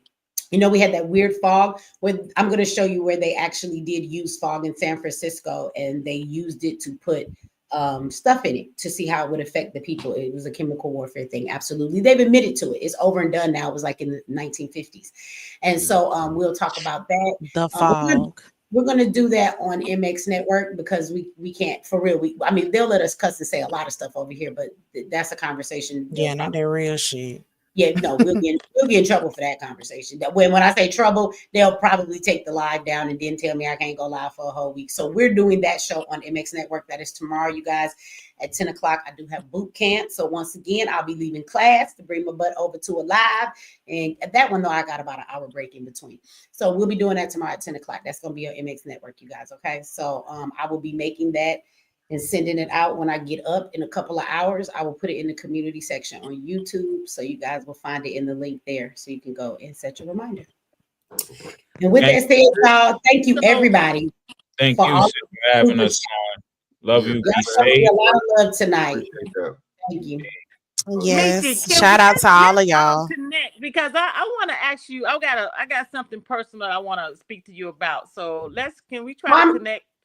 Call me tomorrow about 3 o'clock, so I can get up, have some coffee, and send out some emails and do a little work, and then I'll be 3 o'clock your time. Yep. Okay. All right, I'll do that. Thank you again for the support, sis. You know I love you for that. I'm gonna always have your back. Absolutely. I'm proud of you. I'm proud of you and your longevity and what you've been doing with your business. It makes me proud that you started in my class and looking where you at. So I'm proud of you. All right, y'all. Everybody in the chat, I love y'all. Shout out guys to MX Network. Thank you, everybody over Peace and there love to y'all that hung out with us all of this time. Thank you for all of the donations that y'all gave us on MX Network as well, y'all. Yeah. Salute. All right, Michi. Until the next time, be safe, sis. All right, y'all. Have a good night, everybody. Good night.